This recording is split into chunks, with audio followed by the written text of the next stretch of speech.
Songs for you on a silver platter.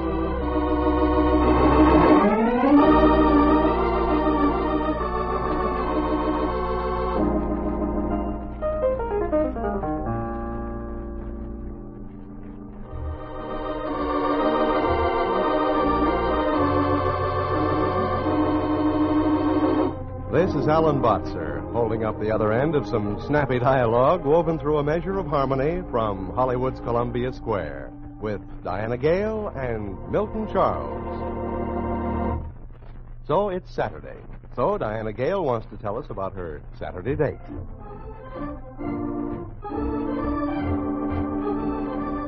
Got a Saturday date with my everyday sweetheart. And we plan to spend a wonderful evening at home. We'll be dining in the kitchen, dancing in the parlor, talking while the lights are low, or just plain sitting, listening to the radio.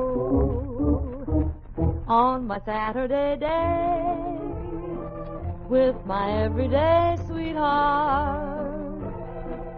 As long as we're alone, we're all right. We're a couple of stay-at-homes on Saturday night.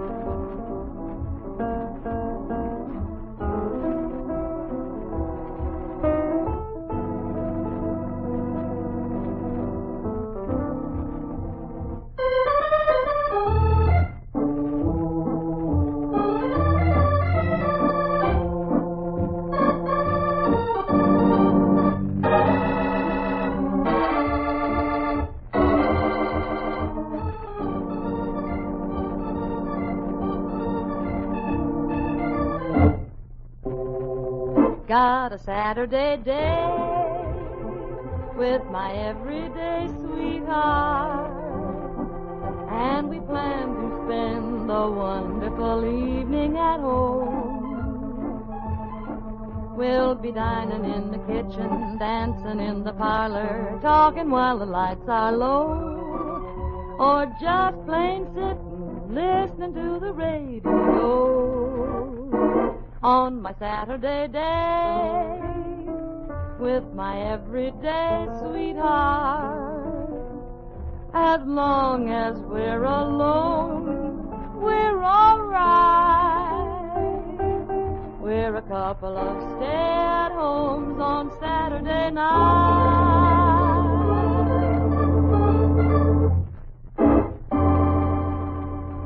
Well, Diana, it sounds like a dull but interesting evening, if you know what I mean. No, I'm afraid I don't, Alan. Well, I don't either, to tell you the truth. Well, then what did you say it for? Well, I just thought I'd try on a paradox for size. On you, it looks good, Alan. Well, Milton Charles just came to life.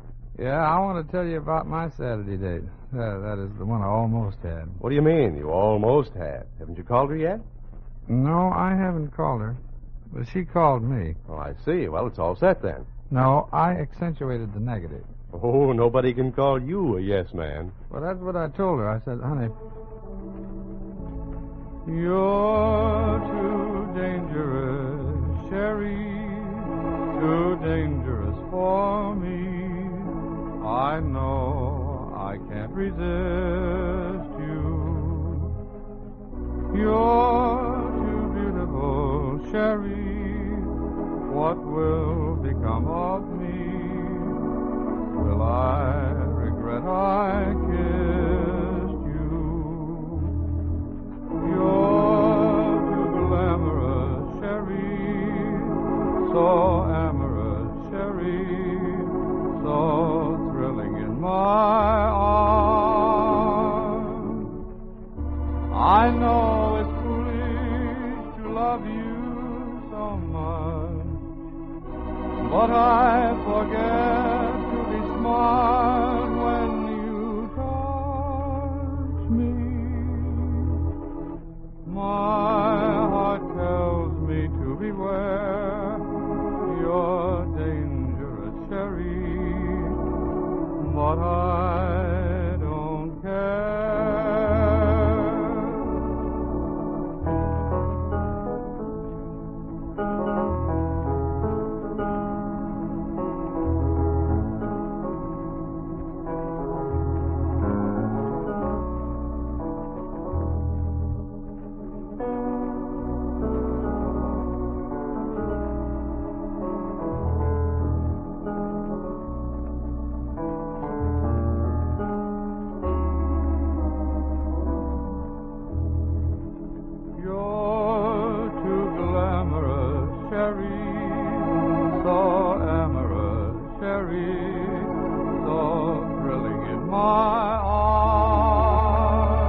but I forget to be smart when you touch me. My heart tells me to beware your dangerous cherry, but I don't care.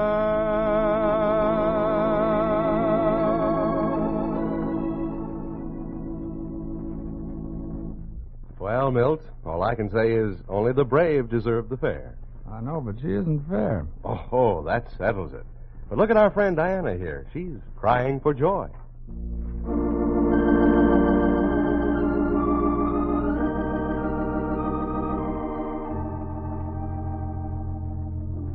Am I crying? Yes, I'm crying. But the tears I'm crying are tears of joy. I was lonely, oh, so lonely, till that gay and lovely day when girl met boy. Am I happy? Yes, I'm happy, like a baby with a new and exciting toy. Someone wants me, someone loves me, and I'm crying. Yes, I'm crying tonight for joy.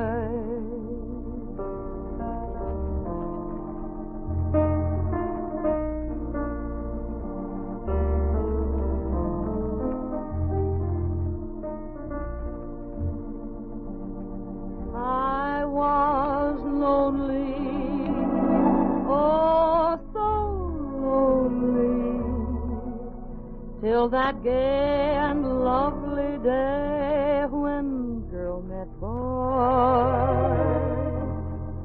Am I happy? Yes, I'm happy, like a baby with a new and exciting toy. Someone wants me, someone loves me, and I'm crying. Yes, I'm crying tonight for joy.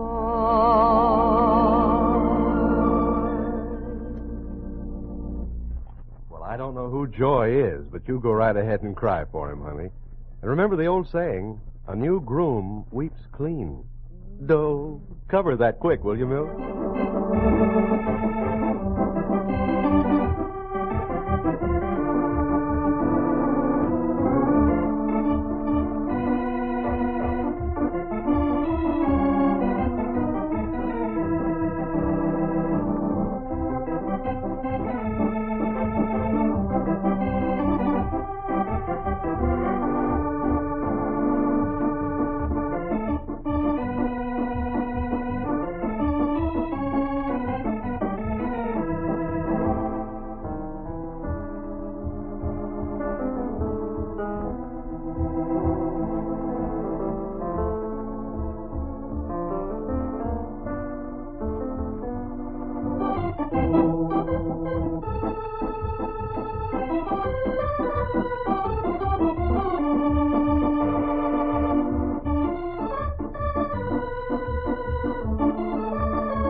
Is there any need to tell you that that was Ballerina? No?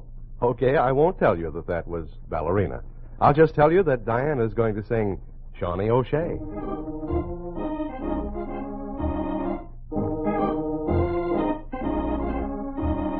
Who do they say has a way with the lady? Who do they plan as the man of the day? Who in his wink has a twinkle of Hades? Shawnee, oh, Shawnee, oh, Shawnee O'Shea. If he grows fonder beyond city limits, and he makes love till you shove him away, if he still spoons till the moon's getting dim, it's Shawnee, oh, Shawnee, oh, Shawnee O'Shea. Children cry, damsels die, ladies lie, spinsters sigh for Shawnee O'Shea. And though he's quite a roue, they go for Shawnee O'Shea. Young and gay, old and gray, they all pray he will stay. He's quite in demand. In the city, he's the toast of it. He makes the most of it, 'cause O'Shea likes to play to the grandstand. Better beware, he's as fair as Apollo. Looking his way turns a nay to a yea, making each heart want to start in to follow Shawnee, oh, Shawnee, oh, Shawnee O'Shea.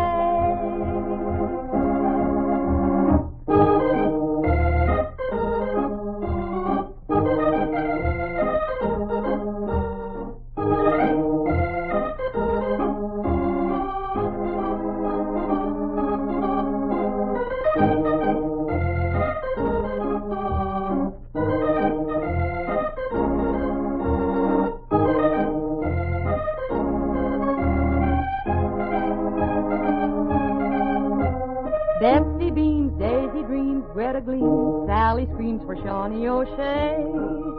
They all are carried away by Mr. Shawnee O'Shea. He annoys all the boys, he destroys all their joys, but who can they sue? If they gave his Casanova brain a shot of Novocaine, would it kill all the thrill of his voodoo? Why is each lad feeling sad when the fun's on? What's the gay blade in the shade gonna say? Who would each swain like to train all his guns on? Shawnee, oh Shawnee, oh Shawnee, oh Shawnee.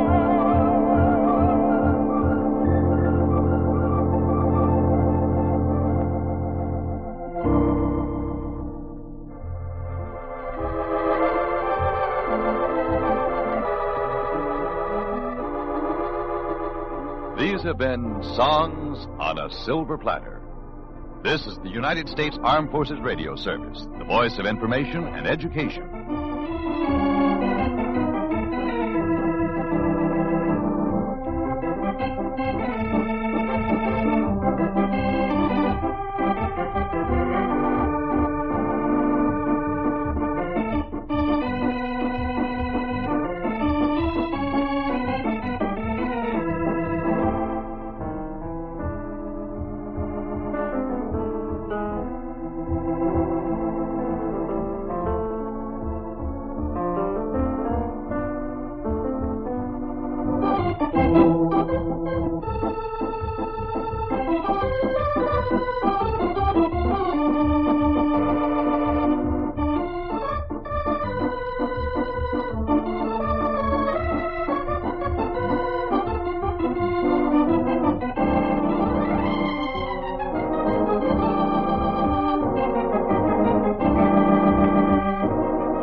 The speed of sound across the top of the world and the bottom, from any place to anywhere our airmen fly. They roam a sky now free of shot and shell. Yes, fortune is good indeed, and yet who thinks that fortune cannot change her mind prepares a dreadful jest for all mankind. And who stands safest?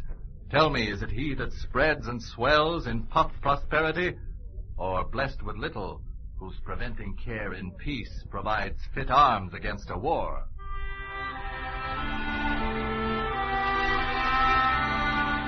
Today is the 41st anniversary of our Air Force.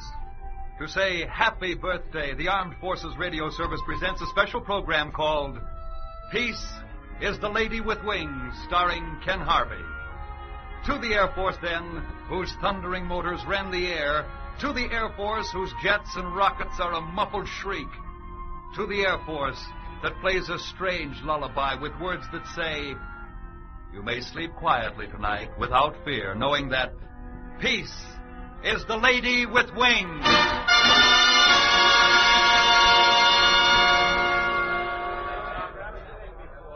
Behind these heavily guarded doors, a secret session is about to take place in Building 125 at Wright Field. The men are officer engineers. Some are visionaries who look to the unknown realms of the future. Others are practical men who say, you've got to show me. But one thing they have in common. They're experts, all. And now their commanding officer, a lieutenant general of the Air Force, comes in. As you were, General. It's less than a week now since the war in Europe ended. There isn't a man in this room who doesn't pray this is the last war for all time. Maybe it is, maybe it isn't. It's the one thing none of us can tell. Because of that, I've called you together. I want you to let your hair down. Gentlemen, I want your prophetic opinions on what the next war will be like. Are you really serious, sir? Yes, I'm afraid I am. Dead serious. And so, behind these locked doors, the men are really letting their hair down. And they're talking. The talk, believe me, is something out of this world. Guided missiles that could make any spot on Earth a target minutes away from any other spot. Machines capable of 4,000 miles an hour. Weird-shaped aircraft like nothing ever seen before. Power plants the size of your fist that could hurl giant bombers through the air. And things a bit saner, too, such as 50-ton bombs and pilotless aircraft and radar. And they stop only when another general says...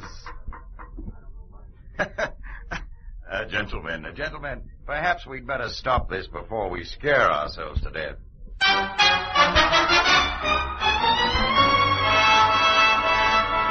In this year of peace, is this talk of war? Oh, no, not at all. Let's get that straight. This is talk about how to prevent war. Those men were delving and probing into cold, hard scientific facts, for they knew that such a future conflict could be so terrible as to obliterate all people from the face of the earth. That was an ounce of prevention talk. It was serious business, so important that a special plane flew the written results of that meeting to Washington, so that other men with ideas could see them and act upon them.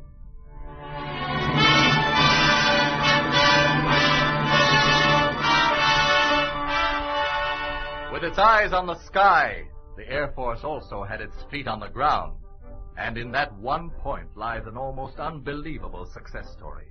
A success story of how we cleared the skies over Europe and then the Pacific. For the Air Force lives by the twin creeds of an ounce of prevention and preparedness. This amazing story begins with yet another closed session. Place, one of the great aircraft plants. Time, the winter of 1938.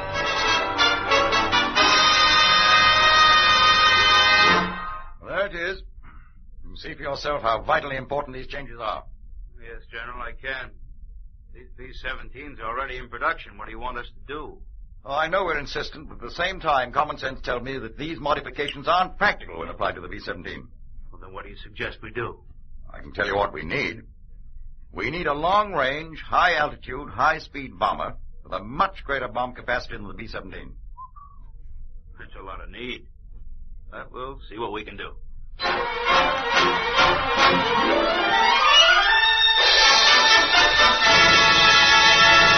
But no action was taken. Not until the war in Europe had been on for several months. Then the War Department circular went out, setting up specifications for a 4-engine bomber design. And now again, back to the aircraft plant. You've seen it on the drafting boards. Now here's the factory model. Weighs about 73,000 pounds gross. The right field engineers look it over carefully, very carefully. They shake their heads. Then the chief says, You didn't go far enough. What? We didn't do what?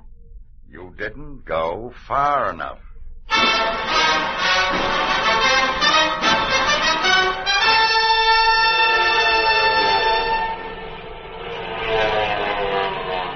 And while the Stukas came diving and screaming down out of the skies of Europe, and the Messerschmitts and the Fokker-Wulfs and Heinkels were having their day in the sun, our Air Force, as always, had its eyes on the days ahead.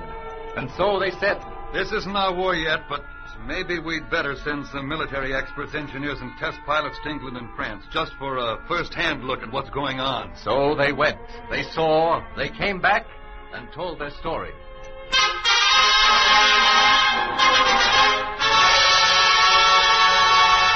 They've got cannon-packing fighters, heavy armor protection, and flame-proof fuel tanks. That's what they've got, and what we haven't got. All right, then what kind of a plane is it you want us to build? What we want is a bomber that will have an unusually long operating radius with a full bomb load that can carry at least 5 tons of bombs at better than 300 miles an hour and can get up into the substratosphere between 30,000 and 40,000 feet. In short, we want a bomber that can pack more machine guns and cannon than any bomber ever built, or likely to be built during the war. Hey, that's a big job, General. Why don't you agree? Sure, I agree.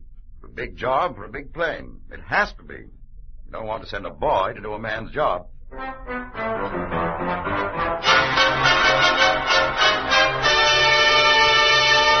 all during this time, and even before, the carping critics were having their say. We're way behind the times. What do they mean by relying on air power in this day and age? What can you expect from these bomber generals? You mark my words. They're building the wrong kind of Air Force. Nevertheless, long before Pearl Harbor, the Air Force was building and planning to get into production.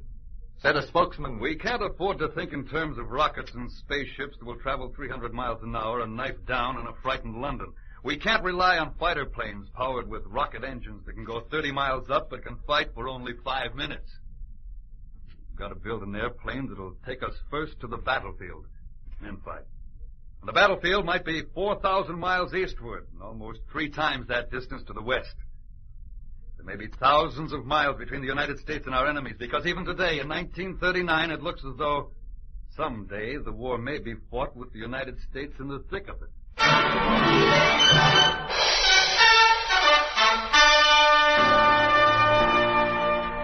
The Air Force, with eager eyes on the super bomber, was looking in the right direction.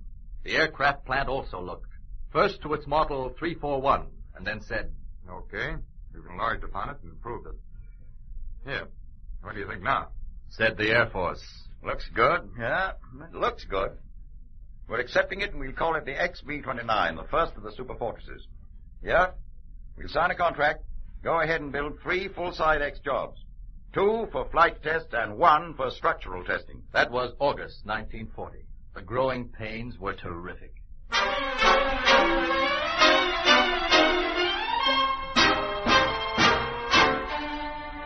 As with all new airplane designs, first a series of models were built for wind tunnel testing. Cost $6,000 to $60,000 apiece. Doing the testing, 2 far western universities and the big laboratories at Langley Field. The tests were encouraging. Air flows over the wings, fuselage, and tail surfaces of the small model, swishing around the thin airfoil section of its wing design. Air swirls over the highly streamlined engine nacelles. Engineers squint into the test chambers of the wind tunnel. Make a note of that. We'll have to correct it. How about the shape of the rudder? No, we've already changed it several times. We'll have to do it again. I tell you, I think we'll wind up with a dorsal fin and a B-17 shaped design. Turret? Yeah, we'll have to do something never thought of before in armament installation. We'll hold the turret almost flush with the fuselage to get more speed.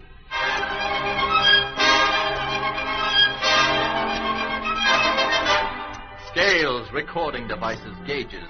They all said it looked pretty good. And then one day, a phone call came into the offices at Wright Field. Sergeant Cartage speaking. The general's there? Just a moment, sir. It's for you, sir. The colonel's calling. Hello, Don. What's on your mind? General, I'm at the plant. The models in the wind tunnels look like the greatest plane ever built. Well, good. Splendid. You might as well place the first production order for the B-29. But the first model hasn't even been flown yet. I know. We just have to put our faith and trust in the company that's building them. Go ahead. Time's beginning to run out.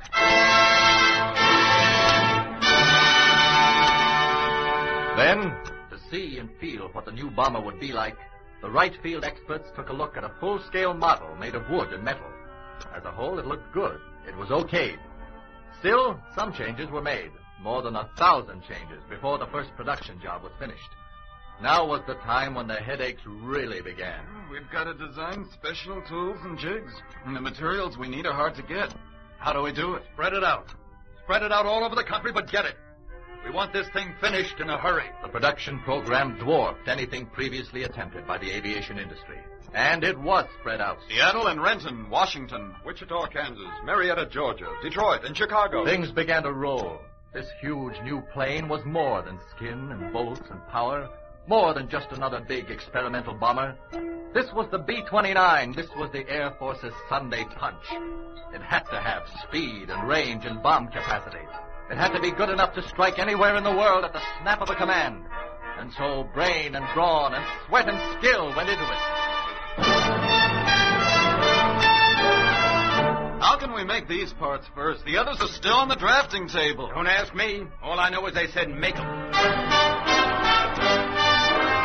Are you the one who designed this section? Yeah. Well, I'm engineering the section next year. Let's get in a huddle and see what we can come up with.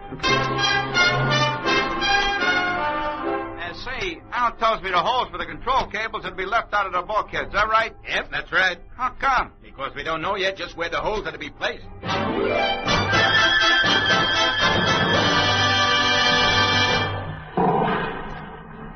That? Well, you see, they were testing the pressurizing of a cabin when the nose blew out and tore out the whole front end of the building. But that occurred only because it had been pumped up to 10 times the maximum pressure for which it had been designed. With few standards to serve as guides, many things had to be figured out on the spot. For example, the rudder is so high it comes within 2 feet of touching the ceiling rafters. It won't pass under the trusses of the building. And the 141-foot wing won't go through the factory doors. What now? We'll put up a special 2-story building around the plane where we can conduct the tests. Mohammed won't go to the mountain, and the mountain will go to a hornet. Yes, that was it. Or was it vice versa? Anyway, it was done. Shaped like a huge T, the building housed the plane, hydraulic jacks, cranes, bags filled with BBs, thousands of them, and recording scales, gauges, and dials. Inside, the engineers tried to wreck this $3 million beauty. They twisted her all-clad skin until the wrinkles cracked and burst open. They exerted pressure on her wings until they nearly folded.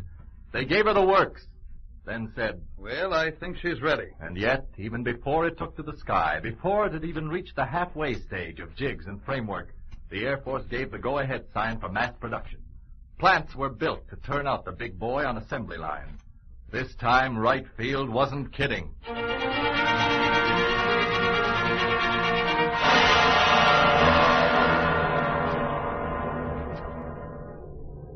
The people of Seattle on September 21, 1942, were going about their business as usual. But in the sky, something new had been added. Hey, Mac, take a look at that, will you? Wow. Look at the size of that baby. Yeah. Somebody's in for an awful lot of trouble.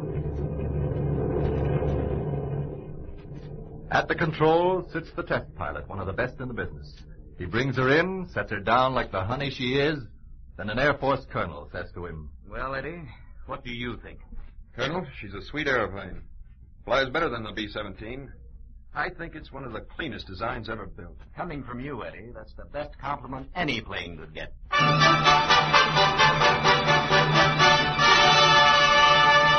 Well, the record of the B-29 is now history. A history written in the Pacific by wave after wave of saturation bombing. And speaking of compliments, here's another one. After the war, a high-ranking Japanese air officer was talking to an American interrogator. "You Americans win war because of terrible B-29s. Very big airplane. How you possibly manufacture them so quickly?" Well, there are a lot of answers to that, but probably the best one was given by a Hoosier-born seaman, first class. Aboard one of our naval vessels on patrol in the Pacific, when the B-29s first went into action, his ship was rolling along in peaceful waters, when suddenly it was alerted.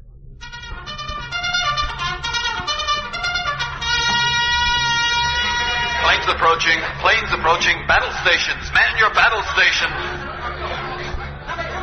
Boy, look at them. They're really coming in. Yeah, times like this, I wish I was a midget so this gun parapet would cover me all over. Hey, Indiana, put that helmet back on. What are you doing lighting a cigarette? You nuts or something? Here comes the lieutenant. Put that cigarette out. What's the matter with you? They might be enemy planes. Heck, no. I mean, no, sir. There are babies. Nobody can build anything that big and make it fly but us.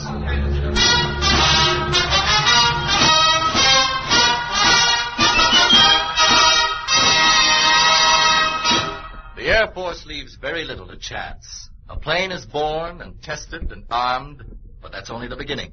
It has to be pre-tested, tried out under combat conditions to see what it can do against an enemy. In short, the Air Force demands and gets proof positive. And that's where the amazing and fabulous proving grounds of Eglin Field, Florida, comes in. Softly, like silk in the breeze, that's our B-29 on a bright, sunny afternoon in 1943. Down below, the rugged Florida scrubland stretches out and out. And all of a sudden, you gasp and catch your breath. You know it's Florida, yet you're looking at a city that belongs on the other side of the world. Narrow, winding streets and alleys, wide boulevards, and it's an exact replica, like a scene from a movie travelogue. The Air Force has a date with the real thing on a day not far off. And so, day and night, night and day, real bombers with bellies full of bombs blast away at ground level or 30,000 feet up. The bombs crash into the frail houses, but some of the bombs don't explode. The houses are too light to set out the detonator caps. So, we try something else. These are fire bombs, hissing and flaming down out of the sky. And these work. Now half the city is ablaze. And we turn back to Eglin Field to make our report. The Air Force doesn't make blind dates. The airmen like to know just what the lady will look like.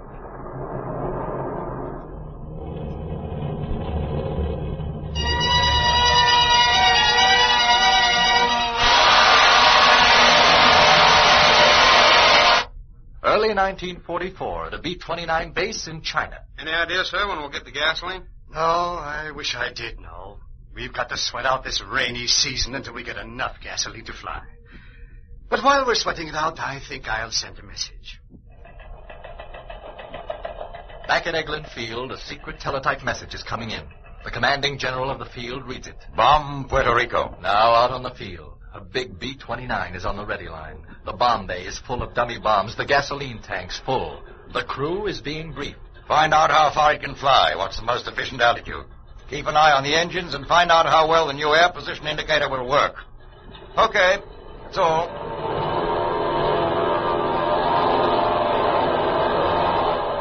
The big boy thunders down the runway. Slowly it lifts, slowly. Now it's airborne.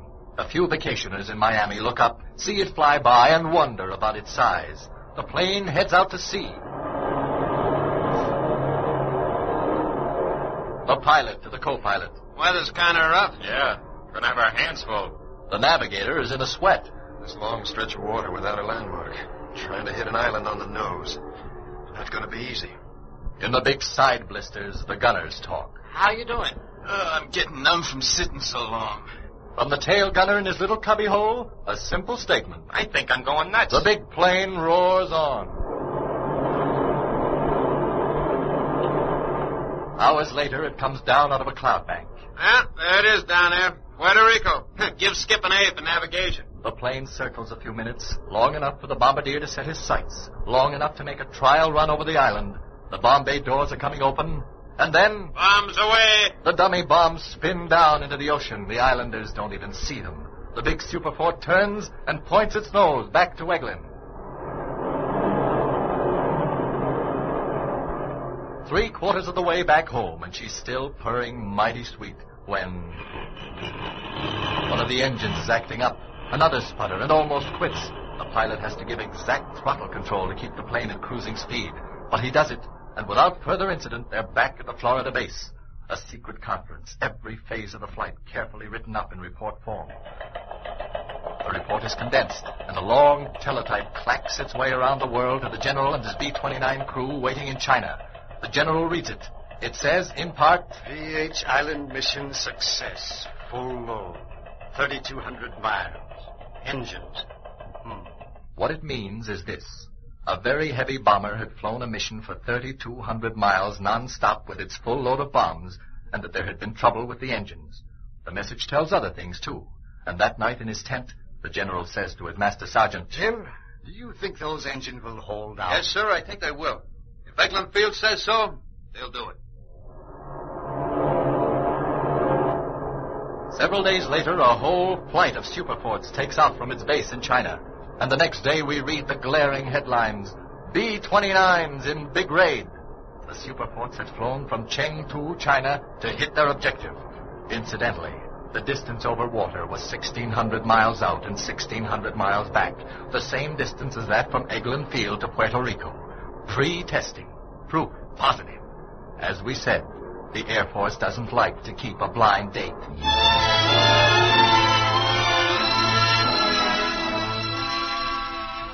It was late in the European War, and suddenly a new and diabolical weapon came roaring down out of the skies over to London to shock the people with fear. The V-1s, winged rocket bombs, pilotless, mechanically controlled, rocket-powered. They crashed into the streets, they screamed into the night, they hit anywhere, churches, homes, hospitals, pubs. They came, then they stopped, but they came again. Top Allied officials went into a huddle. Of course, we've been rather expecting this sort of thing, you know. Yes, the reports of our agents on the French coast have been telling us about this new weapon. According to them, the whole coast is bristling with platforms for launching this flying bomb. Well, if the enemy is allowed to carry out his new blitz, they can destroy London. Or rather, what's left of it. Yes, this could decide the war in their favor, all right. I don't know exactly what, but we've got to do something about it. Get to the Air Force headquarters in the Pentagon at Washington.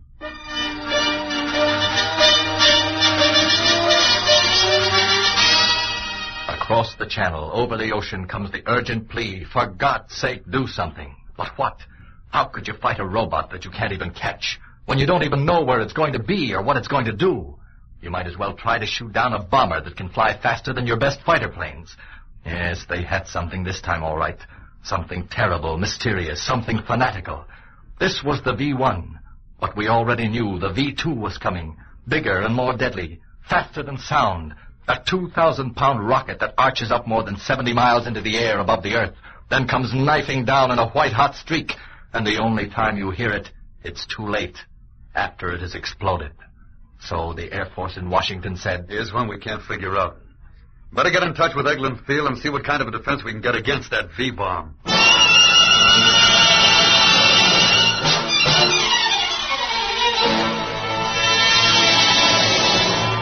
That's what we're up against. Now, what can you do about it down here at Eglin? Well, all this isn't news to us. We've read the reports, too. And months before the first V-bombs hit London, we were already figuring out a way to stop them. Well, that's encouraging. We took a simple approach. Start at the beginning. If we couldn't get the bomb in the air, then get it before it was launched on the ground. Better still, knock out the launching platforms. Yeah, the theory sounds fine, but how did it work out? Come along with me. I'll show you how we went at it. Now out on the 450,000-acre reservation. Well, here they are. What?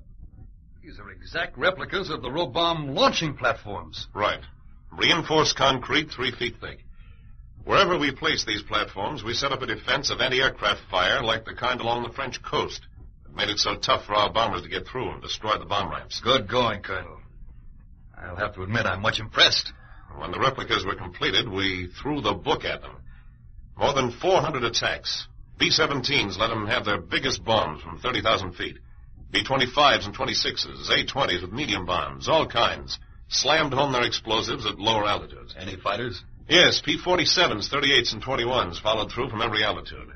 But after each attack, the anti-aircraft batteries reported that their radar guns had shot down, in simulated fashion, most of the planes. And the row bomb ramps were still standing. That's about the whole book. Nothing else to try, I suppose. There was one more thing. One day we hit on the idea of firebombs, so we sent fast fighters in to drop them on the concrete bases. They either melted the structures or cracked and burned them. That was the answer. And even if the firebombs didn't destroy the ramps, they made it so hot inside that the operators had to get out. The anti-aircraft, they still had to contend with that. That wasn't too hard a problem. We did it with on-the-deck flying. Fast fighters came in at fence level, hedge-hopping at 400 miles an hour, and slammed the bombs home with arrow-like precision. Well, this looks like it's it for my money. What do I tell Washington? You can tell Washington that we've got the answer.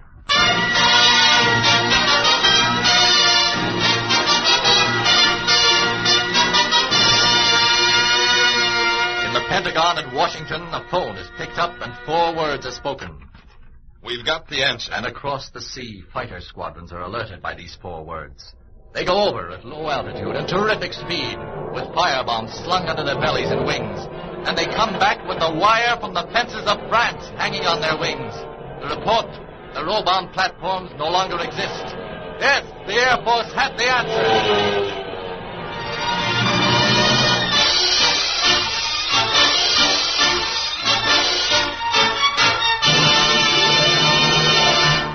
Well, that's the way things are with the Air Force. Lots of hustle and know-how. Or, as they say in some parts of the country, lots of get up and get. The Air Force is the kind of outfit that can do 2 things at the same time. Keep one eye on the sky and the other on the future. The only thing about the Air Force that never changes is change itself. By the time one new plane is in the air, they've got another one on the drawing boards that's better. Why, they tell us that the B-29 is now called a medium bomber. Things might get tough again, who knows? But if they do, it's good to know that our airmen will get there firstest with the mostest. And when they do, they'll be carrying the difference. Happy birthday, Air Force, and many happy returns of the day. We like your lullaby. We like the words that say, you may sleep quietly tonight without fear, knowing that peace is the lady with wings.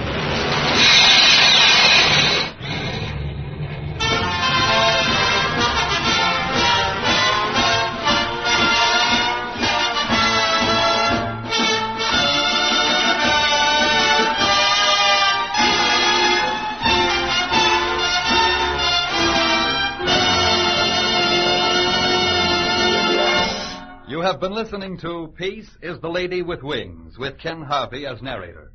The script was written by David B. Eskind, produced and directed by Will Scott. Those in the cast with Ken Harvey were Paul McVeigh, Bud Whittam, Jerry Sheldon, Ramsey Hill, Jack Crucian, Bob Young, Lloyd Jenkins, Ben Wright, Kirk Reagan, Dawes Butler, Don Messick, Jack Carroll, Raymond Rowe, and Rye Billsbury. The music was composed by Earl Lawrence with the orchestra under the direction of Michel Perrier.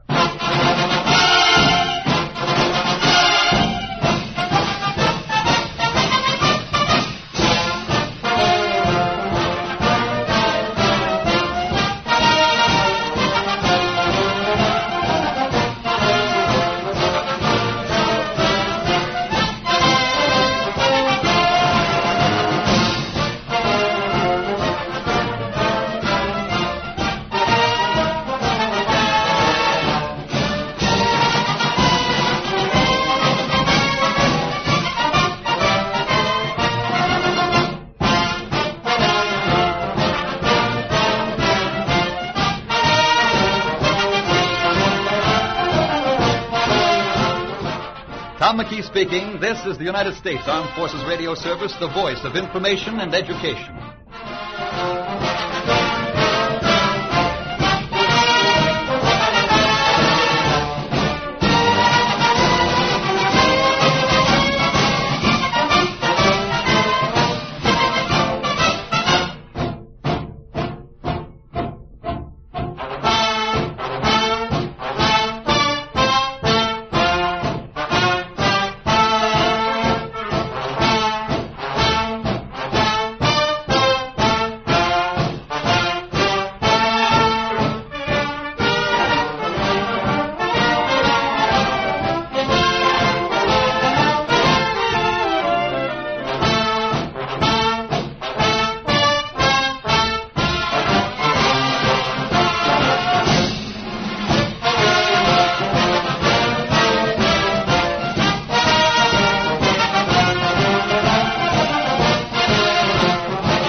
The United States Armed Forces Radio Service presents Angelus, a time for meditation.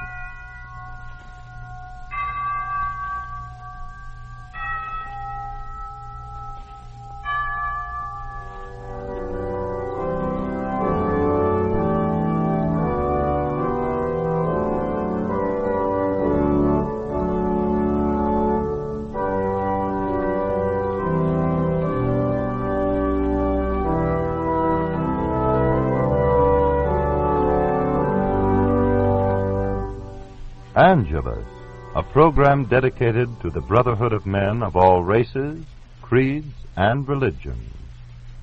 Songs by the choir under the direction of J. Spencer Cornwall, and music by our organist, Dr. Frank W. Asper.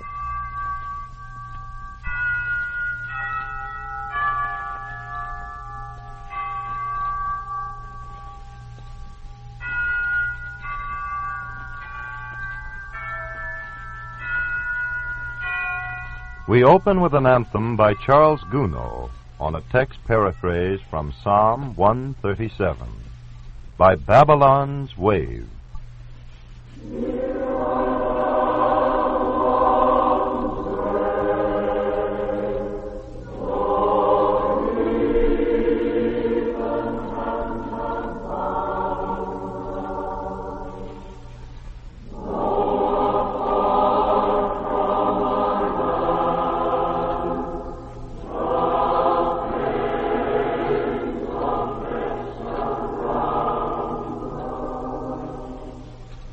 Oh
we hear the introduction and toccata by William Walland, organist of 18th century England.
The choir next recalls a motet for mixed voices with music by Alec Rowley, written around the words of Thomas Campion. Tune thy music to thy heart, sing thy joy with thanks, and so thy sorrows.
Angelus, a time for meditation.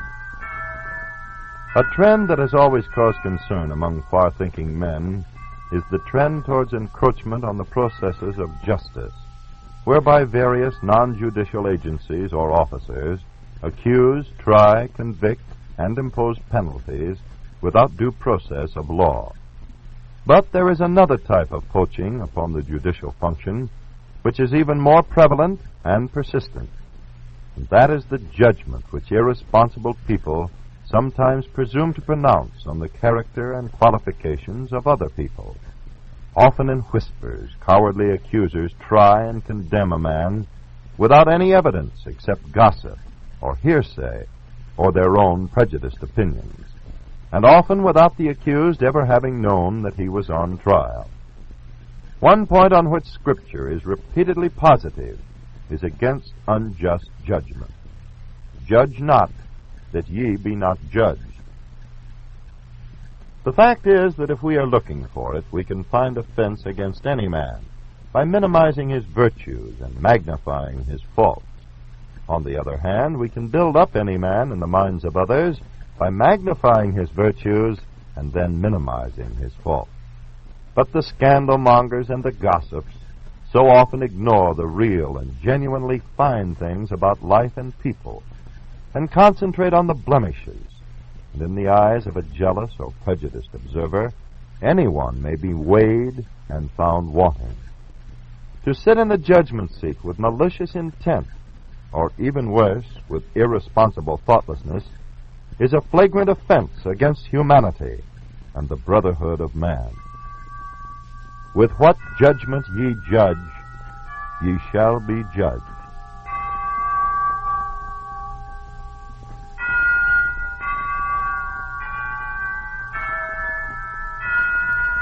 We continue now with a 17th century melody by Johann Kruger, harmonized by Bach. Jesu, Priceless Treasure.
We turn now to Dr. Asper's arrangement of a theme from one of the quartets by Haydn, designated for our present purpose as Truth Divine.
We closed this presentation of Angelus with a Welsh hymn tune by John Hughes and the words of Robert Robinson. When the earth begins to tremble, bid our fearful thoughts be still. When thy judgment spread destruction, keep us safe on Zion's hill. Guide us, O thou great Jehovah.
Angelus, a time for meditation.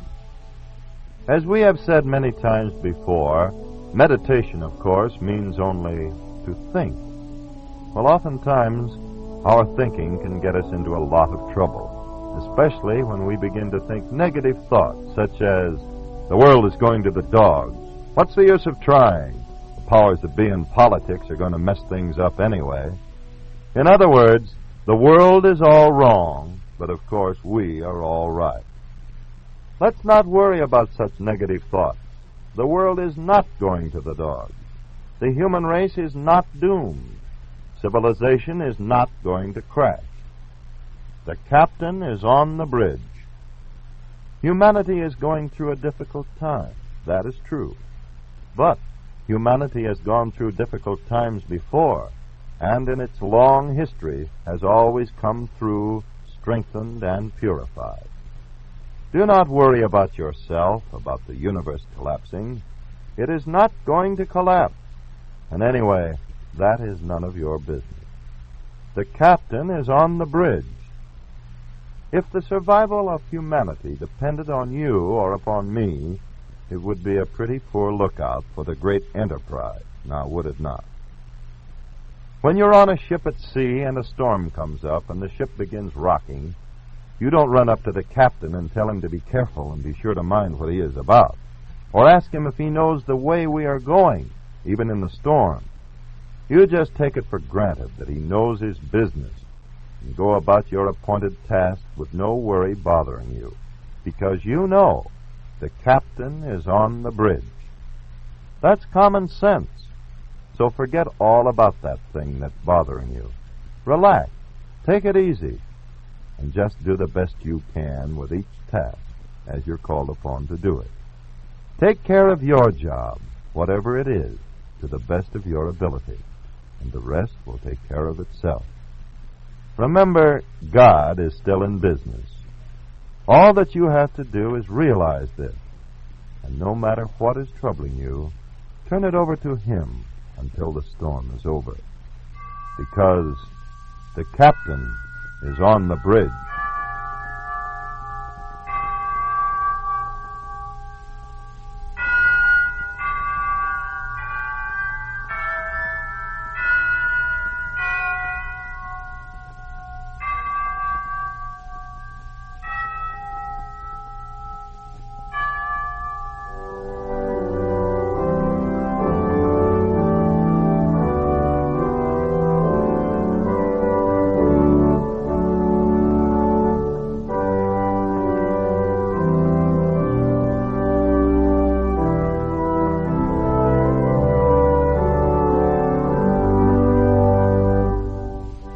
Angelus is presented each week at this time with songs for the choir under the direction of J. Spencer Cornwall and music by our organist, Dr. Frank W. Asper.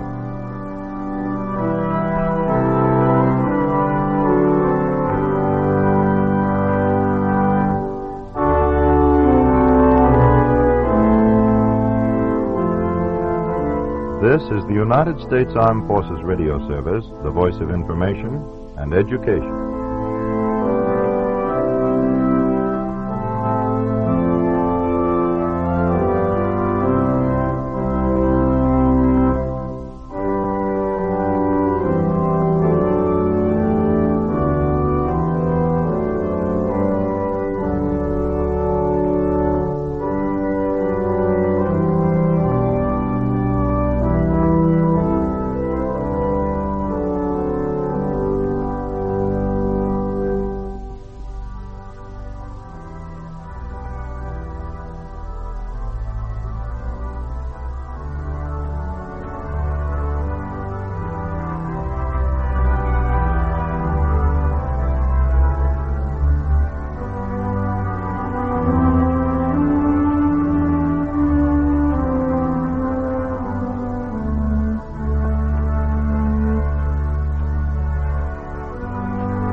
Tonight, Olivia Dehavilland, Louis Calhern, and Van Heflin in The Heiress. This is the Broadway Playhouse.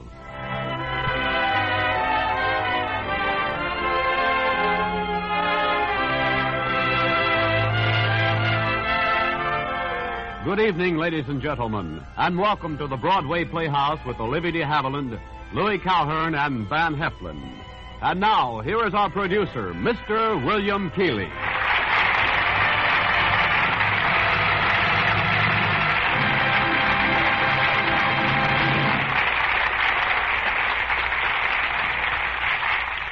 Starring with Mr. Haviland are two fine and talented actors, especially suited for their roles in tonight's play, Van Heflin and Louis Calhern.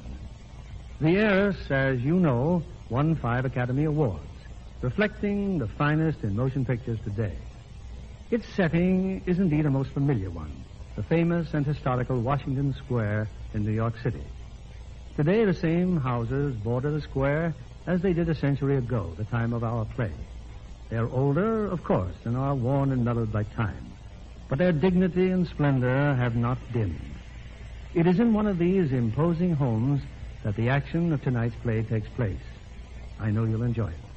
Our curtain rises on The Heiress, starring Olivia de Havilland as Catherine Sloper, and also starring Louis Calhern as Dr. Sloper and Van Heflin as Morris Townsend.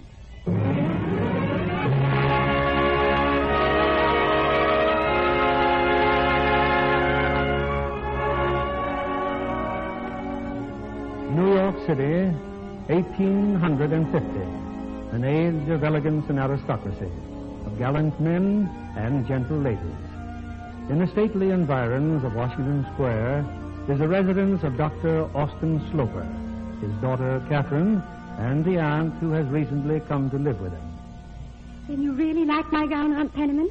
You think Father will like it? He's bound to. It's simply charming, Catherine, dear. Oh, I cannot wait until tonight. How the young men will swarm around you. When you have lived with us longer, Aunt, you will know that that is too much for me to expect of the new gown or the young men. You're much too modest, dear. Now, tell me, how did you spend your afternoon? The hospital committee, as usual. Oh, the women, Aunt. Some of them are so stupid. They think it ill-bred to know anything about food or what is done in the kitchen. When I think of the meals I used to prepare for my dear late husband. Oh? Then you have deceived me, Aunt. How so? You led me to believe that you and he lived on love alone. Oh. Anyway, one of the ladies asked me if veal were the front or hind part of the cow. And what did you tell her? Well, Aunt, I told her the truth, that it wasn't a cow at all. I said it was a nursing calf. And just when it was most adorable, most touching, we eat it. Poor Miss Carey, she had the vapors all afternoon. Now, you see, my dear, some little anecdote like that would interest the young people at the party this evening. Oh, Catherine, don't go off by yourself tonight. You've been talking to Father. Well, in a way, I have. Father would like me to be composed and to join in the conversation. Yes, exactly. I can't, Aunt Lavinia. But, dear, perhaps you do not try sufficiently. Oh, I do. I would do anything to please Father. I have sat here in my room and made notes of the things I should say and how I should say them. But when I am in company, it seems that no one could want to listen to me. But that's such nonsense. Now, come with me, dear. Your father's in his study. We must show him your new gown. Father?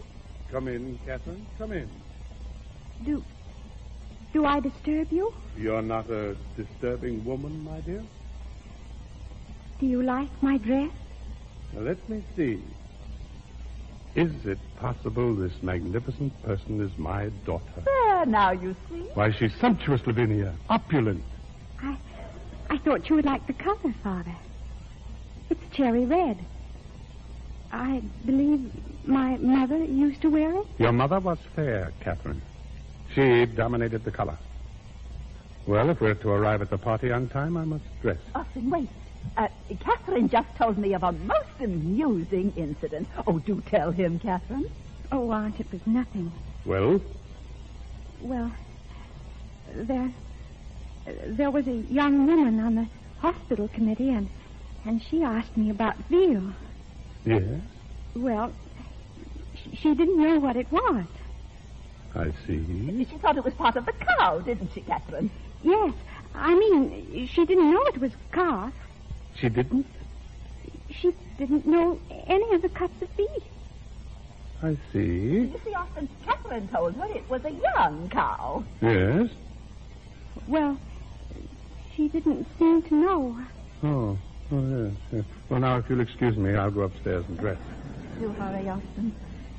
Oh, Catherine.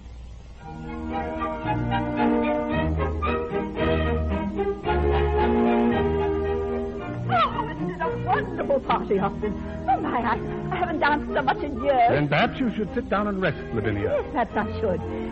Have you seen Catherine? Catherine is exactly where she's been for 2 hours, across the room in the corner. Alone. It's a pity she left her embroidery at home. Austin. Do you suppose there's a young man somewhere in this great city of ours? Never fear, Catherine will find a husband. Do you think so? Well, she has the prospect of $30,000 a year. Ah, I see. You appreciate her, Lavinia. Oh, I don't mean it's her only merit, but you're always alluding to her as an unmarriageable girl. My illusions are as kind as yours. Catherine has had the finest training in the city. Music, dancing. She sat with me evenings on end. And I've tried to make conversation with her, give her some social adeptness. The result is what you see. An entirely mediocre, defenseless creature. Dear Austin, you expect too much. You remember her mother.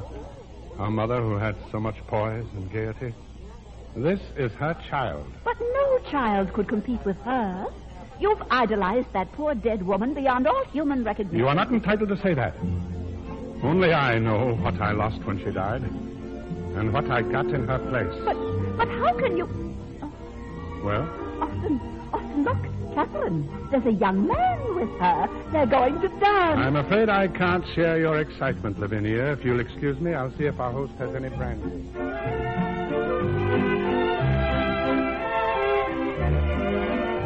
And I shall never forgive my cousin, Miss Silver, waiting until the evening's almost over before he introduces me to you.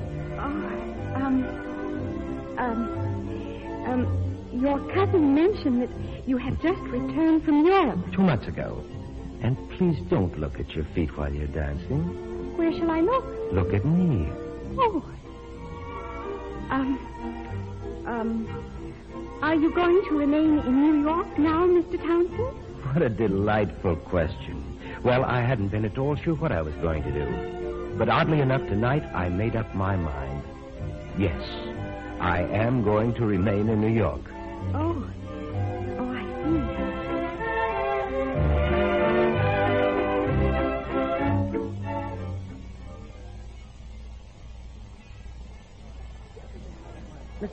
Miss Sloper, wait.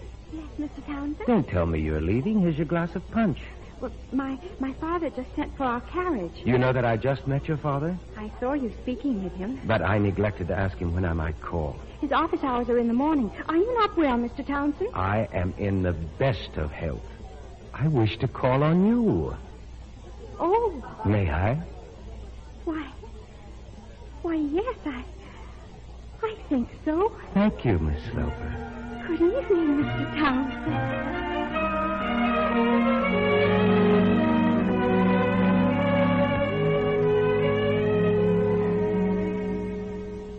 But I don't understand, Miss Penniman. Your niece told me that she'd be home this morning. That's why I called. Well, you have called so frequently since the dance, Mr. Townsend. I think Catherine has simply taken flight. I wonder why. Oh, you must ask her that. When? Well, I know she won't be long. Mrs. Penniman, do you suppose Catherine... I mean, Miss Sloper. My dear boy, you may let yourself go when you're with me. Yes, thank you, but... Oh, you so remind me of my late husband. The same ardency, the same passionate nature, the same... Catherine, is that you? Yes, Aunt. You have a visitor, young lady. Good morning. It is a beautiful morning for me now, Miss Sloper. But I was afraid you might not come back at all. Well, I would have to come back sometime. I live here. I know you do. That's why I'm here. Oh, I brought you that song I told you I found in Paris. A song? Oh, do get it, Mr. Townsend. Well, then, if you'll pardon me, ma'am, I left it with my hat and gloves.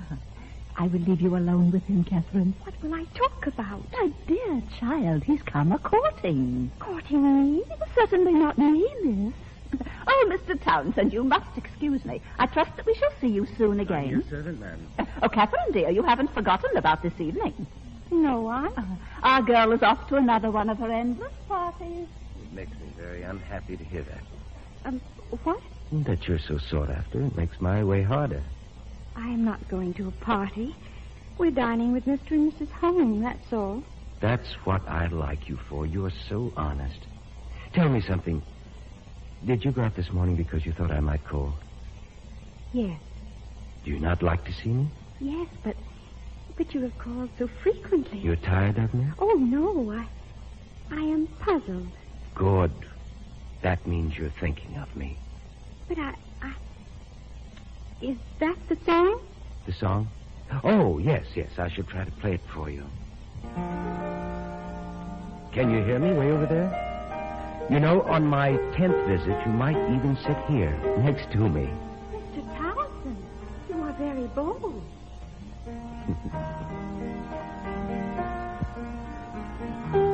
Plaisir d'amour. Ne Dieu comme moi. Chagrin d'amour. De toute la vie. Toute la vie. Do you know what those words mean? No. The joys of love. They last but a short time. The pains of love last all your life. All your life. Oh, it's a lovely song. You know, I think of you constantly. I'm not very good at this kind of conversation. Neither am I. I'm not a glib man, Miss Sloper. I think you talk very well. Not when I need it most. Oh, with your aunt or in my own room at home, I can think of the most delightful things to say. Can you understand that? Yes, I can. But here with you, I sound like a fool. I don't think so. Well, if ever you do, if ever I sound high-blown or false, put it down to that, will you? I will try. And take pity on my situation. What situation? Catherine, I've fallen in love with you. You have? If I had the gift to... Catherine, are you receding? Yes, Father. How do you do, Mr. Townsend? Good morning, Dr. Sloper. I've taken the liberty of calling again on a most attractive young lady. And her attractive father. Oh, we're not that attractive. It's an excellent bay rum you're using, Mr. Townsend. I brought it from France, Doctor. Permit me to share it with you. Thank you. You're very kind, but I could hardly let you do that. Tell me, Mr. Townsend, how long do you plan to remain in our city? My stay is quite indefinite, sir. Then will you dine with us one evening this week? I should be delighted. Shall we say Thursday at 6? Thank you, sir. Thursday at 6. Meanwhile, Catherine, perhaps our guest would like to join me in a sherry and biscuits. Oh, yes, Father. Yes, of course.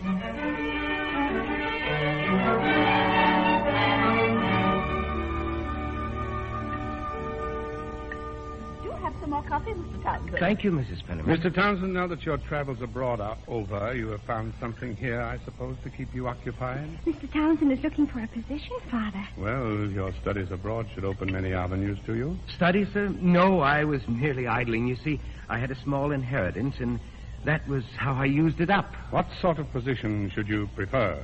If you mean for what am I fitted, very little, I'm afraid. Well, I know nothing of you, Mr. Townsend, but I can see you are extremely intelligent.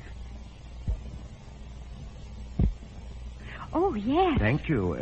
Were you kindly intending to propose? Only that the West is opening up and that many young men are turning their eyes in that direction. The West? Well, you see, I have ties here. My sister... Oh, yes. Mrs. Montgomery Austin. Cousin Liz knows her. My sister's a widow, sir. She's very dependent on me. Mr. Townsend has 5 little nieces and nephews, Father. He is helping to bring them up. Now, I give them lessons. I'm a kind of tutor. That's very commendable, but it's hardly a career. No, it won't make my fortune. Oh, you mustn't be too much bent upon a fortune, Mr. Townsend. Huh? 8 o'clock. You're not leaving, Father? The hospital commission is in session. Oh, of course. Mr. Townsend, Lavinia, I hope you will excuse me.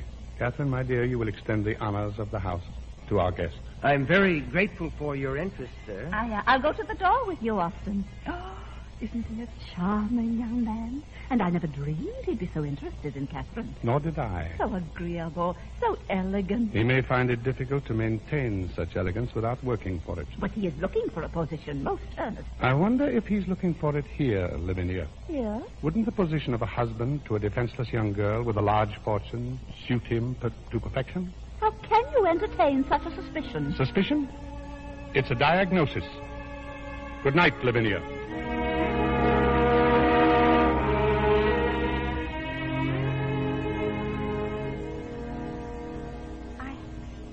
I wonder where Aunt Penniman is. Perhaps she's read my mind and knows how much I wish to be alone with you. Yes, Catherine, your aunt is on my side. She wouldn't let your father abuse me. Abuse you? Your father does not like me, I feel it. I'm very quick to feel. Oh, you must be mistaken. You ask him and you'll see. Then I would rather not ask him. How nice. But you wouldn't contradict him. I never contradict him. I would have liked you to say, if my father doesn't think well of you, Morris, what does it matter? Oh, but it would matter. I could never say that. You could do anything for one whom you love. Catherine, you must believe how much I care for you. You're everything I've ever yearned for in a woman. But I am... Catherine, will you marry me? Oh, will I? Oh, yes, I will marry you. And you do love me? Oh, yes, I love you. Oh, my darling. Oh, Morris. Will you speak to my father? I will do it, Morris. Tonight, when he returns. It's sweet of you to want to do it first. The young man generally does that. Women have more tact. They can persuade better. Your father wants a brilliant marriage for you, Catherine, and I'm a poor man. Oh, he will not care about that. He might. He might fear that I'm mercenary. Mercenary? Oh, no. He may say it. Well, then I shall simply say it. It isn't so. You must make a great point of that, my darling. Why? Because it's from the fact of your having money that our difficulties may come. Oh, Morris. Are you very sure you love me? Oh, my darling, can you doubt that? I'll be back in the morning to call on your father. At what time? At 11 o'clock, sharp. And please, Morris, when you speak with Father, you will be very gentle, very respectful. Of course. And there's something that you must promise me. That if your father's against me, you will still be faithful, no matter what comes. Yes, Morris. No matter what comes. Oh, I love you. I will always love you. Darling.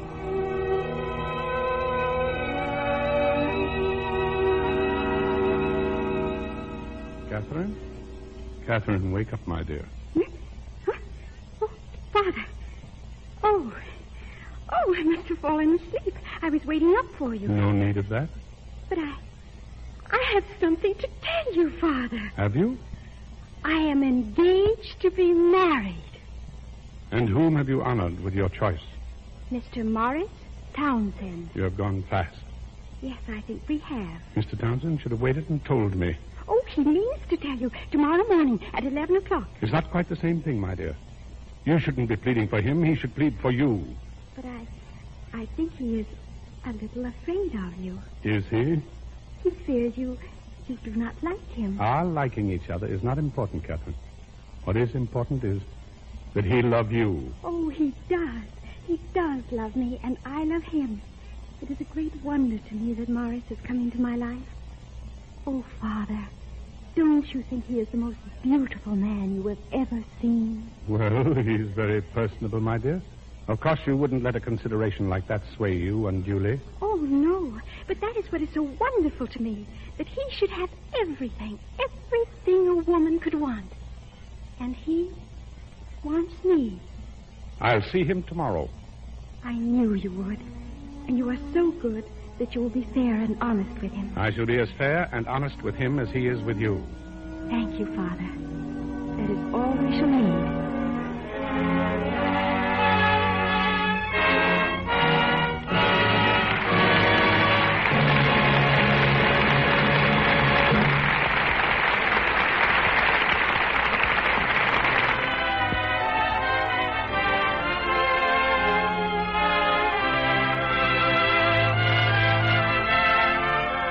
You are listening to The Heiress, starring Olivia Dehavilland, Louis Calhern, and Van Heflin.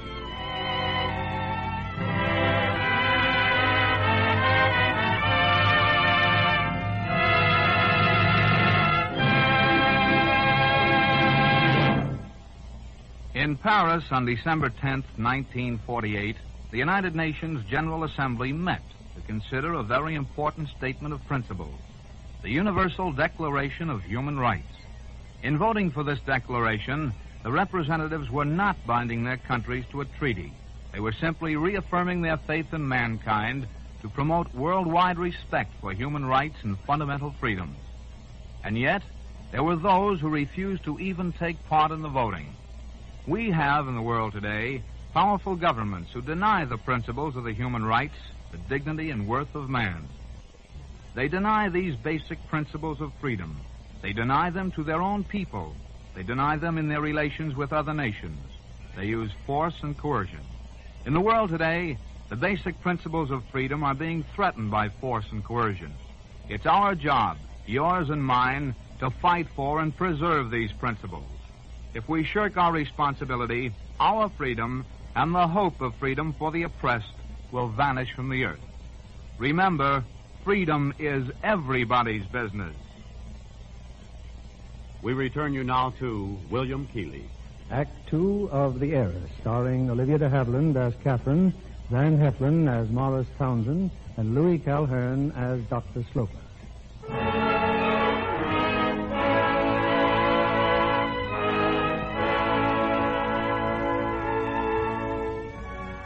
It's the following morning. In a few minutes, Morris Townsend will arrive at Dr. Sloper's residence. Meanwhile, another visitor has just departed. Morris's sister, Mrs. Montgomery. What is it, Lavinia? What is it you don't understand? Why would she leave? I mean, Morris will be here any moment. Why would his sister leave? Probably because we had concluded our conversation. Oh, I see. Oh, Austin, Catherine is radiant today. I have never seen her this way before. Well, she must get over it. Her young man is worthless. Austin. He's a fortune hunter. All he is interested in is her money. Oh, it's not mere security he wants. Here's a fellow who demands luxury. You mean his own sister? No, but there were certain things even a loyal sister could not answer. I have them with the air, Father, and some little case. Perhaps Mrs. Montgomery would like... Oh. Mrs. Montgomery has left, my dear. Oh. I took too long. I wanted to make the tray especially nice for her. Did she tell you something bad, Father? No, Catherine. I did not impress her favorably. Oh, good heavens, don't hold yourself so cheaply. I was embarrassed. I won't be another time. Oh, the doorbell. It's Morris. You had better go to your room, Catherine. Yes. Father, tell Morris about me. You know me so well. It will not be immodest in you to praise me a little. How is it possible, Lavinia, to protect such a willing victim? Be very careful, Austin. This man may take good care of Catherine and her money and make her very happy. You will kill her if you deny her this marriage. You forget I am a physician. People don't die of such things. Excuse me, Dr. Sloper. Mr. Townsend is in the front parlor. Thank you, Maria.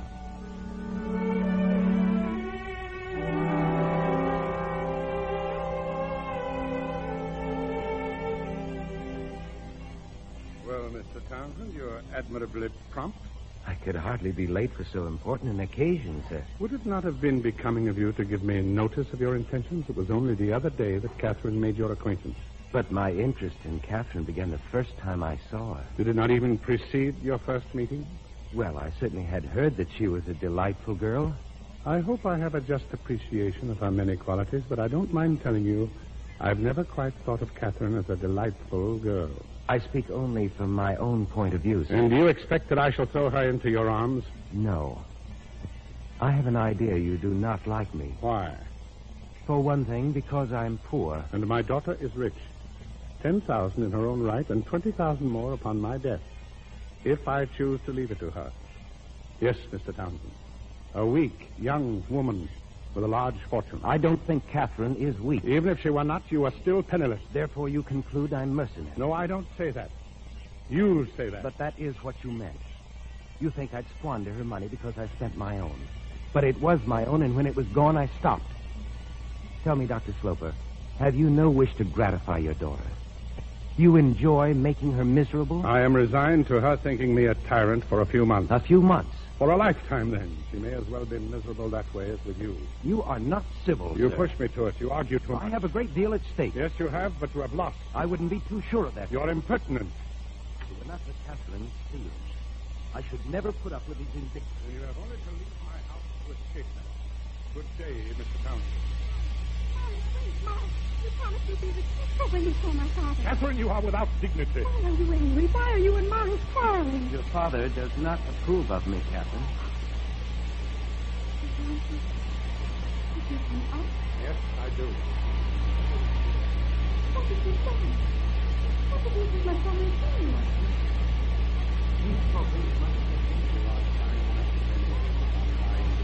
You see how changed it has become, Father. Surely you're going to know more evil. This man is a selfish, fighting for you. All I say. I know.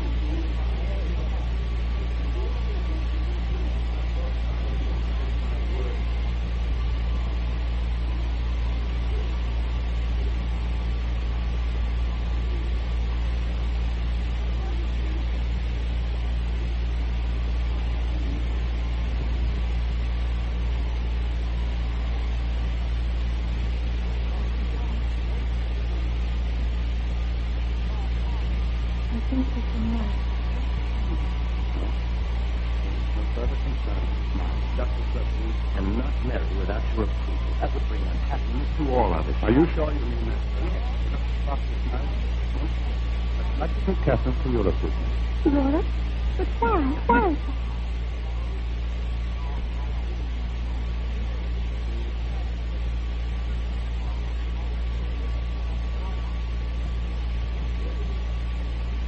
Go to Europe with him, Catherine.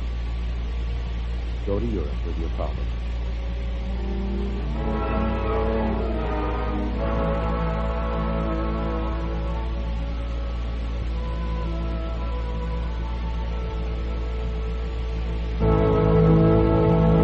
Just think, Morris. Just one more week and Catherine will be home. I've thought of nothing else, Mrs. Penman, day and night.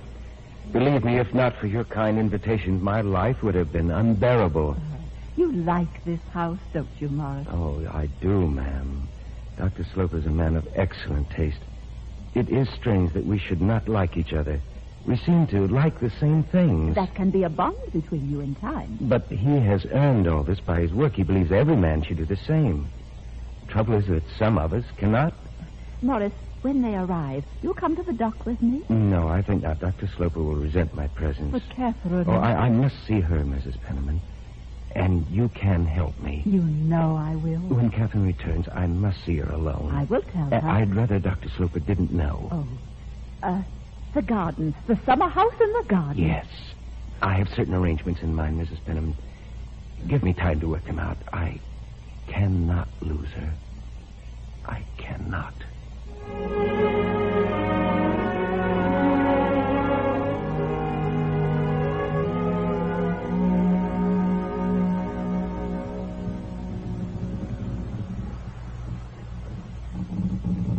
I have been speaking with the captain, Catherine. We shall be in the harbor early tonight. And you will feel better when we're home again, Father. Are you sure you haven't a fever? I wish you had let me try to take care of you. Catherine, what about Morris Townsend? Have you given him up? No, Father. In all this time, you've not yielded 1 inch? No, Father. Then I suppose you'll be going off with him any time now. Yes, if he will still have me. Oh, why not? Your gaiety and brilliance will more than make up the difference between the 10,000 a year you will have and the 30,000 he expects. He expects nothing. Morris does not love me for that. No, for what else then? Your charm, your quick tongue, your nimble wit? He admires me. For months, Catherine, I have tried to be kind. But now you must realize the truth. How many girls do you think Morris Townsend might have had? He finds me pleasing. Oh, I'm sure he does. 100 women are prettier, 1,000 more clever. But you have one virtue that outshines them all. What is that? Your money. Father. You have nothing else. Oh, what a terrible thing to say to me. I don't expect you to believe it. I've known you all your life and yet to see you learn anything. Oh, with one exception, my dear. You embroider neatly. I shall be in my cabin until we make port.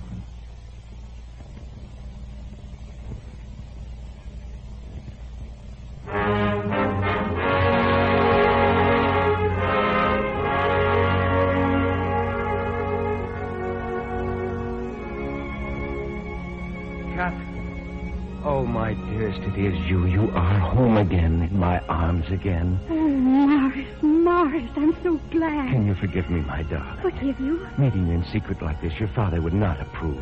He is ill, Morris. He's taken to his bed. We can talk out here. Darling, I have a plan for us. Plan? Yes, for our marriage, our elopement. Elopement? Tomorrow night, a country parsonage up on Murray's Hill. There's a Reverend Lisbonard there who'll help us. Do you hear me, Catherine? I love you so. Just tell me what to do. I'll have a closed carriage here tomorrow night at 9 o'clock. After the marriage, we'll spend the night at an inn on the river. The next day, we'll go to Albany on our honeymoon. Oh, Morris. My husband. Then you like my plan? Oh, it is wonderful. Oh, and I brought you such a beautiful silk waistcoat. You must wear it for our wedding. Oh, my dear girl. And I brought you a set of buttons at Pereira's in Paris. Buttons? They are quite nice. They are rubies and pearls. Oh, my dear, dear girl. How happy we shall be. Morris. Yes? Take me tonight. Tonight? We can get away quietly. No one will know. Oh, but, darling, it's only one more day. Morris, I beg you, if you love me. Very well. Well, let's see. It's almost 10:30. I can be back at 12:30 on the dot. Now, you must be ready for me. Can you do that? Oh, I can do anything, my dear. And you must leave a letter for your father. A letter? No, I will not write him. Well, of course you must write him. We want him to forgive us. He won't forgive us. I have good reason now to know that. What reason? My father doesn't like me. What an unhappy thing to say. Of course he does. No, Morris, in this one thing I know I am right. I understand it now for the first time in my life. You can tell when a person speaks to you as if... As if what? As if he despised you. Despise? Oh, Catherine. We must never ask him for anything. We must be very happy and expect nothing from him, ever. No. I will try to be the best wife in the world. Darling, your father, he can't dislike you that much. He's bound to come around. No, Morris, he will not. But even if he would, I would not. I see. 12:30, my dear one. I will try to be punctual. I know you like that. Till 12:30, then. And hurry, my darling.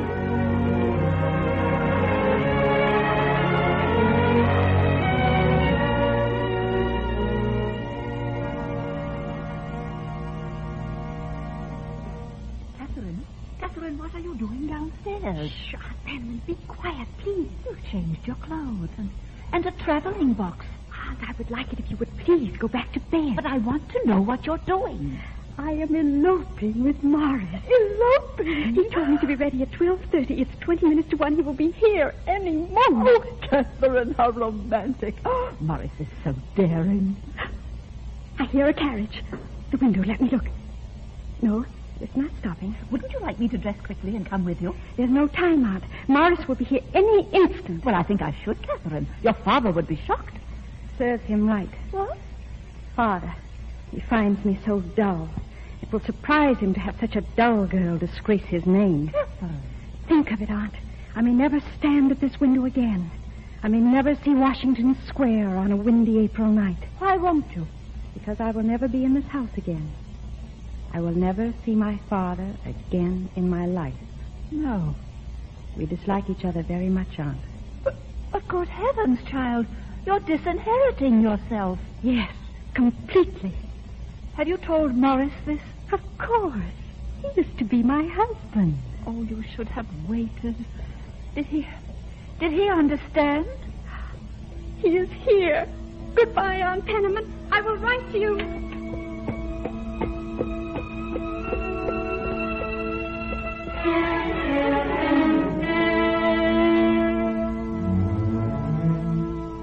The carriage. It did not stop. No. It went by. It was not Morris after all. Aunt, why shouldn't I have told Morris? Oh, dear girl, why were you not a little more clever? Clever? About what? Oh, Catherine. Why shouldn't I have told him? Morris would not want to be the cause of your losing the money your father will leave you. He could not see you impoverished. Impoverished? I have 10,000 a year of my own. That is a great deal of money. Not when one expected 30. Oh, you think what my father thinks. Well, you are wrong. Morris loves me. I am everything he ever yearned for in a woman. Oh, Catherine. I am. He has told me so. He thinks I am pretty. He wants me. He could not wait for tomorrow night. He said we must go tonight. No, I said that, didn't I? But he agreed. He was willing. You can see that for yourself. He was very willing. Well, perhaps he will still come. He must come. He must take me away. He must love me. No one can live without that. You can't bear it in the end. Someone must love me. Someone must tell me he wants me. Catherine, take hold of yourself. No, Morris must take hold of me. Morris will love me for all those who didn't. You must control yourself. Morris is the only one. I have never heard tenderness in anyone's voice but his. As if Morris has tricked me. Then I know that no one has ever loved me in my life, and no one ever will. You must not say that. Why not? Am I not supposed to know it? Am I too dull, too stupid? My father thinks that when you are stupid, you do not feel. That is not true, Aunt. I am very stupid, but I have felt everything. Catherine. Oh, leave me alone, Aunt. Please leave me alone. You will not let yourself be consoled. Not consoled. Loved, Aunt, but not consoled. Oh, Morris, Morris, Morris.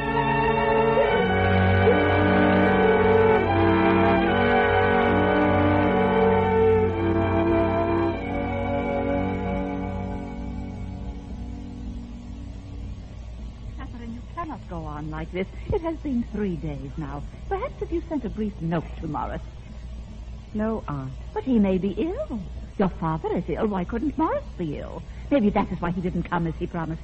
Maybe that is why you've had no word from him. I want to help you if I can. Can you bring Morris back from California? California? I went to his sister's home early this morning to see him. She told me he borrowed passage money and left. But surely he... Catherine, if you will interrupt your embroidery for a moment, please. Austin, but you should be in bed. I am ill, Lavinia. I know now I have pneumonia, and I shall not recover. Austin! If I shock you, Lavinia, please seek your composure in some other room. I wish to speak with Catherine alone. I may speak to you? Yes? I can only assume that your departure from this house is imminent.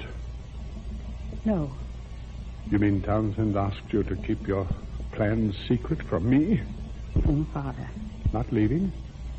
Catherine, your eyes, you've been weeping. You've broken your engagement. I would rather not talk. Oh, if you have, I must tell you, Catherine, that I admire you greatly for it. Do you, Father? I cannot begin to tell you how proud of you I am. Most deeply proud. He deserted me. Morris deserted me. Now do you admire me, Father? Catherine. Don't be kind to me. It doesn't become you. Are you blaming me because I tried to protect you? Yes. Someday you will realize that I have done you a great service. I can tell you now what you've done. You have cheated me. You thought that any handsome, clever man would be as bored with me as you were. It was not love that made you protect me. It was contempt. Morris Townsend did not love you. I know that now, thanks to you. Better now than 20 years hence. Why? I lived with you for 20 years before I found out you didn't love me. I don't know that Morris would have hurt me or starved me for affection more than you did. Since you couldn't love me, you should have let someone else try. You have found a tongue at last, Catherine. Is it only to say such terrible things to me? Yes. This is a field where you will not compare me to my mother. Should I have let him ruin your life? You will find some honest, decent man someday. You have many fine qualities. And 30,000 a year. That should make it possible for you to choose with discretion.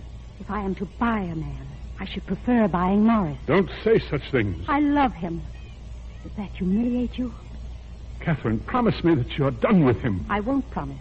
Then I must alter my will. You should. You should do it immediately. Sit down, Father. I will get paper and pen. No, there's time. I wish first to consider it carefully. But what is there to consider? Let the clinic have the money. I don't want to do this. I don't want to disinherit my only child. I know that you don't. You'd like to think of me with sitting in dignity in this handsome house, rich, respected, and unloved. That I may take your money and chase after Morris and squander it on him. I am ill. I don't know what you'll do, Catherine. That's right, Father. You'll never know. Will you?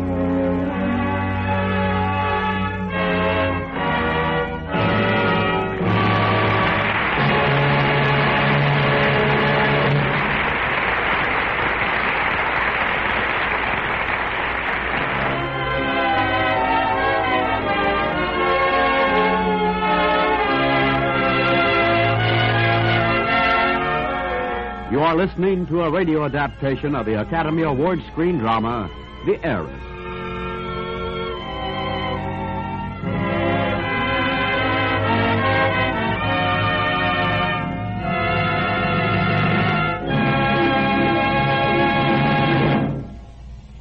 Abraham Lincoln once said, "As I would not be a slave, so I would not be a master." In this statement, Abraham Lincoln not only expressed the basic idea of American democracy, but he also pointed up the responsibilities of peoples and nations who honestly desire freedom.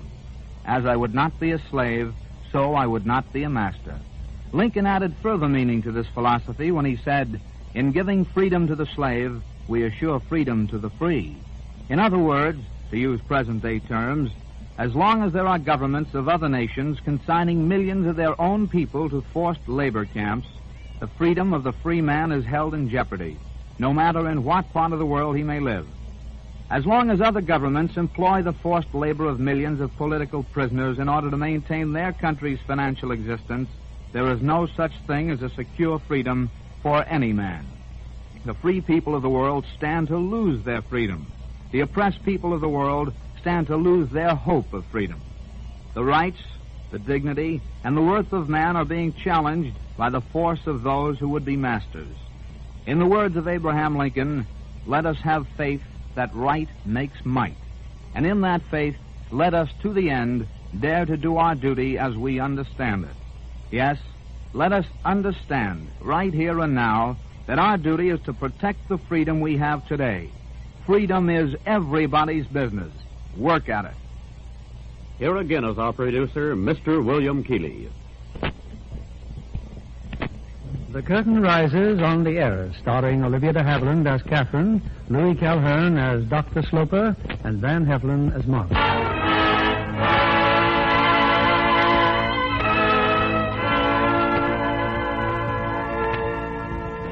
Three years have passed. 3 years since Morris Townsend's disappearance and Dr. Sloper's death. But time has been kind to Catherine. She's become handsome, assured. And now, on a warm summer night in Washington Square... You're home early. Yes, dear. You didn't go to the concert then? No, dear, no, I did not. Now put down your embroidery. Oh, Catherine, this will come to you as a great surprise. Good. I like surprises. Well, then, I have just seen Morris Townsend. Oh, we met quite by accident. He's only been home a week, and he... Catherine... Go on. Oh, Catherine, he asked so many questions about you. He had heard that you had not done that. He fears that you never judged him rightly, dear. You were here in this room the night he deserted me. If you would just try to understand his side of it, dear. I can hear that you have been with him. He has beguiled you again, and you talk like a fool. I don't care what you think of me, dear. I am convinced that you will be happier after you have seen him. Save your breath, Aunt Penniman. I will not see him. Aunt Penniman. Have you dared? He walked home with me. He implored me to ask you. Go to the door, Aunt, and tell Morris Townsend that I am not at home. Please, Catherine, if you will just... I am not at home.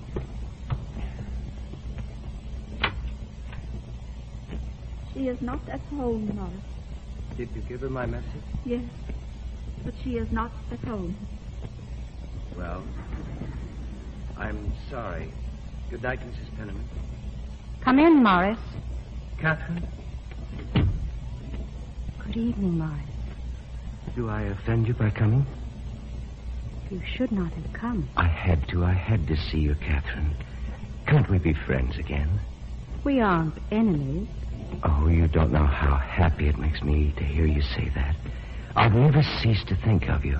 Morris, if you cannot be honest with me, we have nothing more to say to each other. But I've come all the way from California to see you, to explain. It's late for explanation. Oh, no, Catherine, no. I would have been here long ago, but I had to beg and borrow the passage money. Between New Orleans and Charleston, I worked as a hand, a common seaman. Now that I am here, you will give me the chance to vindicate myself. You must, Catherine, for the sake of what we've been to each other. What is it you want to explain? That it was because I loved you that I disappeared that night. I might have done you a great harm, Catherine. Oh, my dear, no man who really loves a woman could ever permit her to give up a great inheritance just for him. That's only in storybooks. My father did not disinherit me, Morris. He threatened it to test you. But I couldn't be sure of it that night. No, Because I had to make a choice.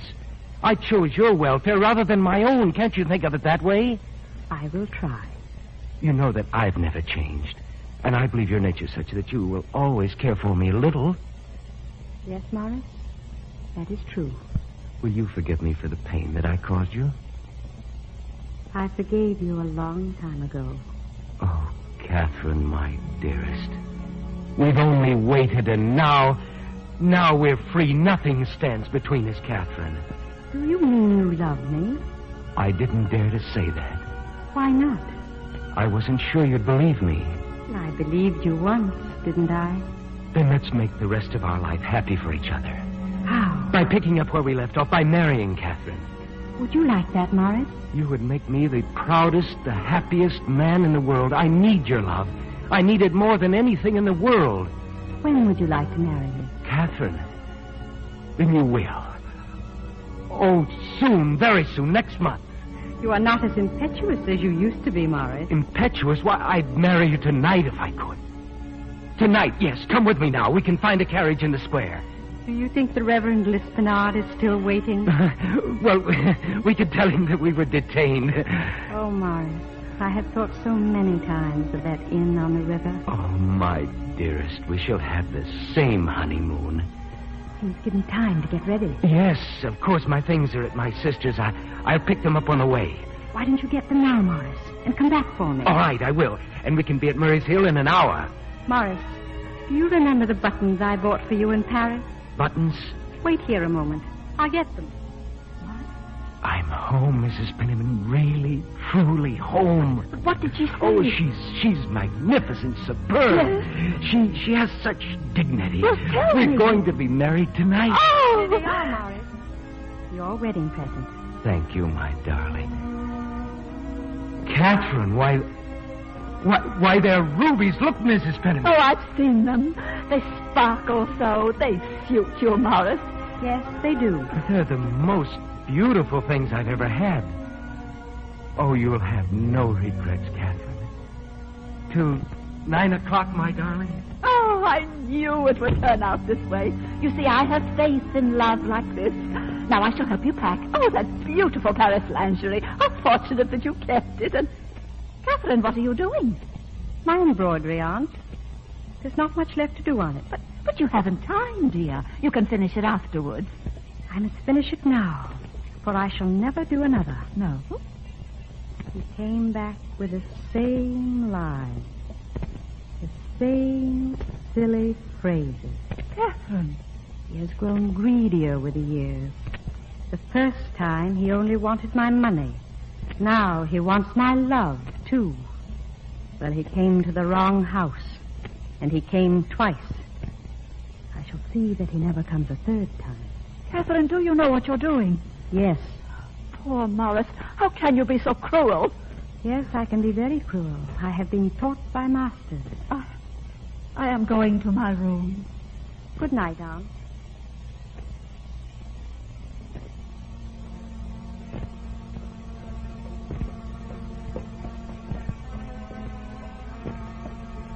Mariah?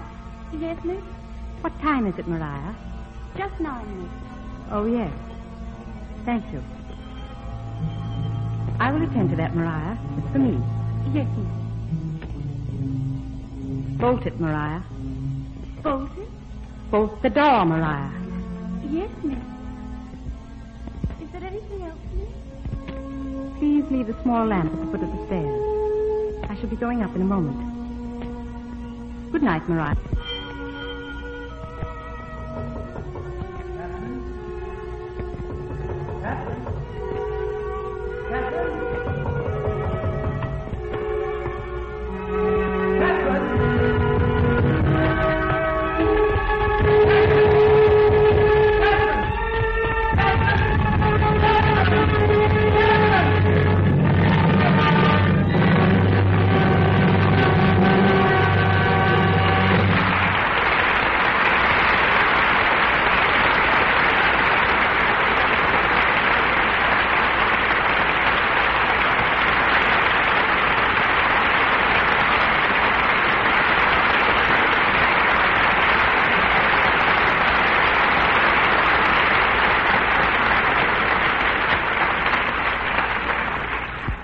We reluctantly say goodnight to the heiress But we want to thank our stars for a memorable evening. Miss Olivia Dehavilland, Van Heflin, and Louis Calhern.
Thank you, Mr. Keeley and staff, for tonight's presentation. Tonight's script was adapted by S.H. Barnett, and our music was directed by Louis Silver. This is Bill Smith inviting you to join us again at this same time next week for another great play from the Broadway Playhouse. This is the United States Armed Forces Radio Service, the voice of information and education.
Jack Benny talking. That's me, Roger Moore. The big story. It's Jubilee. Way back home. The Armed Forces Radio Service is on the air. Yes, hour after hour, day after day, the Armed Forces Radio Service is on the air in round-the-clock operation. You will hear many familiar voices during the next half hour as we present a special broadcast dedicated to this organization, which plays such an important part in the lives of American servicemen and their families stationed in every part of the globe. This is the AFRS story. To tell it, we must start at the beginning. And to start at the beginning, we must have silence. The mute silence of a network not yet born. No giant transmitters with their steel ribs rising into the sky. No waves of sound carrying mirth and music to the four corners of the earth. Our stars cannot talk to you. Our music, drama, news, sports events cannot reach your ears, for there are no facilities to send them hurtling through space. The year is 1942. The war is only a few months old, and it is being fought in remote, faraway places. You're a long way from home now. And into the silence come the awful sounds of battle.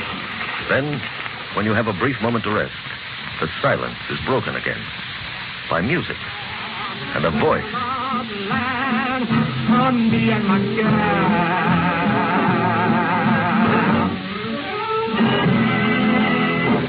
This is Tokyo Rose again, fellas. Playing for me and my gal. Just for you and your gal. By the way, I bet you're lonesome, aren't you? Do you suppose she'll wait for you? It'd be a shame to lose both the war and your girl. Remember when she told you she'd be waiting for you always? But always is a long time, fellas. A very long time. Yes, during those first few months of the war, the only radio entertainment available to servicemen came through the courtesy of Radio Tokyo and Radio Berlin. Actress Sally and Tokyo Rose were getting in their little lick.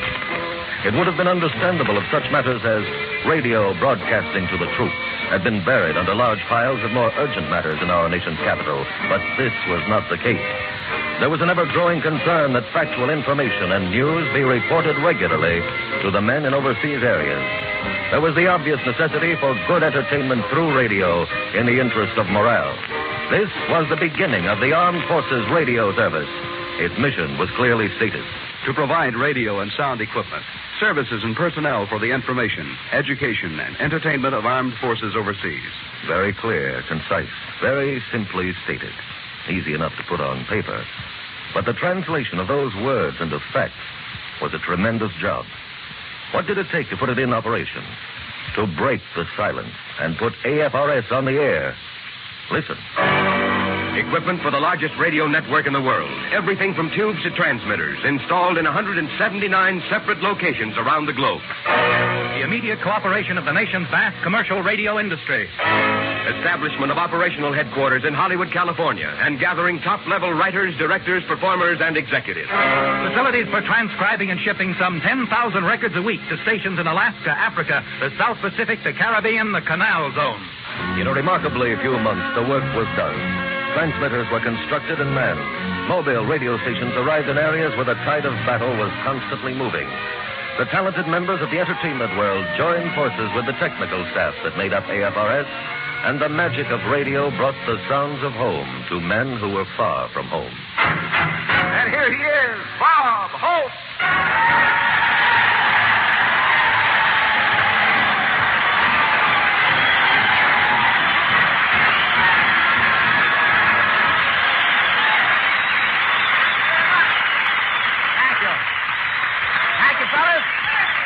Ladies and gentlemen, well, here I am at Point Magoo on the coast of California.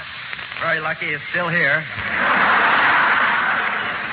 Oh, for the men of the Naval Missile Center. Of course, everything down here is scientific and automatic, and you can tell the Navy runs it. It's all buttons.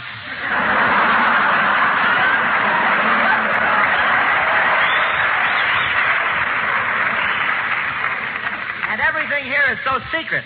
In fact, before they let me do the broadcast, I had to swear no one was listening. I may be right. Point Magoo is like something out of a science fiction story. Last week, the CO put a notice up on the bulletin board. From now on, the moon is off limits.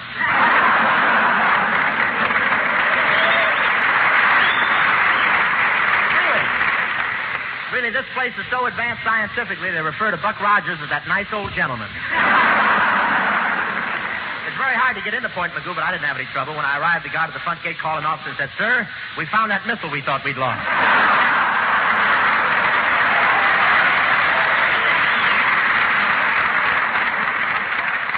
But they really take security seriously here at Magoo.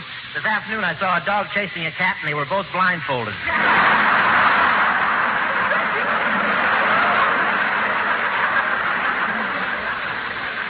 And to keep things really secret, the whole place is usually covered with fog.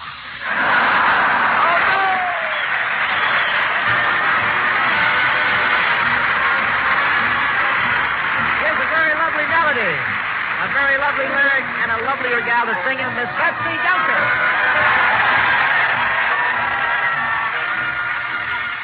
I thought I heard a radio over there.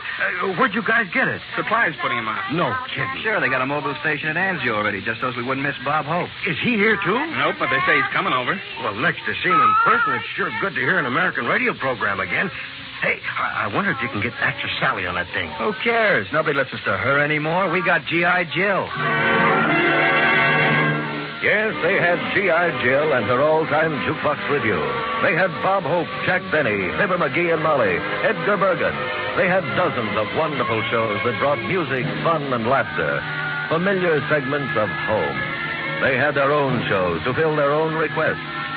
Shows like Melody Roundup for Western music, Mail Call, Jubilee, Hymns from Home. And they heard the voices of familiar stars who were appearing just for them.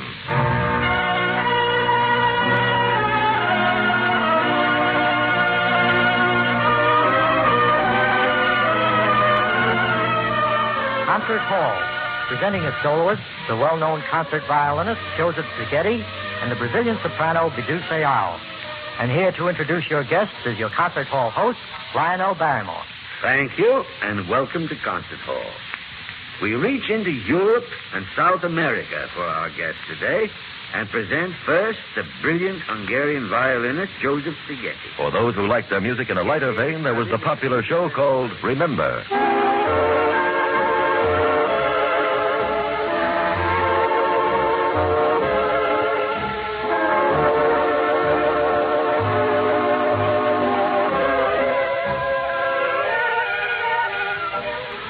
Fellas, this is Bob Young, still substituting for Fred McMurray after 246 programs of Remember.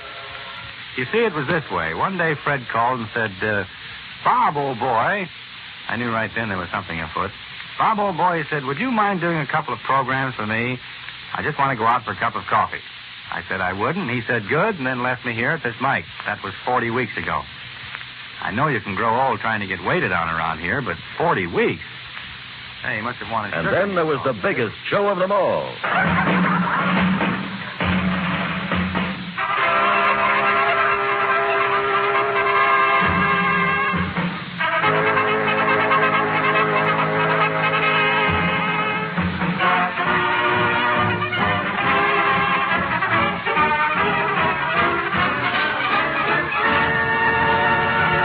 Command Performance, USA.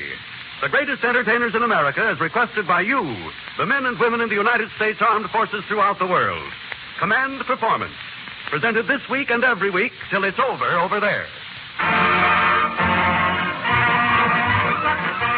Yes, Command Performance, a star-studded show that couldn't have been duplicated at any price. That was the show where servicemen asked for and got the most unusual entertainment.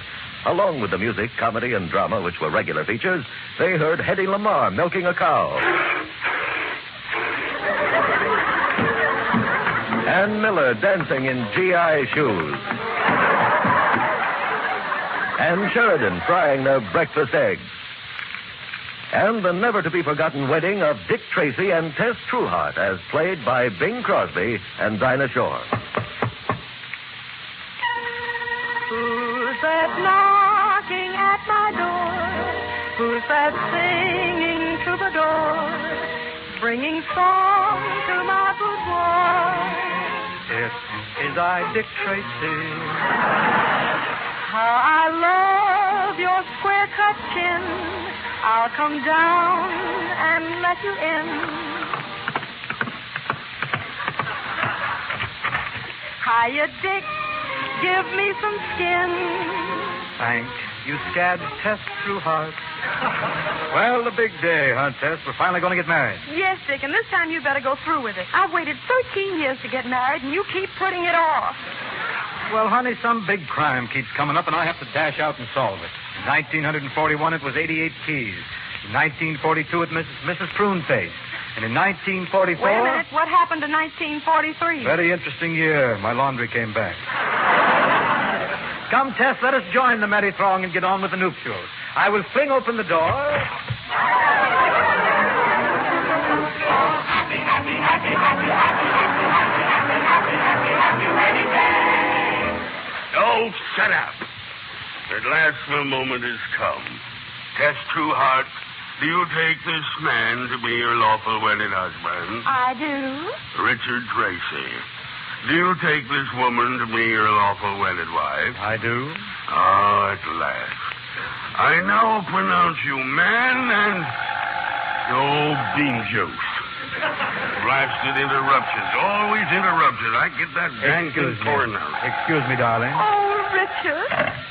Hello, Tracy at this end. Hello, police chief on this end. Well, that takes care of both ends. But let one of the people who was in on all this wartime activity of AFRS tell you about it. let's transfer our microphones to the San Fernando Valley home of the favorite singer among servicemen everywhere, Miss Dinah Shore. Thank you, and hiya, fellas. I'm enjoying listening to this program about AFRS, and it brings back a whole lot of memories to me.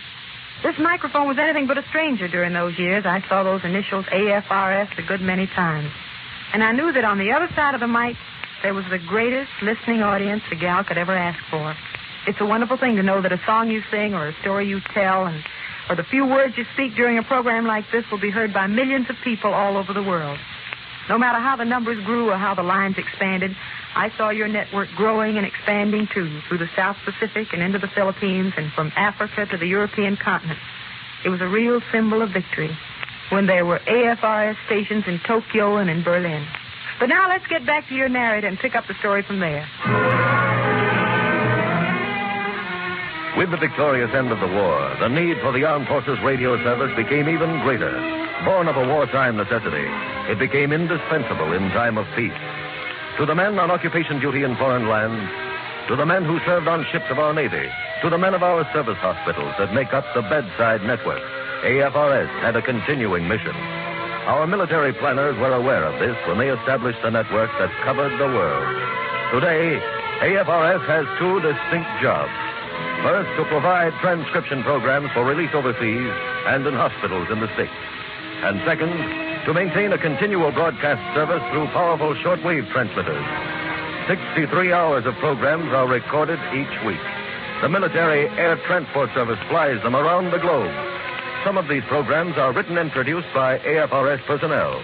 Others are taken directly from the nation's network, enabling the service audience to hear Dragnet. The documented story of an actual crime. The Red Skelton Show. Fibber McGee and Molly. Arthur Godfrey and his talent scout. I am the Whistler. The University of Chicago Roundtable. Yes, all these and many more. Music, drama, comedy, discussion programs. Name it and you'll find it in your program schedule. Of course, there's one small difference. You have no commercials. The programs are first recorded on tape, and then the commercials are deleted, leaving a smooth show with no advertising content. These shows represent millions of dollars invested in time and talent, and it is a tribute to the stars, the sponsors, the advertising agencies, and the networks that they are released overseas without one commercial plug. So in this roundup of personalities who make all this possible, let's by all means include one of their representatives. I am one of the people who pay the bills. I am a sponsor. I can't tell you my name because it's part of my product. And you won't hear it mentioned on this network. I'm not used to being in front of a microphone. I hire others to do that for me, but I would like to say that all the time and effort, yes, and money too, that we sponsors put into our radio program serve a higher purpose when AFRS sends our shows around the world. They bring a touch of home to our men and women in uniform. As a sponsor and as a representative in the field of commercial broadcasting, I'm very proud to be a part of the AFRS family. The other general classification of programs broadcast through the facilities of the Armed Forces Radio Service is written, produced, and recorded right here in Hollywood. These programs, too, run the gamut from drama to comedy, from 5-minute fillers to 30-minute segments of music. And among the most important are the dramatic and documentary programs, which have earned AFRS the highest awards in radio. First award presented to AFRS for the Information and Education Program Series Fellowship. First award for the program series Pride of Service. First award for the program series This is Russia. First award for the program series Ambassador of Goodwill. Special citation from the National Conference of Christians and Jews. Special citation from the Freedom Foundation. Yes, and back of these awards is the diligent work of highly trained personnel who understand the problems involved in each project. A script or series of programs may start with a teletype message from Washington, D.C. to Hollywood, California. The basic idea is discussed and expanded by the commanding officer, the chief of operations, the program director. It is turned over to the writer, who does the necessary research and then begins to weave facts together and to get them down on paper in the form of a dramatic script. The words mount as the story is unfolded, and the first draft is completed. The script passes through various hands for comment and revision, and is finally marked approved for production. Now, the director takes over and begins casting the show. The stars and the supporting players who will bring the words to life, who will give warmth to the cold words of the script and reality to fictional characters. Meanwhile, the talented composers of Hollywood are at work, creating a musical score for the production, matching the words with music, underscoring the dramatic scenes, adding one more important part to the elements that make up a radio program. The sound effects men are busy, too, working out all the sound problems that are indicated in the script, effects which will lend realism to the finished product. Rehearsals begin. The director brings all the elements together. Stars and supporting players become letter perfect in their parts. The orchestra carefully rehearses under the watchful eye of the conductor. The dress rehearsal comes off without a hitch, and then they're ready for the final take. The sign over the control booth says, "Stand by." The actors assemble at the microphone. The conductor raises his baton. The director gives a cue, and the program goes on the air.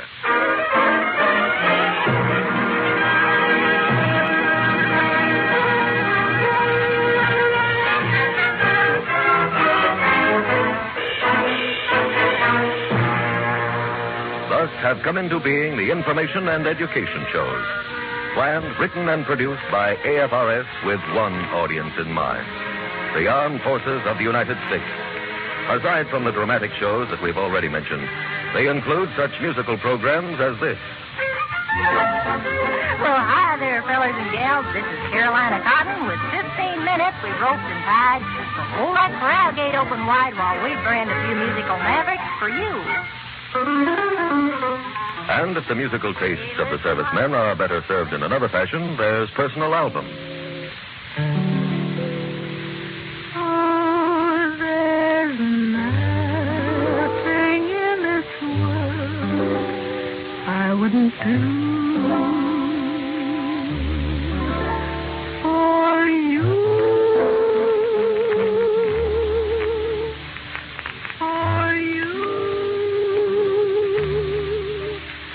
Well, fellas, there's that theme we love to hear. It's Monica Lewis time. And here comes Monica with personal album, packed full of your very own musical favorites. Monica takes a quarter hour off from her duties at the film studios to sing your songs and to visit with you. So let's roll out the welcome mat for the gal with the beautiful blonde hair and those big brown eyes, Monica Lewis. Thank you, Del, and hi, everybody. Well, here we go again with more mail and more songs to sing. Once again, answering the requests of men stationed overseas who send thousands of letters pouring into AFRS headquarters every week. There is the Lena Romay Show. Luna que se quiebra bajo las tinieblas de mi soledad. ¿A dónde vas? Dime si esta noche tú te vas de ronda como ella se fue.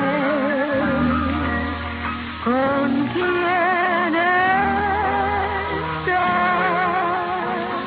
Or perhaps the men hear their requests answered on other programs, such as Jubilee or Hot Off the Record Press. And for the actual voices of families and friends, they need only tune into the popular Way Back Home program, where they hear the bell in the steeple of the local church on a Sunday morning calling the worshipers to service. The traffic noises on the main street of their own hometown. Oh, well, hello, Gene. We're just doing fine. It's still dry and hot here. But we're expecting you home in October, and we can hardly wait for the time for you to come. The personal message from a loved one that is recorded and sent around the earth. Each day brings a new assignment. Each week calls for a new production schedule to fill the many hours of programming. To complete the picture of this portion of AFRS activities, let's switch once again to another studio across town and hear from one of Hollywood's finest dramatic actresses, Miss Claire Trevor. Thank you. And hello, everybody. It's nice for me to be able to talk to you as myself now, instead of as an actress. I've just finished reading a script that I'll soon be doing for the Armed Forces radio service. I hope you enjoy the program when you hear it. I do want to tell you how much all of us in Hollywood realize your need for entertainment and for factual information. After all, that's our business. Creating characters on the radio, in motion pictures, on the stage. Characters that you will remember. From the bit player to the star. From the sound effects man to the recording engineer. We're all in this with but one purpose in mind. To provide you with the best of whatever talent we may have. As Dinah Shaw said earlier, you're a great audience. There is one other very important part to the AFRS story, the shortwave operations, with broadcasts beamed to virtually all points on the surface of the Earth. 12 powerful transmitters located on both coasts of the continental United States send out nightly shortwave broadcasts, all night long, every night. In addition to our servicemen and women, these programs are heard by an estimated 90 million persons of all nationalities who recognize our voice as the voice of truth. About 45% of this broadcast time is devoted to straight news, no commentary, no editorializing, just the accurate, undistorted news. Into the shortwave room of AFRS come the reports from all over the world by direct wire from the major news services. Here they are edited and prepared for broadcast, and the actual broadcasting is done by enlisted men of the Army, Navy, Air Force, or Marine. From AFRTS Los Angeles, here is a summary of the latest world news. Airman First Class Les Osborne reporting. First, here are the highlights. And among the fraternity of newsmen, as in the entertainment world, there is great respect for the other man's ability. Let one of them tell you what he thinks of the coverage that AFRS gives to the news. Here is Mr. Knox Manning. I'm standing now in the shortwave room where a battery of teletype machines is pouring out the news on long yellow sheets of paper. It's a theme with which I'm quite familiar, having reported the news myself for something over 20 years. But nowhere here will you see anything that looks like the traditional newsroom. No reporters dashing in with a scoop. No society editor looking for a flowery phrase. It's all business here, and the business is news. The staff, partly military, partly civilian, is conscious of its responsibility to carry the straight news, factual and uncensored. Even during the recent presidential election, AFRS carefully took the middle course, reporting the campaign without bias or prejudice or attempt to influence. In my time as a newsman, I've covered everything from social events to crime waves, from battles in the divorce courts to battles between nations. But let me just say this. The shortwave broadcasts of AFRS come the closest to real news reporting that we have today. There's no slanting, no opinions, no editorials, just news. Probably no other single type of program is more popular than the sports broadcast. Once again, AFRS stands at the top of its field, for this is the largest sports network in the world. All year long, play-by-play broadcasts of all types of sports events are shortwave overseas. The World Series, the tennis championships, the Olympic Games, the top professional and collegiate football matches. All the major sports events reach our servicemen wherever they are stationed. Yes, all these many things we have talked about make up the Armed Forces Radio Service. It's a big operation involving many people, technicians, writers, performers, directors, executives, military personnel, and civilians. And back of it all is the American public. A public, incidentally, that never gets to hear the broadcasts of this network. For a word about them, we switch you once again to another studio in Hollywood. It may be just a bit noisy because there's a rehearsal in progress there now, starring a man who's landed on more beaches in the movies than most of us have in actual war, and who is also a veteran of 6 years' service in the Army, Mr. Forrest Tucker. This is Forrest Tucker speaking to you from a rehearsal studio in Hollywood. We're about to record a dramatic show for broadcast to our armed forces overseas. When you talk about the public, the great American public, I'm right into the conversation. During the past year, I've had a chance to meet the public in person. You've probably heard about our project called Movie Time USA. I've traveled more than 30,000 miles around the country, big cities and small towns. I've seen the people who go to movies and listen to the radio and watch television. I know what a tremendous thing entertainment is, what a big part it plays in our lives. Those people are the ones who are paying the bills. They're the taxpayers. Our men and women in uniform are getting entertainment wherever they may be stationed around the world. When you get right down to it, it's the people of America who are making it possible. This is a big story that we have covered in a half hour. A story that includes many elements. It's a little 50-watt station on a tiny island in the mid-Pacific. It's a giant 100,000-watt transmitter in Germany. It's a documentary program that reveals the insidious aims of communism to an eavesdropping audience of many nationalities. It's a comedy program that brings a moment of laughter and cheer to a serviceman far from home. It's tubes and wires, turntables, dials, cables, and transmitters. It's the guilds and crafts and unions that cooperate with us. The actors, singers, musicians who perform for us. And above all, it's you, the audience. The sailor at sea, the wounded Marine in a hospital, the listener to one of the 67 AFRS stations around the world. This voice of ours is strong. The signal is loud and clear. Through it, we will continue to promote the highest standards of American democracy within our armed forces. There is no end to the AFRS story.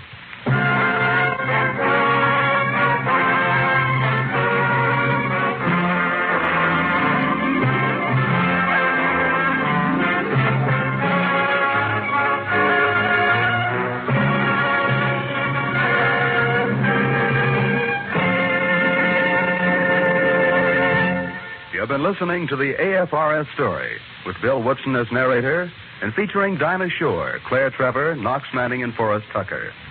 Others in the cast were Julie Bennett, Herb Ellis, Bill Foreman, Leo Cleary, Art Ballinger, Clayton Post, and Jack Lloyd. Music was composed by John Hicks with musical direction by Michelle Perrier. The AFRS Story was written by Robert C. Vinson, produced and directed by Will Scott. Hal Goodwin speaking. This is the United States Armed Forces Radio Service, the voice of information and education. Stand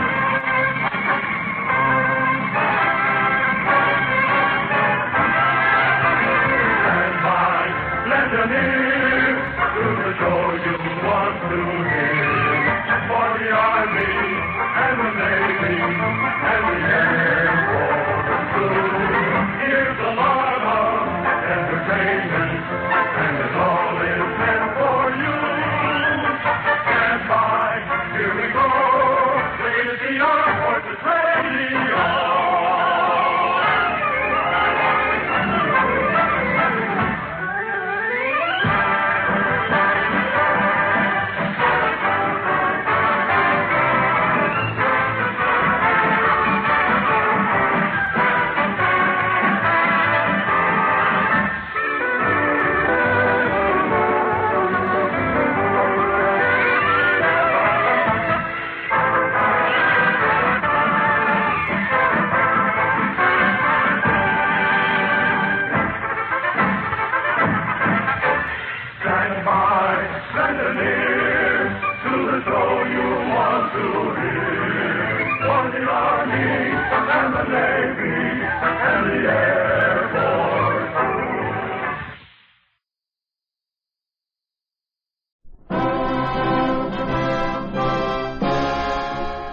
If freedom failed.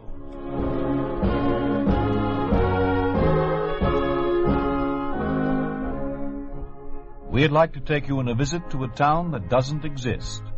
A town we call Springfield, USA. We'd like to show you how things would be in any American town if communism took over. To illustrate what happens to a man of the arts under a communist regime, Gregory Peck plays the part of Charles Reed in A Matter of Fact.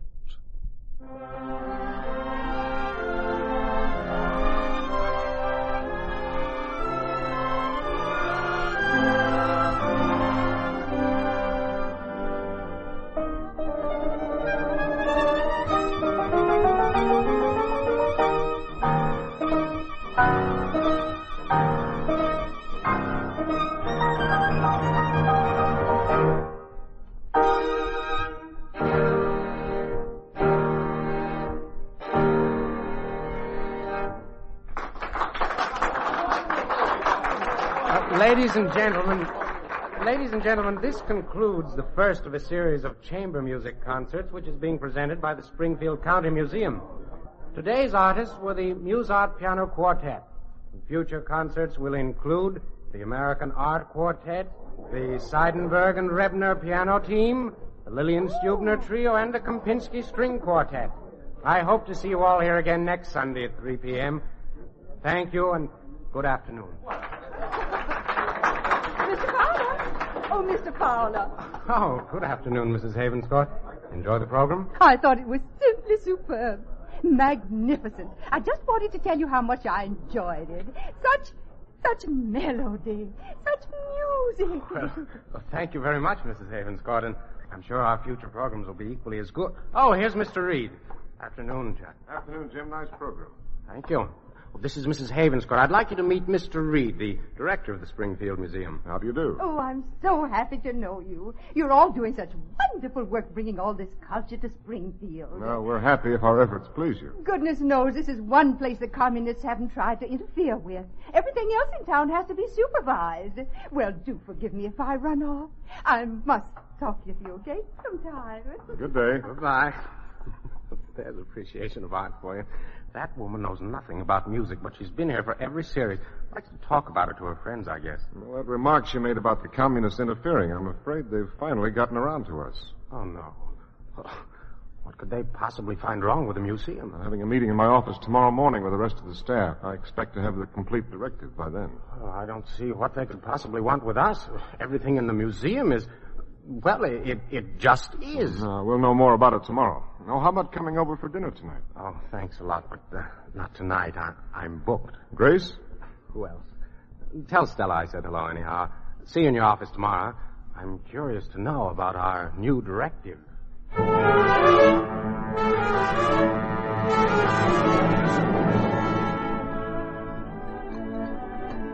Have some more potatoes, Edward. No, thanks, Mom. Charles? No, I'm finished. What's for dessert? Ice cream cake. Pour the coffee, will you? Say, Dad, I heard you and Mom talking about some new directives for the museum. What are they going to do? Oh, I don't know, son. I'm getting the full information in the morning. I'll bet they'll do the same thing they're doing to us in history. What do you mean? Remember that history book you gave me? The one you used in college? Yes. Well, every year when we get our new history text, the facts go farther and farther from what your book says. It's a little confusing. Here we are. Pass me your plate. Well, what is it that confuses you? Well, for example, World War II. I want to read something to you that we were studying today. I'll go get my book. Poor boy. He's confused. I don't understand how they think they can twist facts to suit their own purpose. Do they think people will believe them? Well, look at Edward. All he knows about the war is what he learns in school or what we tell him. Stella, what are you driving at? Charles, I really think we shouldn't contradict their teachings. Stella? Well, they put him in work brigades night after night as punishment for his refusal to accept their version of history. He's the one who's suffering. Sorry to be so long. I couldn't find the place I was looking for. Now, here's what it says. Only the heroic struggle of the Soviet armed forces, which fought fascist Germany single-handed, made it possible for them, without any outside help, to completely smash the Hitler war machine and liberate Europe from the German fascist invaders. Well, doesn't it say anything about a little help from us by means of an invasion? Yes. Here. The main objectives of the landings by the English and Americans was not so much to defeat the Germans as to forestall the complete liberation of Western Europe by the Soviets. Give me that Charles, book. Dad, my book! I'm sorry. Edward, pick up your book. I'll help you now. Charles, I think you'd better rest. You have a meeting in the morning.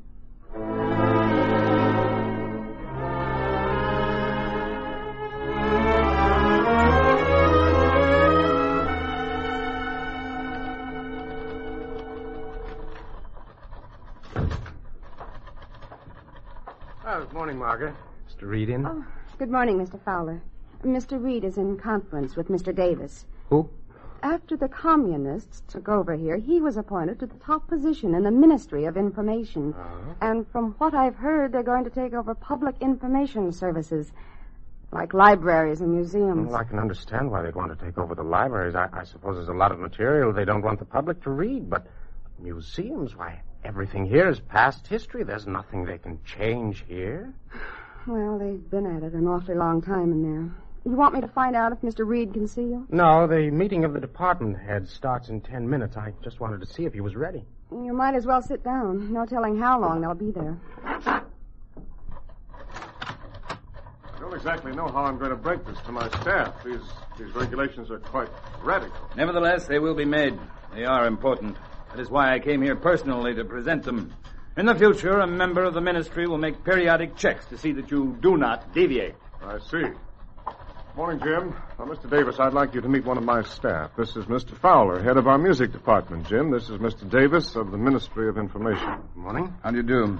It is unfortunate that some of your programming will have to be changed, Mr. Fowler. Changed? How do you mean? Mr. Reed will inform you of the changes. I shall see you again soon, gentlemen. Good morning. What's he talking about? Oh, I'd better break it to the whole staff at once. Margaret, I'll be in the meeting hall. No calls until I'm through. Yes, Mr. Reed. That pipsqueak. That unspeakable moron. Lord, as bad as all that? You know anything about Davis's background? A little. You won't believe some of the things you're going to hear. And coming from that illiterate, that ignorance... Hey, you'd better compose yourself, John. I've never seen you this flustered. Well, I've never been this flustered. I didn't sleep well last night. Blew up at home, and now this. Good morning. Good morning, gentlemen. Please be seated. Gentlemen, I suggest you prepare yourselves for a shock. Or rather, several shocks. All of our schedules here at the museum have been altered. Music, films, talks, and the art exhibition. We'll start with Fowler and his musical program. What was your schedule, Jim? We were going to present a series of 12 concerts featuring the chamber music of France. You had the first program yourself yesterday afternoon. Yes. Effective immediately, the entire program will be discontinued. Oh, no. Jim, you can't be serious. I'm perfectly serious. Now for the documentary films, gentlemen. The series of films entitled Fishing Around the World is canceled. An approved film showing the advantages of living on a collective farm will replace the one entitled Speckled Trout Across Canada. I presume that this film is considered subversive. Gentlemen, quiet, please. Now, here are the written regulations governing your various departments. I shall not cover the instructions given us in regard to which paintings we may exhibit, nor on the subjects we may discuss. Your schedules will be altered to conform with these approved programs immediately.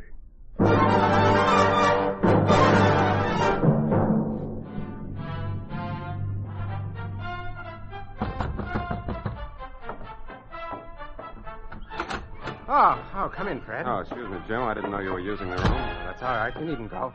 Now, where till I turn this down? Yeah, that's better. Didn't realize how loud I had it. Yeah, it's nice. What is it? Some of the approved music.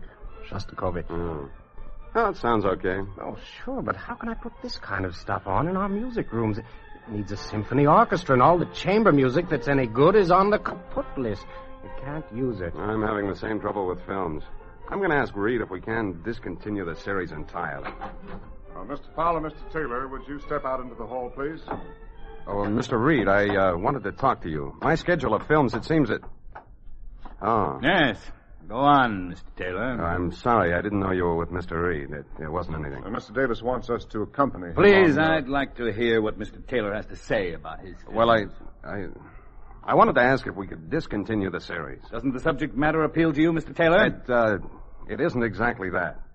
It's, just that the attendance has fallen off. It hardly seems worthwhile. Nevertheless, you will continue to show them. And I suggest that you publicize them a little more than you've been doing. That may increase the attendance somewhat. I shall be happy to comply with any instructions issued by the director, Mr. Reed. After all, it is his prerogative to determine... Mr. Taylor, I should like to remind you that the cultural activities in this city fall under the Ministry of Information, and I am in charge of that department. Mr. Reed serves only to transmit orders from my office. Now, just a minute, Mr. Davis. I am director of this museum. I don't intend to be a mere figurehead. I am not interested in your intentions. I shall remind you of one thing.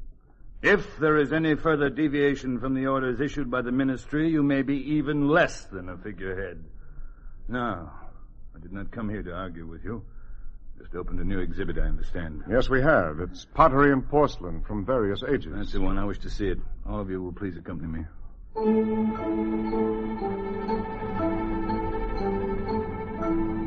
This is the section, Mr. Davis. What in particular did you wish to see? All of it. It's quite a large room. Good display cabinets. Good afternoon, Mr. Reed.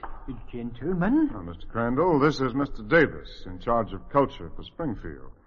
He wishes to see your pottery and porcelain exhibit. Oh, that's very nice. We have a wonderful selection from primitive times to the present day. Now, where would you like to start? It all looks the same to me. This place reminds me of a novelty store. Oh, but surely you're not serious, Mr. Davis. Well, now, let's start right here with the decorated pottery of ancient Greece and Italy.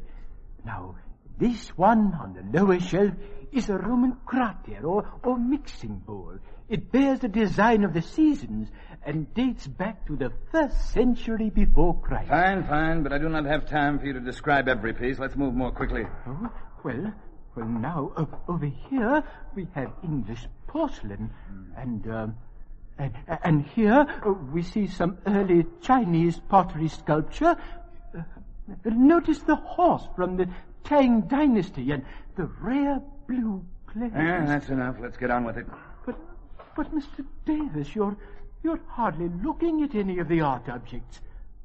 Why do you keep looking at the walls and ceiling? I was thinking that it is a shame to waste such good storage space. Mr. Davis. Mr. Crandall, I don't think that Mr. Davis cares to see anymore. On the contrary, I find it quite interesting.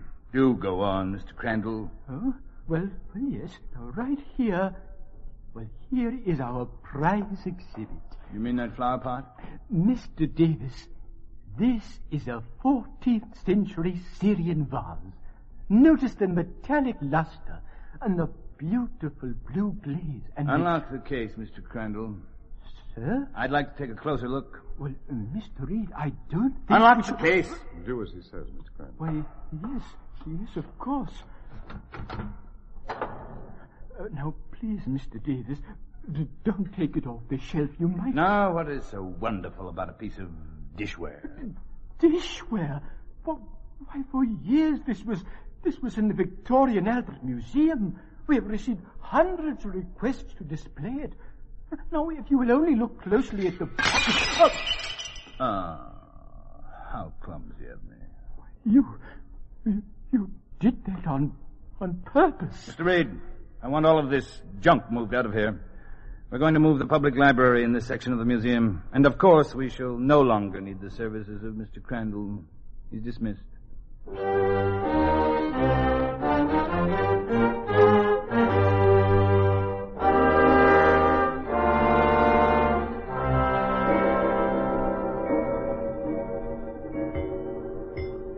That must be them now, Charles. Will you get it? All right. Well, good evening. Come in. Hello, Charles. Evening, Jack. Here, let me take your coat. Hello, Grace. Jim, nice to see you. Here, Charles, I'll put the coats away. Give the children a drink, will you? Oh, children. You make it sound like you two are a couple of old fogies. No such thing. Here, I have the martinis all mixed. Shall I pour one for you, Stella? Yes, indeed.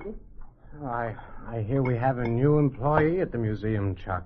You didn't mention that to me, Charles. He just came to work this morning. I didn't know I was getting him. He was appointed by the ministry. Davis's idea. Oh, who is he? His name is Shukov. He's from Russia.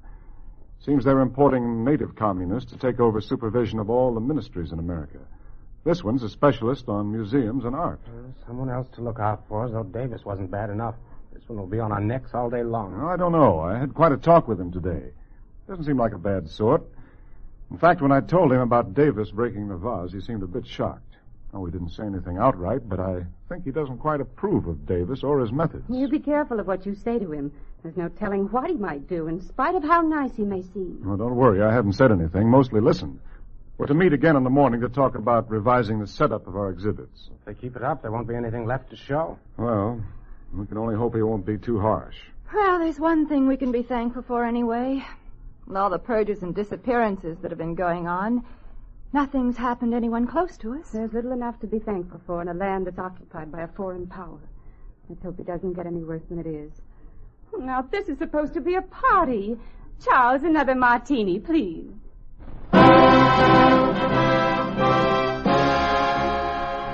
You are listening to A Matter of Fact, starring Gregory Peck.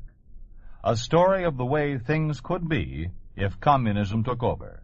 A picture of what life would be like under a communist regime in an ordinary American town. A town we call Springfield, USA.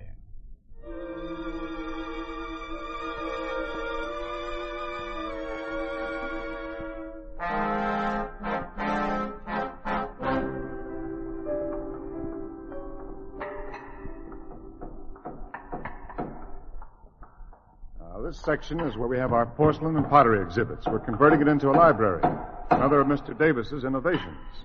Seems to be a rather small area for a library. Mr. Davis tells us that our library will be considerably thinned out by the time it's ready to move in. I see. I have enjoyed immensely this tour of your building. Well, this is all of it. Huh? Well, then I wonder if I might speak to you alone, Mr. Reed. Surely. Oh, Jim Davis is coming in this afternoon to look over our exhibits on inventions. I wonder if you'd mind checking there to see if everything's in order. Oh, sure, be glad. Now let's step into Crandall's old office, get away from this noise. I have a slight headache. Sorry? Hope it's nothing serious? No, I don't know. I've been having them for some time. Please sit down. Thank you. Chairs are a bit dusty. Ah, what did you wish to speak to me about? Mr. Reed, some of what I say to you here, I will say at great risk to myself, although I have no notorious revelations to make. You are an intelligent man, and you have a deep appreciation of the arts. Well, thank you, but what... In Russia, I held a position similar to that which you hold here. And in Russia, the communists did the same things they are doing here. At first I protested. I soon found that it was safer to do as they said. By following the party line, I became an authority on museum work, although I was not particularly more qualified than many others. Well, Mr. Shukov, why are you telling me this? Because I respect you, Mr. Reed. And because I want you to respect me. There will be things, intolerable things, that I must make you do while I am here. Changes in your work that will repulse you. I hate it, all of it. You know that you could be killed for making a statement like that. Yes, I know. But I had to speak to someone. You see, I had spent my whole life in Russia until they sent me here to supervise the alterations in the American museums. Always I had heard about how freedom of expression was denied to the American people. What caused you to change your mind? I have been impressed by the truthfulness of your museums. There as they should be, houses of truth in which there can be no place for falsification and counterfeits, things that true scholarship cannot tolerate. No, so far, we haven't had to falsify anything. Ah, but you will. I don't understand. What is there in a museum that you can make false? Everything here is simply a matter of fact. You can't change facts. You would be surprised at some of the facts that communism can change. In fact, you may witness the alteration of some facts this very afternoon when Mr. Davis arrives.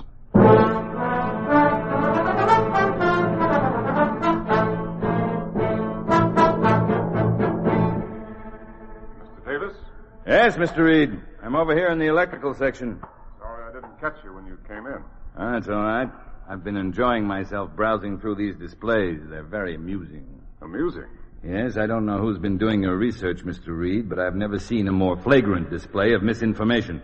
Take this exhibit right here, the works of Thomas Alva Edison. Edison was one of America's greatest inventors. But what did he invent? What? Everything you see on display here. Permit me to show you where you're wrong. This card here, for example. It reads, Edison includes among his first inventions in the field of telegraphy the transmitter and receiver for the automatic telegraph, similar to the model displayed here. Well, he did invent it. Mr. Reed, I have with me some notes from the encyclopedia compiled by the Communist Academy of Science. In them, you will find that the transmitter and receiver shown here were invented by Jacobi in St. Petersburg in the year 1845. Mr. Edison wasn't born until 2 years later. Mr. Davis, I don't believe that, and I don't think you do either. This is just one of the many errors I find here. It seems that your greatest errors lie in the dates of these inventions. The most important advances in almost every field come after the revolution in Russia. Under communism and its resultant freedom, men of science were able to forge ahead in these many fields. Let us consider this carbon telephone transmitter. Edison worked with Emil Berliner on that. They invented it together. The telephone was invented in Russia. I see that you have credited Edison with the invention of the first motion picture machine. This was invented by Ballplayers. Just what other inventions did the communists inspire, Mr. Davis? In this department, almost everything you have attributed to these imposters. You know, of course, Vix Desemsky. No. Then you are not fit for your job. He invented the photographic method of recording and reproducing sound. Edison had nothing to do with that, nor with sound motion pictures. I think I've heard enough, Mr. Davis. There is much more, Mr. Reed. You will see that the proper changes are made. Come with me. Here. A model of the plane in which the first sustained flight was made by the Wright brothers, Poppycock. 25 years before them, Golubev became the first flyer in the world when he flew the first motor-driven plane built by Alexander Motshasky, the father of modern aviation. May I see those notes, Mr. Davis? You may. And in your office, you will find a copy of the Academy of Science Encyclopedia to guide you in making the necessary changes in these exhibits. I see. Well, this is quite interesting. The theory of jet propulsion was originally developed under the Communist Aeronautic League. And the design for the first jet plane was suggested by Tsiolkovsky. Yes. Now, this list covers a multitude of subjects. Aeronautics, electricity, transportation, communication. That is correct. Please see that the guide cards are changed in accordance with the Academy Encyclopedia so that proper credit is given for all these works. Is that all? Yes, that is all. Oh, yes. The bust of Benjamin Franklin in the main hallway. You wish to have the bust removed?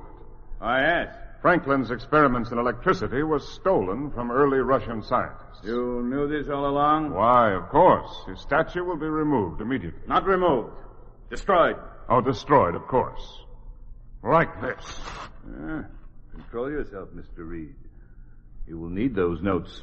You serve no purpose by tearing them up. Now, let us play safe. Let us destroy all photographs and paintings and statues and books. Burn them! I don't think that will be necessary. Just a certain few which we find are not in keeping. And the names of the artists will be removed from our paintings, and we'll add the name of some communists. Mr. Reed, you've been working too hard. A little rest will do you. What of our painting in the lobby? The one of Adam and Eve. Shall we have it removed? Or has it been established by the ministry that they, too, were communists? Don't get excited. Oh, I have an even better idea. Why don't we just tear down the whole museum, Mr. Davis? This model of the telephone. Edison didn't invent this. Tear down and destroy. Where did communism begin its work of alteration, Mr. Davis? Wasn't it with the churches? All the churches have been closed or destroyed. Like this. What about the symbols of religion? What about God, Mr. Davis? You destroyed the statues and paintings of Jesus Christ himself. And freedom. What have you done to freedom? You've torn it from the people. You've ripped the heart and soul out of every freedom-loving country on earth. Ripped the heart out as you rip fine tapestry. Destroy. Destroy as you destroy a fragile piece of valuable pottery. Like you destroyed every semblance of decency. Like you destroyed human rights and religion and freedom. Destroy every vestige of decency and honor and faith and life.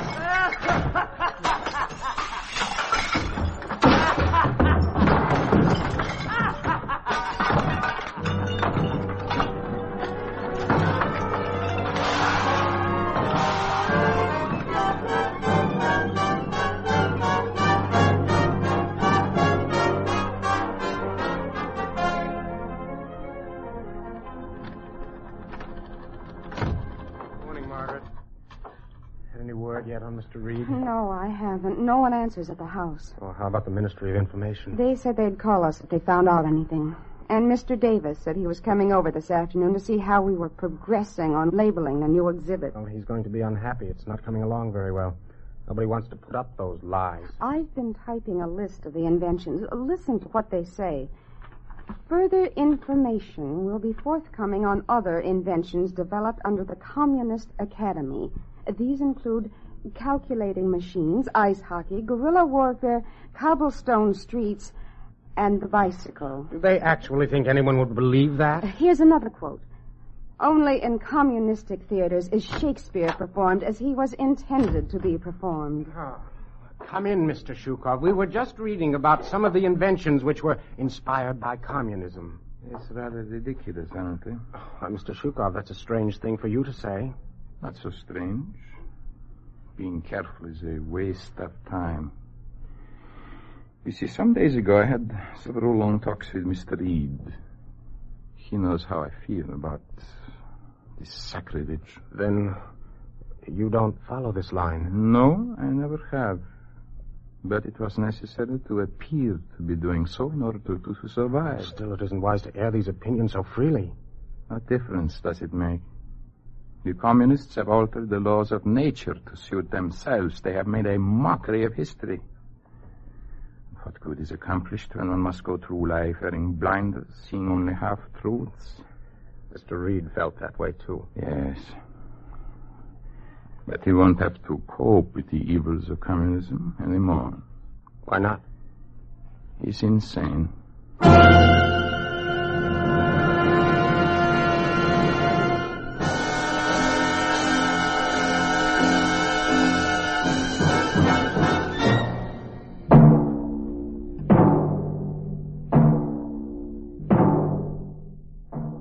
You have just heard what happens to a cultural institution under a communist regime. You have just heard how facts can be altered to suit the purpose of the party in power. You think this could not happen? It did happen. It did happen in the communist-dominated country of Russia. It did happen in the Lenin Museum in Moscow. In this museum, in order to hide true facts, the communists destroyed and counterfeited all material unfavorable to their regime.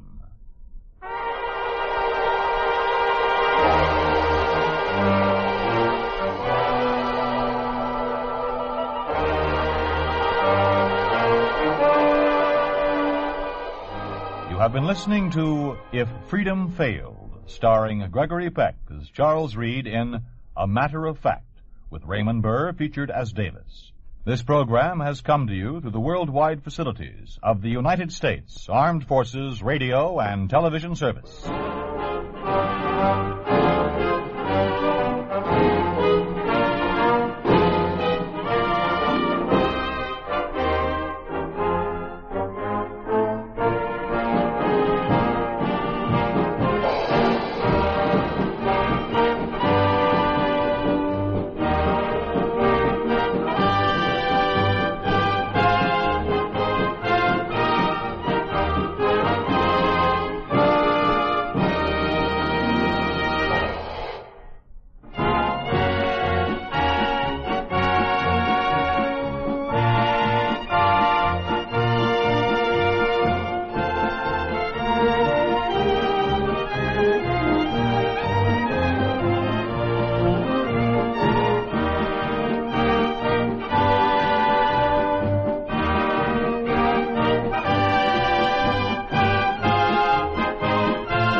If Freedom Failed.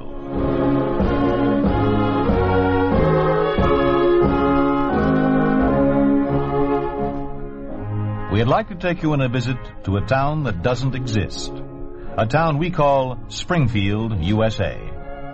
We'd like to show you how things would be in any American town if communism took over. This is the story of three ball players. The story of what can happen to any sport under a communist regime. With James Whitmore in the leading role of Rudy Gans, this is the story of the Ballplayers.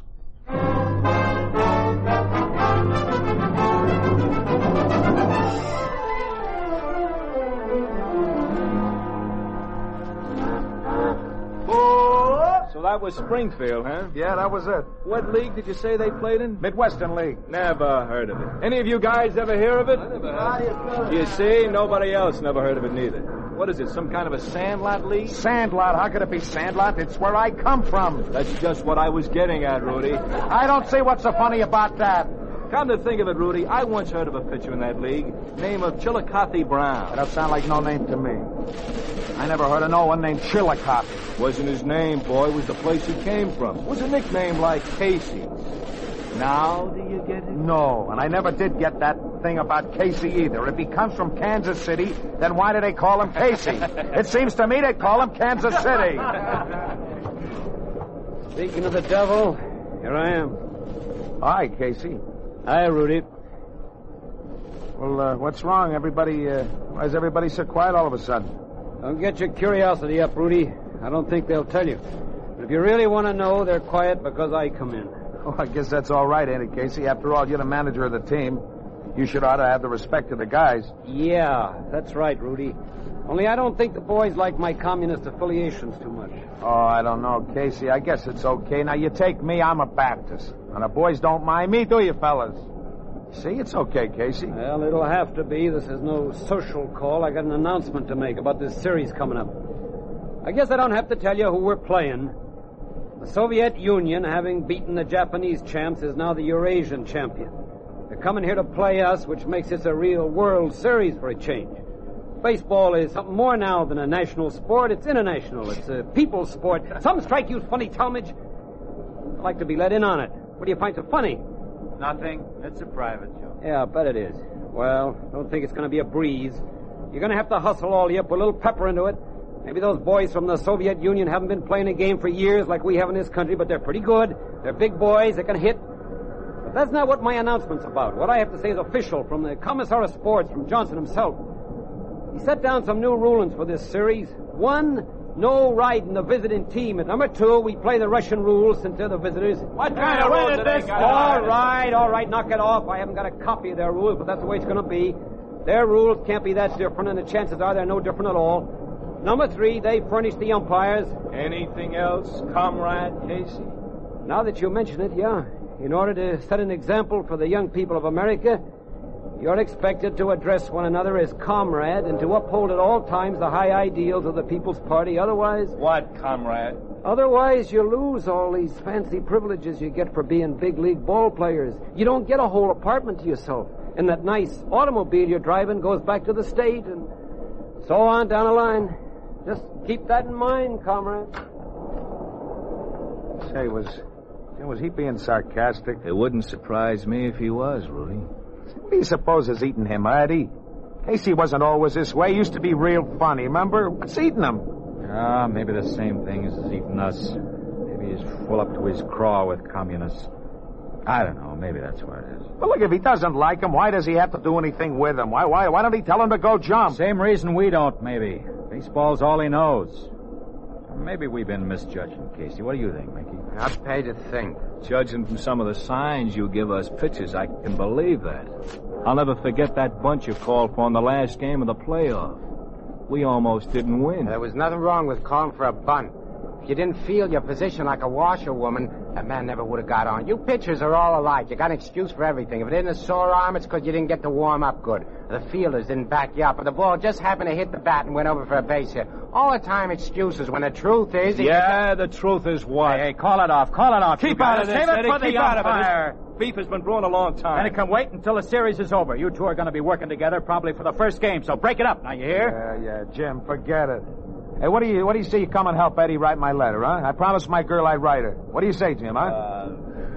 Okay. Don't think this is over, Dinelli. We'll still settle this after the series. Yeah, you know where to find me. Come on, Jim, now sit down. You getting the pencil and paper ready? Yeah. Rudy, why don't you go to night school, eh? A man your age ought to be able to read and write. Well, I would, Jim, but we play so many night games. Now, what'd be the point of it?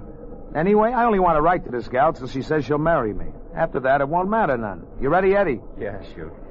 Well, dear Effie, well, kid, here we are, heading into New York for the World Series.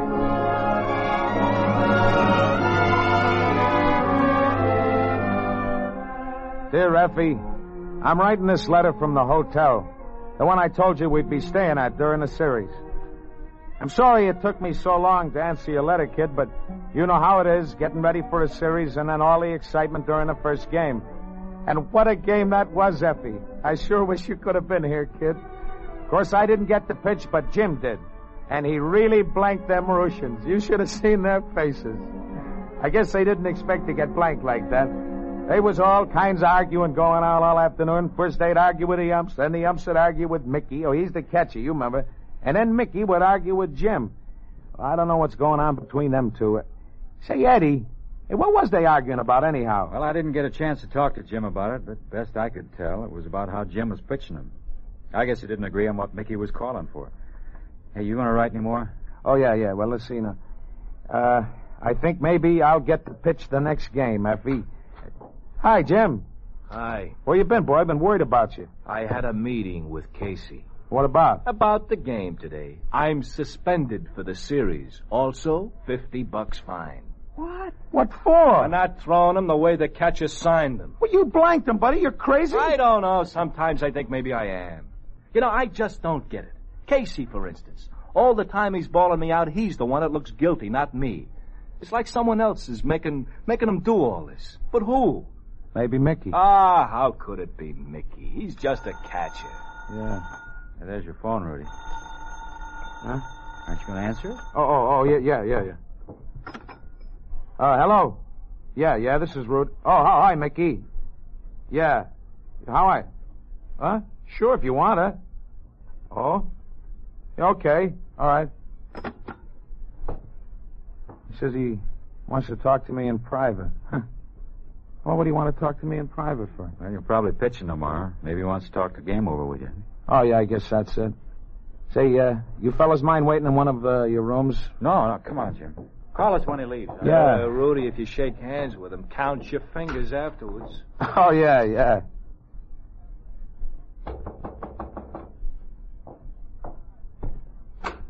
Hi, Mickey. Come on in. Thanks. You're pitching tomorrow, you know. Casey just told me that for sure. Oh, that's good. I guess if Jim can blank him, so can I, huh? Yeah, that's what I came to talk to you about, Rudy. Jim and I had some trouble today, you see. He didn't seem to get my signs at all. I asked for a fast one outside, I'd get a curve inside. Maybe his eyes ain't so good. You know, maybe he needs glasses. What? Hey, you're serious, aren't you, Rudy?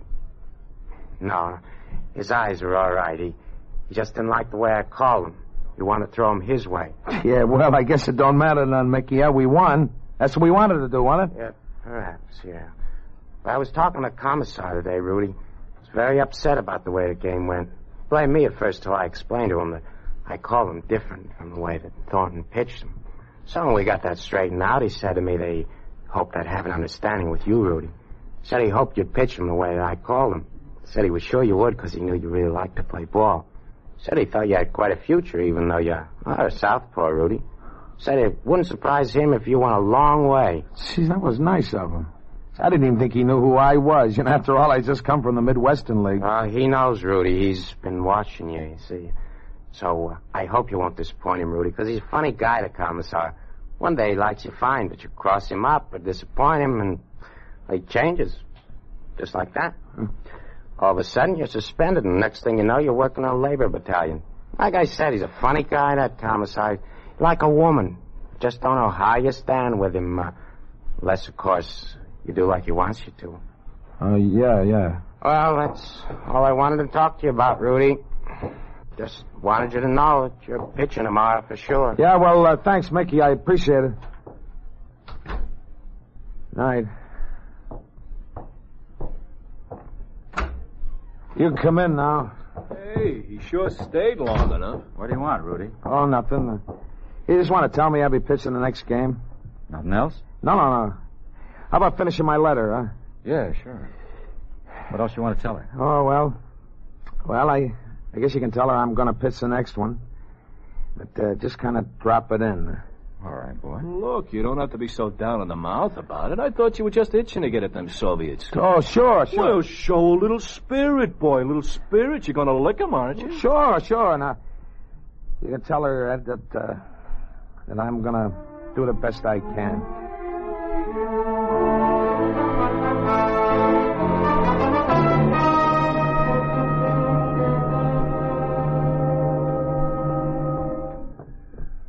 I wish they'd hurry up in there. We ain't wrote my letter to Effie yet. Oh, Rudy, is that all you think about? Here's the two of us suspended and waiting to see the commissar, and all you can think about is having Eddie write you a letter. All right, leave him be, Jim. He only wants to write her about the game. After all, she's his girl. See, I don't hear no talking in there. Hey, why do you suppose Casey and Mickey Donnelly went in ahead of us? I guess Mickey's telling him, the commissar, how I didn't pitch him the way he signed for, huh? But I was all set to, you understand? But when I got on that mound, I began to wind up. Something come over me, and I throwed him like I seen him. Oh, hi, Casey. Come on in, boys. Shut the door, please. Yes, sir. I believe this is the first time we've met. For your information, my name is Johnson. You may have heard of me. I'm Commissar of Sports. Now, let me see. You there. Who, me? Yes, you. You're Talmadge, I suppose. I'll take odds you're Talmadge. You might lose. No, you fit the description too well. I knew before you came in here that if anyone was to shake his head disapprovingly, it would be you. Yeah? How'd you know that, Commissar? Because I'm Commissar of Sports and have to know these things. You're all alike, you big strapping athletes that have just a smidgen of mentality. The Thorntons and the Rudy Ganses don't much trouble me. But you semi-intelligent brutes, you do. I don't get this. What's he talking about? It isn't important, Rudy. And don't let that other thing bother you. What other thing? The fact that you want to haul off and sock me. How did you know? Because, as I said before, I'm Commissar of Sports and have to know these things. That's why I'm not worried about you three lads, in spite of what's happened. You mean the games? The games? Yeah. Us not pitching them the way Donnelly signed for. Well, I wasn't particularly pleased with your behavior, but that wasn't what I was referring to. No. I mean this. These charges and allegations concerning you three. We can't see him from here, Commissar. What are they? Well, I won't bore you with reading them in toto, but they mostly concern some very nasty business about a payoff. What kind of payoff? Who pays off to who? That's right, Talmadge. I knew I could count on you to get us right down to the core of the matter. I like you better all the time. According to these charges, certain gambling elements have paid off you three lads to throw the series. That's a lie. Of course it is. There, Casey, you see? What did I tell you? It's a lie. Of course it is. You're darn tootin' it's a lie. If we was going to throw the series, would we have won 2 games like we did? No, I expect not. But then, according to these charges, you wouldn't have begun to throw the series until the 3rd game. That would be your game, Talmadge. And you must admit that would be the clever way to do it. Wouldn't it, Talmadge? I don't know what you're talking about. What are you driving at? All this shilly-shallying and sweet talk makes me nervous. Now, what's it all about? You do get excited, don't you, Talmadge? I've told you all there is. The details are here with proof. It's another Black Sox scandal. Statements of witnesses, canceled checks, confessions from the gamblers involved. Even a note written by Rudy implicating the 3 of you. It was a big mistake, Talmadge. You're not watching Rudy closer. Here, look for yourself. I am, Commissar. Only I think somebody else made the mistake. This note isn't in my handwriting. But naturally not. It's Rudy's. It isn't funny, Rudy. It is from where we're standing, Commissar. Rudy here, he can't even write X's backwards. Eddie writes all his letters for him. Everybody knows that. What? I'm sorry, Commissar. I would have told you, only I never figured... Shut up, Donnelly. What are you smirking at, Casey? Get out, both of you. Get out, get out!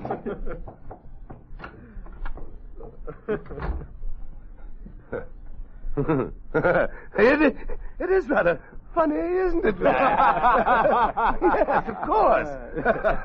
Well, now, we'll just forge a note in your handwriting, Talmadge. That makes it a masterstroke, doesn't it? Why? Hey, don't force me to call in the guards, Eddie. Then we'd have to go through with this. Think what a blow that would be to baseball.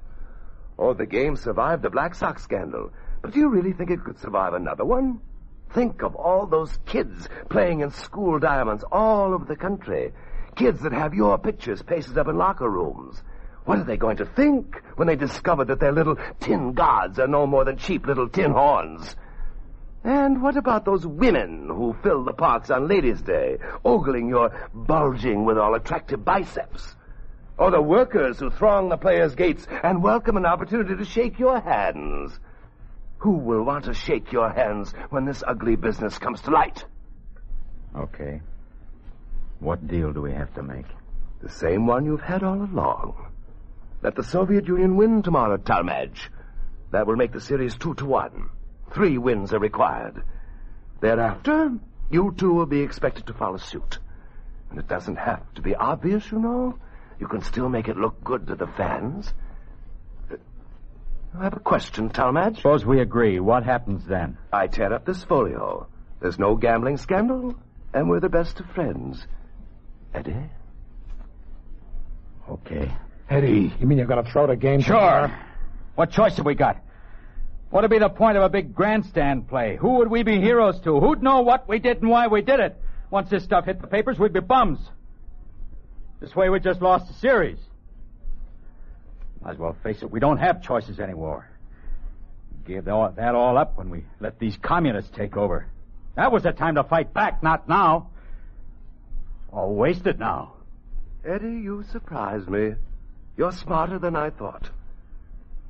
Well, how about you two? Yes or no? Okay. I guess so. Then it's done. Would you lads care for the pieces as a souvenir? No, thanks. You mind if we go now? You interrupted us in the middle of a letter to Rudy's girl, Effie Bell. Yes, by all means go. Effie Bell must have her letter. Thanks. Eddie. What? Give Effie Bell my love, won't you? Sure. Only what would she do with it?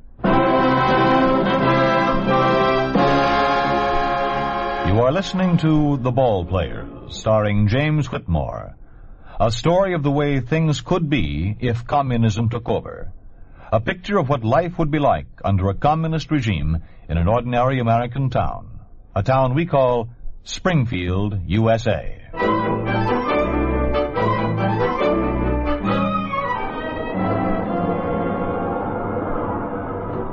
Hey, Jim. Yeah, Rudy, what do you want? I just wondering if maybe you'd write my letter to Effie. What? Oh, you don't have to. I was only thinking... jumping catfish, Rudy. Is this any kind of time to be writing letters? No, I guess not. I just thought it might do something to kind of get our minds off the game, maybe. Oh, sure. 1st to the 8th. The score 2-0 in their favor. And you expect a lousy letter to make us happy. Well, Thornton, at least Rudy's trying. That's more you can say for Talmadge, Yeah, well, you shut up. You ought to say those things about Eddie. You know that fella. It ain't his fault. It's the way that Danelli's signing. Look, he's always signing for curves when Eddie's best ball is a slider. Give him to Ralphie boy. Hey, I don't want to look. What did he do? Freak bagger. Casey, do we have to have Talmadge in there? He's held him to 3 runs. He's doing all right. Play ball, you guys. Hey, Casey, Dinelli and Talmadge are getting into it again. Yeah, Casey, don't you think you ought to go out and brief them on the Queensberry rules? Shut up, O'Hanlon. Benny, start warming up. I'm going out there. Hey, Casey, to tell that Busher Talmadge there's some scouts from the Midwestern League looking him over. I don't care what the agreement was. I'm not going to make myself look that bad. 3 runs is all I'm giving him. Yeah, we'll see about that. You notice Benny's warming up, don't you? All right, what's going on here? You two want to get thrown out of the game? What's up, Danelli? Every time I give him a sign now, he shakes his head no. Who's supposed to know about these batters, him or me? Look, Casey, he wants me to walk this one. There's 1 man in and a man on first. I get another man on, who knows what'll happen. Why should I get myself in a tight spot? What's the difference? So maybe they score again. Not so loud, you fool. There's lots of difference.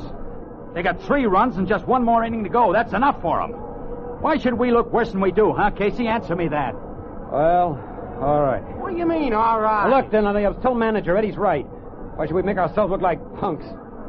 Go on, Eddie. Pop him out. Thanks, Casey. I didn't see him kiss and make up, Casey. For the last time, O'Hanlon, shut up. Hey, it's a pop-up. Get under it, Mickey. You don't want Eddie beats him to it. Hey, look out, you guys. I got it. I'm getting it, Talmadge. That a boy, Eddie. Mickey, look out. Stand back, all of you. Stand back. Give him some air. Well, don't stand there gawking, Talmadge. Go on back in the game. You aren't going to yank me? What about Benny warming up? Oh, it's good for his arm. Go on back like I tell you. You didn't do this on purpose. No, I didn't. Sure, Eddie. Now, don't feel bad about it. It could have happened to anyone. Guys are always running each other. It ain't your fault. He conked himself on a cement. He'll be all right. Yeah. Now go on out there and whip them Russians. Yeah.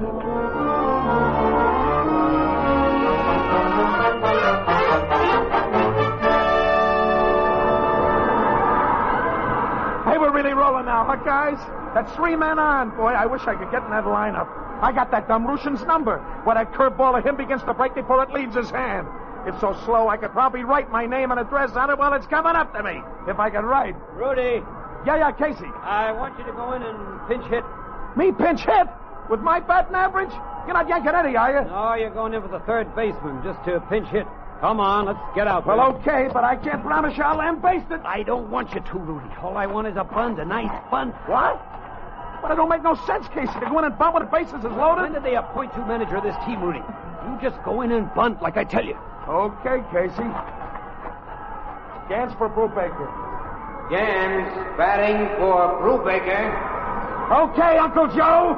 Better stand back, comrade catcher. I swing pretty wide. Sorry, that wasn't it, comrade. You're wasting your breath, Gans. They don't understand English. That don't matter to me, umpire. Just like to hear myself talk. Come on, you big horse. Pitch me a good one. That still ain't it. I like them fast, a little bit slow, slightly outside, and through the middle and up a little bit. Like that one. We see me on. Hey, comrade. What, suppose that one landed. Coney Island, maybe? You know, you comrade infielders ought to be playing farther out, so your outfielders can play outside the park. Say there, is it true you're all going to get motorcycles so you can get those long ones? Well, it's the end of the line, comrades. See you in Siberia. Hiya, Casey. Well, I told you to bunt. I know you did, Casey. But with all them men on base, I just couldn't do it. Especially the way them Russians was grinning like the game was in a bag. I know you told me, Casey, but I just couldn't do it. I just couldn't do it. All right, Rudy. I hope I don't get you no trouble, Casey. Oh, it doesn't matter, Rudy. Well, that's the inning. Stands 4-3 now, doesn't it? Sure, Casey, but why? Oh, nothing. I was just thinking. Got any instructions for me, Casey? Well, no, I guess not, Eddie. You just go in and pitch it the way you feel it. Okay, Casey, I will.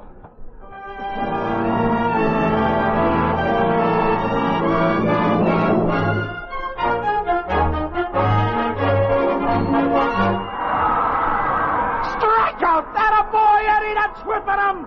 Just two more like that and it's our game, huh, Jim? What's wrong, Jim? Look behind you. We got company. Cops? Yeah. Hiya, Commissar. You brought quite a gang with you, huh? They all selling tickets to the policeman's ball? Shut up, Thornton. Sergeant, postmen at all the entrances? Yes, sir. Commissar, I want to explain. I should hope so, Casey. Is this your doing?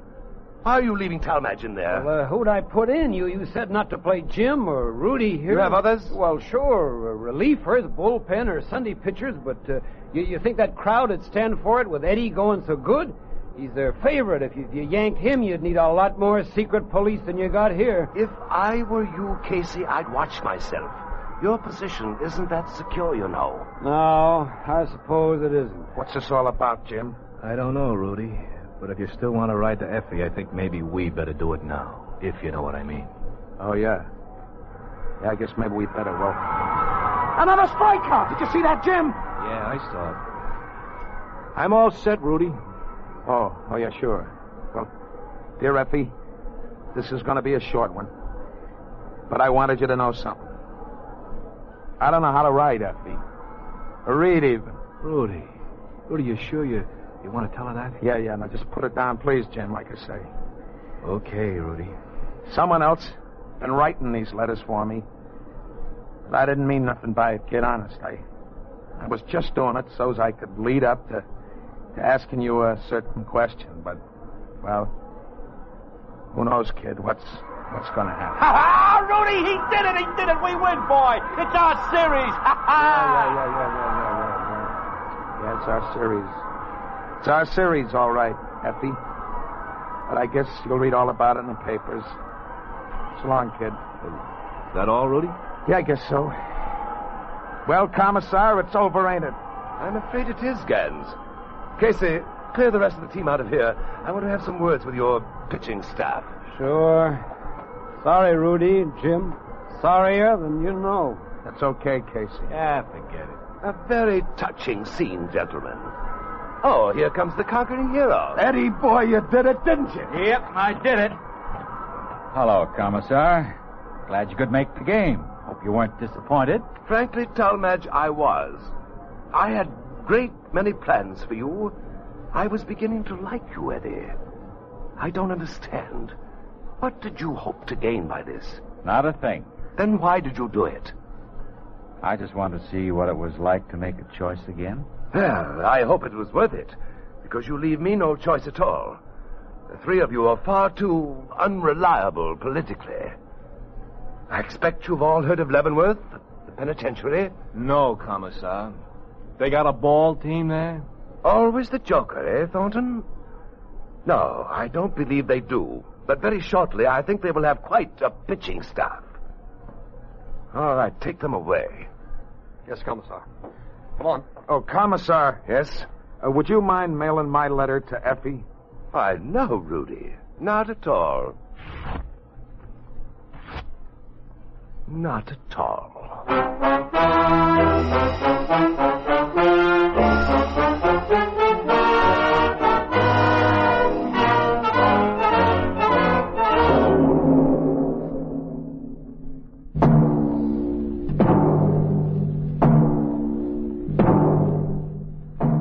You have just heard what happens to an athlete under a communist regime. You have just heard what would happen to any American athlete if communism took over. You think this could not happen? It did happen to the forward line of a world champion amateur hockey team. It did happen to 3 Czechoslovak athletes, Vladimir Zabrodsky, Stanislav Konopashek, Václav Rosinak. These 3 athletes were arrested and thrown into prison for being politically unreliable.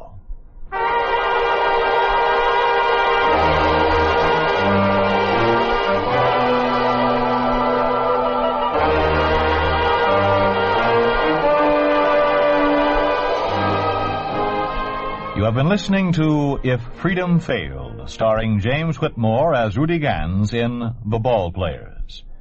The Ballplayers was written for If Freedom Failed by John Playhouse, produced and directed by Robert M. Young. Sergeant Lloyd Eyre speaking.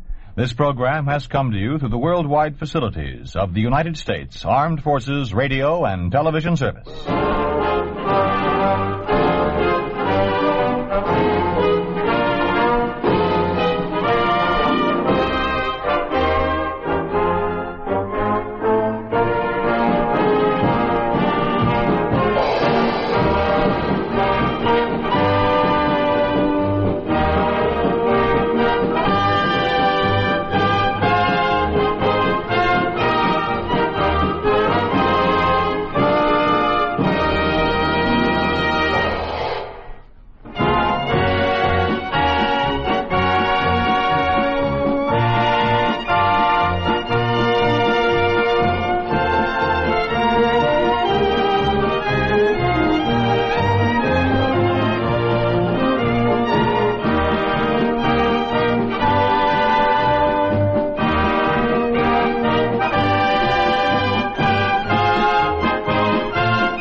If Freedom Failed.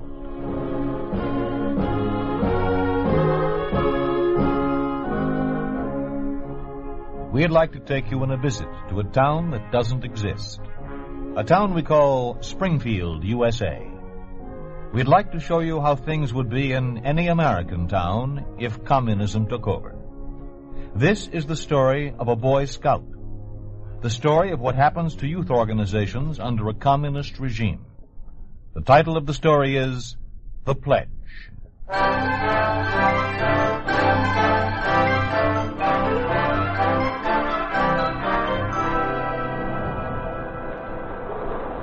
Hey, Gene, look at me. I'm looking, Paul. Now look at this side. My atom bomb special. Yahoo! You see me? Do you call that a dive? Sure. Can you do it? Hands behind my back. Yeah? Well, let me see you. Nah, I'm going to stay out for a while. Oh, come on in, Gene. The high school guys will be coming pretty soon. In a minute. Well, I'm going down the other end. Okay. Hiya, Gene. Oh, hi, Lester. Won another Boy Scout merit badge, didn't you? Uh-huh. For first aid. Hey, how'd you know? Saw it in the paper. Congratulations. Gee, thanks. I'm going to start working on my civics badge next. You must be a pretty good scout. Well, I'm the leader of my patrol. You know something, Gene? What? We're looking for kids like you. What do you mean? A bunch of us at Springfield High are starting a new club. The Pioneers. Yeah? It's a club for fellows and girls. You want to go to the university someday, don't you? Well, sure I do. Okay. The Pioneers will help you get there if you're a loyal member. Yeah? And if you get to know some of the fellows higher up, get on the good side of them, you're a cinch to get into the university. Gosh, how can they do that? Oh, there are ways. Lots of kids are joining up. You don't want to be left out, do you? Heck no. Well, I'll talk to my dad and see what he says. You tell him about the other kids, and he'll let you join. Hey, Gene, come on in. On, just a second. That a friend of yours? Yeah, his name's Paul Gerard. Maybe he'll join the Pioneers with you. Yeah, maybe he will. I'll ask him. Swell. I'll leave an application in the locker room for you. See you at the meeting tonight at the hall. Yeah, okay, Lester. Hey, Gene. Keep your pants on. I'm coming.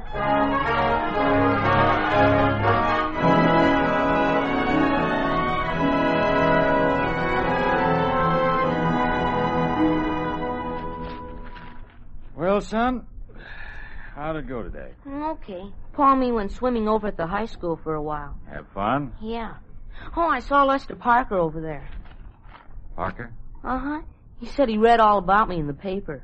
What did he want? He asked me to join a club the fellows in Springfield High are starting. Oh, what kind of a club? Oh, I don't know. But it's got a keen name. The Pioneers. Gene, He gave me an application for you to sign. I got to get your permission, Dad. I'm not so sure I want you to join the club, Gene. Huh? But why? The Parkers are all loyal members of the Communist Party. All you have to do is sign the application. Gene, don't you understand? I don't want you to join the Pioneers. Why don't you let me join the Boy Scouts? That's different. Why? Because everything the Boy Scouts stand for is different. Well, that's that for another day. Oh, my. What serious faces. What's going on? Dad won't let me join the Pioneers. What's that? Something to do with your Boy Scouts? Well, why can't he join, Ben? Well, it doesn't have anything to do with the Boy Scouts, Marion. No? It's a new youth movement starting up in Springfield, a communist youth movement. Oh, you don't think the communists are trying to organize children or anything like that? Why not? They organized everything else, our industries, our agriculture. They've taken over the government. But to think they'd organize the children is ridiculous, dear. Well, can you tell me what harm a bunch of 12 and 13-year-olds could do? They'll think up some way for the kids to work for the party. Darling, I know how disturbed you've been since they took over. Everybody has. But as long as we can't fight it, why shouldn't we accept it? You joined the party. Yes, so you and Jean could go on living. And we are. Maybe not as well as we used to, and maybe we don't have as much freedom as we used to, but we have food and clothes, and you have a job. Yes, I still have a job. So, as long as you're already a member of the party, I can't see any harm in letting Jean join this whatever it is they call it. Pioneers, Mom. They go camping and hiking, and they even have dances. There's nothing wrong in that, is there? Well, it sounds all right, but... Oh, I don't know. You've seen how they do things, Marion. Why should this be different? Well, darling, there's one way to find out. Let Jean give it a try. Then if we decide it's not the right kind of organization for him to be in, why, he can drop out. Yeah. I have an idea he will anyhow, what with his scout activities and his school, but... Oh, dear, it's up to you. You're the one to sign the application. Oh, please, Dad. Can't talk you out of it, can I? Well, I don't want to be the only one who isn't a pioneer. Okay, I'll sign it.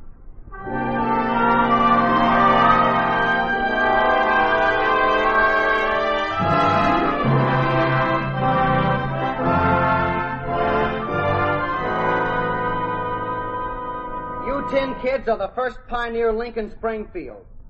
You and 4 other links will take your orders from me. I will be your brigade leader. Your first order is to learn the pioneer law and remember it. Here it is. The pioneer is true to the cause of the working class and to the laws of linen.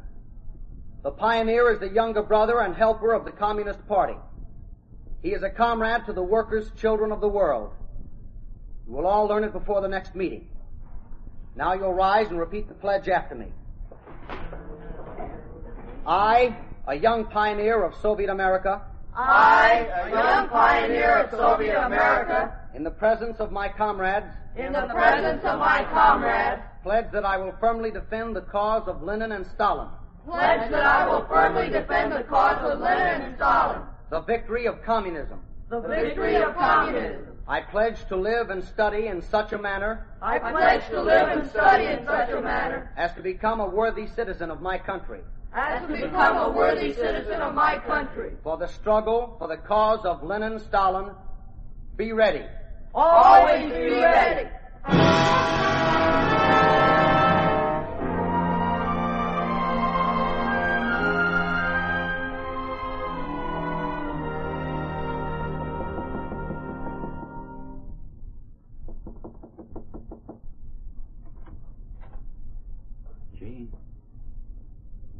Jane, you asleep? Oh, no, Dad. Come on in. I was just laying here and looking at the stars. Sure are bright, aren't they? Yeah. See that one up there? The one that looks like it's blinking? That's the North Star. I know. In the old sailing days, the captains steered their ships by watching the North Star. They did? As long as they kept their eyes on it, they knew they'd never lose their way. Gee, where'd you learn that? Oh, I read it somewhere. Jean. I'll bet you know all about the stars. Jean. Mm-hmm. How was that meeting tonight? Oh, keen. Lester told us all about the pioneers and how we were going to be comrades with all the other kids. And we had to take a pledge that we'd become worthy citizens of our country. I see. Hey, you know something funny, Dad? Hmm?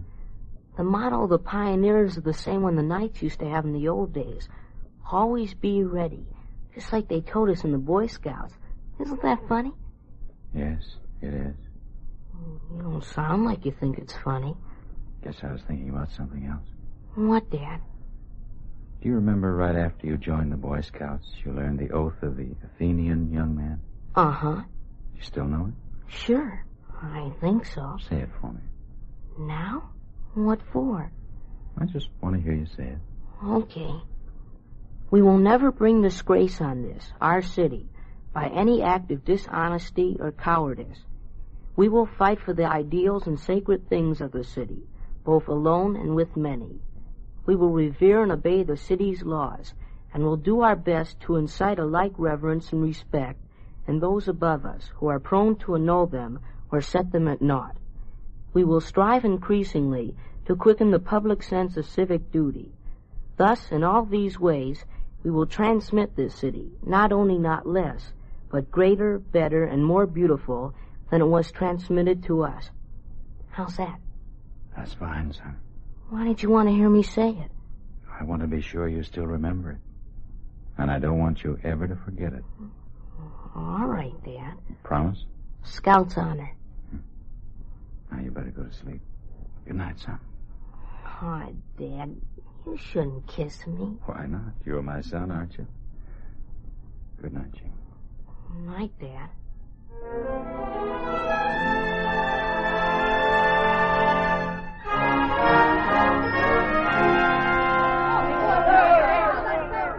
Come on, Gene! He's gonna make it!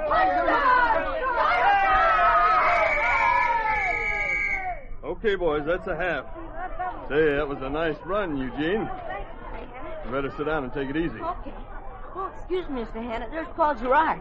Hey, Paul, wait a sec. Eugene, second half in 5 minutes. I'll be right back, Mr. Hanna. Hi, Paul. Hi. Hey, what's your big hurry? Where you been the last couple of weeks? What do you mean? I've been around. How come you never come over anymore? Well, I had a lot of things to do around the house. Where were you last Saturday? I wanted you to go to the Pioneer meeting with me. I was busy. And besides, I told you before I can't go. Golly, Paul, I sure wish you'd change your mind about joining. Hey, why don't you talk to your dad again? I did. What'd he say? What you suppose he said? No, like he always does. Even when I told him everybody I know is joining, he said no. He says he'd rather see me be playing all by myself than joining the Pioneers with all the other kids. He says the Pioneers are all a bunch of communists, and fellas like Lester Parker are training the other kids to forget they're Americans and be a red-nose like he is. He also says there's some of us who haven't forgot. This used to be a free country. Did your father really say all that? Yeah. Gee. Oh, gee, Paul, don't get sore. Well, I will if I want to. Here comes that Lester Parker. Why don't you go play with him? Hey, wait a minute. Don't go away, man. Hey, Paul. Oh, heck. Why do you have to get so sore? Just because his father won't let him join. Hiya, Gene. Oh, hi, Lester. What's the matter? Oh, nothing. Paul's mad at me, that's all. I saw him talking to you. What's he mad about? Oh, just because his father won't let him be a pioneer. He gets sore. Doesn't have to get sore at me, does he? I didn't do nothing. Why won't his father let him join? Well, I don't know. He says the pioneers are a bunch of red noses or something. And they forgot this used to be a free country. Oh? Where does his father work? He's foreman of the Springfield Dye and Tool Works. He's our scoutmaster, too. He is, huh? Yeah. What you want to know for? Oh, nothing special. Just wondered.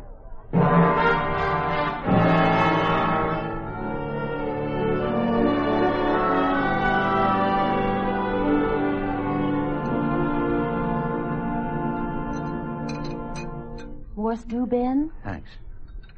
Oh, what'd you do at school today, Jean? Oh, we played football.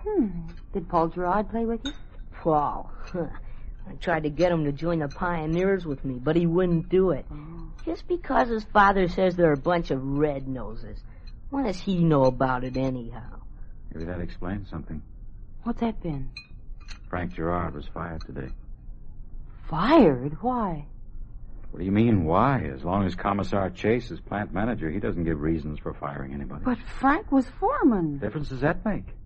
Well, didn't Commissar Chase give any reason at all? No, only the usual. It had been brought to his attention that Frank had expressed thoughts contrary to those of the party. Oh, that's terrible. Frank Gerard, of all people.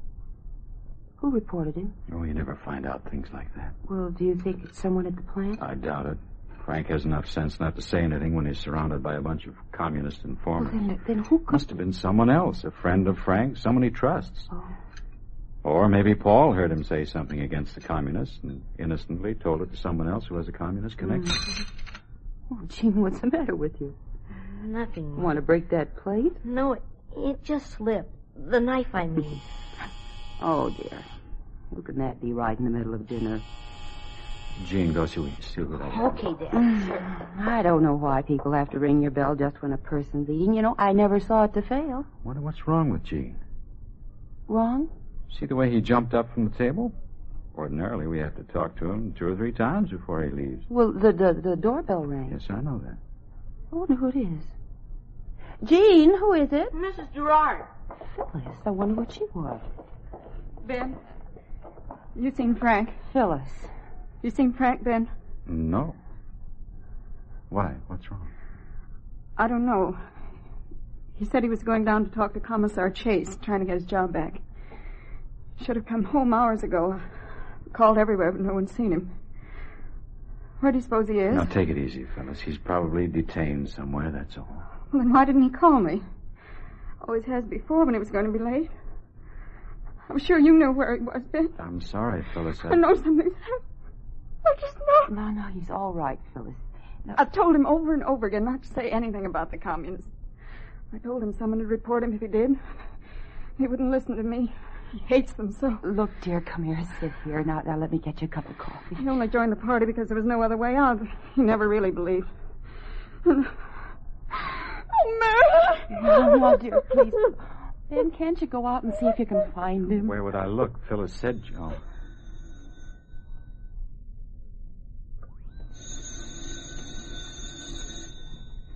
Jean, answer the phone.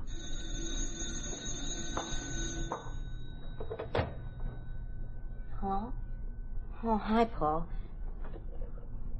What are you crying about? No. Yeah, she's here. Just a sec. It's Paul, Mrs. Gerard. He's crying. Let me talk to him. Paul? What is it?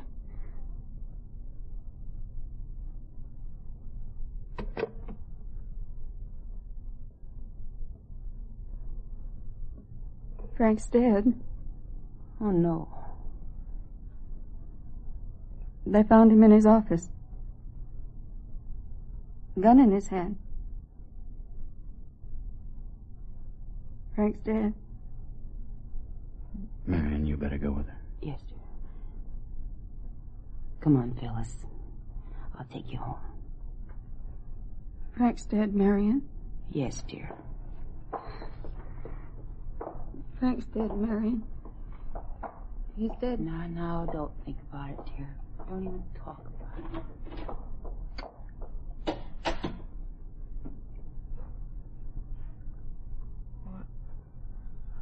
I'll see you later, Dad. Jane. I have some homework. Jane! Yes, Dad? Sit down. But, Dad, I want to talk to you. Yes, sir. Mr. Gerard is dead, Jane. Yes, sir. I don't know whether he killed himself or someone else did it, but he's dead. Do you know why? No. Because somebody talked to the wrong person. Now, do you know anyone who could have done that? No, Dad. Think, Gene. Are you sure? I'm sure. A scout is trustworthy, Gene. I didn't lie to you, Dad. I don't know anything about why Mr. Gerard's dead. I don't. You've always told the truth, son. I'm telling you the truth now. I don't know anything about it. All right, Gene. You don't know anything about it. And even if you did, it's too late now.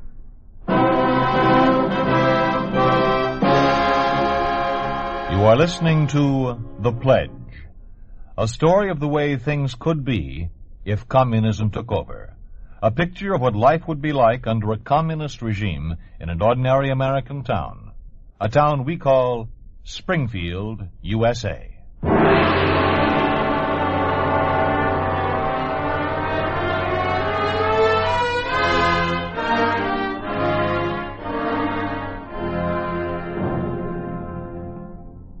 And so it is, my friends, that we have gathered here to pay our final respects to Frank Edward Gerard, who has left behind him a myriad of friends.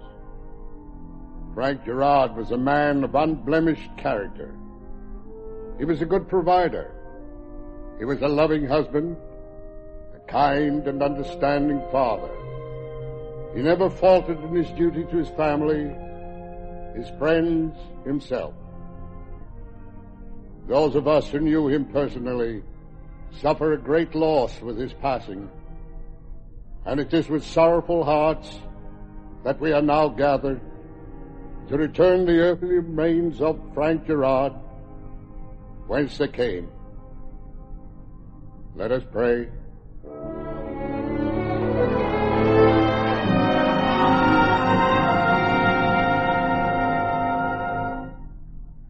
So the funeral's over, and Frank's gone. Yes. Poor Phyllis.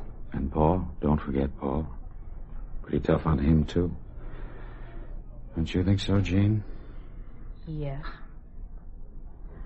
How could they do it to a man like Frank? He never hurt anyone in his whole life. Why would they kill him? They said it was suicide. Suicide? Oh, Ben, you know better than that. Frank would never commit suicide, no matter what happened. He always fought for the things he believed in. That's probably why they killed him. How far are they going, Ben? They have our government, our industries. Now what do they want? Our souls? Oh, those greedy vultures. Now, take it easy, Marion. Talk like that can get you into trouble. Oh, I suppose it could.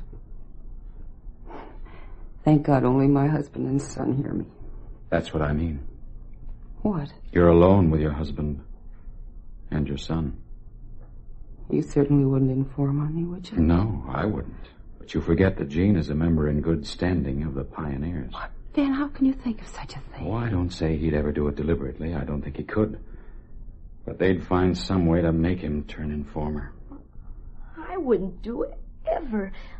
Mom, you know I would. Why, of course I do. And I didn't tell him, Mr. Gerard. Honest, I didn't. Well, I know, darling, I know. Paul thinks I did. He won't talk to me anymore.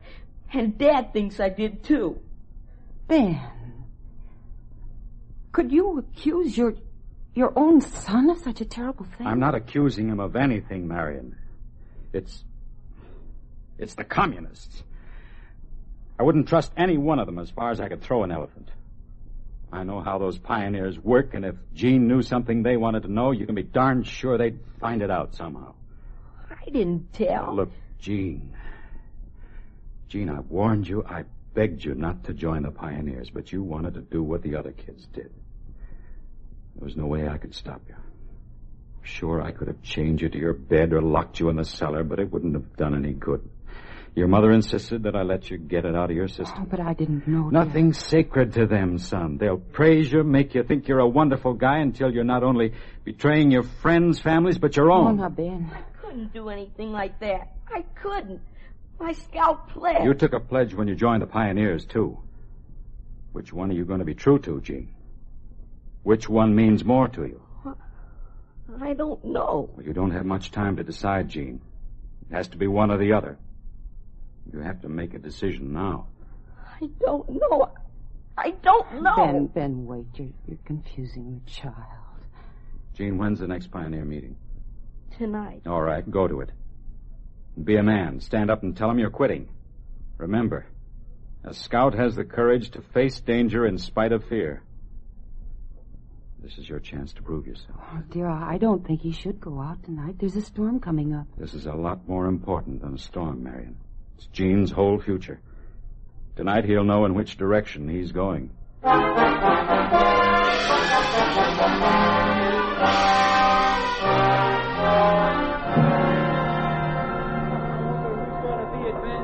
the last commendation from the Central Committee goes to Pioneer Elsa Hudson, who is responsible for exposing anti-Soviet American action in her father's mill. I have requested that Pioneer Hudson be advanced to the next group. I knew Elsa would make it. That takes care of the old business. Now for the new business. Comrade Parker. Yes, Comrade Morrison? I want to ask you a question. Go ahead. I want to know why you made me tell you about Mr. Gerard. No special reason. Did you know he's dead? Well, sure I do. So what?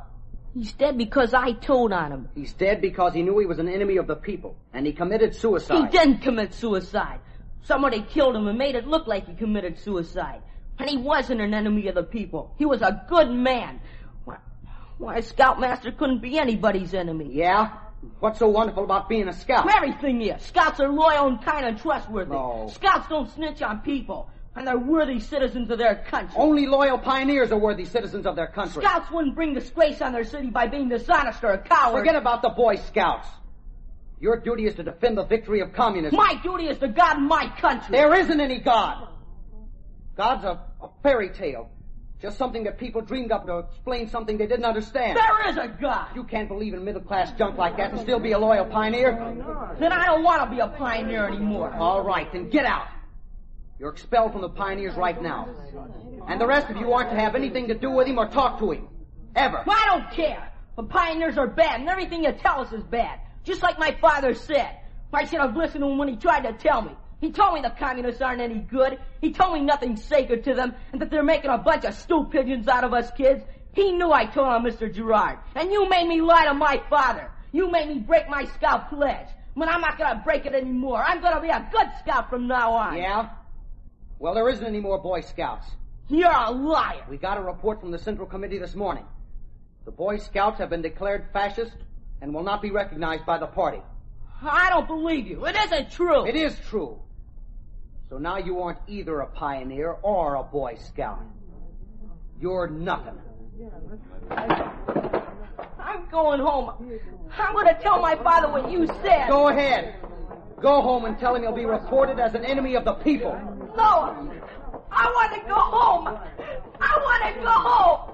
Everything you told me is a lie. I know it is. I won't listen to you anymore. The Scouts haven't been outlawed. I know they haven't. They'll never be outlawed. You made me tell my father. He said you would. But I didn't want to. I didn't. Now they'll kill him, too. I want my father. Gene, wait. I want my father.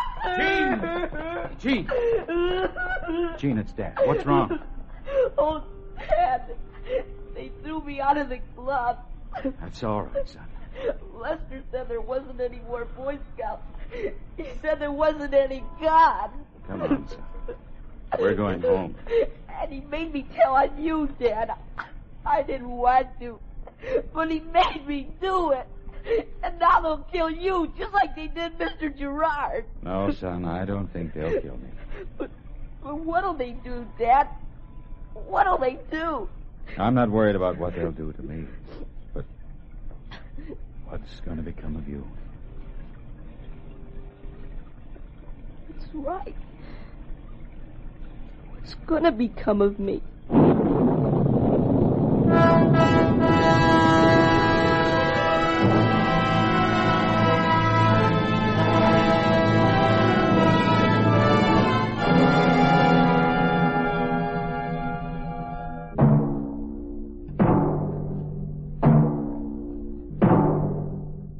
You have just heard a story of what happened to a Boy Scout who was forced to betray everything in which he believed. You have just heard what happens to any youth organization when communism takes over. You think this could not happen? It did happen in Russia. It did happen to the writer Nina Alexeyeva when the pioneer movement was established and the Russian children were taught to believe that religion is the enemy of the people. It did happen in Hungary when Lieutenant General Sviridov, communist commander, purged several youth groups and ordered the suppression of the Boy Scouts.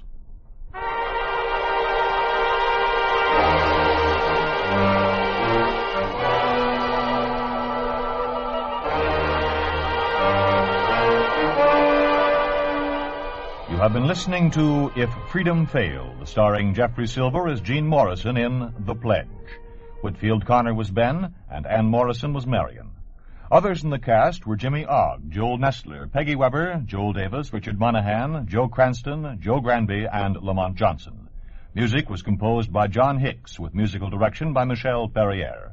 The Pledge was written for If Freedom Failed by Milt Kahn, produced and directed by Robert M. Young. Sergeant Lloyd Iyer speaking.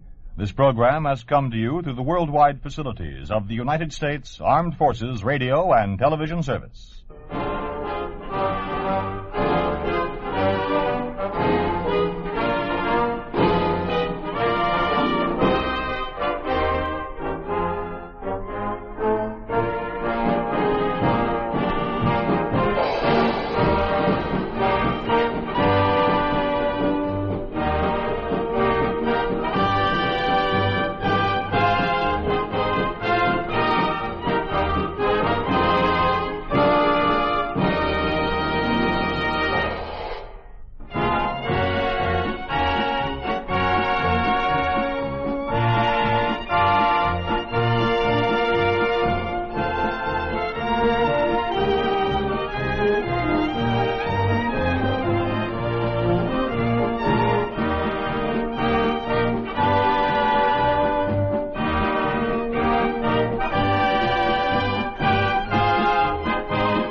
Take a record, please, won't you?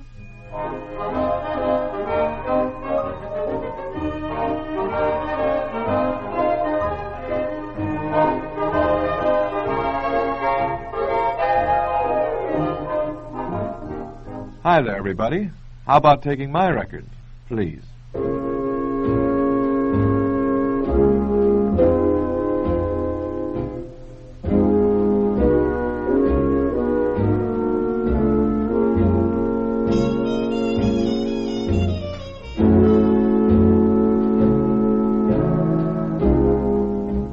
This is Frank Devol stepping out of my record and theme song Dream a While, just long enough to tell you that I'm your DJ today, jockeying my own records. That's a privilege rarely accorded to disc jockey. You know, it's fun spinning them for you, fellas. I hope you enjoy taking them. And now, stepping back into my record, here's more of Dream a While.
Fellas, your letters requesting background data is indeed very flattering. And if you think you're going to enjoy my lurid past, then let's take this broad jump together back to 1911 in a little town called Moundsville, West Virginia, when the Devol family welcomed little Frank. That's me. You know, when I was 3, we moved to the big city, Cleveland, Ohio, and then finally settled in Canton. From early boyhood, music was my major interest, but my father, who was a violinist, composer, arranger, he knew the business. He tried to tear me away from the music profession into a career of law. And I've been tangled up with the law, but never as a career. You know, that plan didn't work, as you've all found out, and sharps and flats were ringing in my ears, so I decided that music was for me. By the time I was 9, I played the piano, violin, French horn, clarinet, saxophone, flute, and trumpet, studied the principles of arrangements, and completed my first scores at the age of 16. I used to copy some of the records that I now am DJing. Well, after my formal education, I worked with my dad learning how to conduct a band, and then came radio assignments, wrote arrangements for the Ben Burney Band, toured with Horace Heidt and Alvino Ray, and appeared in the film Pot of Gold, conductor for the Rudy Valley program, and so forth. And then I became musical director for Capitol Transcriptions, providing orchestral backgrounds for such stars as Margaret Whiting. And fellas, I couldn't think of a better cue for this next record. Margaret Whiting, backed by Frank Devol, that's me, in You Are the One.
Well, thank you loads, Maggie. And now I'd like to spin my next record for Harold H. Young, 9th SSU, APO 970. Les Baxter and his group handle the vocal. The title of this is Jing-a-Ling, Jing-a-Ling.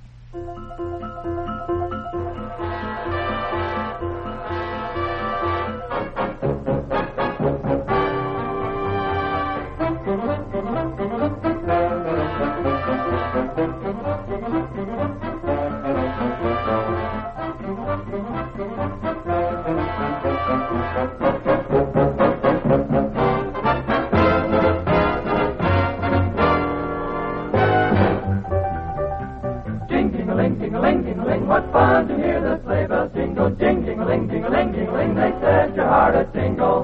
Jing, jing-a-ling, jing-a-ling, jing-a-ling, I love to hear our laughter mingle. Ah-ha, ho-ho, sliding through the snow.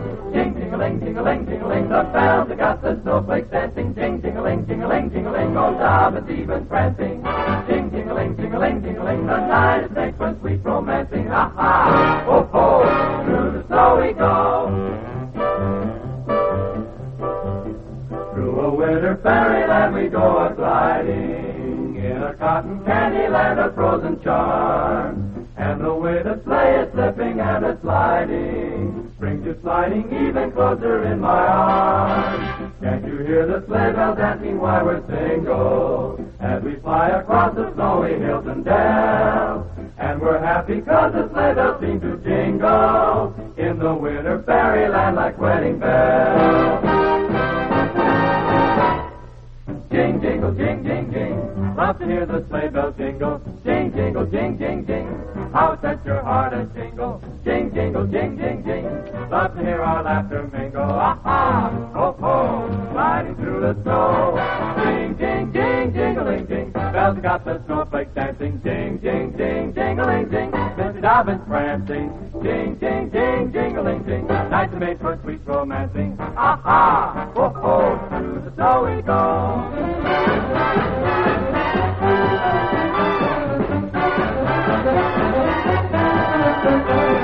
Jing, jing-a-ling, jing-a-ling, jing-a-ling, I love to hear our laughter mingle. Ah-ha, ho-ho, through the snow we go. Jing, jing-a-ling, jing-a-ling, jing-a-ling, jing-a-ling, jing-a-ling, jing-a-ling. Fellas, this next record you're about to hear was one I wrote, arranged, conducted, and get this, I sing to... Well, from now on, just call me Frank Orson Welles Devol. Yeah. Well, anyway, here comes the record, something that will cheer you up, called Sing Me a Happy Song. I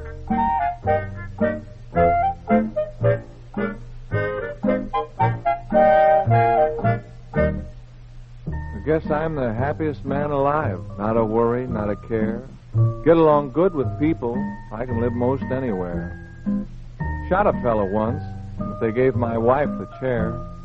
Oh, sing me a happy song. Guess I'm just one of those who's blessed with a lucky star. Ran over my best friend once, gave me quite a jar. Now he's in his final resting place, but it didn't hurt the car. Oh, sing me a happy song.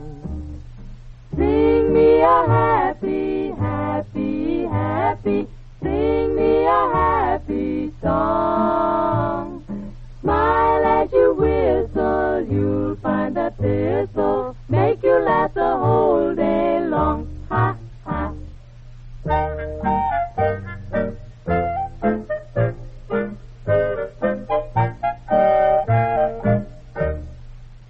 Guess I've just been lucky. I don't know what trouble's all about. Daughter went to the well once, fell in. I heard her shout.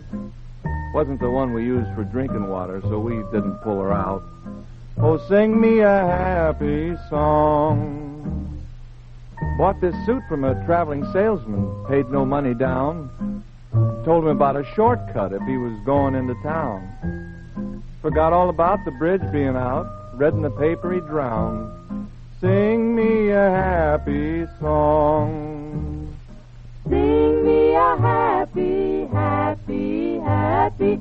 Sing me a song, Trey Gay. Sing while you're eating, you'll be defeating Mr. Gloom the whole day long.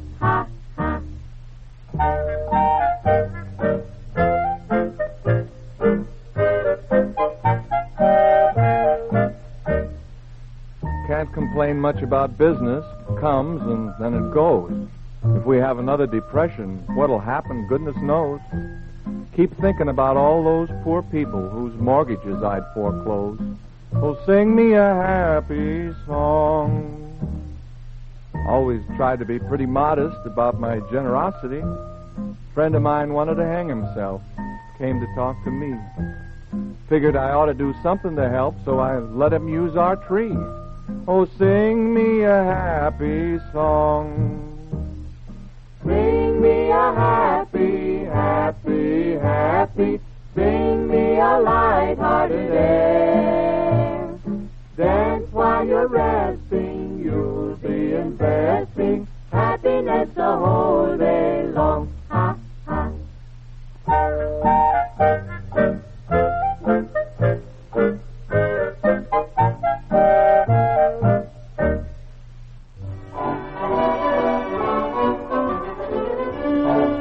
Fellas, it's about that time when we tell you where we are and what we're doing.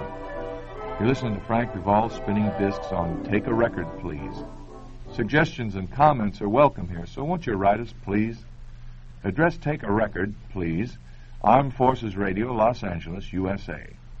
And now I see by our next record that you're going to take a spin with yours truly, a band instrumental entitled This Year's Kisses.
Sure hope you liked the Frank Devol treatment of this year's Kisses, the Irving Berlin tune from the film On the Avenue. And now, to answer some requests. Fellas, I never made a record of the tune you asked for, but you're going to get your song anyway. We have a very fine Kay Kaiser recording of Johnny Mercer's Strip Polka. Oh, take it off, Queenie! There's a burlesque theater where the gang loves to go to see Queenie, the cutie of the burlesque show. But the thrill of the evening is when out Queenie skips and the band plays the polka while she strips. Take it off, take it off. Ride the boys from the rear. Take it off, take it off. Soon it's all that you can hear, but she's always a lady, even in pantomime. So she stops and always just in time.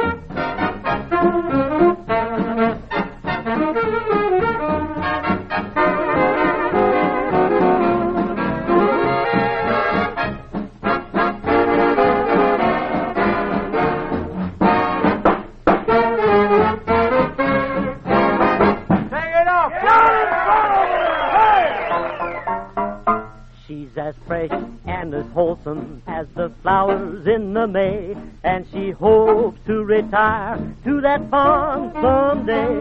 But you can't buy a farm till you are up in the chips, so the band plays the polka while she strips. Oh, take it off, take it off. All the customers shout, down in front, down in front. While that band beats it out, but she's always a lady, even in pantomime. So she stops and always just in time. Take it off, take it off, take it off, take it off. Down in front, down in front, down in front. Down in front.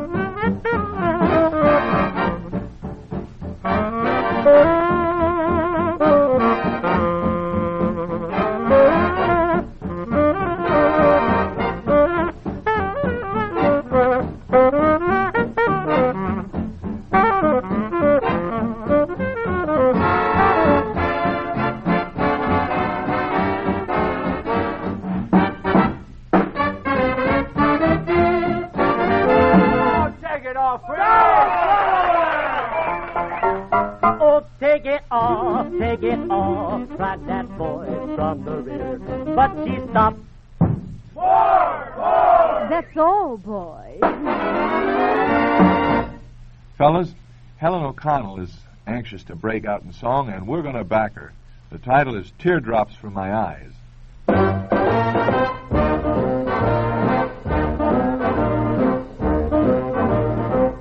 Every time it rains, I think of you,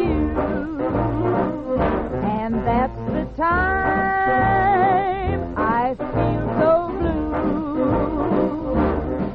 When the rain starts a falling, my love comes tumbling down, and it's raining teardrops from my eyes. Well, you see clouds here in my eyes. It's just because you said goodbye. Although the sun is shining, there's no more summer skies, and it's raining teardrops from my eyes. Remember the night you told me our love would always be. I wouldn't be blue and lonely if you'd come back to me. Every single cloud would disappear. I'd wear a smile if you were here. So baby, won't you hurry, 'cause I miss you so, and it's raining teardrops from my eyes.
Well, we have a real ancient opus for you right now.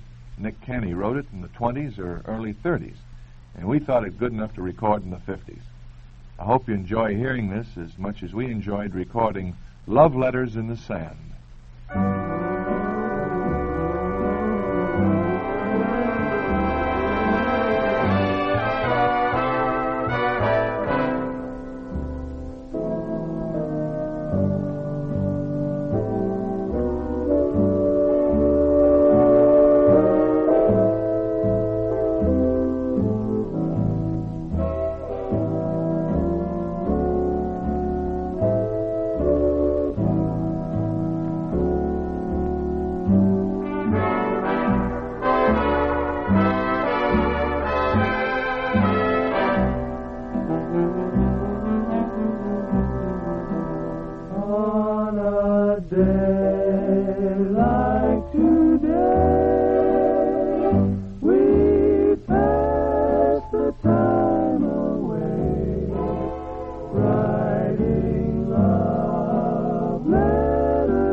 Now, to prove to you how versatile the Devol aggregation is, we're going long here. Well, at least semi-classical, with Vienna Dreams.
Devol stepping out of my record just to say thanks for listening. And if you like our record results, won't you come back and take a record, please?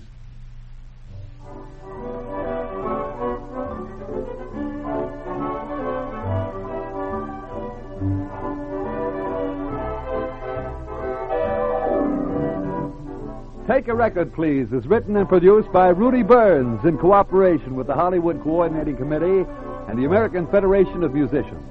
This is the United States Armed Forces Radio Service, the voice of information and education.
Jukebox USA.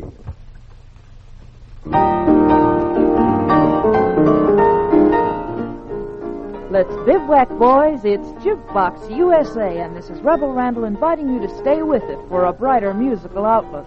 Along with hearing your favorite tunes in Rebel Randall's request room, you'll take a spin with one of the following: the recent record releases, the Record Hall of Fame, tunes that are tops on the totem pole, the canary cage where our lady larks chirp for you, and the baritone barracks where the boys vocalize.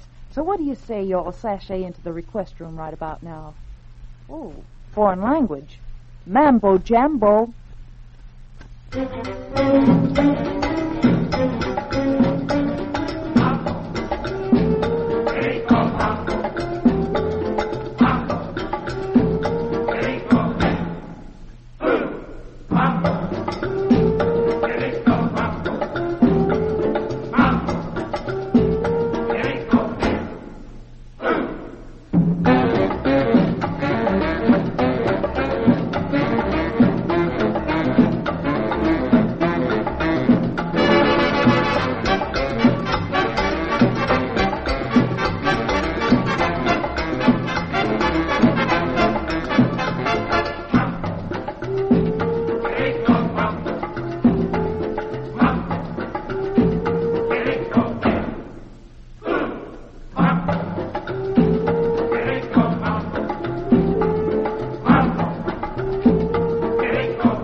request time now for Corporal Henry Adams, Camp Crawford, 8016 Army Unit, APO 309. Henry wants this tune played for his sweetheart, Frances.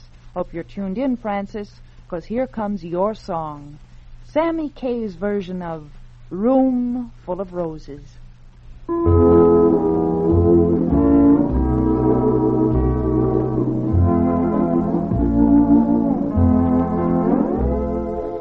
If I said a rose to you for every time you made me blue, you'd have a room full of roses.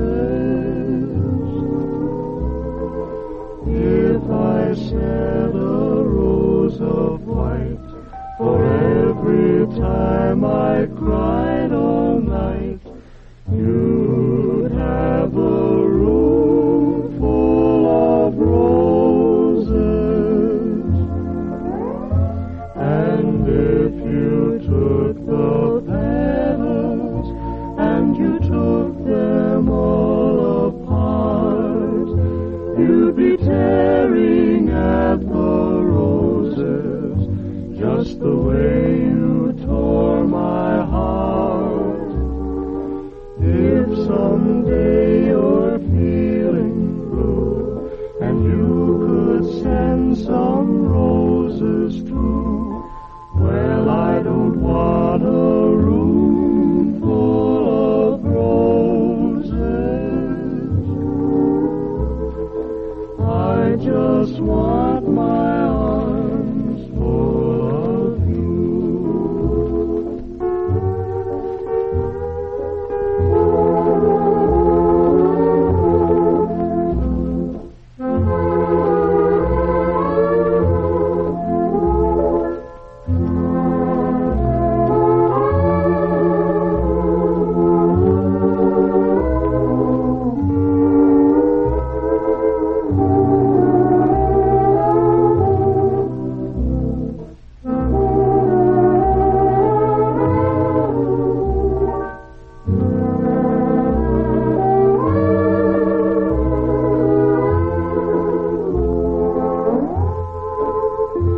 And if you took the petals and you took them all apart, you'd be tearing at the roses just the way you tore my heart. If someday you're feeling blue and you could send some roses too, well, I don't want a room full of roses. I just want my arms full of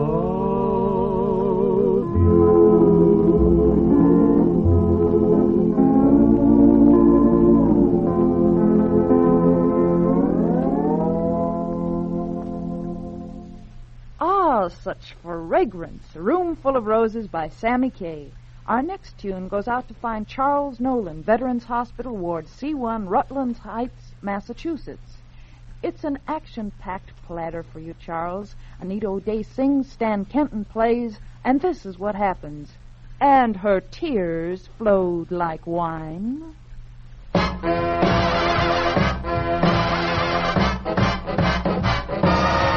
He would spend it on the pony. He would spend it on the girl. Buy his mother gin and roses for her poor old headed curl. And when his wife said, hey now, what did you get for me? He socked her in the chopper.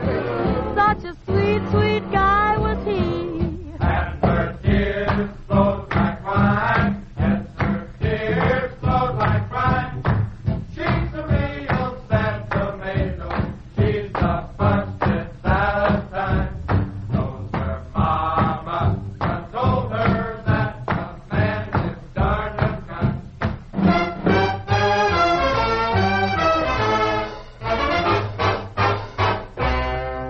how he loved the old race horses. He would bet them every day.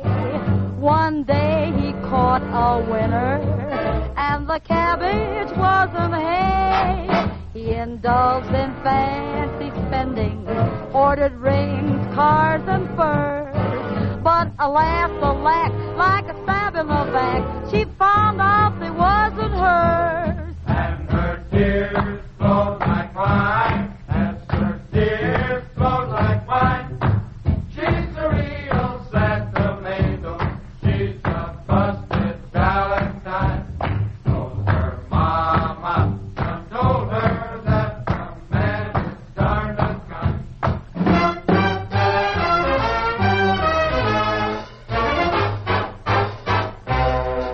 He got mixed up with a Maisie. He got mixed up with a Flo. So Flo shoved him in the river. He'll not get mixed up no more. His wife then draped herself in black. That showed her figure fine.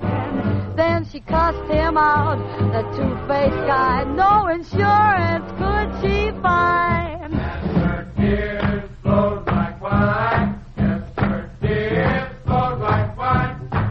She's a real sentimental. She's a busted Valentine. Knows her mama done told her that the man is darned unkind.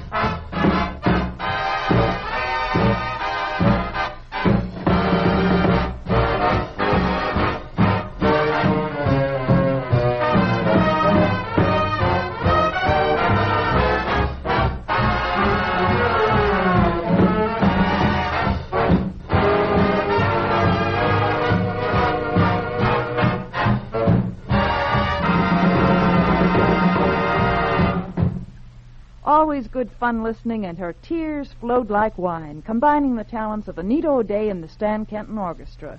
Claude Thornhill, you're next to entertain in the request room. Here's a mighty nice thought. Say yes, my love.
Fellas, you're listening to Jukebox USA, and this is Rebel Randall telling you that if you have a favorite tune you want heard on your Jukebox USA, just pick up that pen or pencil and jot down this address.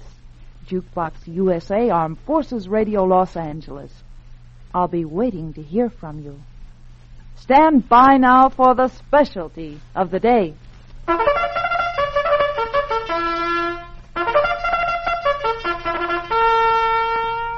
The recent record releases. Fellas, these are the brand new ones, hot off the record press. Here's a tune just crazy enough to be a novelty hit. It's a duet by Kitty Callan and Richard Hayes, Abba Dabba Honeymoon. Dabba dabba dabba dabba dabba dabba dab means monk, I love but you. Dabba dabba dab in monkey talk means chimp, I love you too. Then the big baboon one night in June, he married them and very soon they went upon their dabba dabba honeymoon. Way down in the Congo land lived a happy chimpanzee. She loved a monkey with a long tail. Oh, Lordy, how she loved him. Each night he would find her there, swinging in the coconut tree. And the monkey, gay at the break of day, loved to hear his chimpy say, "Dabba dabba dabba dabba dabba dabba dabba," said the chimpy to the monk. "Dabba dabba dabba dabba dabba dabba dabba," said the monkey to the chimp. All night long they chatter away. All day long they were happy and gay, swinging and singing in their honky-tonky way. Dabba dabba dabba dabba dabba dabba dabba means monk, I love but you. Dabba dabba dabba in monkey talk means chimp, I love you too. Then the big baboon one night in June, he married them and very soon they went upon their dabba dabba honeymoon. Dabba dabba dabba dabba dabba dabba dabba, said the chimpy to the monkey. Dabba dabba dabba dabba dabba dabba dabba, said the monkey to the chimp. All night long they chatter away, all day long they were happy and gay, swinging and singing in a honky-tonky way. Dabba dabba dabba dabba dabba dabba dabba means monk, I love but you. Dabba dabba dabba in monkey talk means chimp, I love you too. Then the big baboon one night in June, he married them and very soon they went upon their dabba dabba honeymoon. Then the big baboon one night in June, he married them and very soon they went upon their dabba dabba honeymoon.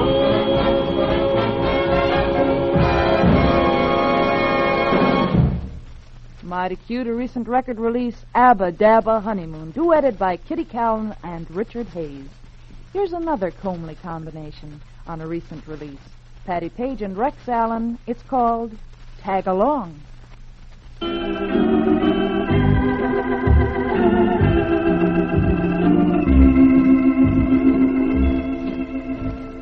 Tag along, I'm just a tag along. No matter where you go or what you do, tag along, I'm just a tag along. I'll always tag along with you.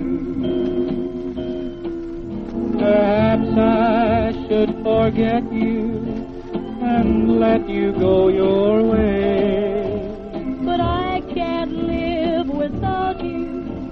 I know I've got to stay, so I'll tag along. I'm just a tag along. I'll always tag along with you.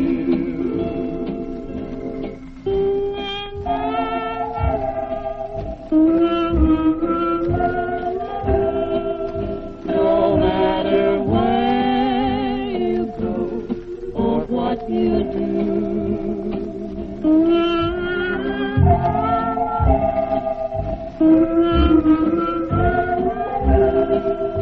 I'll always tag along with you. Perhaps I should forget you and you go your way. But I can't live without you. I know I've got to stay. So I'll tag along. I'm just a tag along. I'll always tag along with you.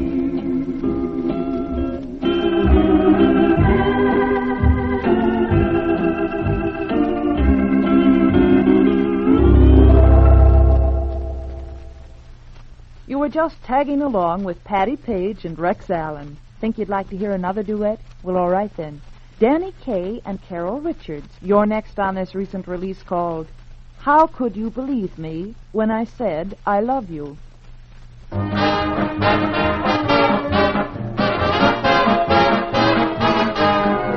How can you believe me when I said I love you when you know I've been a liar all my life? You've had that reputation since you were a youth. I must have been insane to think you'd tell me the truth. How can you believe me when I said we'd marry when you know I'd rather hang than have a wife? I know I said I'd make you mine. But who could know that I could go for that old line? How could you believe me when I said I love you when you know I've been a liar? Nothing but a liar. Oh, my doggone cheating lie. You said you would love me long and never would do me wrong, and faithful you'd always be. Oh, baby, you must be loony to trust a lower than low two-timer like me. You said I'd have everything, a beautiful diamond ring, a bungalow by the sea. You're really naive to ever believe a full of baloney phony like me. How about the time you went to Indiana? I was lying, I was down in Alabama. You said you had some business you had to complete. What I was doing, I would be a cad to repeat. Well, what about the evening you were with your mother? I was romping with another honey lamb. I think you swore love was real. But baby, leave us, not forget that I'm a heel. How can you believe me when I said I love you when you know I've been a liar? A good-for-nothing liar. Oh, my no good, good-for-nothing liar.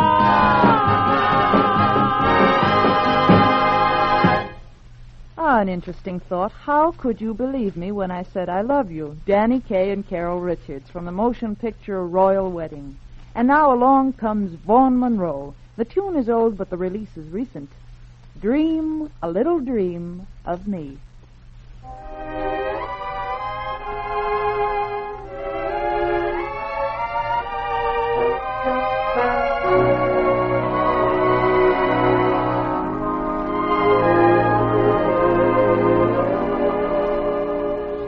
Stars shining bright above you. Night breezes seem to whisper, I love you. Birds singing in the sycamore tree. Dream a little dream of me. Say nighty-night and kiss me. Just hold me tight and tell me you'll miss me while I'm alone and blue as can be. Dream a little dream of me. Stars fading, but I linger on, dear, still craving your kiss. I'm longing to linger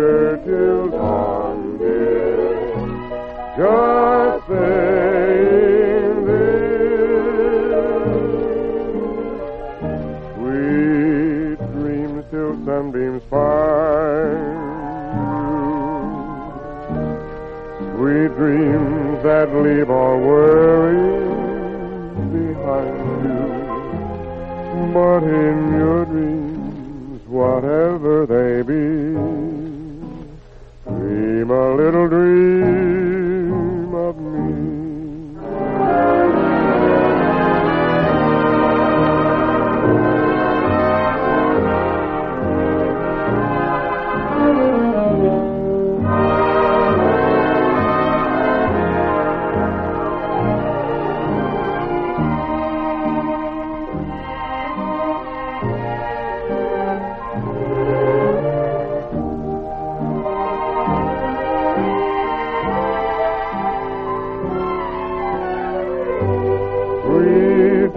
Till sunbeams find you, sweet dreams that leave all worries behind you. But in your dreams, whatever they be, dream a little dream of me, darling. Dream a little dream.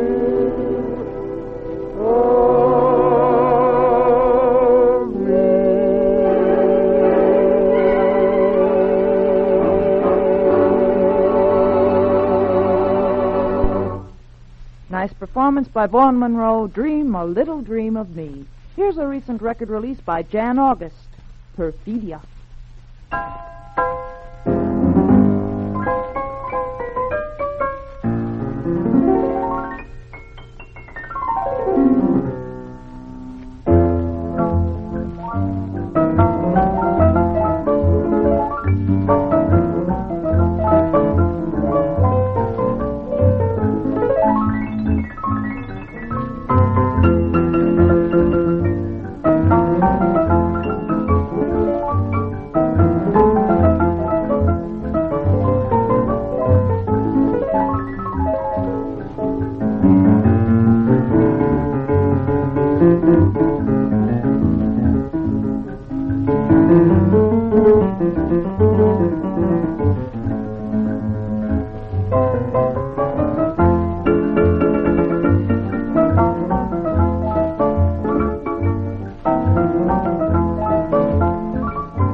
Makes 30 for today, fellas. But don't forget to be on board when we come your way again.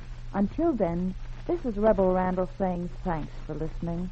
I'll be here very soon in record form, and you'd better be too.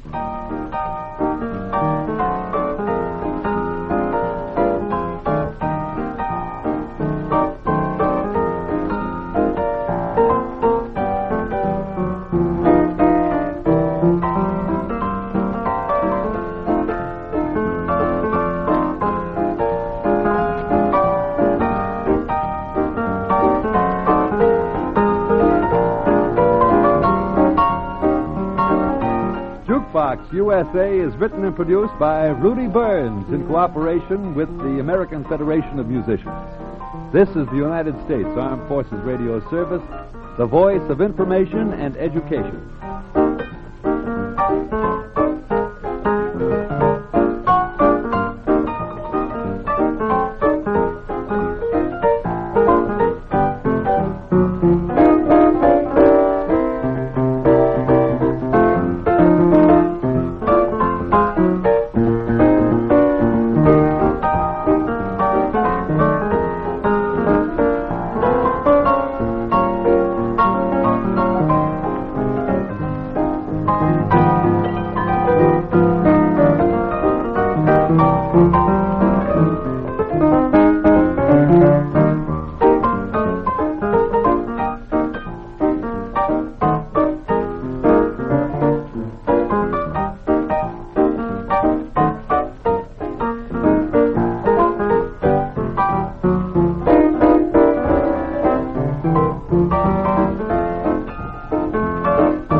Jukebox USA.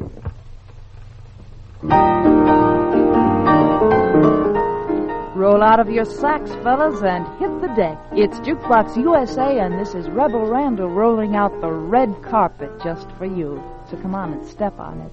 Along with hearing your favorite tunes in Rebel Randall's request room, you'll take a spin with one of the following: the recent record releases, the Record Hall of Fame, tunes that are tops on the totem pole, the canary cage where the gals warble for you, and the baritone barracks where the boys take over. Right now, though, Benny Goodman and Peggy Lee want to pull some duty with Sunny Side of the Street.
your hat, leave your worries on the doorstep.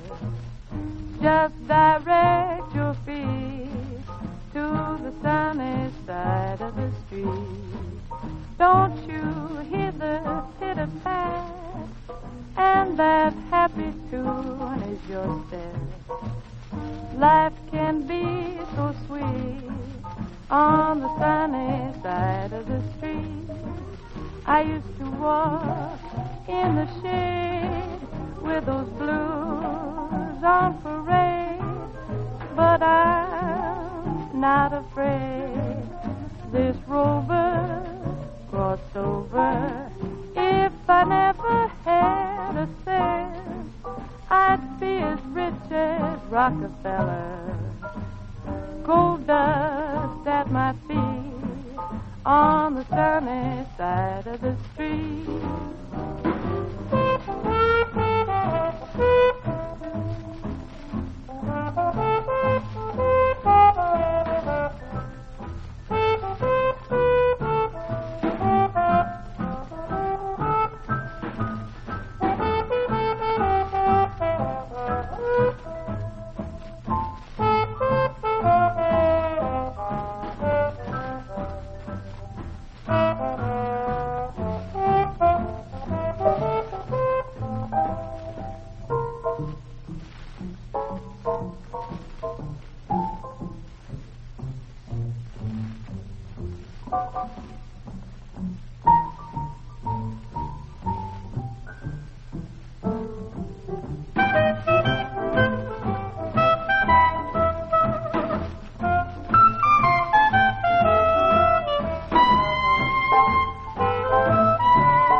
The very great classic, Sunny Side of the Street, Benny Goodman and Peggy Lee Styling, played expressly for Corporal Harold G. Smaltz, Corporal Kenneth Sexton, all the night nurses, and the night corpsmen at the 35th Station Hospital, Kyoto, Japan. Hope you were all on the AFRS beam and caught your request. The request room now salutes Private First Class Galen G. Dysick, Baker Battery on Okinawa. Galen wants to hear romance. Well, we have just the gal to dish it out. Doris Day says, I've never been in love before.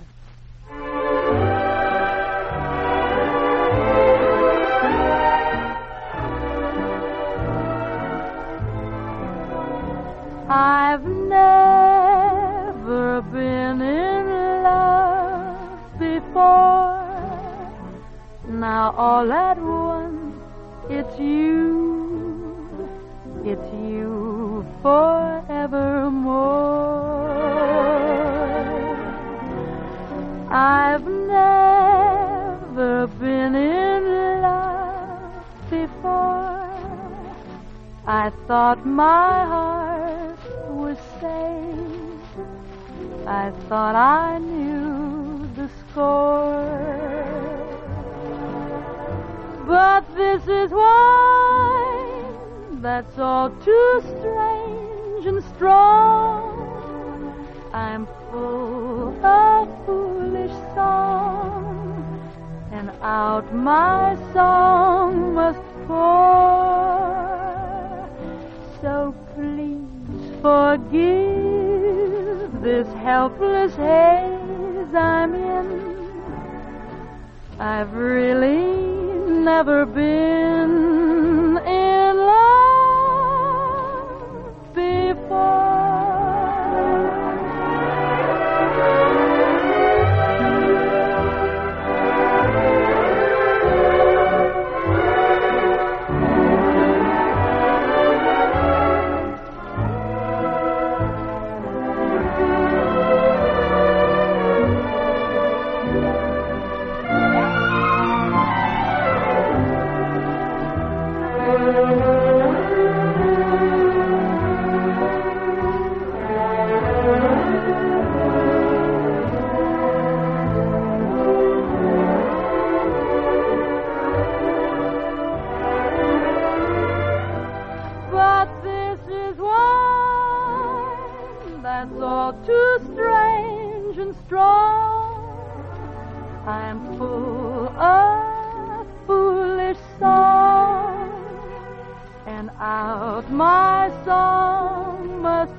Helpless haze I'm in.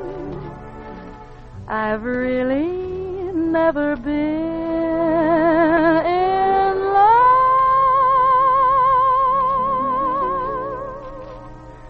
before.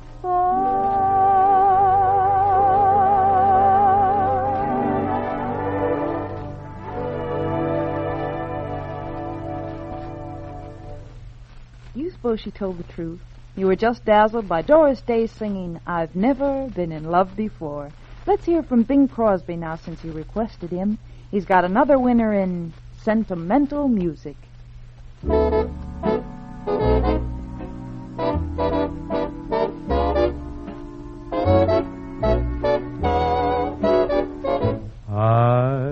hear that sentimental music when I'm holding you tight. I heard it from the moment that you came into sight. Sentimental music coming out of the night, saying you're the one, you're the one. Only when you're near I hear that sentimental music spinning round in my brain, fills the night with echoes of my favorite strain. Just one look at you, there's that haunting refrain, saying you're the one for me. My darling, is it magic. All the music coming from above. Yes, it's magic. The magic of your love. I know that when we're close together, or if we're far apart, funny how that sentimental music will start. Sentimental music, round and round in my heart, saying you're the one, you're the one. Darling, can't you see you've started sentimental music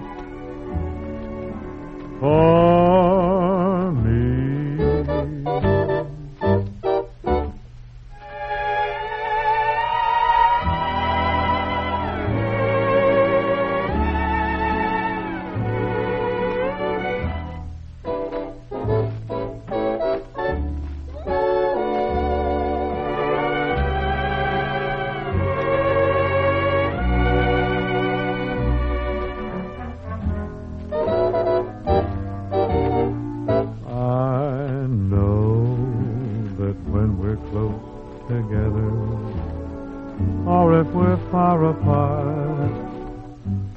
Funny how that sentimental music will start. Sentimental music, round and round in my heart, saying you're the one, you're the one. Darling, can't you see you started sentimental music for me?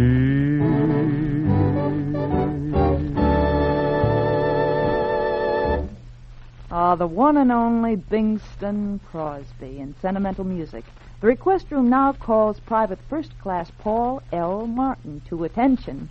Paul's with the 2nd Infantry Division Band, APO 248.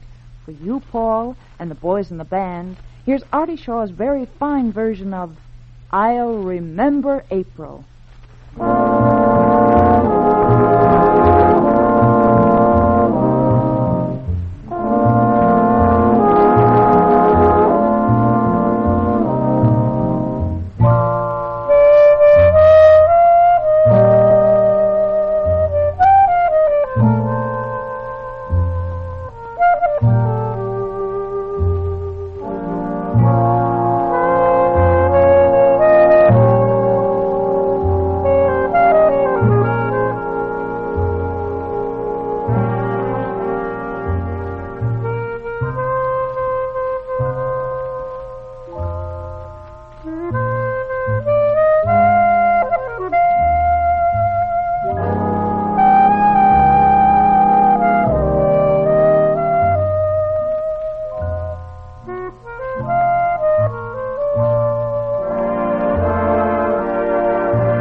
you're listening to Jukebox USA, and this is Rebel Randall telling you that if you have a favorite tune you want to hear on your Jukebox USA, just pick up that pen or pencil and jot down this address. Jukebox USA, Armed Forces Radio, Los Angeles. I'll be waiting to hear from you. Stand by now for the specialty of the day.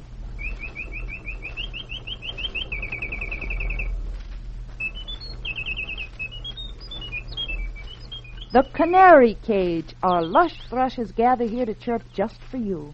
Our mockingbird Fran Warren caresses this carol, Let's Fall in Love.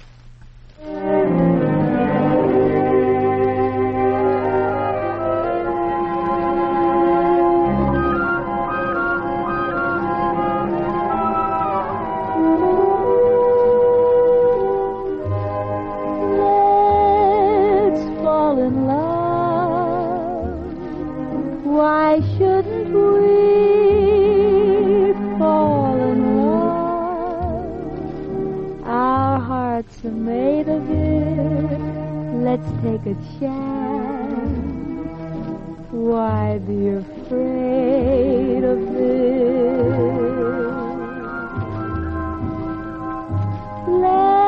Let's close our eyes and make our own paradise. Little we know of it, still we can try to make a go of it. We might have been meant for each other.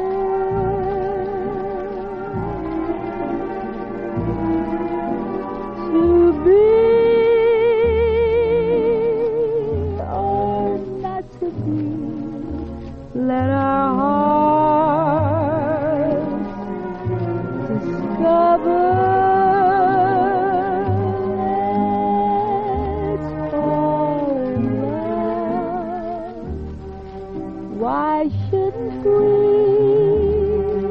fall in love? Now is the time for it while we are young. Let's fall in love.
Wonderful idea, Fran Warren. Let's fall in love. Hopping into the canary cage is Mindy Carson chirping this little ditty. Thank your father.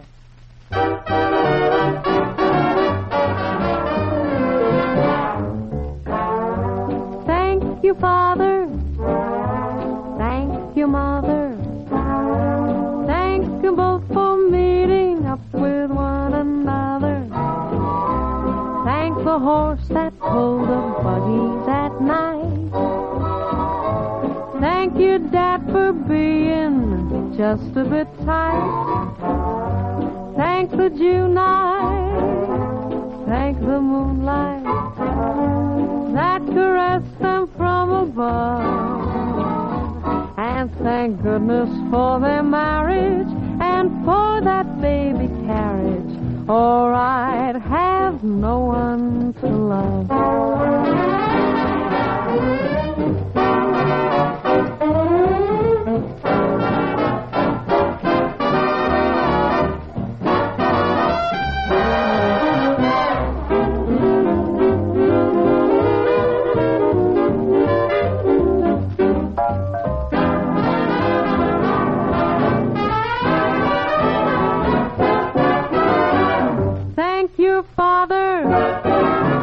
Thank your mother.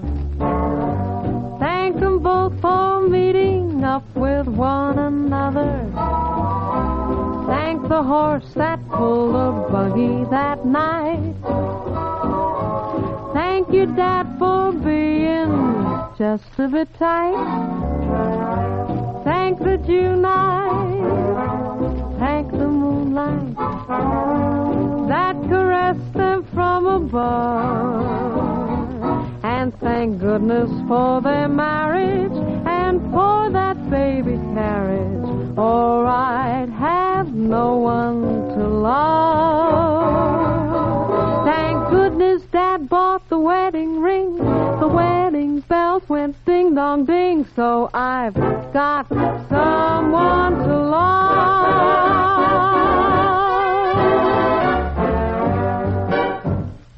From the musical production Flying High, you just heard Mindy Carson's version of Thank Your Father. Here's Lisa Kirk vamping this vocal in our canary cage. Don't Blame Me.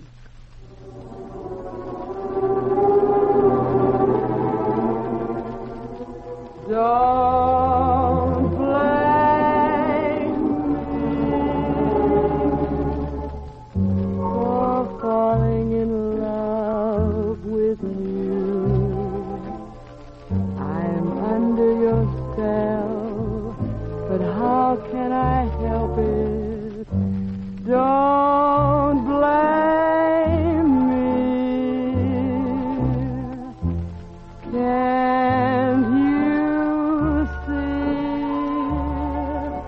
when you do the things you do? If I can't conceal the thrill that I'm feeling, don't blame me. I can't help it if that doggone moon above makes me need someone like you to love. Blame your kiss, as sweet as a kiss can be, and blame all your charms that melt in my arms. But don't blame me. I can't help it if that doggone moon up above makes me need someone like you to love. Blame your kiss, as sweet as a kiss can be, and blame all your charms that melt in my arms, but don't blame me.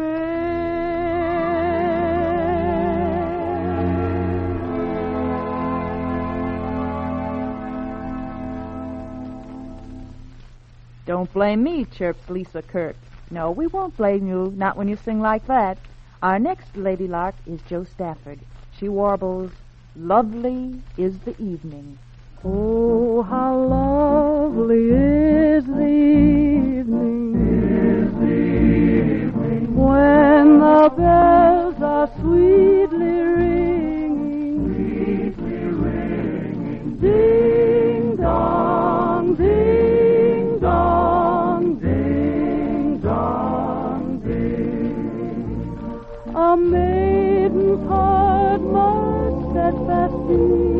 So I'll wait under the sweetheart tree.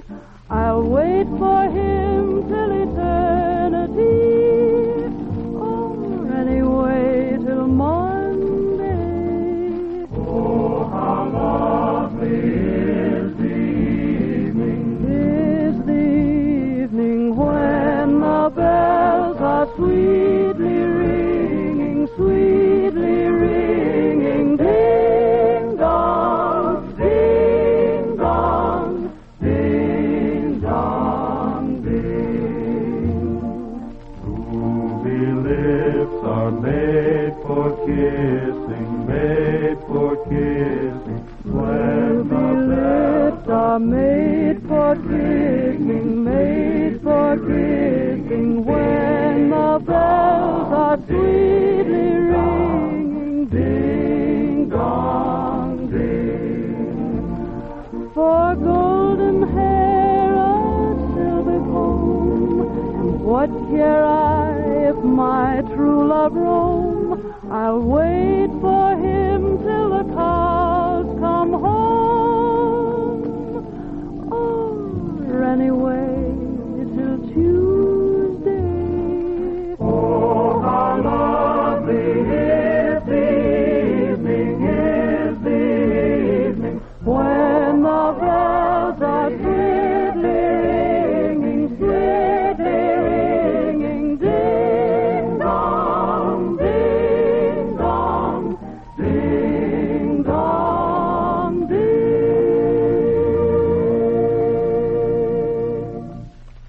Lovely is the Evening Chirp by Joe Stafford. Dinah Shore, it's your turn in the canary cage. How about chanting the chorus, Orchids in the Moonlight?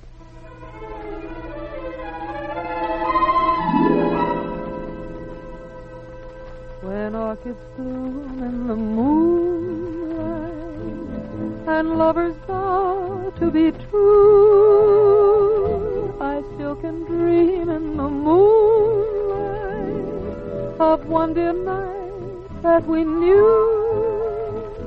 When orchids fade in the dawning, they speak of tears and goodbye. Though my dreams are shattered like the petals scattered, still my love can never die. There is peace in the twilight when the day is through, but the shadows that fall only seem to recall all my longing for you. There's a dream in the moonbeams upon a sea of blue, but the moonbeams that fall only seem to recall love is all, love is you.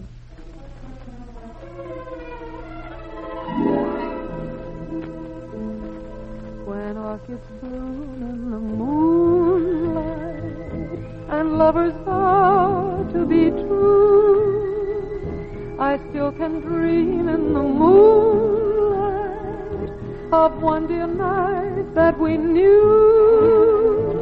When orchids fade in the dawning, they speak of tears and goodbye.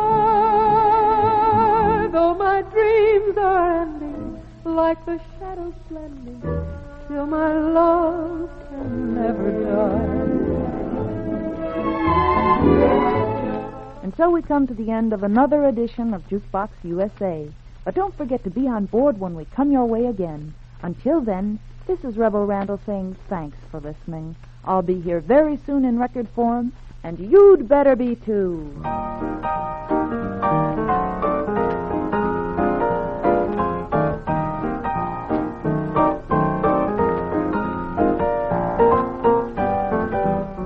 Jukebox USA is written and produced by Rudy Burns in cooperation with the American Federation of Musicians. This is the United States Armed Forces Radio Service, the voice of information and education.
Angelus, a time for meditation.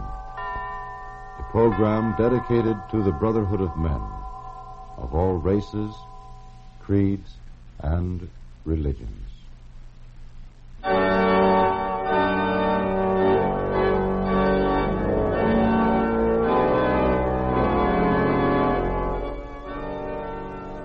Angelus, a regular weekly presentation, comes to you with the compliments of the United States Armed Forces Radio Service, with words by Jack Little, songs by the choir under the direction of J. Spencer Cornwall, and music by our organist, Alexander Schreiner.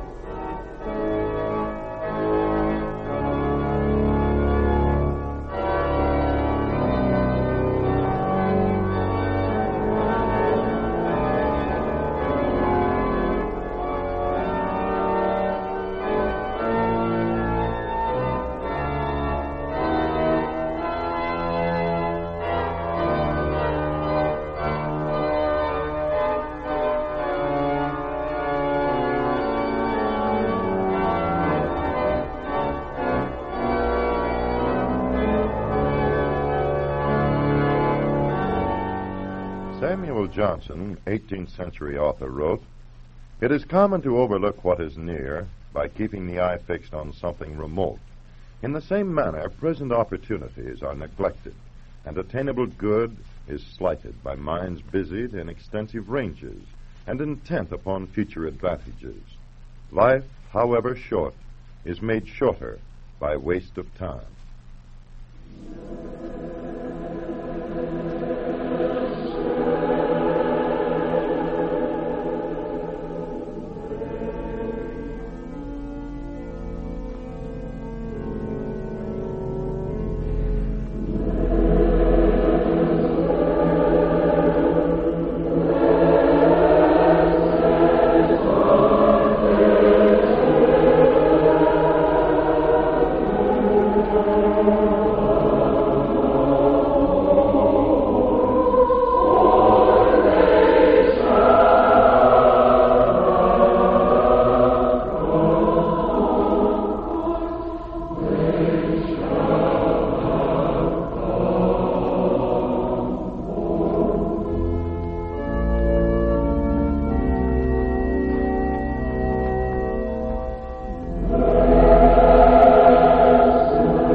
We have just heard the opening chorus from the Requiem by Johannes Brahms. Our organist, Alexander Schreiner, brings us next a hymn tune by John B. Dykes, Jesus, the Very Thought of Thee.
Angelus, a time for meditation. We were turning the pages of a book titled Poems with Power, compiled by James Mudge, when we came across a poem by G.M. Grannis, which we liked very much. Now we'd like to pass it on to you. It is called Your Mission. If you cannot on the ocean sail among the swiftest fleet, rocking on the highest billows, laughing at the storms you meet, you can stand among the sailors anchored yet within the bay. You can lend a hand to help them as they launch their boat away. If you are too weak to journey up the mountains steep and high, you can stand within the valley while the multitudes go by. You can chant in happy measure as they slowly pass along, though they may forget the singer. They will not forget the song. If you have not gold and silver ever ready to command, if you cannot toward the needy reach an ever open hand, you can visit the afflicted, or the erring you can weep. You can be a true disciple, sitting at the Savior's feet. If you cannot in the harvest garner up the richest sheaves, many a grain both ripe and golden will the careless reapers leave. Go and glean among the briars, growing rank against the wall, for it may be that their shadows hides the heaviest wheat of all. If you cannot in the conflict prove yourself a soldier true, if where fire and smoke are thickest there's no work for you to do, when the battlefield is silent, you can go with careful tread. You can bear away the wounded. you can cover up the dead. If you cannot be the watchman standing high on Zion's wall, pointing out the path to heaven, offering life and peace to all, with your prayers and with your bounties, you can do what heaven demands. You can be like faithful Aaron, holding up the prophet's hand. Do not then stand idly waiting for some greater work to do. Fortune is a lazy goddess. She will never come to you. Go and toil in any vineyard. Do not fear to do or dare. If you want a field of labor, you can find it anywhere.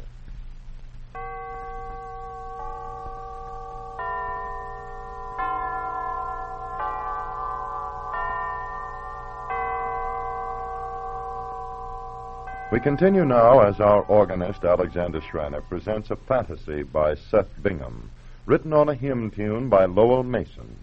Watchmen, tell us of the night.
From the finale of the First Symphony by Brahms, Mr. Cornwall and the choir turned to a choral arrangement by Jean Obranscombe. God is our strength, our light, our life, our joy.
Many of us are so busy regretting the mistakes of yesterday and worrying about the future that we are blind to the opportunities and happiness that can be ours today. A.E. Dunning, an American editor who was born in the year 1844, wrote, "Great opportunities come to all, but many do not know they have met them. The only preparation to take advantage of them is simple fidelity to what each day brings." Yes, if you want to succeed in the world, you must make your own opportunities every day. The man who waits for some seventh wave to toss him on dry land will find that the seventh wave is a long time in coming. Yes, yesterday is gone. Tomorrow will never come, but we can do the best we can today.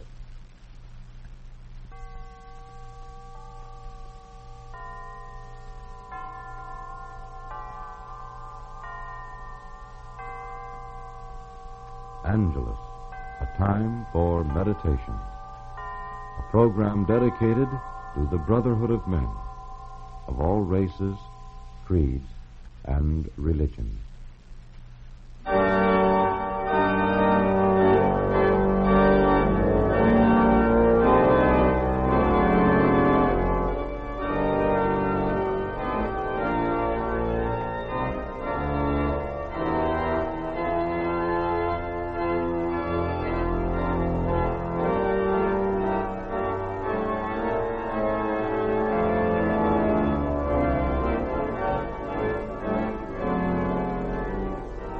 Angelus, with words by Jack Little, songs by the choir under the direction of J. Spencer Cornwall, and music by our organist Alexander Schreiner, comes to you each week through the worldwide facilities of the United States Armed Forces Radio Service, the voice of information and education.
Jukebox USA.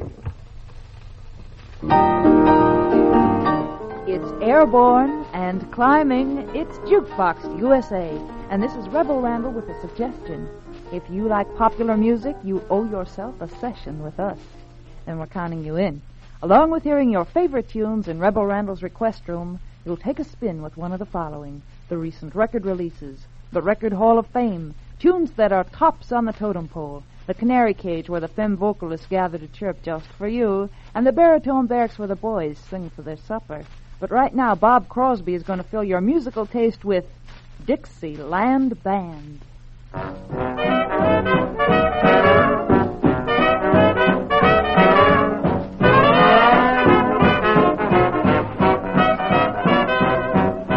You ever hear the story of the Dixieland Band? Let me tell you, brother, that the music was grand. They had piano and a clarinet. Only thing they needed was a second cornet. And that's what led to the ruin of the Dixieland Band. When the folks would holler for the maple leaf rag, they would get to swinging, but the trumpet would drag. They had the Keaton 'cause he played so sweet, but they needed someone who could give them that beat. Someone who swung with rhythm of the Dixieland Band. He'd play so sweetly instead of playing. He'd play so sweetly, they'd be saying,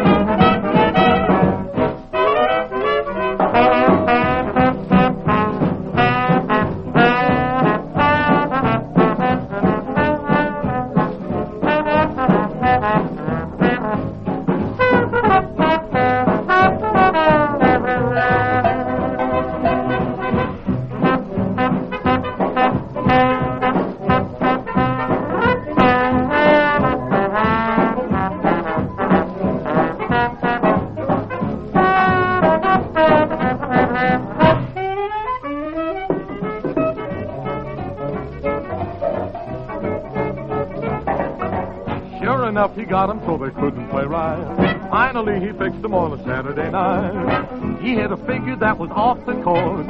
Apoplexy got them and they went to the Lord. And that is the pitiful story of the Dixieland band. Now they're up in heaven and they're happy at last, 'cause they found a trumpet man who really can blast. The way he swings them is an awful shame.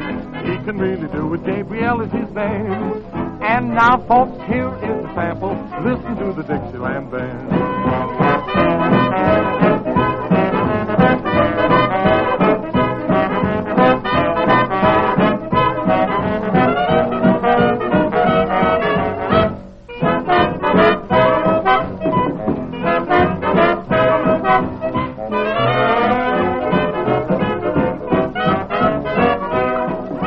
If you hear a trumpet start to play, don't you be afraid, it's the judgment day, 'cause it's just Mr. Gabriel is sounding his day. And the Dixieland band am a fixing to play.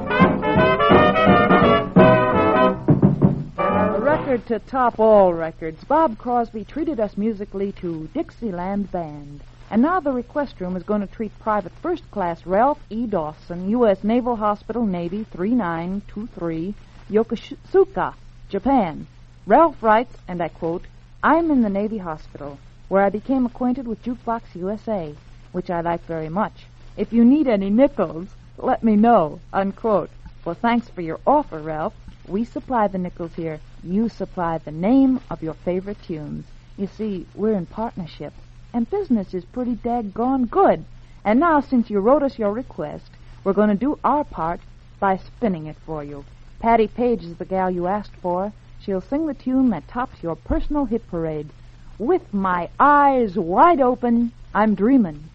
With my eyes wide open, I'm dreaming. Can it be true? I'm holding you close to my heart. With my eyes wide open, I'm dreaming. You're with me now, sharing a vow never to part.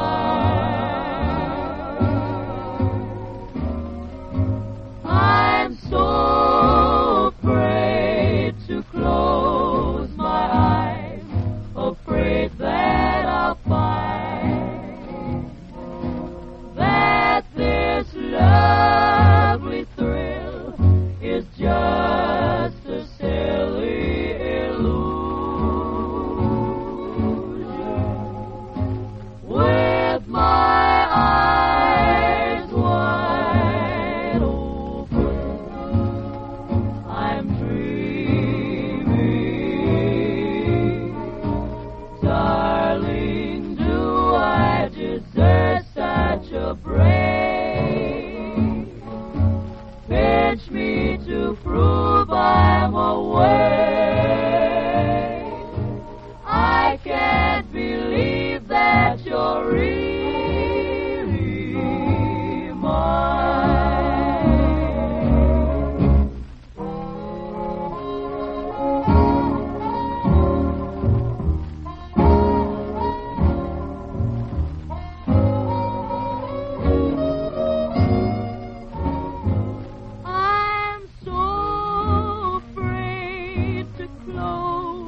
Page with her fine rendition of With My Eyes Wide Open, I'm Dreamin'. It's roll call once again in the request room. This time we're paging Corporal Dick Justin, Corporal Eddie Pierce, and Sergeant Dick Taylor, 51st Signal Operation Battalion, APO 301, Changwon, Korea. And here's a quote from the wonderful letter we received here. Just a few lines from a few radio operators in Korea to let you know that we listen to and enjoy your program immensely. We regard it as one of the best disc jockey shows on the air. By your little introductions and reviews of the numbers that you play, we know that you appreciate the same musicians and vocalists that we do, unquote. Well, that just about knocks me out, fellas. All I can say now is that I love you, too. But Dick Hames is going to help me say, no one but you.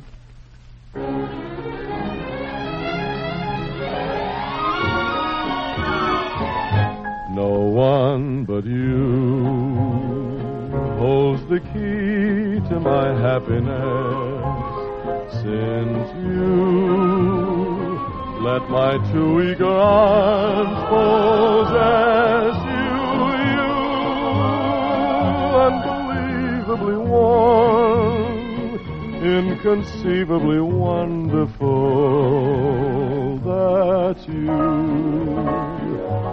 No lips but yours speak the language I understand. No touch holds the magic that's in your hand. You're mine, and I'll care for you so. And for me there'll be no one else but you.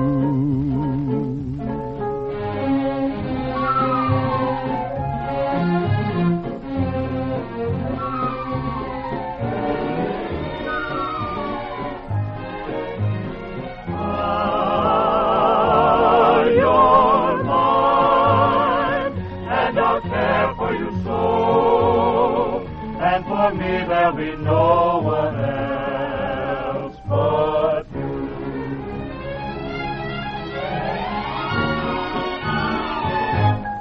No one but you holds the key to my happiness. Since you let my two eager arms possess you, unbelievably warm, inconceivably wonderful, that's you. No lips but yours speak the language I understand. No touch holds the magic that's in your hand. You're mine, for you so, and for me there'll be no one else but you. No one but you, no one but you. I'll always love no one but you.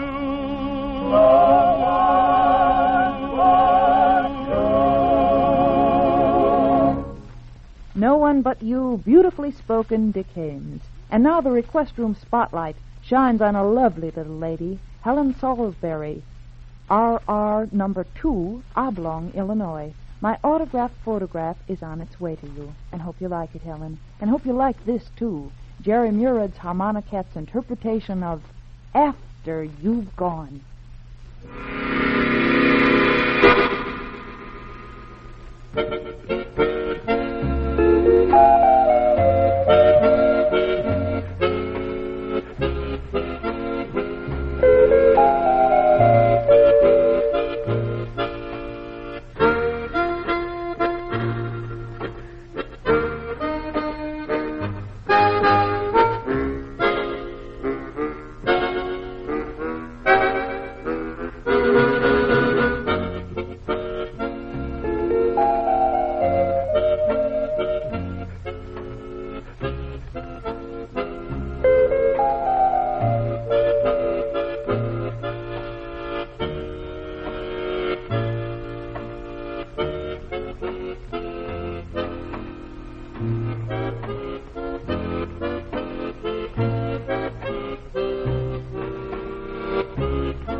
Fellas, you're listening to Jukebox USA, and this is Rebel Randall telling you that if you have a favorite tune you want to hear on your Jukebox USA, just pick up that pen or pencil and jot down this address.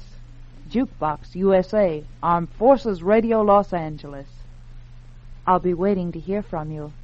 Stand by now for the specialty of the day.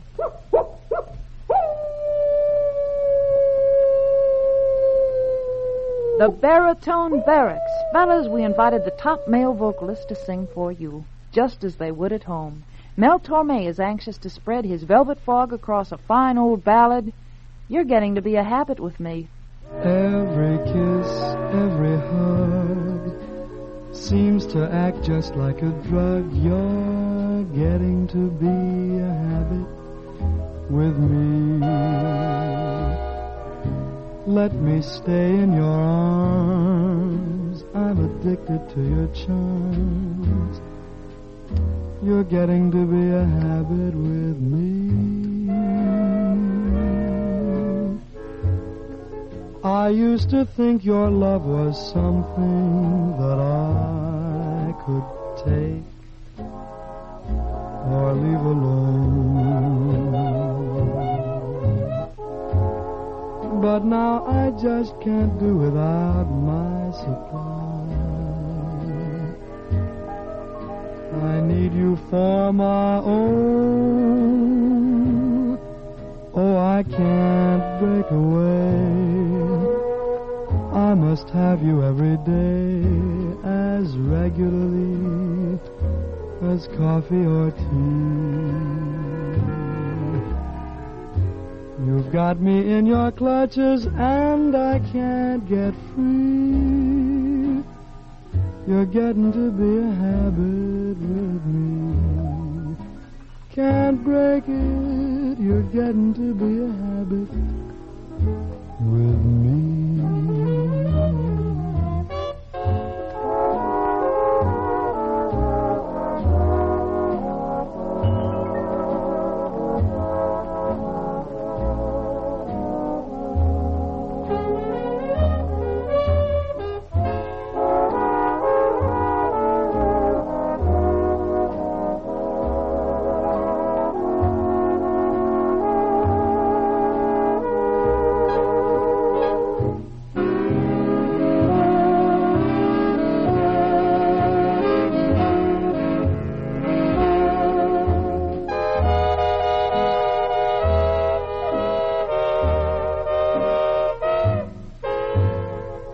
Got me in your clutches and I can't get free. Like getting shut eye, you are what I need eternally. Oh, my.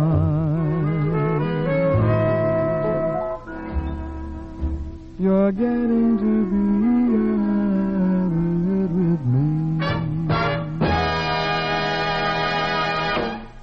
one of Mel Torme's finer efforts, You're Getting to Be a Habit with Me. The Baritone Barracks now features Hoagie Carmichael, ably abetted by the Cass County Boys in Cindy. I wish I was an apple hanging on a tree, and every time my Cindy passed, she'd take a little bite of me. She told me that she loved me. She called me Sugar Plum. She throwed her arms around me. I thought my time had come. Get along home, my Cindy, get along home. Get along home, my Cindy, gonna marry you someday.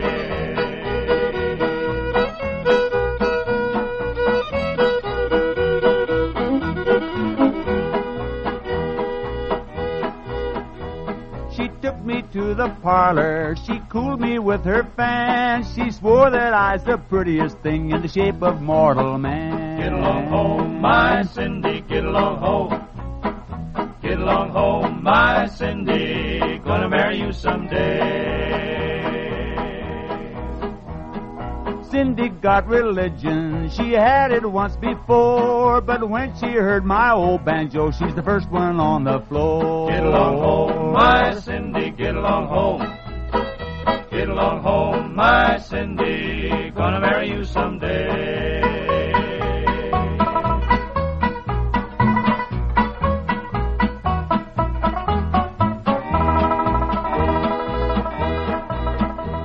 I wish I had a needle as fine as I could sew. I'd sew the girls to my coattails and down the road I'd go. Get along home, my Cindy, get along home. Get along home, my Cindy, gonna marry you someday.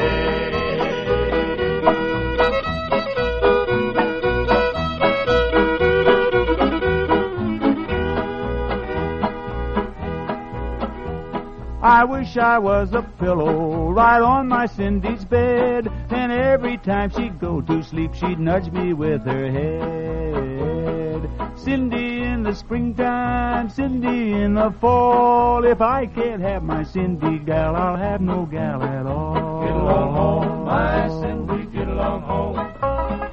Get along home, my Cindy, gonna marry you someday.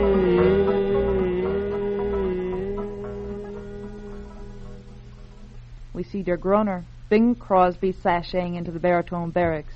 He's in good company, too. The mighty T.D., Tommy Dorsey, accompanies Bing in You Gotta Show Me.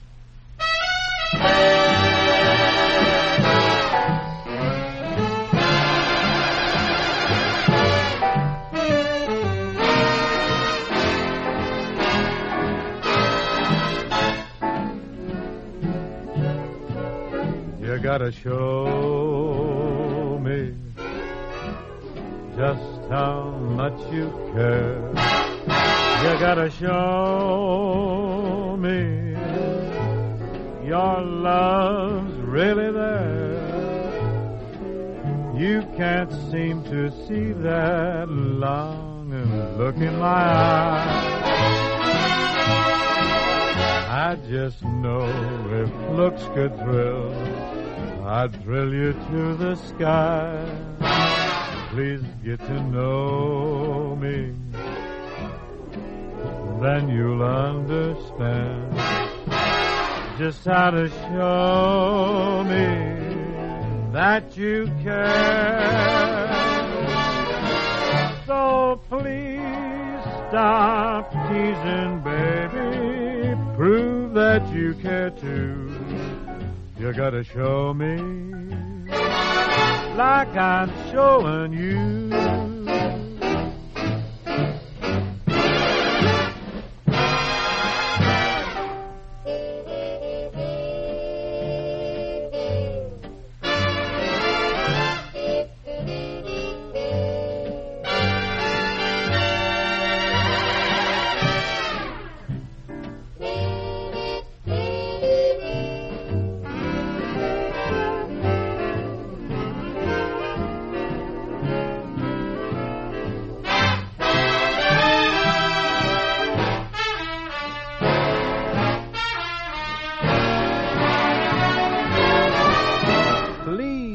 Get to know me, then you'll understand just how to show me that you care.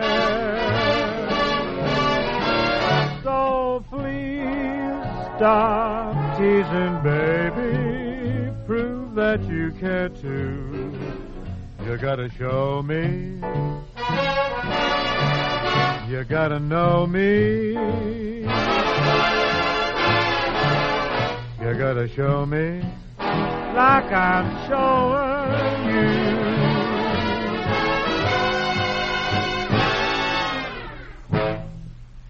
Bing chalks up another potent side. You gotta show me.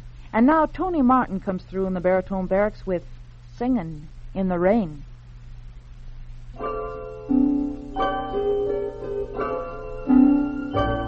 I'm singing in the rain, just singing in the rain.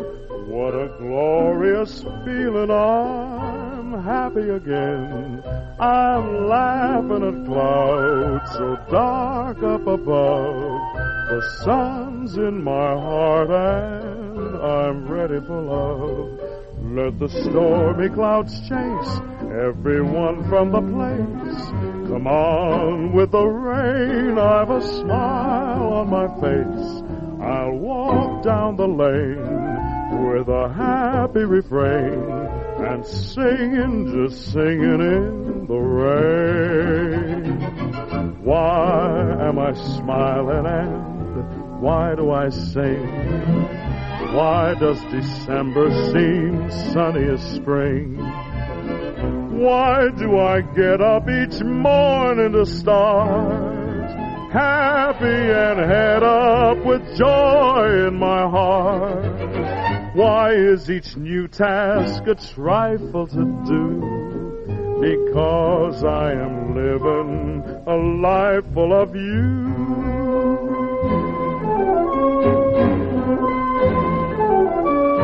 I'm singing in the rain, just singing in the rain.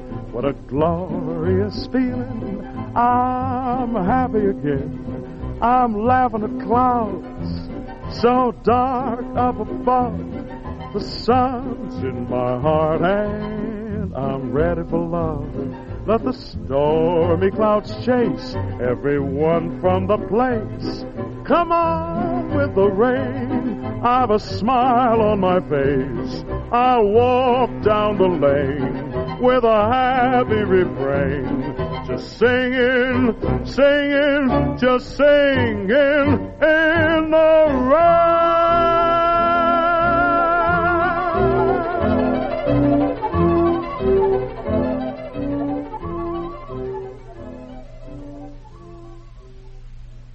Tony Martin lifts this one to the heights, the old standard, Singin' in the Rain. And now from the musical production, Great Day, Perry Como glides into the baritone barracks to glimmer for us, More Than You Know. More than you know, more than you know, girl of my heart, I love you so. Lately I find you're on my mind, more than you know.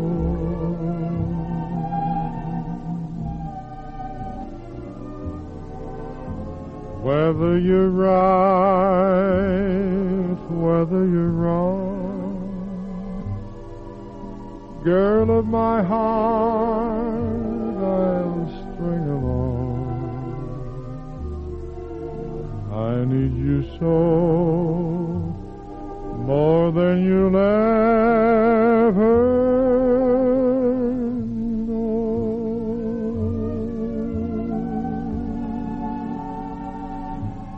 loving you the way that I do,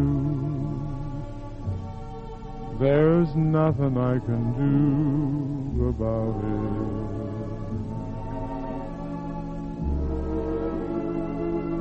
Loving may be all that you can give, but honey, I can't live without it.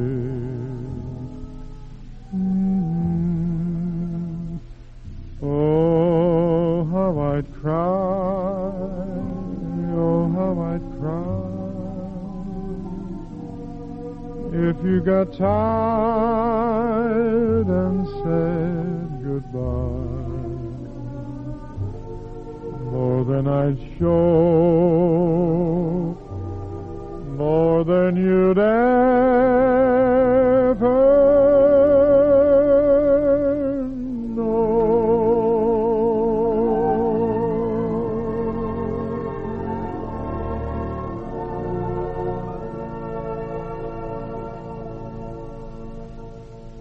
Now, more than you know, fellas, I hate to call this off, but you know what they say about time. It fugits.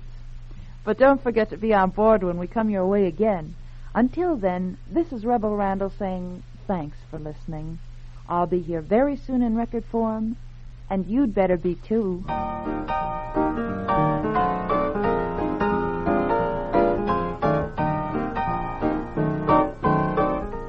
Jukebox USA is written and produced by Rudy Burns in cooperation with the American Federation of Musicians. This is the United States Armed Forces Radio Service, the voice of information and education.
Jukebox USA.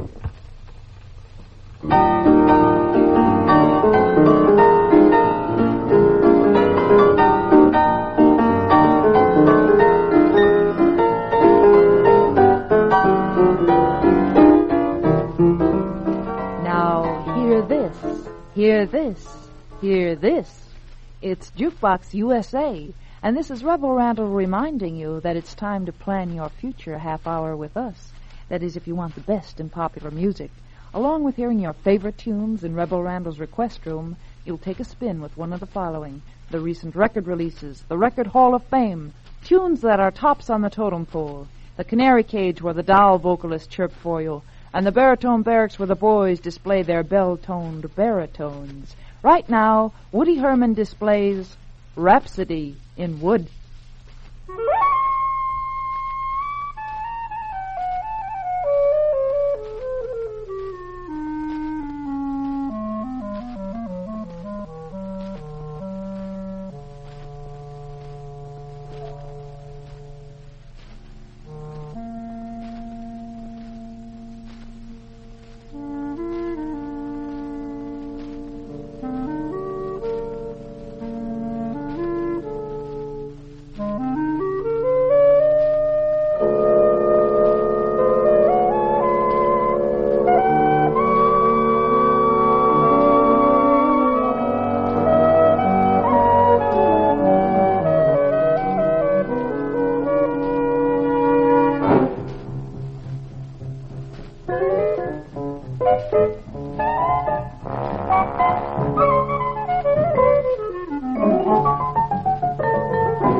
Rhapsody in Wood, Woody Herman, the Herman Herd's rendition, and hope it was good and hot enough for Private First Class James Duffy, 452nd Air Installation Squadron, 452nd Bombardment Wing, APO 950. James wrote us that he would appreciate it very much if we played something good and hot. Well, we tried our best, and if that wasn't wild enough for you, we'll try again. Let us know, will you, James? And now we'd like the following men to stand by. Corporal Harold F. Slauson, Corporal F. J. Palumbo, and Corporal Max Kribillar, all of H&S Company, 1st Battalion, 5th Marines, 1st Marine Division. Keep the requests coming in, fellas. You leathernecks are doing fine. We have a winsome duet for you. Margaret Whiting and Johnny Mercer with a novelty hit, Baby, It's Cold Outside.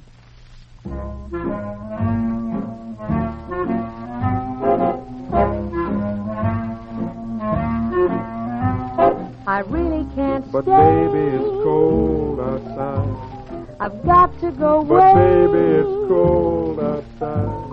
This evening has Been hoping that you'd drop so in. very nice. I'll hold your hands.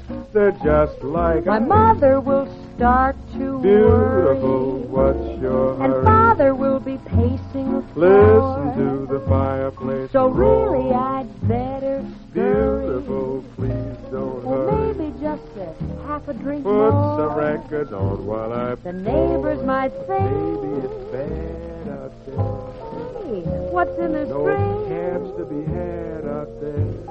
I wish I knew Your how eyes are like starlight to now. break the spell. I'll take your hat. Your hair looks I swell. ought to say no, no, Mind no, if sir. I move in? At least I'm gonna say that I tried. What's the sense of hurting my I pride? really can't Baby, don't hold out. Ah, Baby, but it's it's cold cold outside.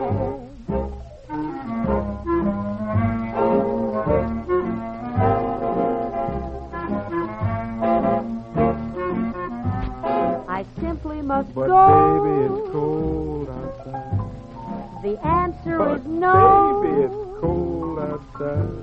This welcome How has been lucky that you dropped so in. nice and warm. Look out the window at that My storm. sister will be suspicious. Gosh, your lips look delicious. My brother will be there at the Waves door. upon a tropical shore. My maiden aunt's mind is Ooh, vicious. your lips are Well, delicious. maybe just a cigarette more. Never such a blizzard before. I've got to get but home. baby, you freeze out there. Say, lend me a It's coat. up to your knees out there. You've really been I grand. thrill when you touch my But hand. don't you see? How can you do this thing to There's me? bound to be talk tomorrow. Think of my lifelong At sorrow. least there will be plenty in If time. you caught pneumonia and I really died, can't get over that old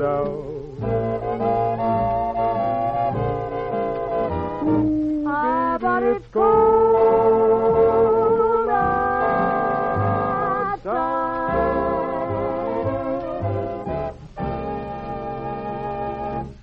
Oh, wasn't that a cute one? Margaret Whiting, Johnny Mercer's duet, Baby, It's Cold Outside.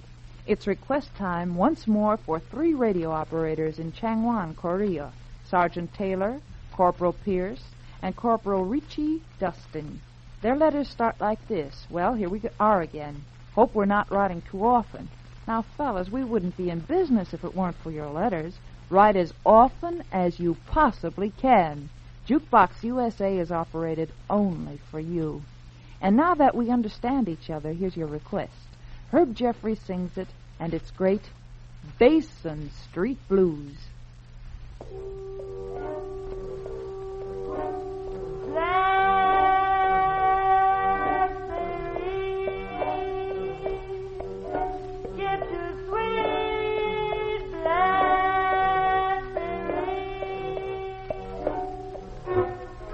Coffee, get your red hot coffee.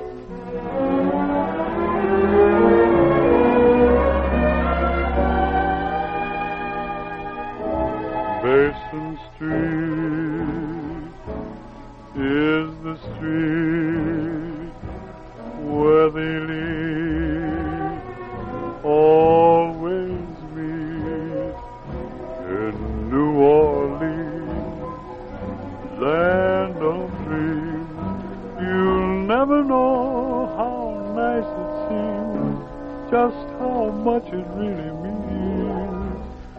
Promenade down Esplanade. What a thrill to see that bull's parade. There I can lose my Basin Street blues.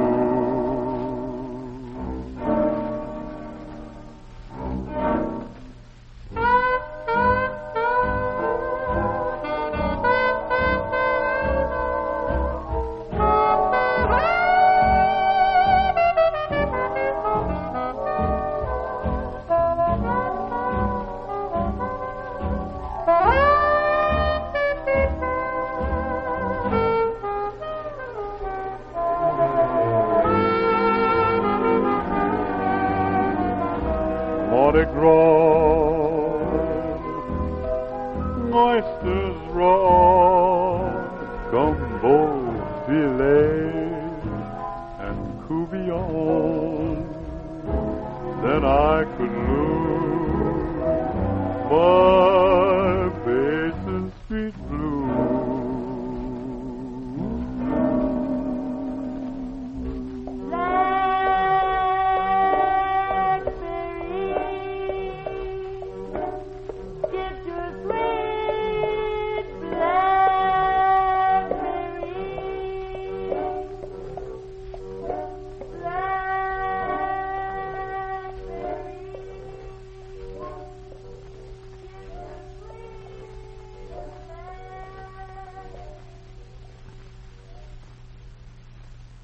Oh, Blackberries, a tune still finding high favor, Basin Street Blues, styled by Herb Jeffries.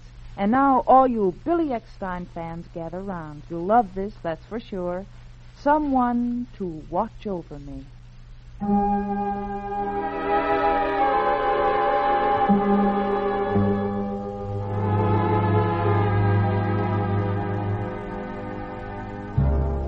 There's somebody I'm longing to see. I hope that she turns out to be someone to watch over me.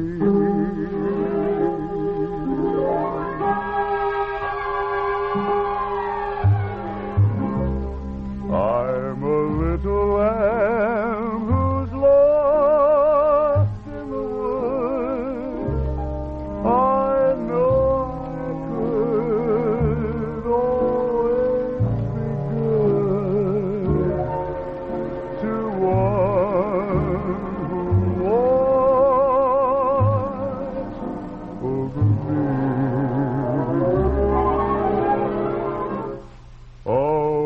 Although I may not be the man some girls think of as handsome, in my heart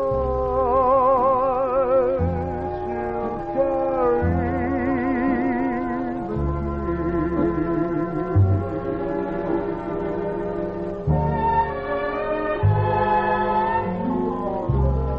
Won't you tell her, please, to put on some speed? Follow my lead. Oh, how I need someone to watch over me.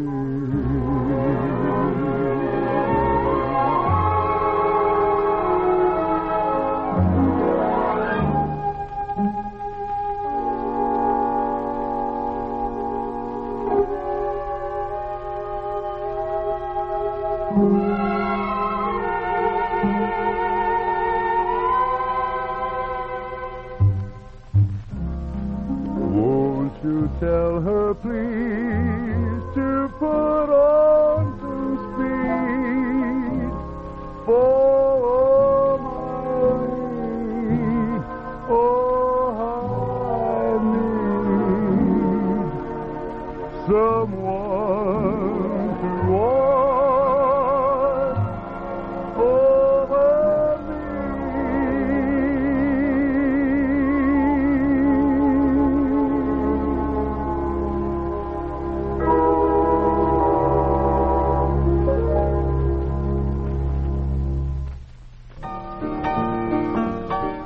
Fellas, you're listening to Jukebox USA, and this is Rebel Randall telling you that if you have a favorite tune you want heard on your Jukebox USA, just pick up that pen or pencil and jot down this address. Jukebox USA, Armed Forces Radio, Los Angeles. I'll be waiting to hear from you. Stand by now for the specialty of the day.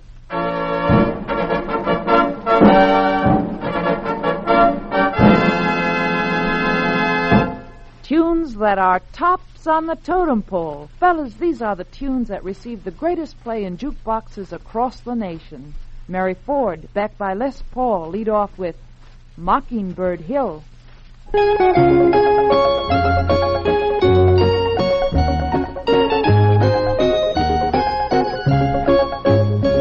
When the sun in the morning peeps over the hill and kisses the roses round my windowsill, then my heart fills with gladness when I hear the trill of the birds in the treetops on Mockingbird Hill.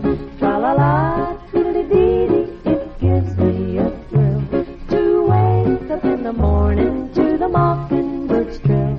Tra-la-la, tweedledee-dee, there's peace and goodwill. You're welcome as the flowers on the Mockingbird Hill.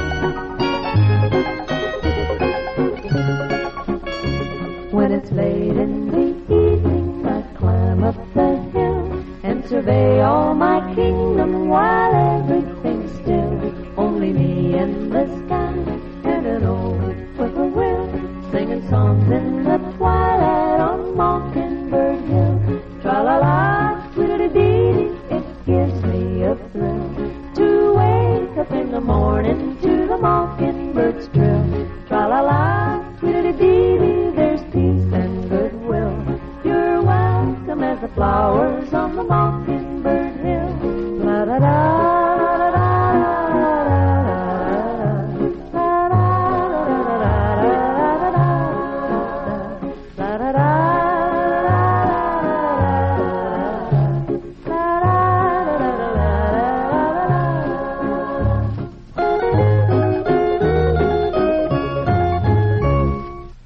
Mockingbird Hill, handled neatly by Mary Ford and Les Paul. Still riding high on the totem pole, Rex Allen sings it, The Roving Kind. As I walked out one evening upon a knight's career, I spied a lofty clipper ship, and to her I did steer. I hoisted out my signals, which she so quickly knew, and when she saw my bunting fly, she immediately hove to. She had a dark and a roving eye, and her hair hung down in ringlets. She was a nice girl, a proper girl, but one of the roving kind. Oh, pardon me, she says to me, for being out so late. But if my parents heard of this, oh, sad would be my fate. My father is in politics, a good and righteous man. My mother is an acrobat. I do the best I can. She had a dark and a roving eye, and her hair hung down in ringlets. She was a nice girl, a proper girl, but one of the roving kind.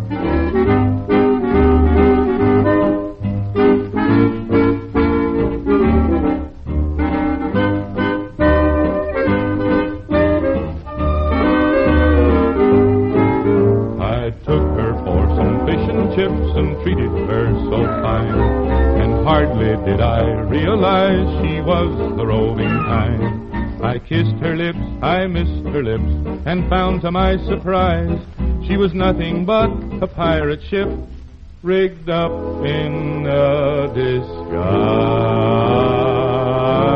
She had a dark and a roving eye, and her hair hung down in ringlets.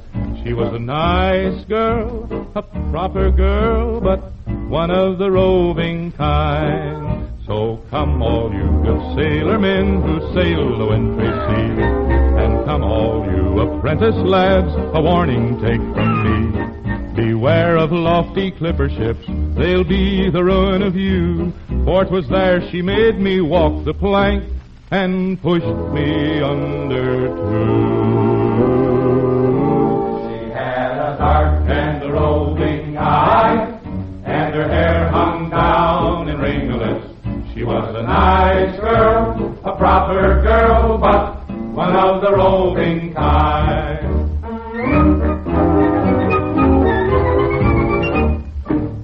Rex Allen's version of the roving kind.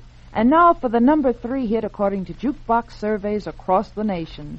The Andrews sisters warble it, a penny, a kiss, a penny, a hug. Count the pennies, count the pennies, count the pennies, many, many, many pennies. A penny a kiss, a penny a hug. We're gonna save our pennies in a big brown jug. A penny a kiss, a penny a hug. Oh, how rich we're gonna be. Oh, how rich we're gonna be. Count the pennies. 1, 2. Count the pennies. 3, 4. Count the pennies, many, many, many pennies. I'm gonna save a penny every time I hold you tight. And we're gonna watch the pennies grow. I'm gonna save a penny every time we kiss goodnight. And darling, when we're married, we can own a bungalow. A penny a kiss, a penny a hug. We're gonna save our pennies in a big brown jug. A penny a kiss, a penny a hug. Oh, how rich we're gonna be. Oh, how rich we're gonna be. Count the pennies. 5, 6. Count the pennies. 7, 8. Count the pennies, many, many, many pennies. I'm gonna save a penny every time we take a walk. And another on a rainy day. I'm gonna save a penny every time we baby talk.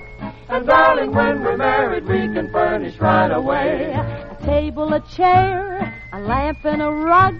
We're gonna save our pennies in a big brown jug. A penny a kiss, a penny a hug. Ooh, how rich we're gonna be.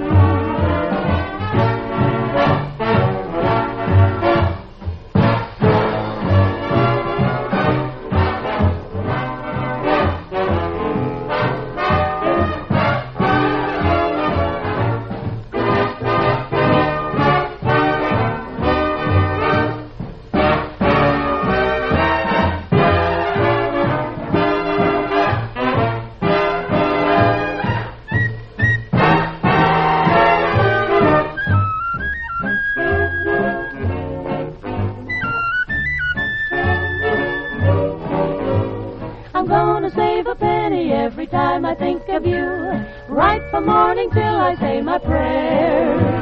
I'm gonna save a penny for the dreaming that we do. And darling, by the time we're married, we'll be millionaires. A penny a kiss, a penny a hug. We're gonna save our pennies in a big brown jug. A penny a kiss, a penny a hug. Oh, how rich we're gonna be. Count the pennies. 9, 10. Count the pennies. 11, 12. Count the pennies, many, many, many pennies. Oh, how rich we're gonna. Oh, how rich we're gonna. Oh, how rich we're gonna be.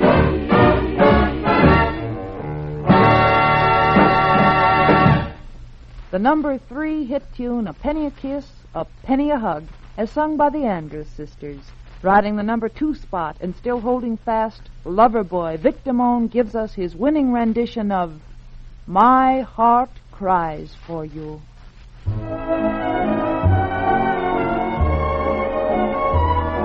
If you're in Arizona, I'll follow you. If you're in Minnesota, I'll be there too. You'll have a million chances to start anew. because my love is endless for you. My heart cries for you, sighs for you, dies for you, and my arms long for you. Please come back to me.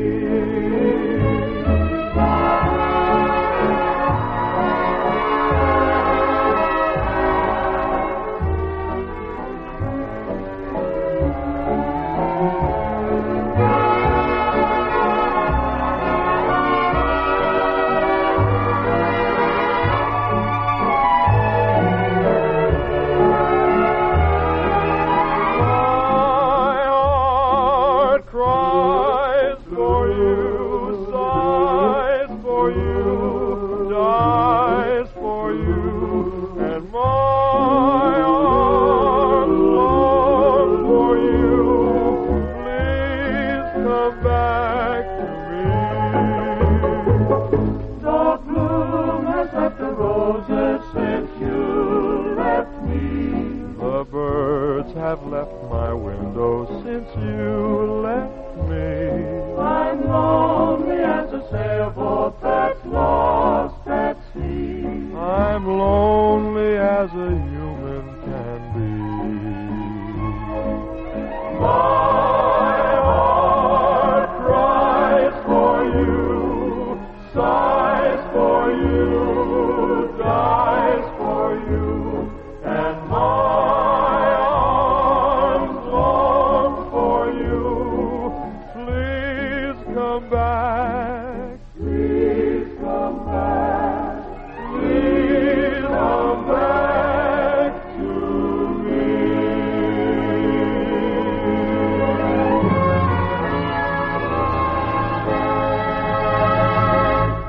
no less than wonderful, Vic Damone's winning rendition of the number 2 hit, My Heart Cries for You. And now, still holding first place among the top 10 tunes of the nation, Wayne King performs for us the Tennessee Waltz.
Gotta call a halt, fellas, but don't forget to be on board when we come your way again. Until then, this is Rebel Randall saying thanks for listening. I'll be here very soon in record form, and you'd better be too.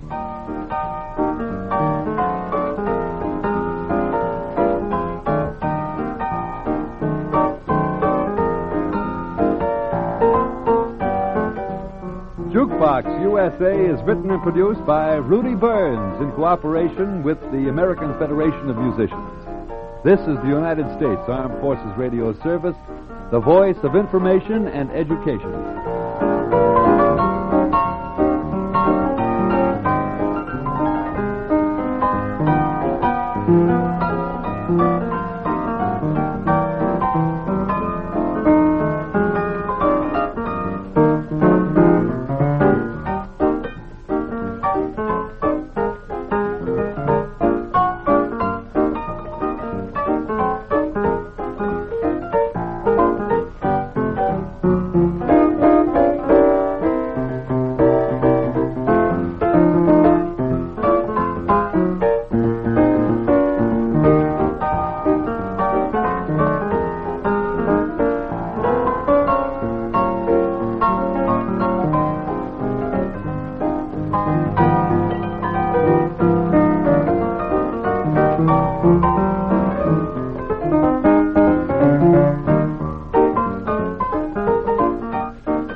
Jukebox USA.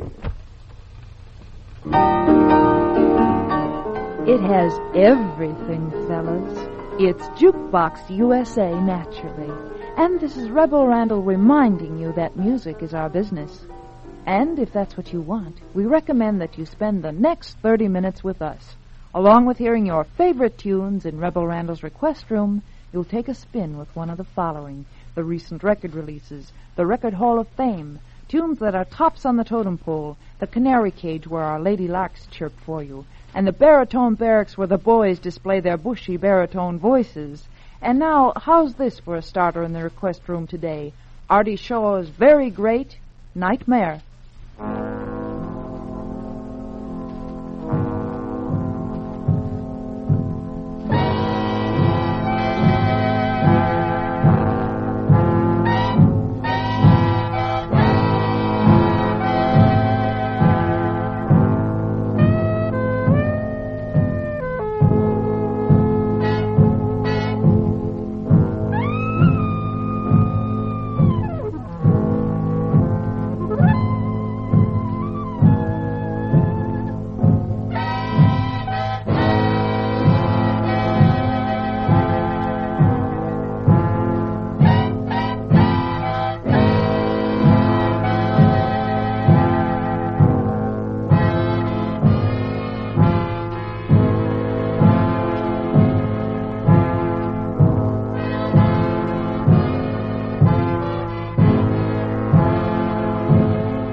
Artie Shaw's famous theme, Nightmare, played especially for Private First Class Jerome P. Tornzak, Company B, 802 EAB APO 239, Unit 1.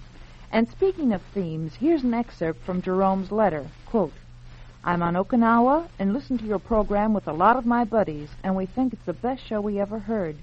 Especially like your theme song. Unquote. Oh, that's wonderful of you to say that, Jerome. We like our theme, too, for more reasons than one. It's an original of our musical director here at Armed Forces Radio, Michel Perrier, who not only is a very talented musician and composer, but one of the best-liked guys in the business. You've made us very happy. And now it's our turn. It's happy listening to Ella Fitzgerald, backed by Louis Armstrong, Dream a Little Dream of Me.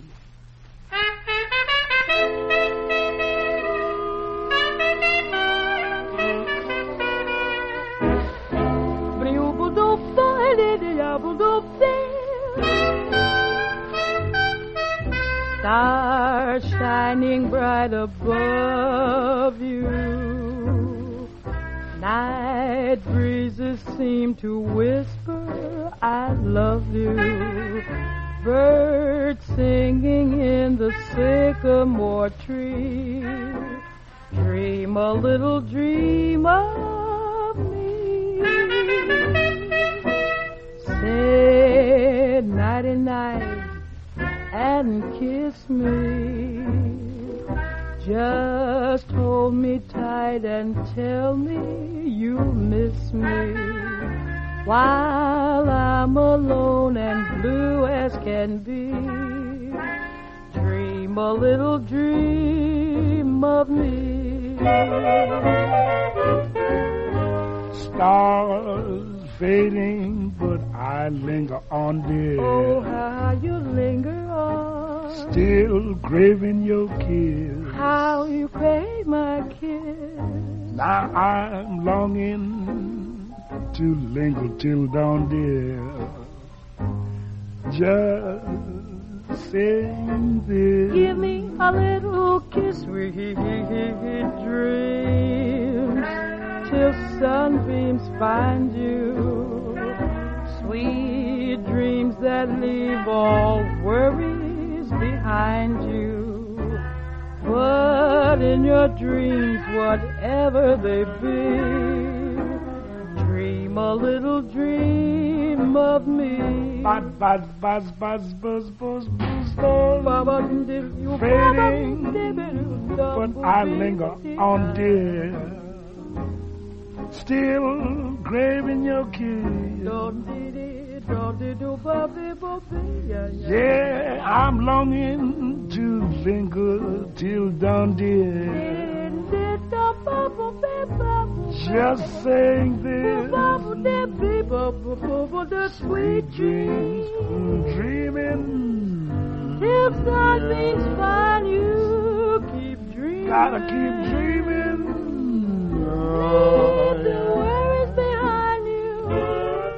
But in your dreams, whatever they be, you gotta make me a promise. Oh, yeah. Promise to me you'll dream. Dream a little dream of me.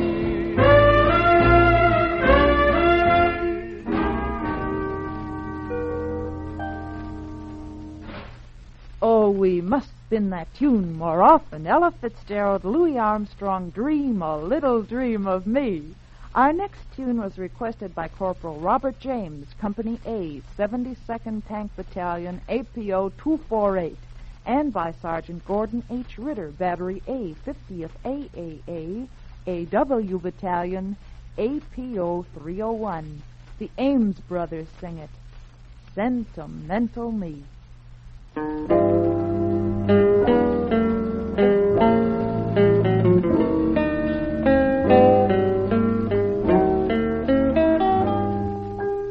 Sentimental me, guess I'll always be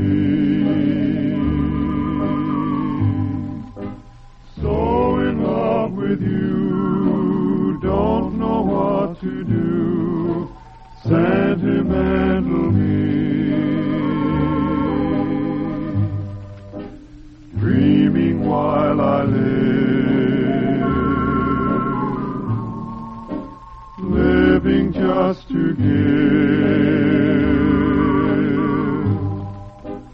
all my love to you. No one else will do.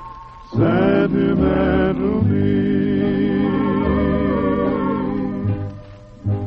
Reaching for the moon and wishing on a star on my honeymoon. I want to be where you are, darling, can't you see? It was meant to be. I'm in love with you. Say you love me too. Sentimental me.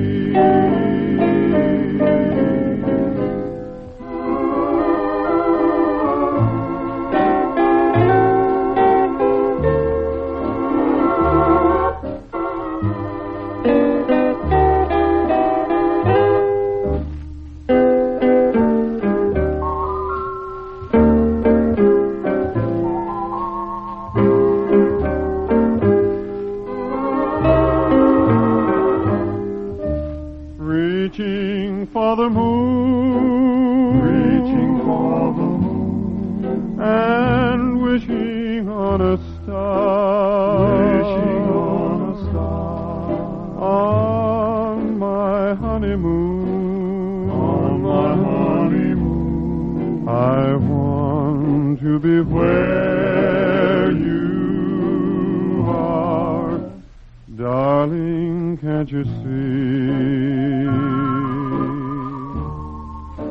It was meant to be. I'm in love with you. Say you love me too. Sentimental me.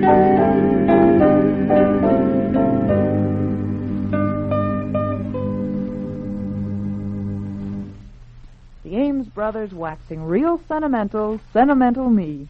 The request room now features the most requested tune.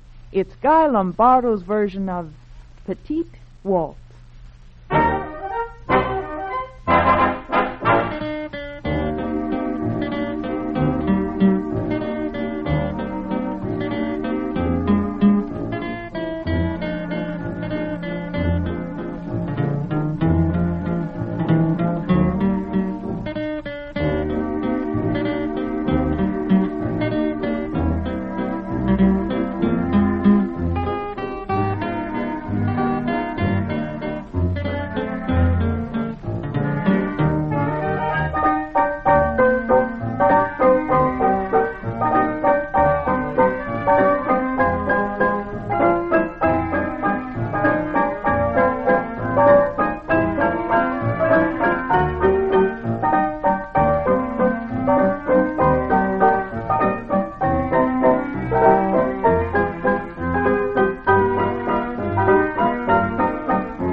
fellas. You're listening to Jukebox USA, and this is Rebel Randall telling you that if you have a favorite tune you want to hear on your Jukebox USA, just pick up that pen or pencil and jot down this address.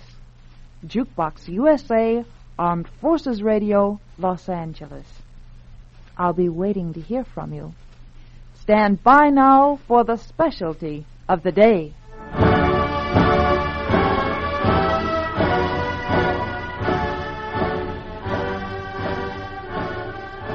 The Record Hall of Fame.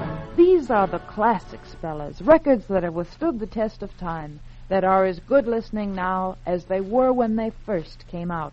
Desi Arnaz starts us off with a good neighbor policy. The Matador.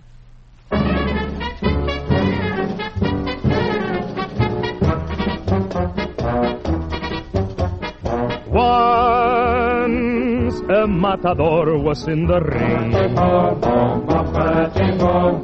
when a frightened bull came out of that door to face the matador and slaughtering. Dressed in a new vermilion cape and traditional regalia, he hadn't let a bull escape, so the bull was facing failure. He moved in at an angle, and the two began to tangle as the crowd let out a roar. And to this day, no one has seen the matador. Days have come and gone in Mexico. There, a worried bull is sitting in the ring, along and wondering, where did he go? He must have hit it mighty hard, 'cause he flew from the arena. Maybe he fell in someone's yard down in sunny Pasadena. The bull was full of ego, but I'm telling you, amigo, he'll keep brooding more and more until the day he finds the missing matador. Now they shear the bull in wild acclaim. Now he's standing in his den and taking bows, and all the gorgeous cows are all aflame.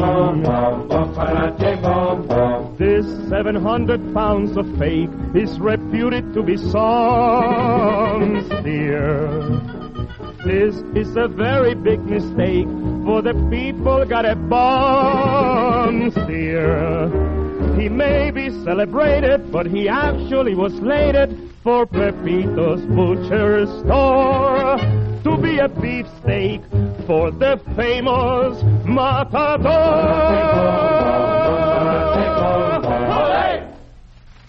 Desi Arnaz adds his Latin flavor to the Matador. The Hall of Fame now features Margaret Whiting in the great classic St. Louis Blues.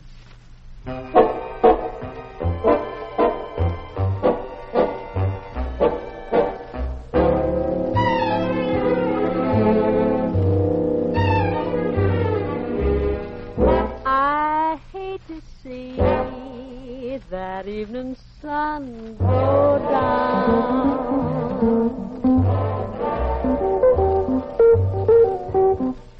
I hate to see that evening sun go down.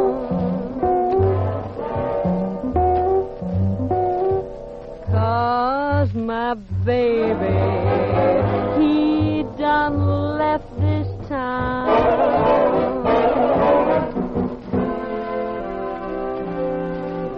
Feeling tomorrow like I feel today. If I feel tomorrow like I feel today,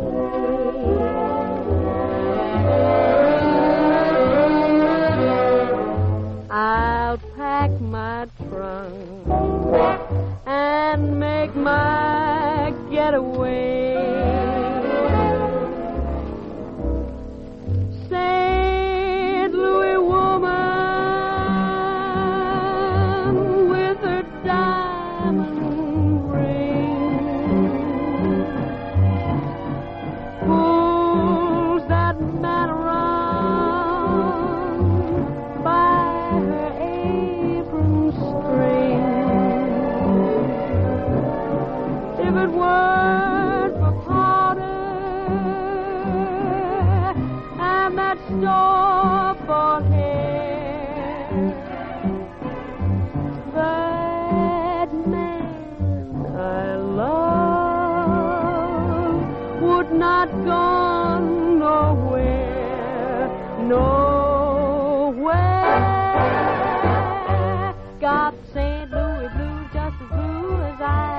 like a rock cast in the sea. Or else she wouldn't have gone so far from me.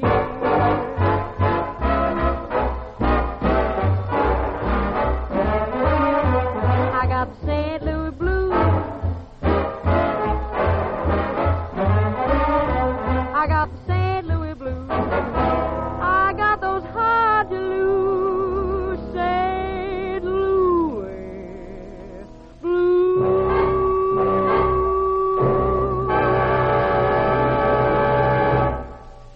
Margaret Whiting really had something to sing about. St. Louis blues. We accept no entry fee of any kind in the Hall of Fame. The only requirement is that the music is good. Like this tune, the Three Sons version of I'm Looking Over a Four-Leaf Clover.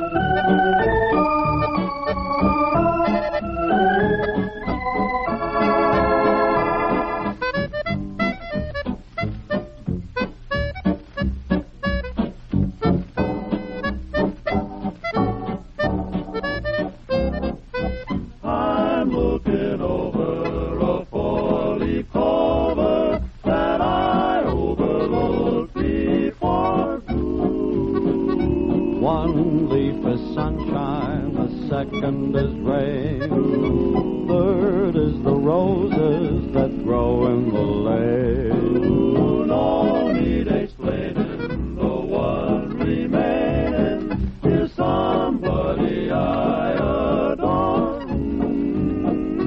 I'm looking over a four-leaf clover that I overlooked before.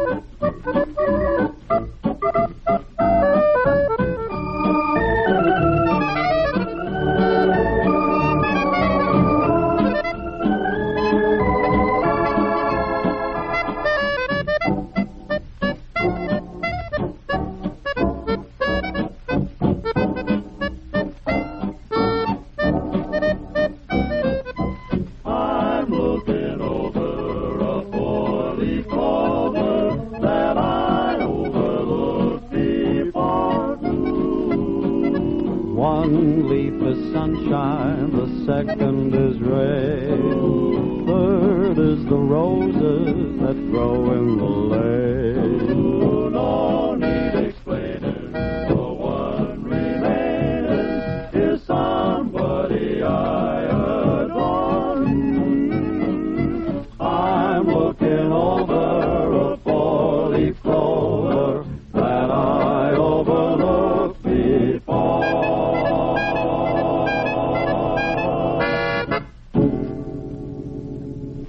The Three Sons, those lucky boys, I'm looking over a four-leaf clover. The Hall of Fame welcomes Kay Kaiser and Harry Babbitt in the Frank Loesser classic, On a Slow Boat to China. There is no verse to this song, 'cause I don't want to wait a moment too long to say that I'd love to get you on a slow boat to China, all to myself alone.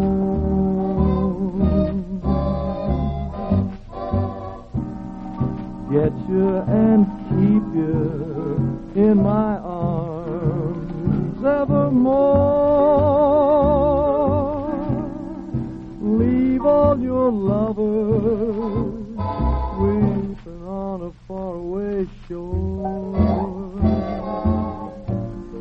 Out on the briny with that moon big and shiny,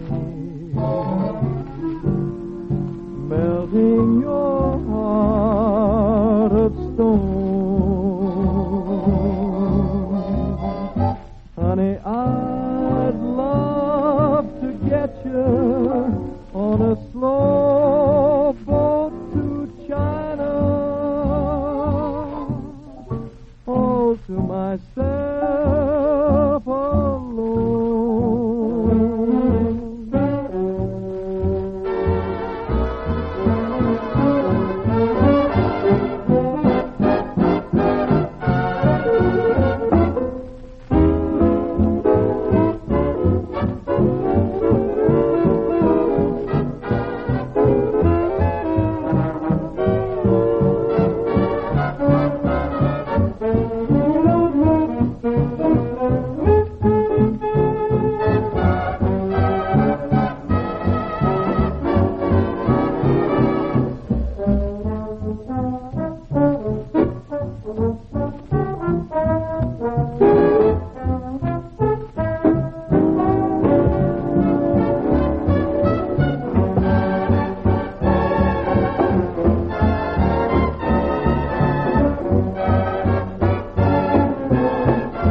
China, Harry Babbitt on the vocal, backed by the K. Kaiser Orchestra.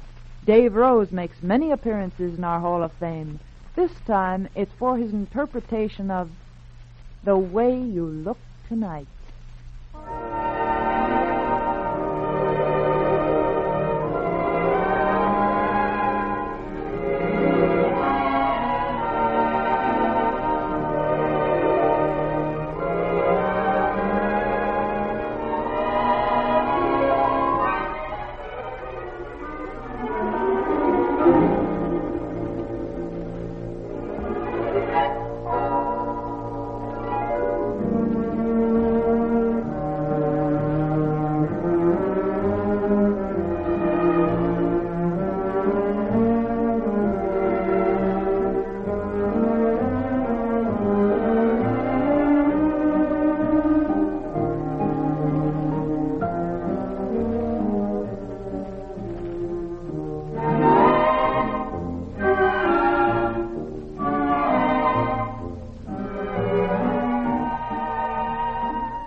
Fellas, we got a part company now, but don't forget to be around when we come your way again. Until then, this is Rebel Randall saying thanks for listening. I'll be here very soon in record form, and you'd better be too.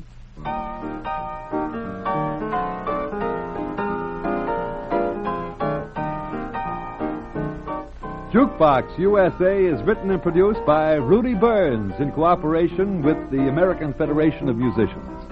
This is the United States Armed Forces Radio Service, the voice of information and education.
Theater.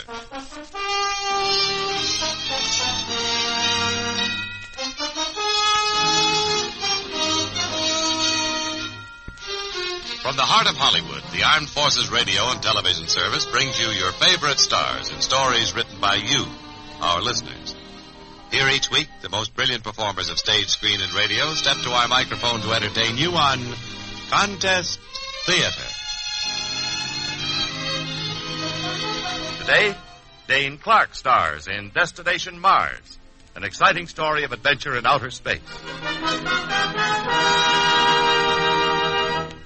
And here's our host, the distinguished motion picture star, Mr. Pat O'Brien.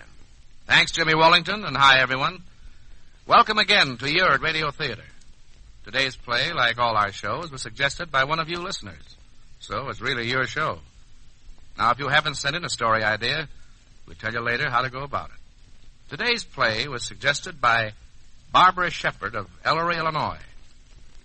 But right now, let's get into our play. An exciting look into the future and the past. As three men and a girl find adventure in outer space. Our play is Destination Mars. And our star today, that superb actor, Mr. Dane Clark.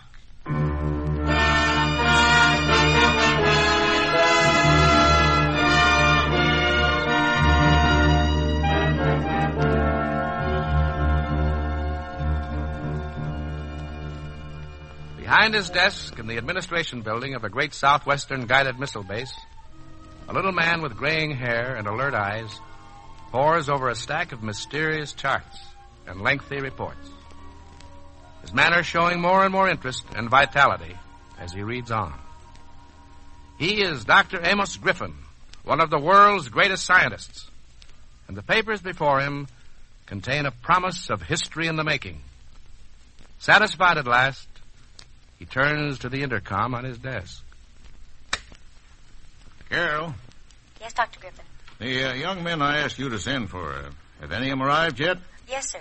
Joe Blakely, Randy Coles, and Dr. Peter Haley. They're all here. Good. Have them come in at once. Yes, sir. Oh, and Carroll, you'd better come in, too, and bring your book. I may want you to make some notes. So we're going to try it at last. Well, come in, Joe, and Randy, and Peter. Find chairs. You sit here, Carroll. Yes, sir. There we are. Now, I'm sure you're all curious to know why I sent for you, so we'll get right to the point. Gentlemen, I have news for you. The robot rocket ship that we dispatched to the planet Mars several days ago has returned safely. You mean the ship actually got to Mars, sir? As close as we wished it to, yes. Within a few hundred miles, that is. The instruments recorded perfectly all the way. Then there must be pictures, Dr. Griffin. What do they look like? Do they show life on Mars? Well, that is the only part of our project that was not a success. There are no photographs at close enough range to give us the information we want. But we'll do better in that department the next time. When will be the next time, sir? Tomorrow. If you men can be ready by that time. That's pretty fun. I don't know. But it'll take longer than that to fit her up again. We won't be using the XL-24 this time, Joe. It'll be the DM-1. But that's not a robot, sir. The DM-1 has been designed for manual operation. That's right, Peter. And that's why I've sent for you three men. Dr. Griffin, you mean you're going to send Joe and... Well, I've given this matter a great deal of thought and study, gentlemen. And after careful consideration, I've decided that you three are the best suited for the project. That is, if you care to undertake it. This is not compulsory. It's not an order, you understand. I want to go, sir. Same here. Good. Peter? You can count me in, Doctor, of course. Fine. Now, about your duties. Joe, you've had more experience in supersonic piloting and rocket control than anyone in our division. And I'm putting you in command of the expedition. Yes, sir. Thank you.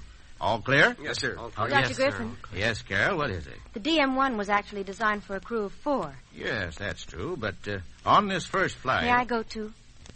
What? Surely you must be joking, Carroll. No, I'm not joking at all, Dr. Griffin. I just want your permission to go with them, that's all. But this project is no place for a woman, and You've often told me I know as much about the work as the men in the division, sir. Well, certainly I have, and that's very true. But what you ask is impossible. Well, if this first trip is successful... Perhaps you can go along the second time. We'll see. But don't you understand? The doctor, Carroll. When do we get our instructions, sir? Well, I have them all ready, Joe. Here we are. Set for you. Here's yours, Randy. Peter. Thank you. I'll take care of final details of the ship and meet you at the launching platform tomorrow at 1900. That's all. Thank you, sir. Come on, men. Yep.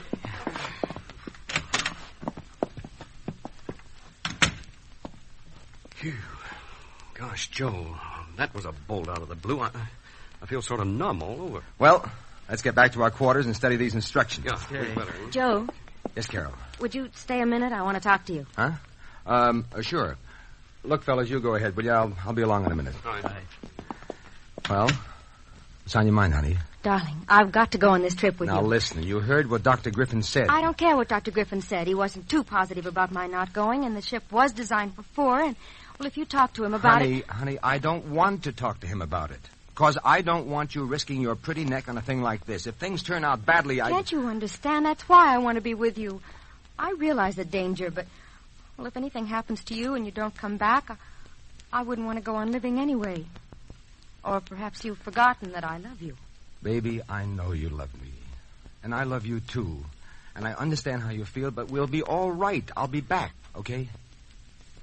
Well, all right, darling. That's my girl. Well, I've got some studying to do. I'll see you later. All right, Joe. And by the way, don't forget to be out at the launching platform tomorrow night. Got to have you there to see me off for, Mars.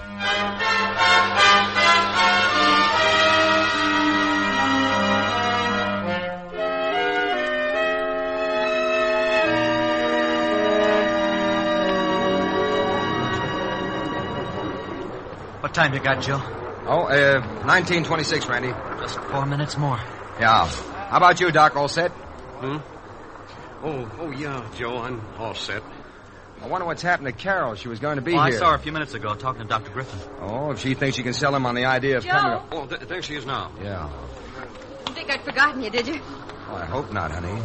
You know, Randy says you were talking to Dr. Griffin. Yes, I was. What about? Making one last pitch to go along? Mm-hmm. You know what he said? No? That's right. No. We'll get on into the ship, Joe. You better step on it. Yeah, I'll be right along. Goodbye, Carroll. Bye. Stay good. Carroll. Oh, Joe. Oh, there's Dr. Griffin. He wants to see you before you blast off, I guess. Yeah. Oh, gosh, 1928. I've got to get going. Goodbye, kiss, honey. Mm-hmm. Bye, darling. And please hurry back. I'll bring you a wedding present from Mars. Bye, baby. Bye, Joe. You wanted to see me, Dr. Griffin? Well, nothing special, Joe. You know your instructions. Now, keep in touch with us as often as you can. That new sonic radio should operate properly all through your flight. Yes, sir, I know. You better get aboard, as we want to blast off right on time if possible. And, good luck. Yes. Yes, sir. Well, what's the matter? You forgotten something? No, I was just going to wave goodbye to Carroll, but I don't see her. Well, goodbye, sir. Be seeing you. Goodbye, Joe.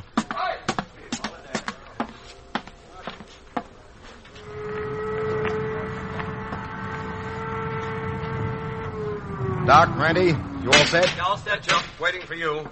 Well, you better check time. Dr. Griffin's a bear for keeping on schedule. It's 19:29:45. Good. Are you both strapped in? Yeah. Okay, then. Here we go. DM-1 to control tower. Prepare to blast off. 5 seconds. Okay, control. Yeah, thanks. 3, 2, 1. Here we go.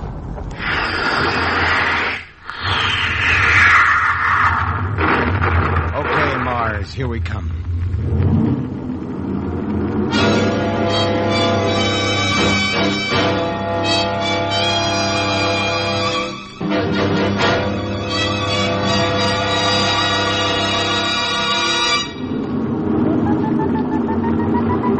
Randy?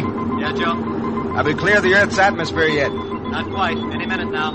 According to the aerodensity gauges, it's getting thinner and thinner. Good. That means we're really making time. Full pressure, 3.75. 0.47. 26. It's dropping fast now. Get ready to drop the booster section. You need any help? Not yet. Say when, Randy. 10, 5, 2, we're out of it. Okay, hang on.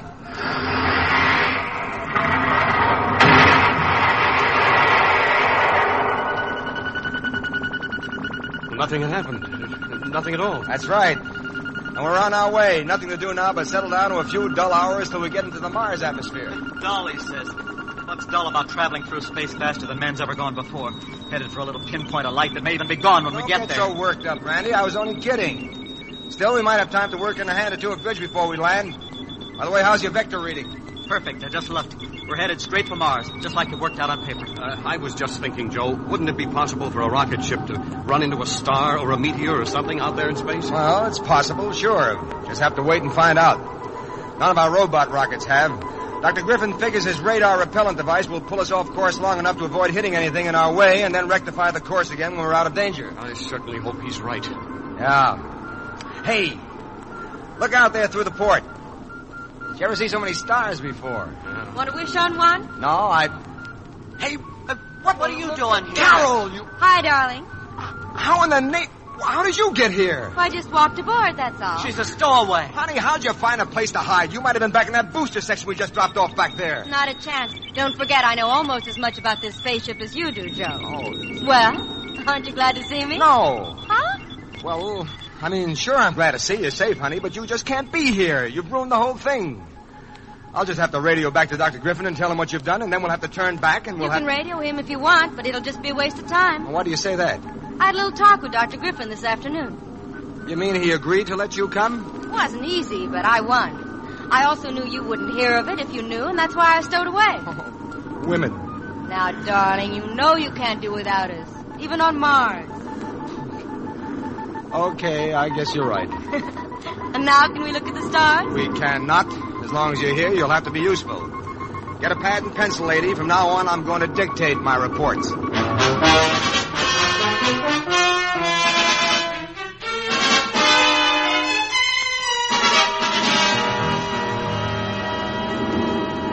Joe? Hey, Joe. What's the matter, Randy? I don't know what's the matter. Our vector control has gone completely screwy. Well, that's impossible. What could happen Maybe impossible, Joe, but it's happening. Randy and I were watching the astrometer. It was holding steady on Mars, and then as though something hit it, it seemed to go crazy. Let me see it. All of a sudden, we started veering off to starboard. Mars dropped out of the astrometer. So I tried to operate the vector control to get us back, and nothing happened. Hey, what is it, Joe? What's happened? We don't know yet. Must be the vector control that's out of order. But it isn't. It's operating perfectly. All the pilot lights and indicators prove it, and yet we can't get back on vector. Now, wait a minute. I'll try it. There, you see, you've got the lever way over, and it doesn't have any effect at all. Yeah, can't make it out. According to the panel, everything is working perfectly, but... Joe, look. What is it, Carroll? In the astrometer, do you see what I see? Huh? Why, that's the moon. Yeah, and we're holding steady on it. There's some kind of a pull working on us. I'll try deflection. Maybe we can duck below the pool and get back on the Mars vector. I tried that a minute ago, Joe. It doesn't work. Nothing works. We're being pulled straight toward the moon. Doc, get on the radio, call the base, get Dr. Griffin. Tell him I'll talk to him when you make contact. Okay, though I don't know what good he can do us back on Earth. It's like a magnetic pull, Joe. Isn't there anything we can do to break it? DM1 to base. DM1 to base. Hello, you reading me all right? Yeah. Put Dr. Griffin on, and hurry. There's one way to break the pull, I think. I can put a big charge on the rejector, make a fast dive, and a 180-degree turn. That ought to do it. Dr. Griffin is on, Joe. Well, let me have the headphones. Thanks. Hello, Dr. Griffin. We seem to be running into some trouble out here.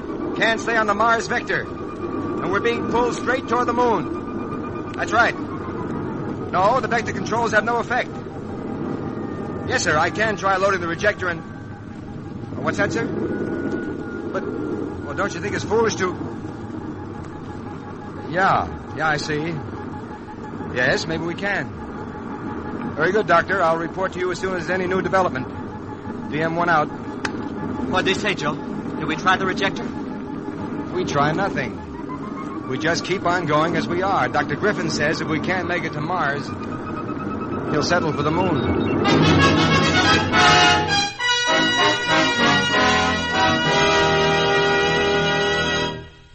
Sure. Dr. Griffin will settle for the moon. But what about Joe and Carroll and Randy and Peter? They're the ones whose rocket ship is off its course, unable to reach Mars. What adventures they'll find awaiting them, we'll find out in Act 2 of Destination Mars, starring Dane Clark.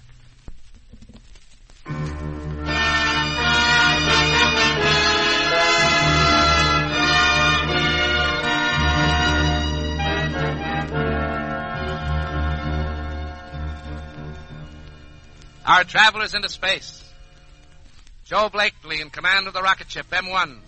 Randy Coles, engineer and dynamics expert. Young Dr. Peter Haley and Carroll Chester, first assistant to the great scientist who has planned the expedition. They have met with an unexpected complication. Intending to be the first to reach the planet Mars, they have suddenly found their course changed by some unexplained force and are headed directly for the moon. Now, well within that planet's atmosphere, they watch the scene that unfolds outside the rocket's portholes with strange emotions. Joe, look out there. We're close enough to see it now. I know, Carroll. I have been looking. So have I. And how do you explain it? According to all the scientists, the moon's supposed to be uninhabited. And yet right there... Big structures and towers, canals or something like that, and roads. Those things couldn't just happen, Joe. They must have been built by somebody. I don't see anything moving out there. You know, Joe, maybe being shunted off to the moon like this instead of Mars will get us somewhere after all. Maybe we can study a civilization that's been extinct for years. Yeah, maybe a lot of things. What are you going to do, darling? Just what any other crazy American would do. Land and look over the situation. Well, hadn't we better pick out a place first? I already have. You see that group of towers and buildings and streets right down there? Yes, I've been looking at it. Must be a city. Or whatever the lunar equivalent is. Well, there seems to be a big clearing in the middle of it. And that looks like a good spot to land. Think I'd better powder my nose, Joe? Just in case there is any civilization down there? I do not. We don't know what kind of atmosphere we're going to find when we get out of this rocket. We'll all be wearing the Terralite masks Dr. Griffin developed. And we'll get them on now. Hey, we only brought 3 masks. What about Carroll? Don't worry, boss man. I made my plans very carefully. I brought my own Terralite mask. You don't forget anything, do you, honey? Of course not. Aren't you proud of me? Yes, you'll do. All right, get set. All of you. We're about to pay our first visit to the moon, and we hope it's not our last.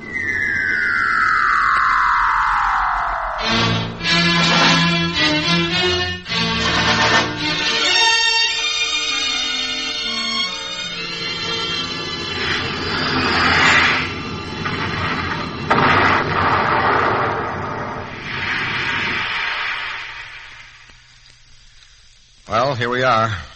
No complications so far. And a mighty fine landing, I might add, Joe. Thanks, Randy. Doc. Yeah, Joe? Did you call Dr. Griffin and tell him where we are? I tried, but nothing. The Sony is dead. We don't seem to be able to put out any signal at all.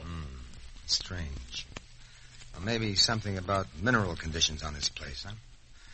Well, never mind. We'll try them again later. Now, Terralite masks on. Be sure your shortwave radio equipment is turned on.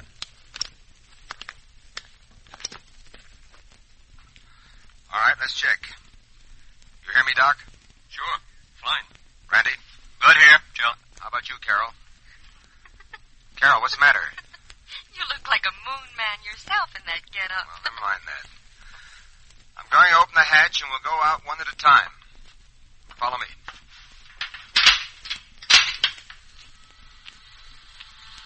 Take it easy, everybody. We're not on Earth, you know. Say, this is a surprise. I half expected to float away or something. Oh, it's so pretty here, but so strange. Everything seems so blue. The scenery comes later, honey. Everybody out? Yeah, all out. Okay, I'm going to try taking off my Terralite mask. Now, the rest of you keep yours on until I test it. Peter, you stand here beside me. If anything happens to me when I take off my mask, slap it back on me fast. Right. Here I go. Well, I'll be darned. Okay, the rest of you can take them off. I can't hear me. You can all take your masks off. It's all right. What? Joe, this is almost like the Earth's atmosphere. That's right. A little lighter, if anything. Still, it doesn't give any trouble in breathing. Might as well leave the masks here. We won't need them. And what do we do now? Well, come on, let's get going. Where, Joe? First, we'd better have a look into one of these buildings. How about this big one right there with the tower? Come on. Looks like a castle. Probably is. City house of King Carl's friend, the 7th or something. Was, you mean? We haven't seen a sign of human life anywhere, you know. Yeah, that's right. Hey, maybe they're all invisible. Why, right now there may be a couple of guys walking along beside Carroll. Randy, no. All right, here we are. Now try to be sharp and be ready for anything. I'll see if these big doors open. You'll probably need help. They look pretty heavy. Yeah, they do. Maybe even locked to the former occupants of... Well, how about that? They opened by themselves just as I put out my hand. Like in the Penn Station. Hey, maybe somebody got here before we did and sold them the idea Hold it, that... Randy, hold it. Come on, we'll go in. Joe, this place is gorgeous. What do you suppose it is? Or was? Search me. Looks like a super colossal theater, something Joseph Urban might have dreamed up. No seats, but there's a big curtain at that end. Joe, it's opening. Yeah. Now stand still, everybody. And look what's behind it. Hundreds of men. Tiny men, and they're all blue. We better get out of here. No, wait. They're coming toward us, all of them. But there isn't a sound. Hey, you sure this isn't a bad dream we're having? Keep your heads and don't move. But, Joe, they're surrounding us. They're not armed, and I've got my gun. That ought to stop them. There. There's the leader stepping out. Joe, we got to do something about getting out of here, and fast. I'll pull my gun on the leader. Stop or I'll shoot. He can't understand you. I'll shoot once over his head. That's a language anybody can understand. Yeah, go ahead, Joe. He's taking something out of his robe. Maybe he has a gun. No, it's just a little stick, like a baton. He's pointing it at you, Joe. Yeah, I know, but watch him scatter when they hear this shot. Oh! Joe, what happened? I don't know. He was pointing that stick at me, and I started to fire, and all of a sudden my hand got paralyzed, and I couldn't hold my gun. Wait a minute. Maybe I can pull my gun without his seeing it. No, don't try. They probably all got those things. Our only chance is to go along with the gag and try to figure out something later. Now hold it. Here comes the leader. Maybe you can talk to him in sign language or something. Maybe, but... Uh-oh. He's the one that's doing the talking in sign language. And he's making it quite clear we're to march toward that door over there. Oh, we're cooked. Hey, stop pushing me. Now, don't fight it, Carroll. At this particular moment, we're not running the show. Let's get through that door like our little friend requests, and then we'll see what happens next.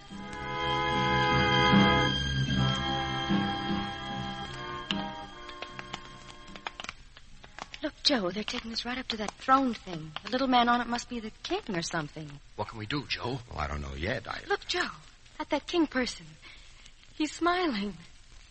Yeah, he is. Come closer. Hey, Joe, he speaks English. Yeah. Come on. I welcome you to us, my friends. You speak English, sir. English? Your Majesty. I am afraid I do not understand. I speak the language of Luna. Well, I don't know what you call it, but at least you know what we're saying. Yes. Tell me, where have you come from? My observers saw your strange device approaching the moon from out of space. But we could not tell from where you came. Well, Your Majesty... Majesty? That is a strange word that we do not know. I am not Majesty. I am Panum, as I have been for these many centuries. But you were saying... Well, we weren't headed for your moon. We were on a flight to Mars. Mars? That is why we brought you to us. Brought us to you?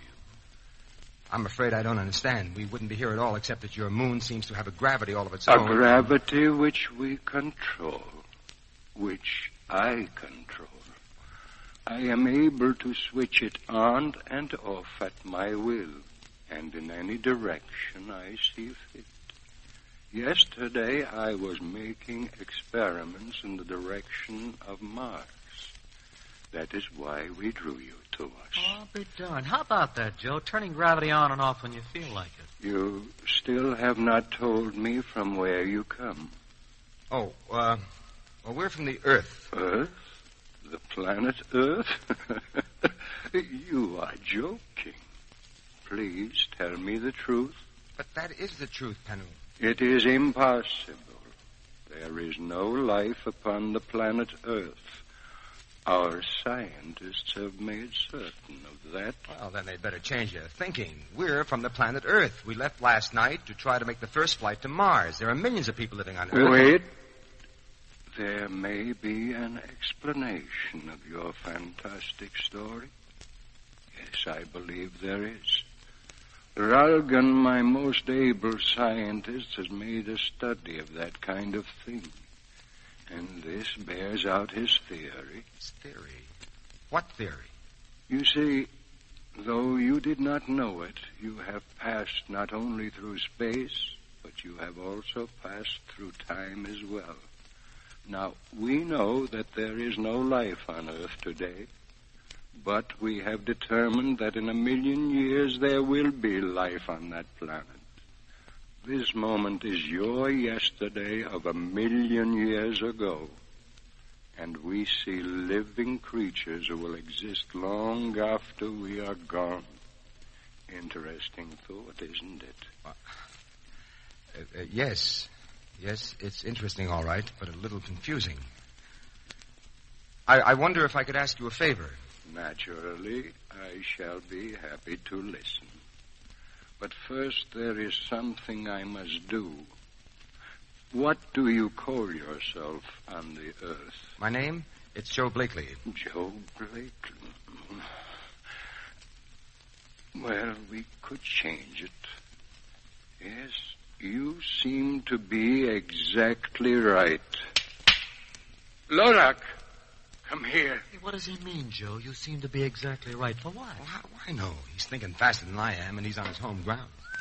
Joe, look at that gal who's coming in. Well. Joe. I'm sorry, Carroll. Now, there's what I'd call a heavenly bit of woman. Well, if she's like her father, she's 500 years old. Oh, yeah, but she doesn't look a day over 20. Of course, if you like your girls to be colored blue. Lorak, how do you like him? That He's one. Exactly as I had dreamed, Father. And I thought I should never find him. What is his name? He is called Joe. Joe? Joe. The name is not so bad. I have been waiting for you for 1,000 years. He is not of today, Lorak. He is of Earth 1,000,000 years hence. Ah, it is even better than I thought. You will take me with you to your Earth of tomorrow. Joe, don't you dare fall for that line. I'll slap her right in the face. Yeah, no, yes, of course. No, but shh, please. Look here, Panum. I'll be glad to come back here and talk about this in a few days. But first, I've got some things to do on Earth. Father, you will not let him go away. Of course not, Lorak. He is yours. He is not. He's mine. Look, sir, even though you're thinking of keeping Joe, you'll be a good guy and let the rest of us go, of course. Now, wait a minute, Randy. It will be impossible for any of you to leave Luna until I will it. But of what use are we to you? Maybe much. I cannot say. But as I have told you, I control the gravity of Luna. Until I release it, your puny little ship cannot get off into space. And at the moment, I do not will it. Joe, aren't you going to do something? Yeah, Carroll, I'm going to do something. I'm going to try turning my charms on for this Lorak dame. Joe, you've fallen for her. You think she's so pretty. Yeah, sure. She's blue, too. So don't you be. I'll keep you posted.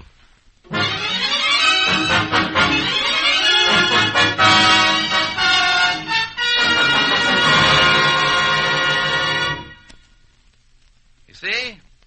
Feminine nature doesn't change a bit. 1,000,000 years and a few 100,000 miles of time and space notwithstanding. Carroll is quite understandably jealous.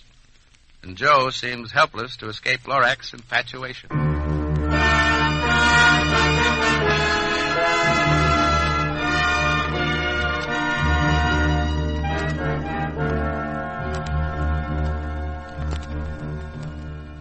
Being the first travelers through space from our planet Earth to the moon has brought not only exciting adventure, but also some challenging problems for the pioneer party commanded by young Joe Blakely.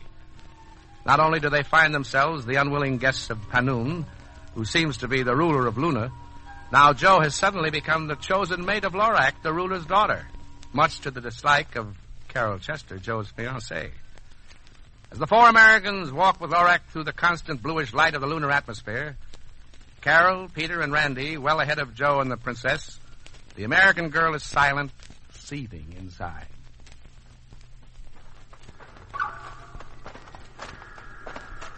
Come on, snap out of it, Carroll. You haven't said a word for an hour. What is there to say? I don't feel like making jokes. Randy's right, Carroll. This could be worse, you know. At least we're still alive. Oh, yes, we're alive, all right, but we might just as well be dead. At least I might as well be.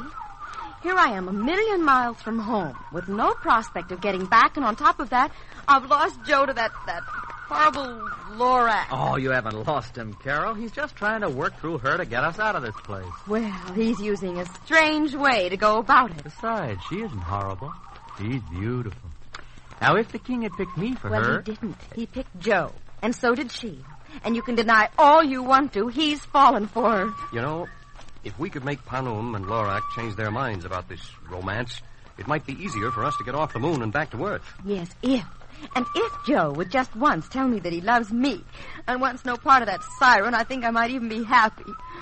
Just why do you think they're walking alone back there and not with us? Oh, don't be so suspicious, Carroll. This may turn out all right after all. Hey, look, up ahead there. Those big trees. What about them? They're just another shade of blue like everything else in this horrible place. But the branches. You see, they're moving around slowly, just like human arms. And there's no wind. Hey, you're right, Randy. Well, that's the strangest thing I've ever seen. Come on, let's get closer and look at them. Why not wait here until Joe and that girl catch up with us? Well, they'll be along in a minute. Come on. Oh, all right. Say, this is one for the report, if we ever get back to make it. I wish I'd brought my movie camera from the ship. This is something nobody will believe. Don't you see, Lorak? This thing won't work at all. You people on Luna live to be thousands of years old. We don't. If you stay here on Luna, Joe, you too may be 1,000 years old. You will never get any older than you are now. Oh. You are attracted to me, aren't you, Joe? Well, yes, of course I am. Who wouldn't be? You're the most beautiful woman I've ever seen. And it wouldn't be hard to spend the centuries with me, would it? Look, I don't understand why you want me instead of one of your own men here on Luna.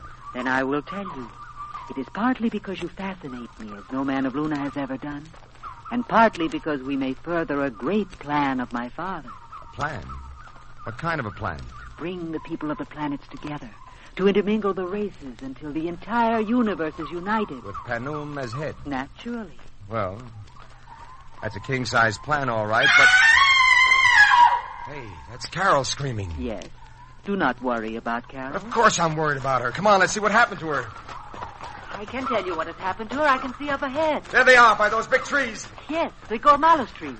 She has come too close, and one of them has got her.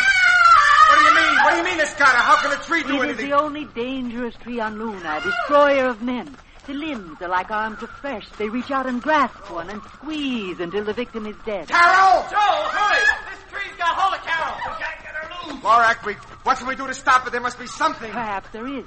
But why are you so concerned about this girl? We do not need her. Joe, do something. Get me out of here. This thing is squeezing me to death. Oh, Randy, give me a hand. We'll try to unwind this branch that's twisted around her. It will do no good, Joe. The tree is stronger than 100 men. But we've got to do something. We just can't stand here and see her crushed to death. Why not? Joe! Look, Lorak, you said there might be a way to save her. What is it? Tell me how to get her out of the grasp of that tree. I'll do anything you say. I'll even agree to this crazy plan of yours. All right. I will keep you to your promise. Here, take this knife. Cut the branch. That little knife, it's ridiculous. I couldn't cut a big branch with that. It will cut very easily. The branch is like flesh and there is no bone. Cut the branch quickly, but be sure another one does not wrap itself around you. All right, give me the knife. What are you going to do with that, Joe? Well, Lorak says it'll cut the branch. It doesn't make sense, but I'm going to try. Hold on, Carroll. I'll get you. Hurry, Joe! Oh, I hope she's right. If this branch will cut... Look out, Joe. One of those branches is coming for you. Yeah, I see. Joe, come quickly. Joe, look out. That other branch. Yes, I'm watching it. I've got the limb all right. Now pull Carroll out of the way. We got her. Carroll. You all right? Yeah. I guess. Joe, take me back to that palace. Yes. Peter and Randy will take you back. Joe is coming with me. What? Now look here. Joe will come with me. He has made a certain promise that we must discuss with my father.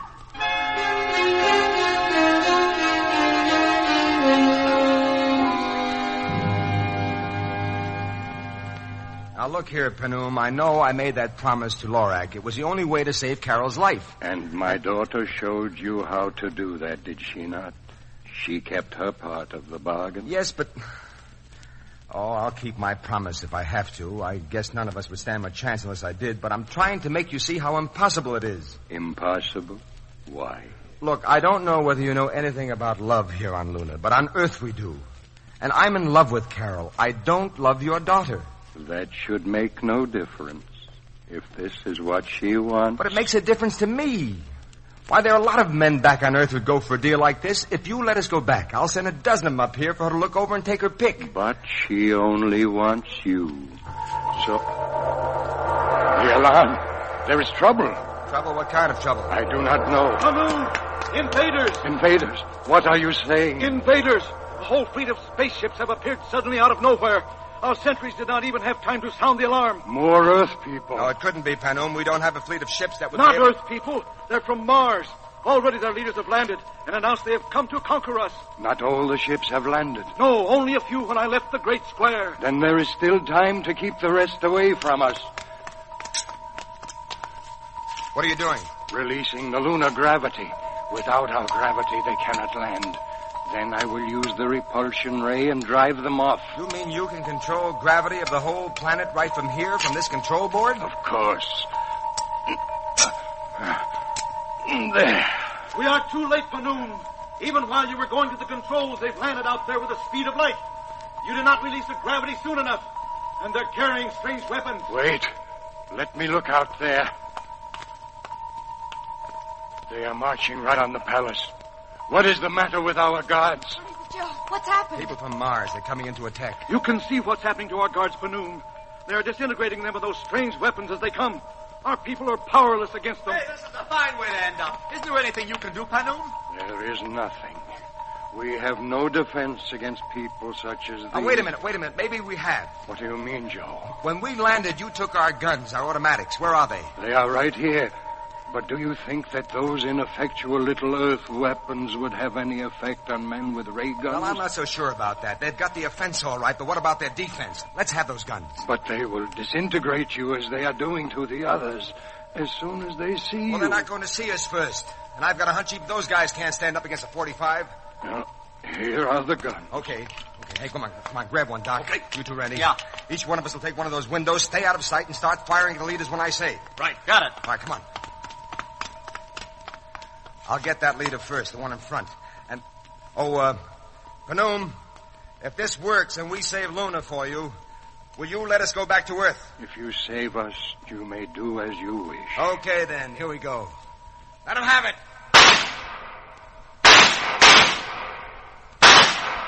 Joe, you got their leader. He's fallen. I got his sidekick, too. Oh, they seem to be bewildered. Panoom, you got a big loudspeaker outside. I saw it. Yes. Switch it on and start talking. Tell them to get in their ships and take off or we'll kill every one of them.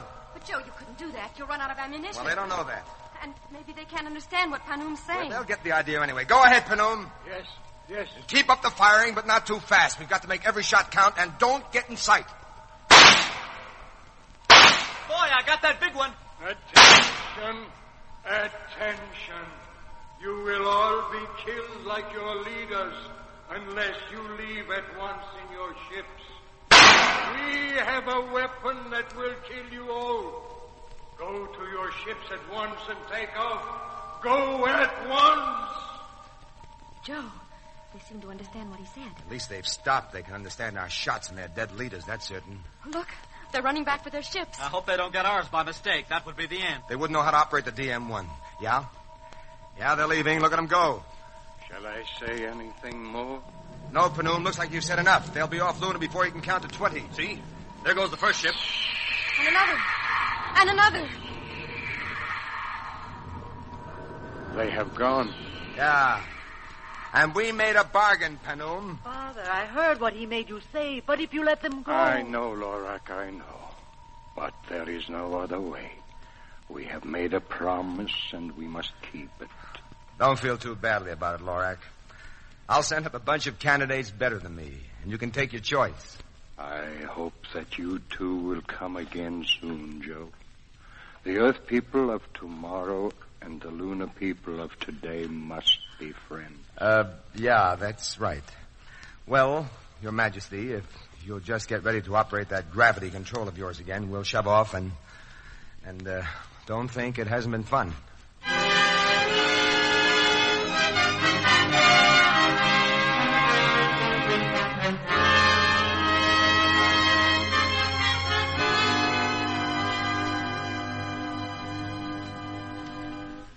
Gentlemen and Carroll, these are the most amazing reports I could have imagined. Joe, you receive high acclaim for your work as head of the expedition. Thanks, Dr. Griffin. Yes, you've now proved that it's possible to travel out into space. And backward in time, don't forget, sir. I thought we'd never get caught up with today. I can imagine. Yes, you've all done well, as a starter. But there's more to be done. You were not able to bring back photographs, geological data. That's as much as we could do to bring ourselves back. So, that will be our next project. Your next trip should be easier. The moon people are friendly to you now. So on your next flight... What, Dr. Griffin, you mean we got to go up there again? Why not? You know all about it now. But we can discuss that at a future date. Now, you had better all get some rest. Oh, boy, and am I going to sleep for 1,000,000 years? Randy, don't use that word. Huh? Well, the old boy seems to be pleased. Yeah, we keep our jobs. Come in, Joe? Yep. No, wait a minute, Joe. I want to talk to you. Okay, Carroll. I'll see you guys later. Right. All right, honey. What's on your mind? Well, in the first place, you're not going on that next trip to the moon. I'm not going to have that Lorelei up there getting another chance at you. Oh? And in the second place, you and I are going to town and get a marriage license the first thing we do. And we're going to get married. Today. All right, honey. You know, you sound just like Lorak. I do not. Sure you do. One of those what Lorak wants, Lorak gets things. Joe? I'm only kidding, honey. You know I love you. Come here. That's better. Darling? Yeah? You didn't like that Lorak better than me, did you? Well, she did have her good points. You didn't. Of course not. I'd take you any day instead of that gal. Besides, Lorak's been dead 1,000,000 years, and I like them better when they're alive.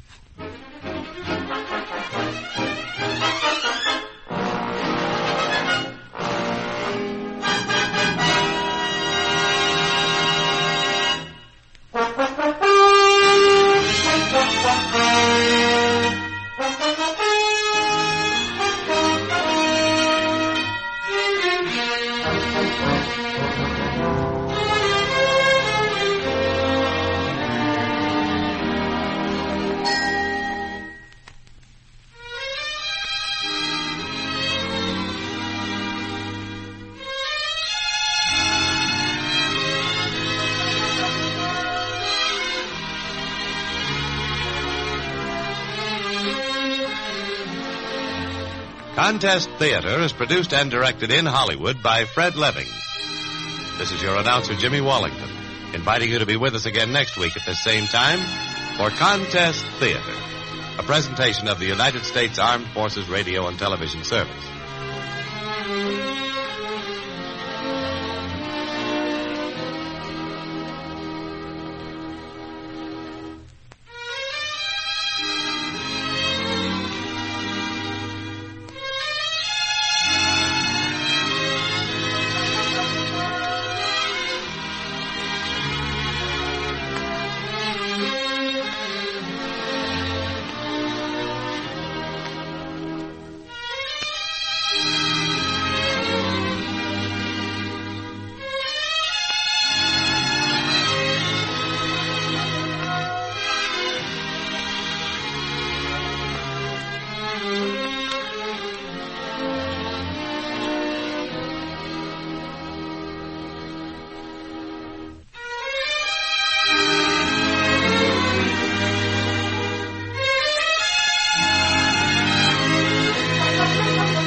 Billy Mays, your host, and it's time for the show of the week, Music Views from Hollywood.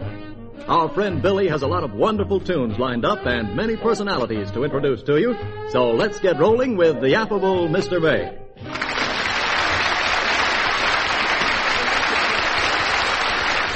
Hi, guys and gals. This is Billy May, hoping you'll be staying around with us for our half hour of musical variety on Music Views from Hollywood. Got some fine music for you, I think. We dedicate this program to Corporal James Gunn with the Transportation Company in Germany. He asked for it, and we're giving you Thou Swell.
That was my band, yours truly, Billy May, answering the quest of Jimmy Gunn. Hoped you liked it.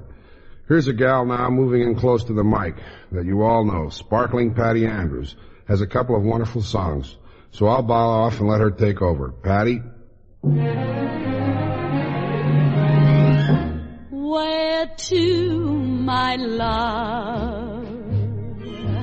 Where do I go from you, my love? Now that you say we're through, my love. Where to, where to? North, east, or west? Where can my heart forget the best? Where can I go to dream the rest? Where to? I've got to leave this town. Too many memories hanging round. Too many memories get you down. When you come to the end of the road, and so, my friend, we had a long hello, my friend. Now that the answer's no, my friend,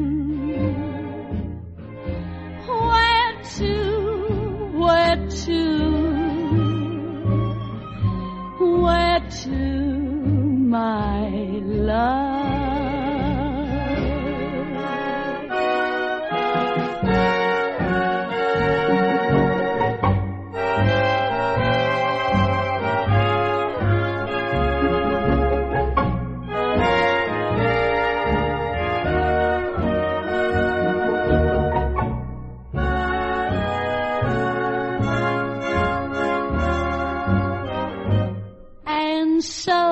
My friend,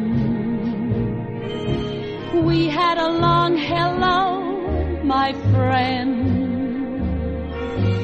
Now that the answer's no, my friend, where to, and where do I go from you? Where to, my love?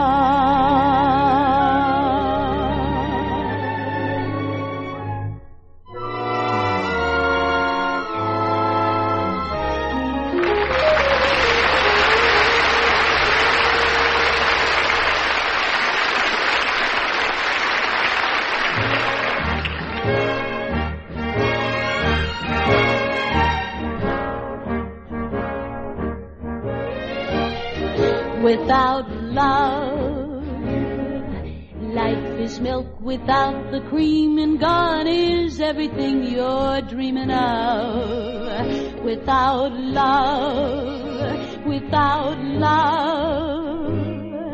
life's a match that doesn't strike, and blues begin to fit you like a glove. Without love,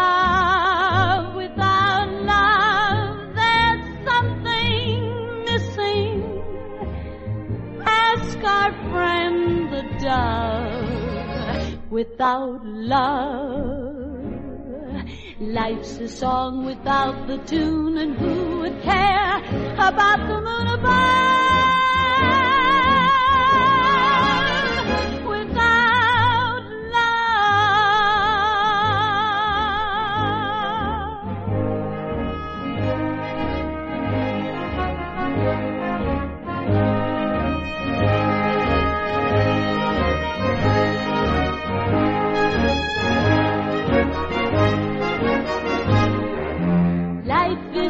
without the cream, and gone is everything you're dreaming of. Without love, life's a match that doesn't strike, and blues begin to fit you like a glove. Without love, there is something that's missing. Ask my friend the dove. Without love, life's a song without the tune, and who would care about the moon above? Because you can't live, you can't live without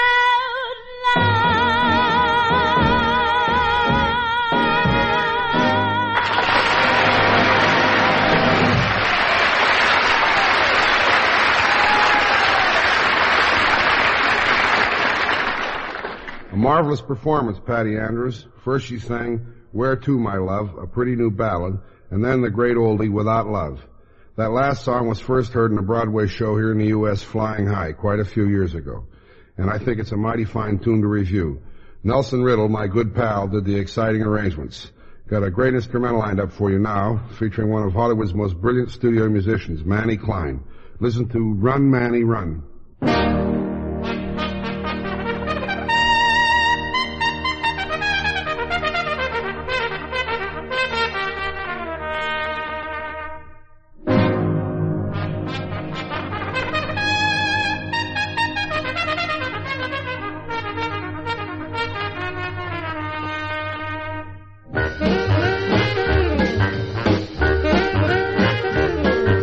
Run, Manny, run. Run, you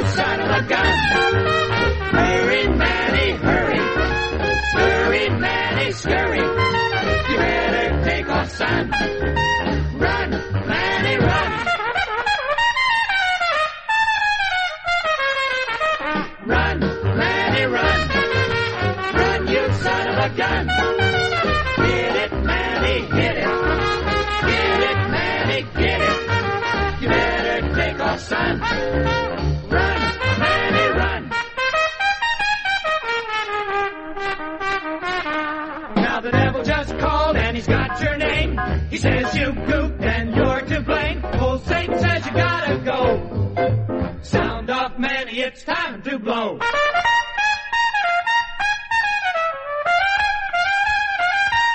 Run, Manny, run. Run, you son of a gun. Take it, Manny, take it. Shake it, Manny, shake it. Fake it till it's done. Run, Manny, run.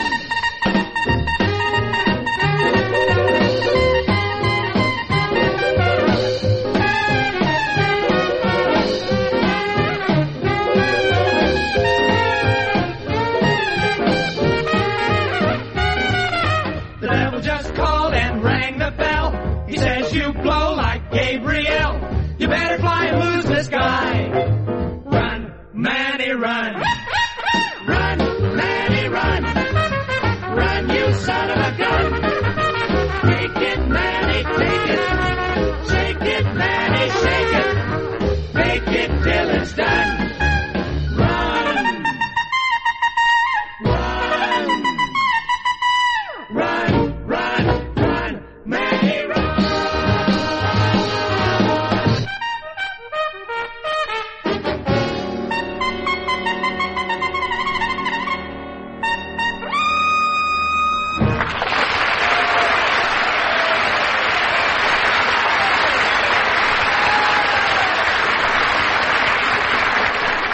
That was Ronnie Gray and the Jets you heard blowing behind trumpeter Manny Klein. Thanks, fellas, for the great sounds. Now we have that wonderful baritone standing by, eager to sing for you, Al Martino. Al's got the score ready for his version of the title song from the Columbia motion picture Man from Laramie. James Stewart stars in the movie. Here's Mr. Martino.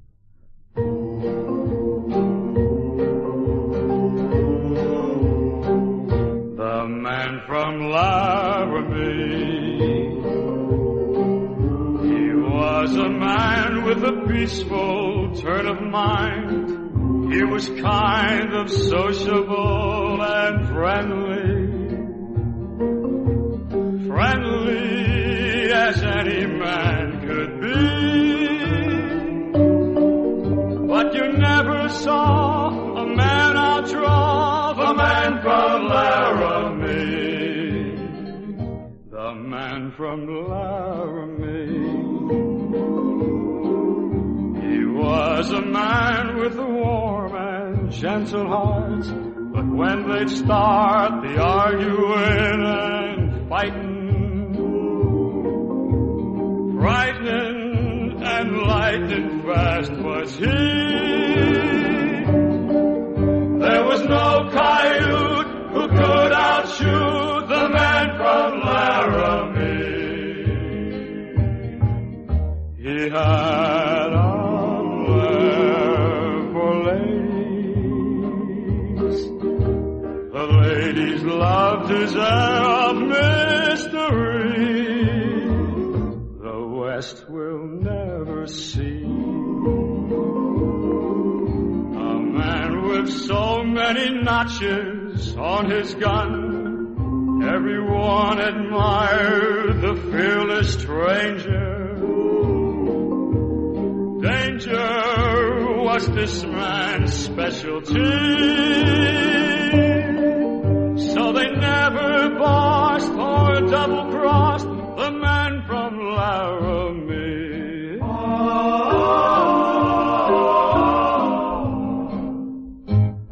So they never bossed or double-crossed the man from Laramie. The man from Laramie. The man from Laramie. The man from Laramie.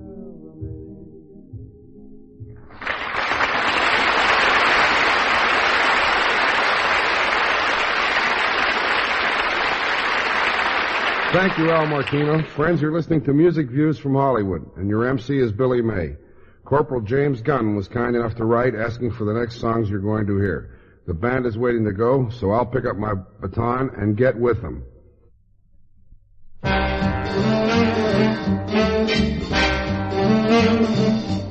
Oh, Shane-a-Maidle, heaven's near whenever you appear.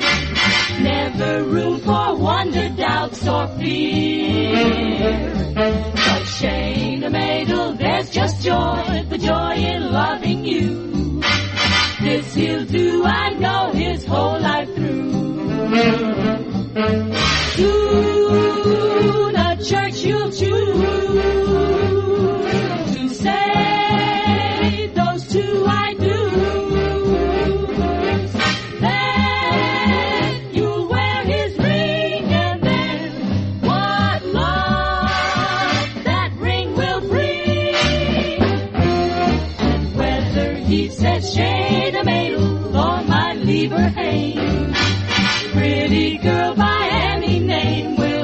always mean the same. Though the years go by, his love won't dim, for Shaner made a love for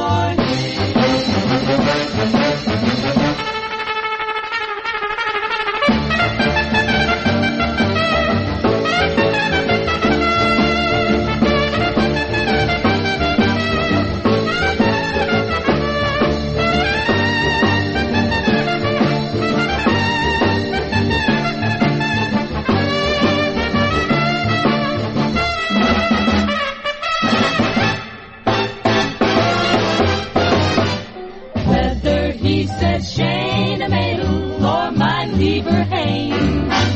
Pretty girl by any name will always mean the same. Though the years go by, his love won't dim, for Shaner made a love for him. Shaner made a love for him.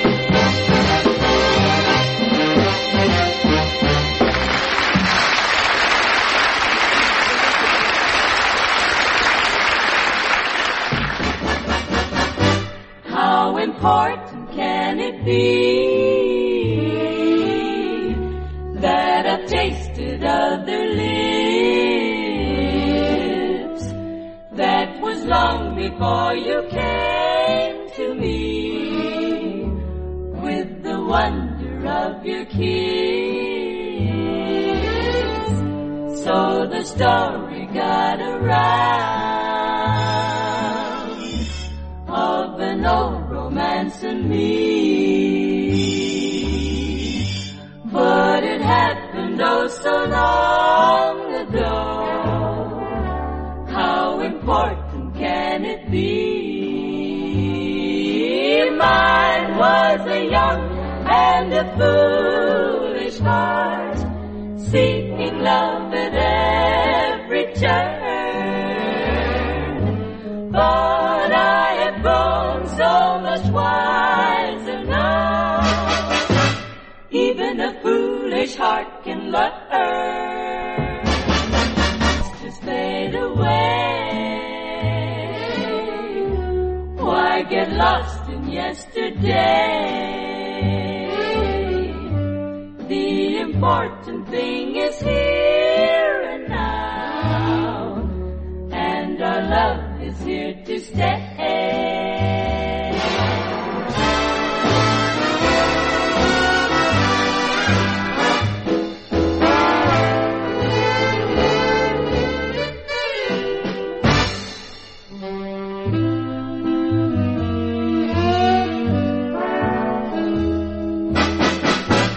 Even a foolish heart can learn.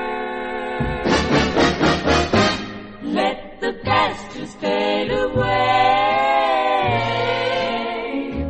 Why get lost in yesterday?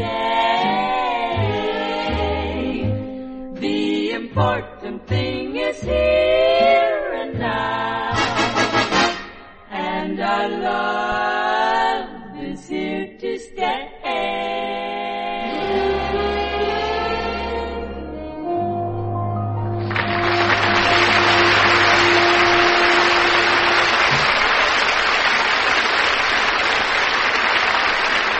Thanks a million, guys and gals. You were introduced to our Shaner Madel, and how important can it be? Time is approaching to wind up this edition. And we have the encore medley Jimmy Gunn wanted to hear. So I'll dispense with the chatter. Let's go, guys.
Well, we've got to close up shop for this session of Music Views from Hollywood. It's been an honor guesting. And thanks again for the letter, Corporal Gunn. Write to us if you have any requests. This is Billy May wishing you lots of luck and good health. Be back with you again soon. Bye for now. See you soon, I hope, Billy. You're always a welcome star on our show. Thanks for the terrific performance. Music Views from Hollywood is presented in cooperation with Capitol Records. This is the United States Armed Forces Radio and Television Service.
Welcome to Music Views from Hollywood, a half hour of the best in entertainment from the motion picture capital of the world. On our show as master of ceremonies right now is the fabulous figure in music, Joe Fingers Carr, listed in the phone directory as Lou Bush. Lou?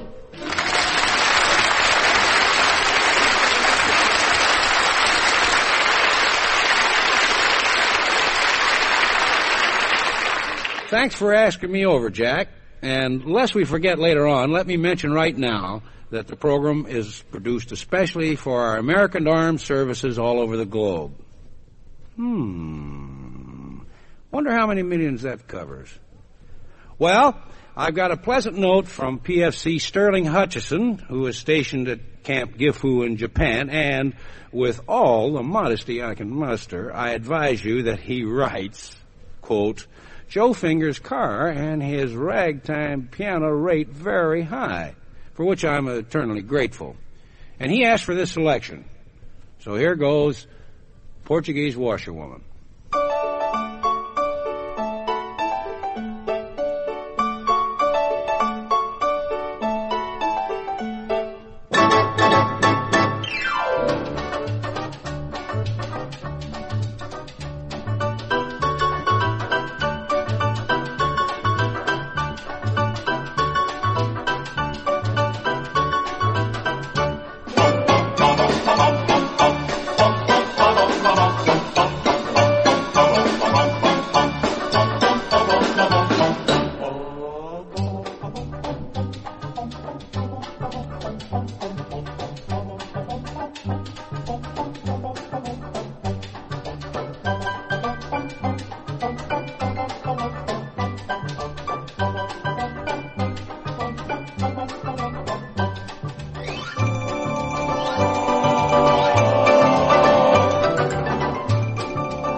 Thank you very much for listening, and I'll be back later on.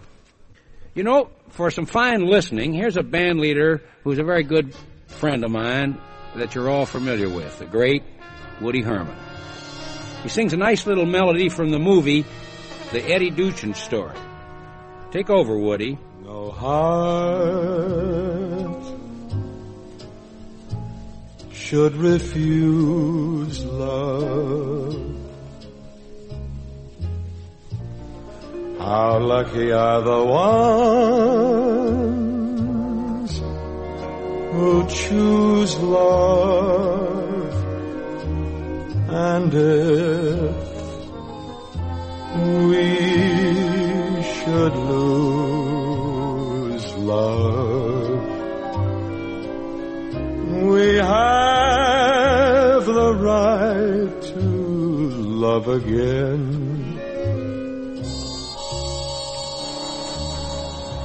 In a world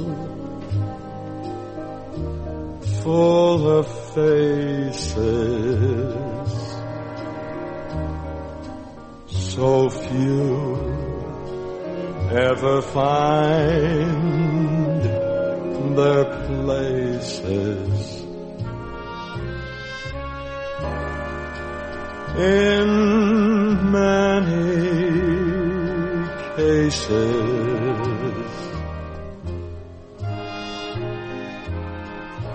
hearts have lost their way.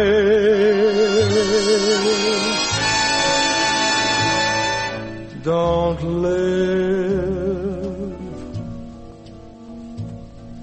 in the past, dear, for you and me the die is cast, dear. But if love won't last, dear, we have the right to love again.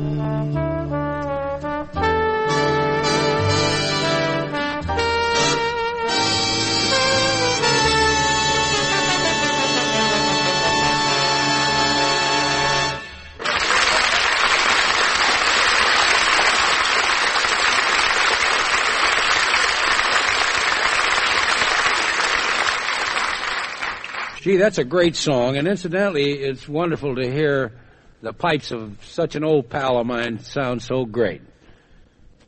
And, you know, the melody is based on a Chopin theme, which reminds me that the classics have certainly become popular these days. Incidentally, the trombone passages were played by a Herman veteran, Bill Heiress, who just recently returned to the Herman herd.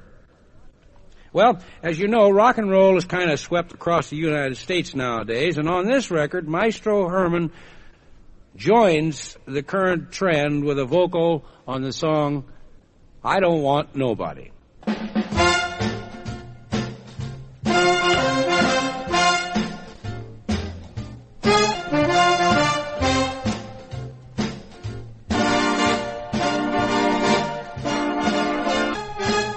I want the whole world to know that I only have eyes for you.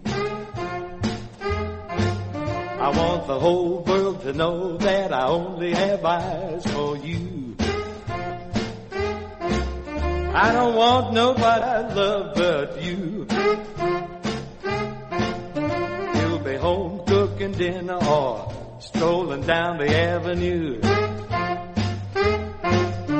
You'll be home cooking dinner or strolling down the avenue.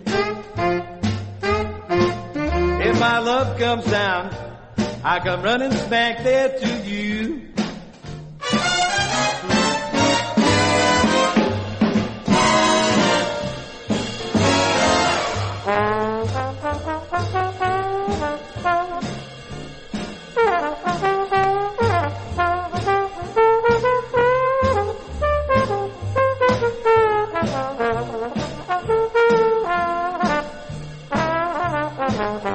When it comes to you, baby, I'm just a natural goof. When it comes to you, baby, I'm just a natural goof. I don't have my love, but some guys grab it first, others like a gal for the... Some like a gal 'cause she's so nice and kind. But I love you, baby, because you're mine, oh yeah. I only have eyes for you. Oh yeah. I only have eyes for you. I don't want nobody have my love but you.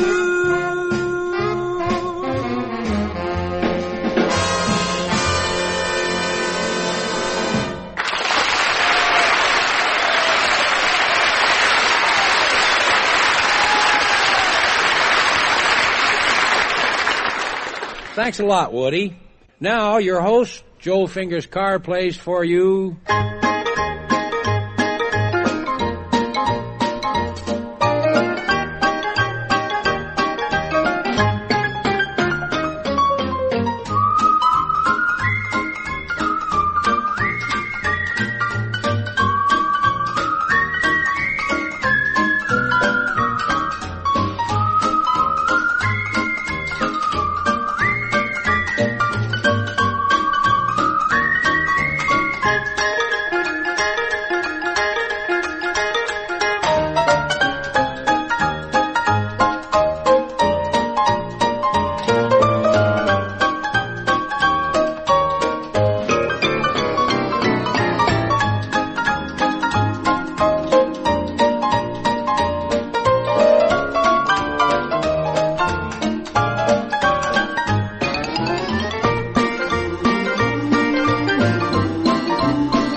raggedy music to the cattle as he swings.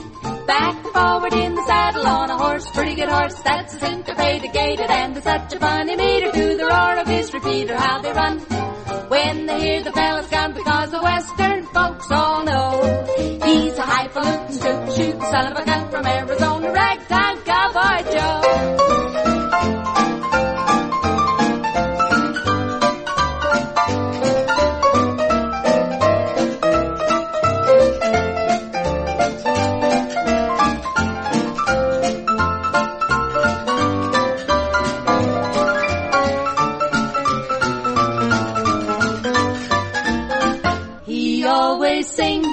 Raggedy music to the cattle as he swings. Back and forward in the saddle on a horse, pretty good horse, that's a syncopated, and there's such a funny meter to the roar of his repeater, how they run when they hear the fellas come, because the western folks all know he's a highfalutin, shoot son of a gun from Arizona, ragtime cowboy Joe.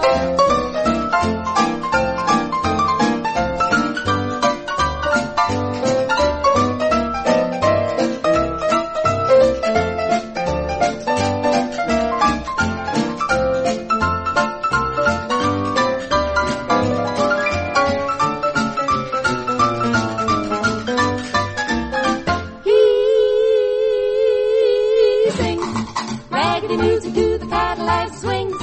Back and forward in the saddle on a horse, pretty good horse that's syncopated, gated, and there's such a funny meter to the roar of his repeater. How they run when they hear the fellas come, because the western folks all know he's a highfalutin, scoot, shoot, son of a gun from Arizona. Ragtime cowboy, talk about your cowboy. Ragtime cowboy Joe.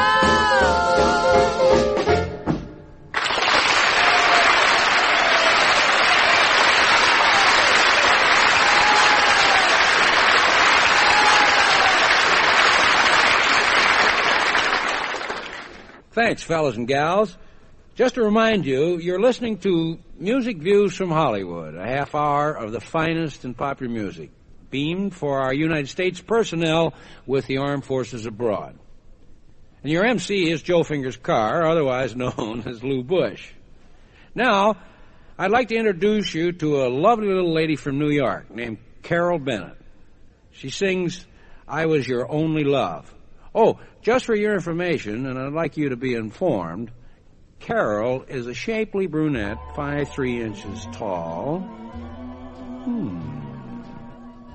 Oh, and I think you're going to like her style of singing. Carroll? Once I was your only love. Once you were all mine.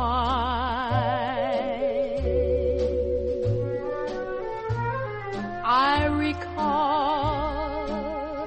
wasn't it just yesterday? Love was all, love was here to stay. But now I walk a lonely road. Now I walk alone, seeking dreams we used to share 'neath a lover's moon above. Once, when I was your only love, I recall, wasn't it just yesterday? Love was all, love was here to stay and stay. but now I walk a lonely road. Now I walk alone,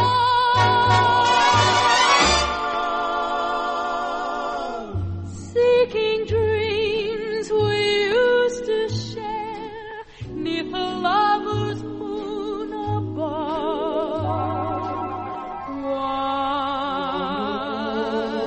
Long ago, when I was your only love. Please come back, please come back, please come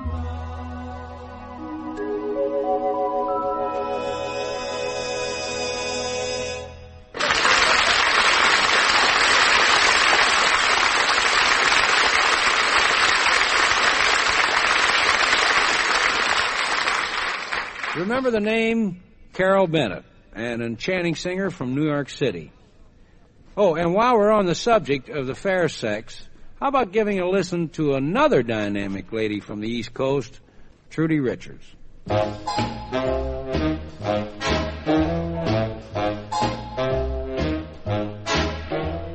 You came, I was alone. I should have known you were temptation. Oh, you smiled, luring me on. was gone, you were temptation. It would be thrilling if you were willing, if it can never be. Just pity me. You were born to be kissed. I can't resist. You are temptation, and I am yours. Here's my heart. Take it and say we'll never part. I'm just a slave, only a slave to you. Temptation.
Takes me in his loving arms, and then I understand.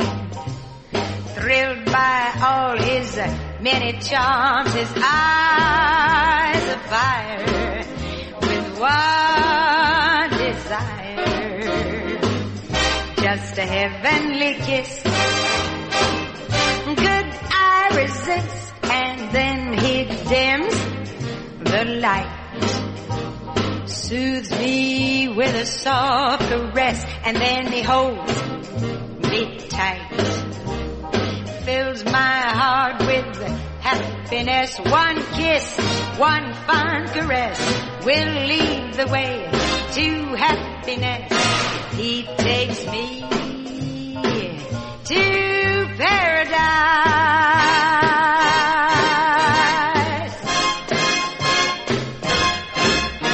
Then he holds my hand. Yes, he holds it real tight. And then I understand. Makes me feel just right. His eyes of fire, with yearning, burning, mad desire. Just a heavenly kiss. How could I resist? And then he dims the lights. Yeah, the lights are real low. And then he holds me tight. Says he loves me so. One kiss, one fond caress will lead the way to happiness. He takes me to paradise. Well, he takes my hand, and I understand when he holds me tight, and he dims the light, that he'll take me to paradise.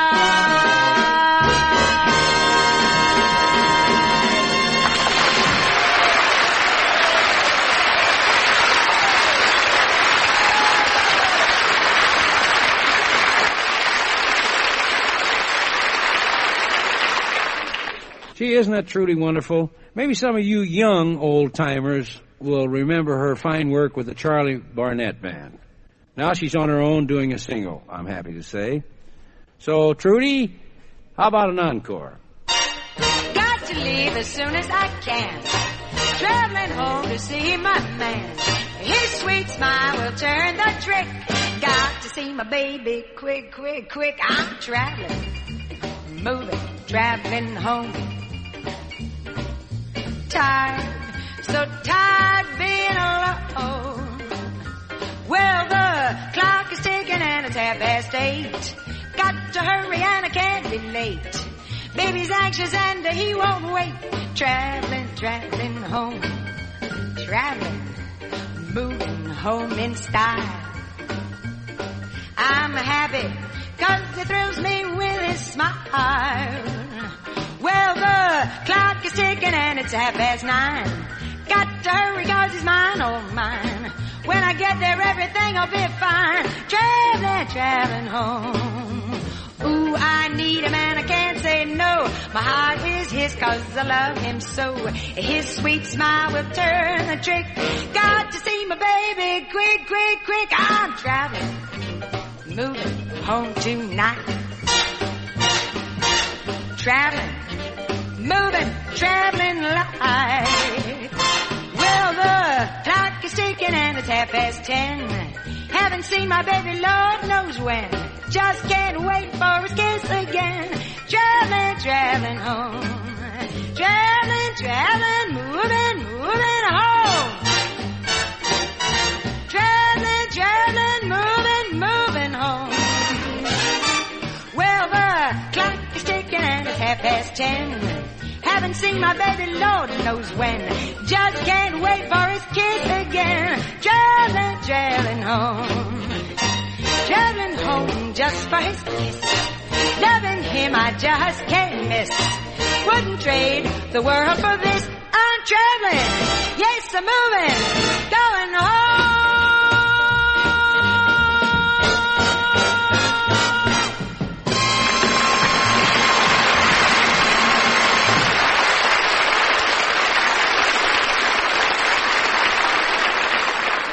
Traveling Home with Trudy Richards. And many thanks, Trudy.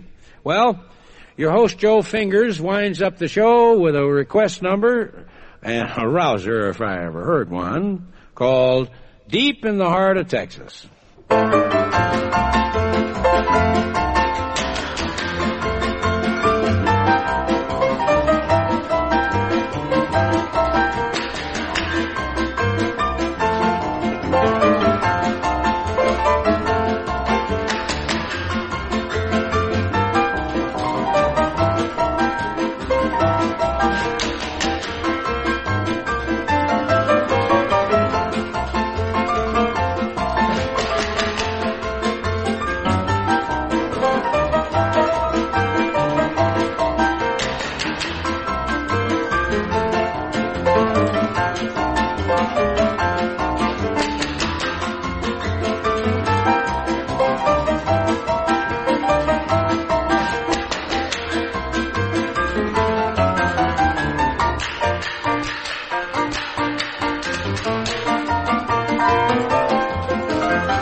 Thanks a million for being with us, guys and gals, and I certainly hope you'll ask me back to MC the program. God bless all of you, and goodbye for now. Thanks a million, Lou, and be sure to return again soon. Music Views from Hollywood is presented in cooperation with Capitol Records. This is the United States Armed Forces Radio and Television Service.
That government of the people, by the people, for the people, shall not perish from the earth.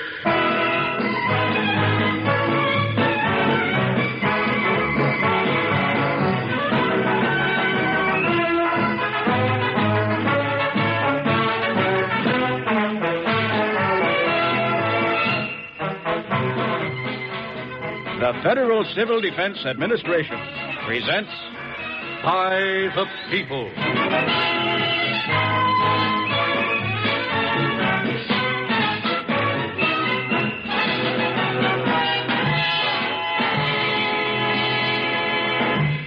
Hello. This is Lon Clark as Dan Taylor, roving reporter for the Key City Chronicle. My assignment, total defense. Stories about anything and everything to do with the defense and preservation of our nation, our families, our property, our way of life against disaster. Any disaster, natural or man-made.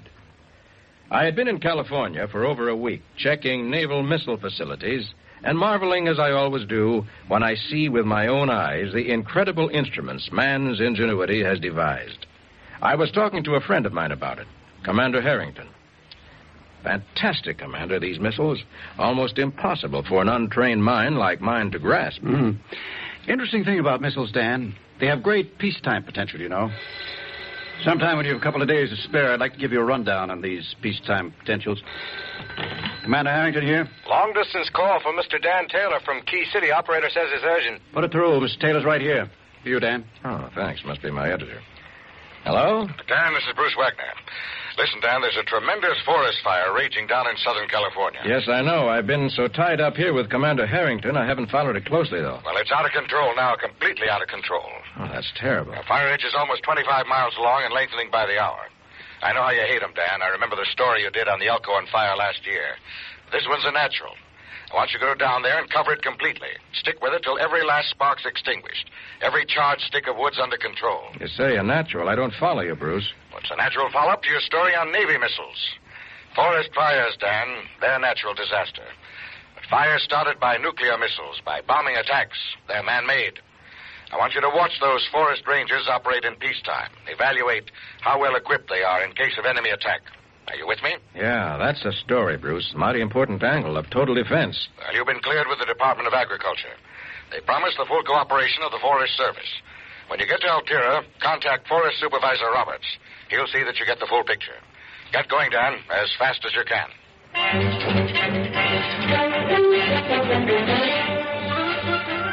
The U.S. Forest Service sent a copter to pick me up and transport me to Mount Flory, near National Forest, where the fire raged. In the few minutes it took us to reach the heliport, the ranger who picked me up sketched me in on how it had started.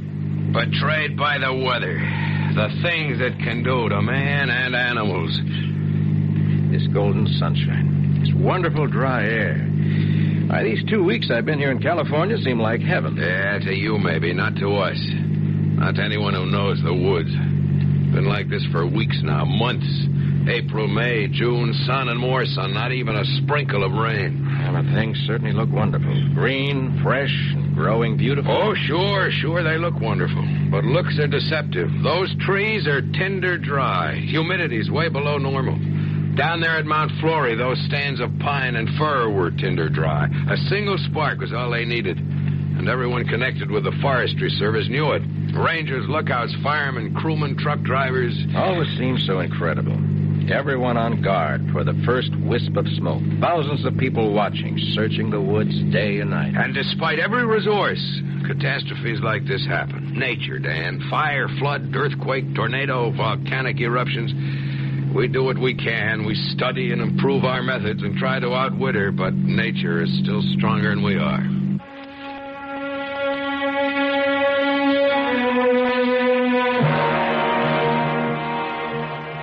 Despite every precaution, it had started simply enough, the ranger told me.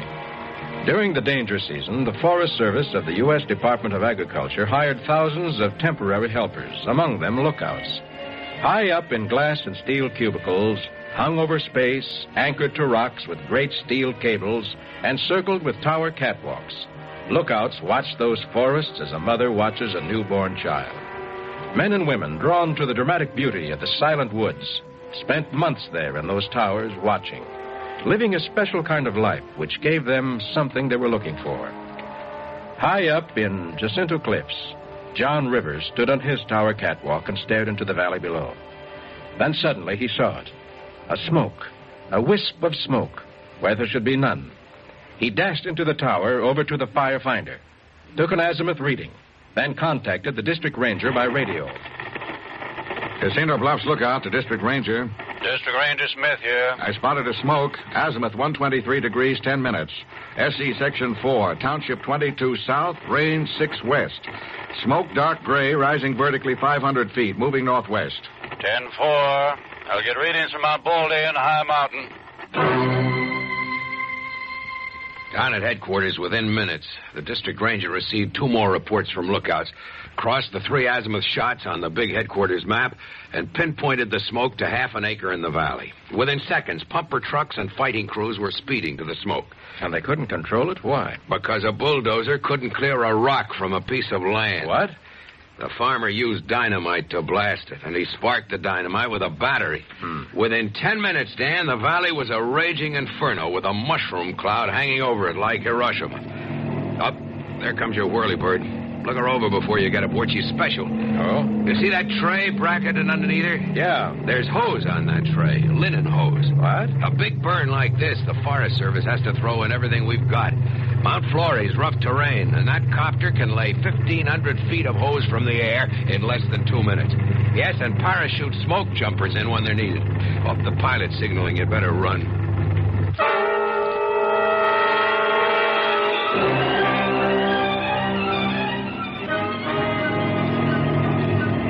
The pilot was grim. He could be heard above the noise of the blade, just enough to bring me up to date. 3 days of firefighting, Taylor, and she's growing by leaps and bounds. First the valley, then the brush, then the forest. Mount Flory's a raging fire. Only the west is still passable. How many districts in on this fight? 3. But we're bringing in outside help constantly. More bulldozers, fire trucks, men. Fire breaks seem to hold, then the wind shifts, and we're in for it again. Mount Flory's close to National Park, isn't it? Well, Mount Flory's part of it. And all around it, Taylor, there are roads, fields, houses. 2 more days of this, and we'll have to start evacuation of Bell City and Northside. Only one chance in our favor now. What's that? A couple of dark clouds drifted over. They're trying to seed them now. But we don't count on it, Taylor. Cloud seeding's fine sometimes, but man-made rain isn't something you bet on to stop a fire like this.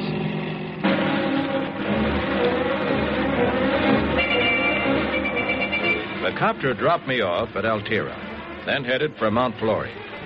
Altira, 50 miles from Mount Flory, was still green, but the smell, taste, and feel of fire was there. Great billows of smoke hung thick on the air. A low, muffled sound echoed through the town, a sound of fire, like some tremendous cataract smashing onto rocks, and the urgent sound of machinery, heavy machinery in motion. Bulldozers, trucks, jeeps, and people. Hundreds of people to handle the machinery, to fight the fire with their brains, their hands, their tools, their guts. Men whose hands, faces, clothing were blackened with soot. Men who were breathing hard, coughing. Men going back into the fight. Forest Supervisor Roberts was curt, but explicit. Spoke to your editor, Wagner. The Department of Agriculture and the Forest Service want you to do this story, Taylor. It's important to us for two reasons. Well, that's what I'm here for, Roberts. One, total defense. Mount Flory, the National Forest, the Valley are all threatened. Gases, flames are racing about a mile an hour. 3 days she's been burning, and already she's ravished over 40,000 acres. Oh, no. This is a big burn, Taylor, but it's small compared to what an enemy bomb could do. A bomb or an atomic-headed missile. The Forestry Service is geared for peacetime fires and man-made disaster. That's one point we want you to get across. Yes, Roberts. And the other? Just plain old instruction, Taylor. Tell them, will you? Tell your readers, when it's hot and dry and they're using the woods, a cigarette butt can smolder in rotten wood for weeks. A spark from a campfire can start a holocaust. We've lost 40,000 acres of timber, cabins, recreational facilities in 3 days. When we can get to it, we've got to kill suffering wildlife, animals, birds trapped in the fire. It's terrible, Dan. Terrible. All right.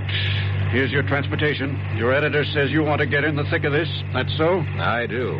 Well, this crazy crew's going in again. 6 of them, with that Jeep and the 12-ton cat. They're going to try and run a fire line ahead of the fire, and they agreed to take you with them if you'll lend a hand.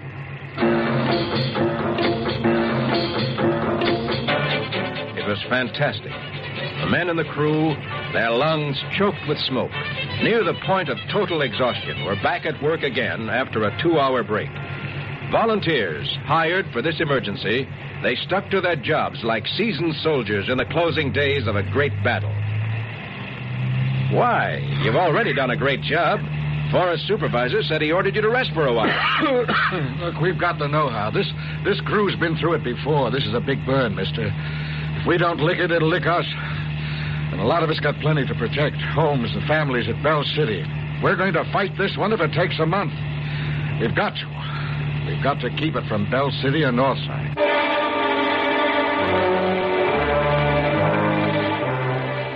We climbed the crazy single road that led to the head of the fire line. I looked about me and down into the canyon. Twisting masses of flames raced in all directions. A solid wall of fire roared along the side of the canyon. Roared and writhed at incredible speed. Lord, how it burns. It's a mile an hour. That's the speed. A mile an hour. Hey, look, Rusty. It's happened. It's hit the top. She's crowned. I looked. The flame had suddenly gone mad, leaped across the canyon like some nightmare. It seemed as though the whole canyon below us had exploded.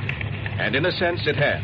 For the raging fire, leaping from treetop to treetop, had created its own terrible wind and updrafts. Mount Flory was no longer solely at the mercy of the natural winds. The firefighters now had to contend with winds the fire itself created, and on which it fed and grew.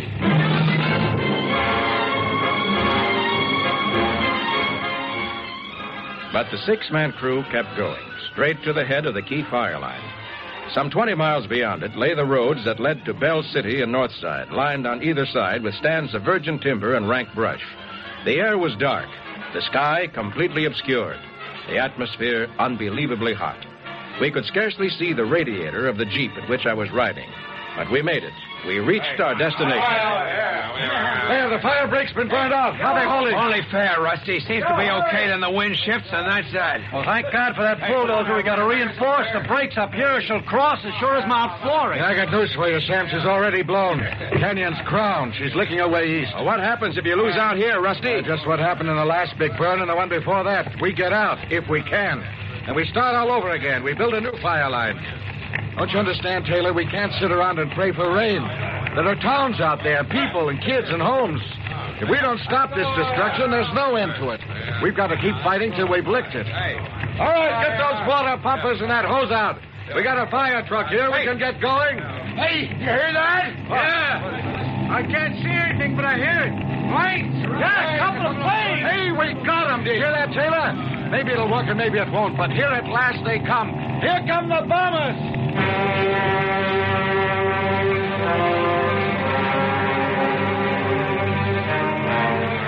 I knew what the bombers were for. Back in my days as civil defense coordinator, I'd rushed portable water pumps to the Elkhorn fire. I'd gone through the maneuvers as the forest supervisor and his men had tackled the enemy. Fire lines, backfiring tank trucks. They used them all, and the bombers too. 3 surplus old World War II bombers whose bomb bays had suddenly opened and cascaded 300 gallons of water dropped in 2 salvos. Water that had saturated and drenched some of the critical areas. Then from smaller planes and copters, water bag bombs, 100 gallons each in canvas containers that finished the wetting down process. But the Elkhorn fire had been a small one in contrast to this, and I wondered about that water. Rusty, will they do it? Will they save the head of this line, stop those flames? That could be. If only we can hold this one point. The cities are protected. But I understood that air tanker drops were effective only if they came early enough. Who knows when you're fighting a red-hot, unpredictable devil. You try what you can when you can. These tankers, Mr. Taylor, tend to want not filled with water. They're using something newer and better. A chemical fire retardant. Let me tell you something, Mr. Taylor. I'm a seasoned firefighter. Covered 10 big ones here in California. Forest supervisor swore after the Dunsmore burn that air tanker drops were a great new tool. They cool slop over so men can pick them up. Even saw them work when fire was crowning in the heavy brush back at the McKinley fire. Those drops knocked the fire down so that the sector team were able to complete their line. I saw it with my own eyes. Okay, boys, stand back. Way back. Here they come.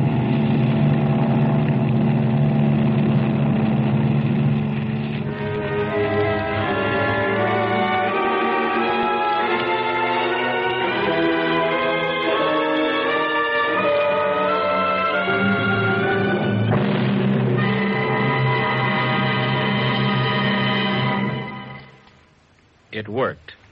At least it seemed to work. Sparks carried in the updrafts from the valley died on the drenched trees, and the men drew a breath of relief. But then the wind shifted. Exhausted crews in the valley at Jacinto Cliffs and Mount Flory and National Forest saw the back-breaking, exhausting work of bulldozers, air tankers, fire trucks, and firefighters suddenly annihilated. The Mount Flory fire ran wild and stubborn. Fighters again started new fire lines.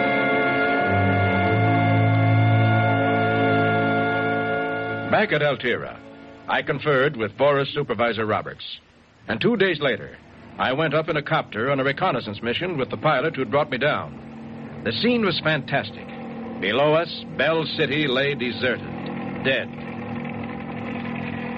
Evacuated the entire population yesterday. Civil defense, the Army, Rangers, Marines. What alternative did you have? None. Fire's 10 miles away now. Smoke's so heavy, Mr. Taylor, we won't see much, but somehow even through it, you can feel what's going on. Just wait a while. You'll see what I mean.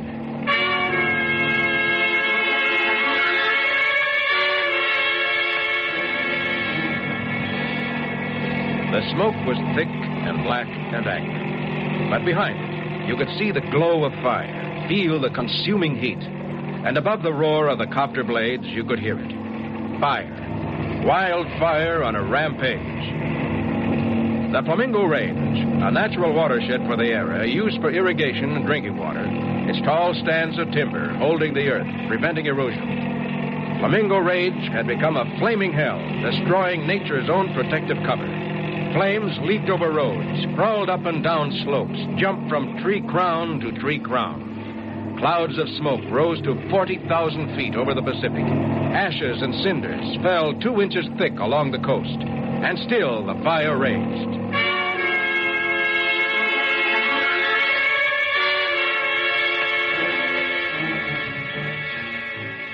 Two days later, the indomitable fire line stretched for 70 miles around the inferno, and additional reinforcements kept pouring in. Forest Supervisor Roberts was ashen under the black streaks of soot on his face, but he stayed at his post. I'm sick, Dan, sick at heart. If you don't get some rest, sir, you'll be dead. Rest? You're joking? There isn't a telephone line working in the valley. Bell City and North Side is still standing only by a miracle. Well, we've got our reinforcements now. Our thousands of firefighters weren't enough. Soldiers, Seabees, and Marines, and more equipment. More tankers, more fire retardants, more bulldozers. This is war, Dan. This is the all-out attack. If we don't win now, this is going to be the worst catastrophe ever to hit this state. It's got to work, Dan. It must.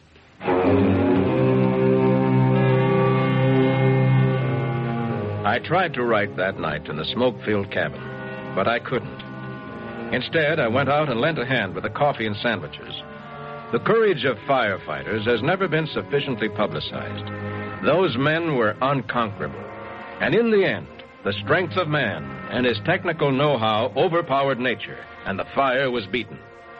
The forest supervisor gave me 3 solid hours of his time, gave me the facts and the statistics I needed, gave me even more, an open door to the future of firefighting should enemy attack ever occur.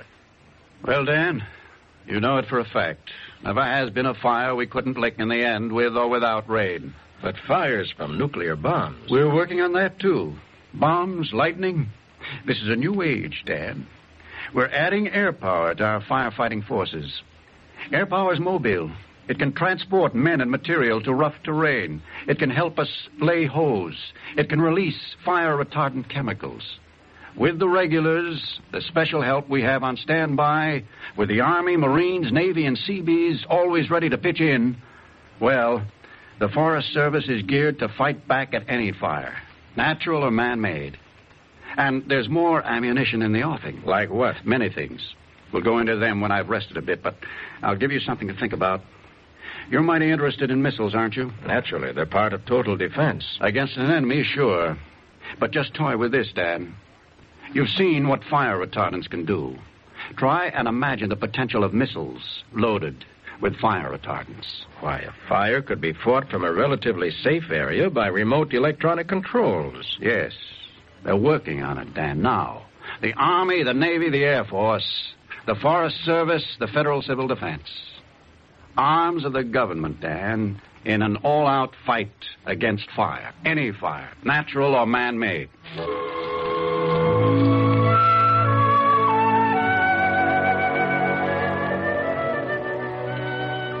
This was the fire at Mount Flory in Southern California.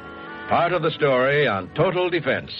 Defense against flames unleashed by acts of nature, carelessness, by an enemy intent on aggression. Defense by the people and by the government at all levels. That government of the people, by the people, for the people, shall not perish from the earth.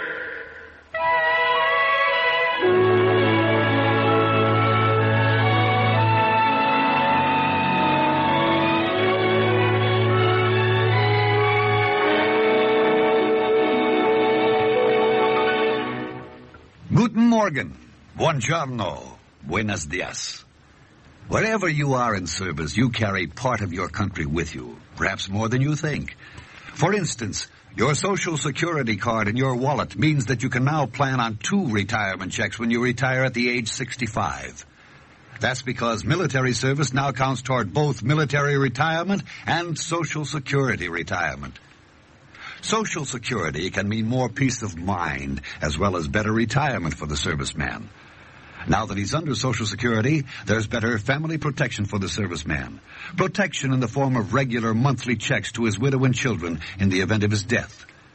That's why your Social Security card is your key to 3-way insurance protection for both you and your family. It's an extra retirement check at age 65, or a benefit payable at age 50 if you become disabled. Or if you die, there'll be money for your widow and children.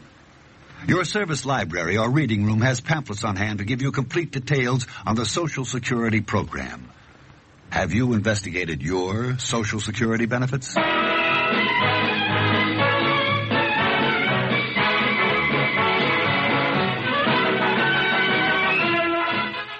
By the People is produced and directed by Chick Vincent. The script was written by Judith S. Bublick. This is Lon Clark as Dan Taylor. Heard with me in the cast were Brett Morrison, Lawson Zerby, Mason Adams, and Roger DeKoven.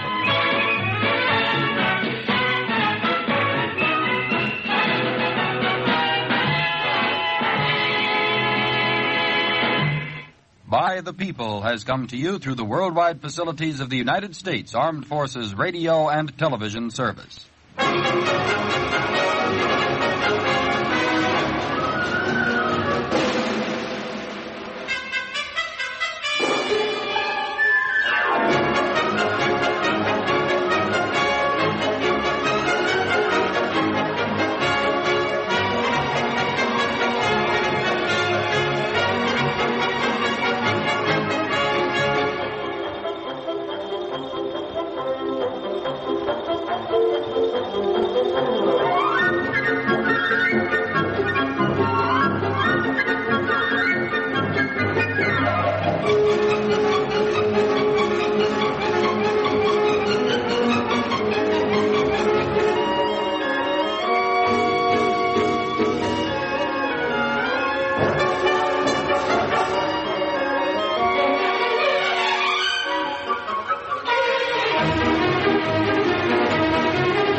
That government of the people, by the people, for the people, shall not perish from the earth.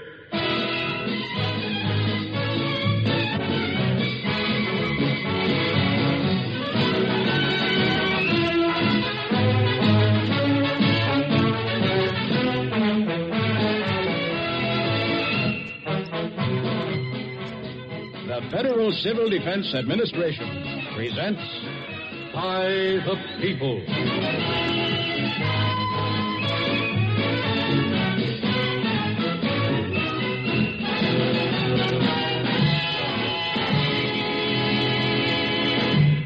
Hello.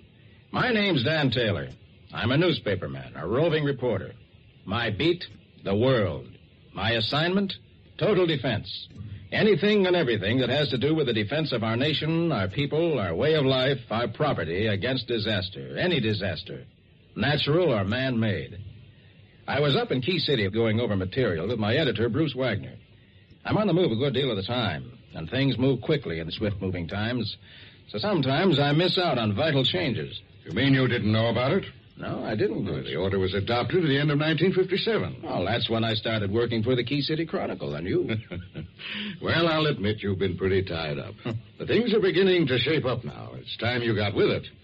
From here on in, Conelrad, designed primarily for use during enemy attack, is going to be used for natural disaster as well. And that, Dan, is a story. Dan, are you with me? Oh, sure, of course. I was just thinking. You know, Bruce, I could go down to the FCC and do something on Conelrad and natural disaster, but... But you think Conelrad is so vital it deserves the whole treatment? Exactly. Ask the man on the street what he considers a weapon for defense, personal defense. He'll say gun, knife, bayonet. Maybe he'll even think in slightly bigger terms. Missiles, air-to-air rockets, interceptor jets. But Conelrad? Just sound? A voice coming from his kitchen radio or his car radio? Now, I don't think one person in 1,000 would think of it that way. And yet, in the last analysis, if we're ever up against that nuclear war, Conelrad will save more lives than any weapon that ever came off a drawing board. As you do that story on Conelrad, the whole story, Dan, this is one weapon for defense everyone can handle, including little children.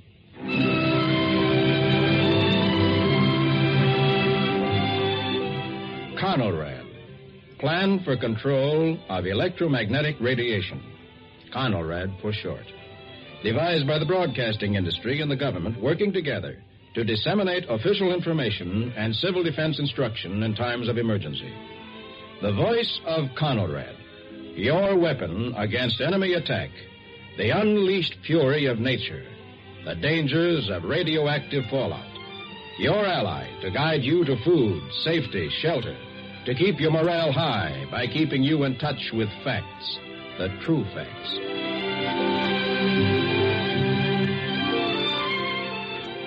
I headed straight for Colorado Springs and NORAD, the North American Air Defense Command, the nerve center of communications for our air defense, fighting forces, and to our people, should the day ever come. I knew precisely where I was going, to the huge windowless combat operations center, the center of the vast communication system. There on the dais, with other observers watching the enormous plotting board, was the man I was looking for, Fred Albertson, the Federal Civil Defense Administration Attack Warning Officer.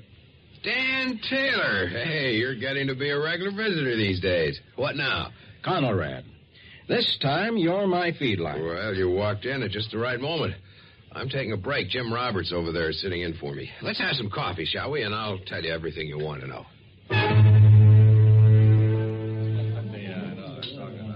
Dan, suppose we use the old question and answer techniques to get the ball rolling, and then we'll put the pieces together. How's that? Great. And I'm not sparing you, Fred. I'm going to ask questions I think I know the answers to. But I want to be sure my facts are still right, see? Now, when attack is probable or imminent and the Civil Defense Air Raid warning is declared, how does the man on the street know it? Two ways. If he's listening to a radio, the program is interrupted by the announcer who says, "We interrupt our normal program to cooperate in security and civil defense measures as requested by the United States government. This is a Conelrad radio alert," and so on. Well, now, if he's not listening to the radio... Well, he'll know because civil defense sirens or other warning devices will be blasting. Now the man on the street's response. Yeah, he should immediately tune a standard AM radio to 640 or 1240 and listen for instructions from authorized officials as to civil actions to be taken. Rumors, conjectures, panic, they all go hand in hand. The truth and only the truth can set the wheels of defense going properly.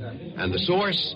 Conelrad, the voice of official information and civil defense instruction in time of possible disaster. Now, Fred, a lot of people have asked me why Conelrad.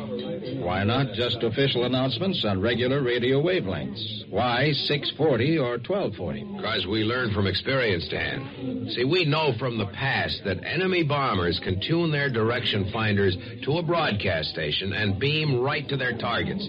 Now, what good would civil defense instructions be if those very instructions helped the enemy to spot the exact location of the city they wanted to attack? Well, many people think it'd be safer if radio and TV went off the air completely. Well, sure, radio and TV could go off the air completely, but think of the cost. Think of the millions of people who know catastrophe's imminent and don't know what to do. See, when attack threatens, vital civil defense information and instructions must be issued. And it can be done, Dan, as you know, through Conelrad. Even under actual attack, these stations can continue to operate without giving the enemy navigational aid. Well, can you explain the switchover simply, Fred? I can try. Now, when Conelrad goes into effect, all stations go off the air, AM, TV, and FM. The AM stations of the Conelrad system, and there are more than 1,200 privately owned stations involved, reduce power and change their broadcasting frequency to 640 or 1240 kilocycles and then return to the air. And the stations in cities join in a cluster of 3 or more. That's right. The cluster broadcasts a single program. One station is on for only a few seconds, then another one picks it up and goes on. And the Conelrad audience hears a continuous program with the volume varying according to distance. The switching from station to station makes a bomber direction finder swing so erratically it can't fix or home on a single station. And it's been tested? Oh, yes, by our own Air Force. It's foolproof. And so is the on-off method used in smaller communities. Of course, coverage in rural areas will be limited because of the reduction in transmitting power, and some radios will go dead, but we're working on that now, Dan, right now. Both the government and the broadcasting industry. Oh, that's something I didn't know. Oh, another thing, Fred. When the Conelrad alert sounds, the station goes off the air for a short while, and people switch to 640 or 1240 on their regular AM sets. Now, what's the average period of silence? Just as short as the engineers can make it. Takes a bit of doing to change broadcasting equipment, but they're getting it down finer all the time. Say, look, Dan, let's do this from the beginning, shall we? 1,200 privately owned radio stations have spent over $2 million on equipment since the Conelrad plan was developed. It's a big story. Let's start it this way, with a fleet of enemy bombers headed over the pole. Object, H-bomb attack on target cities. The captain of the lead bomber opens his sealed orders. Well, Captain, the target, Chicago.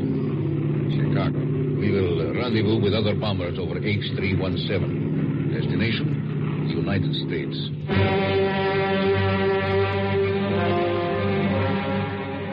This is it. The real thing. The fleet of bombers streaks through the Arctic skies, approaches the dew line, an electronic detective chain across the northern perimeter of the hemisphere, whose sole purpose is to spot approaching enemy aircraft and flash warnings so our defense can be activated and the civilian population warned. Time now is of the essence. And the dew line, 1,200 miles from us near the 70th parallel, is our furthest outpost for warning. At one of the dew line stations, Pete Rafferty gazes incredulously at the radar scope he's scanning. Sam, that blip on the scope. Sharp and clear. What a track. Hey, there's more. A flock of planes. Yeah, heading due south. Around 450 knots at angle 45. Hey, give me that phone. Keep your eyes peeled. This may be it. I gotta get through to NORAD.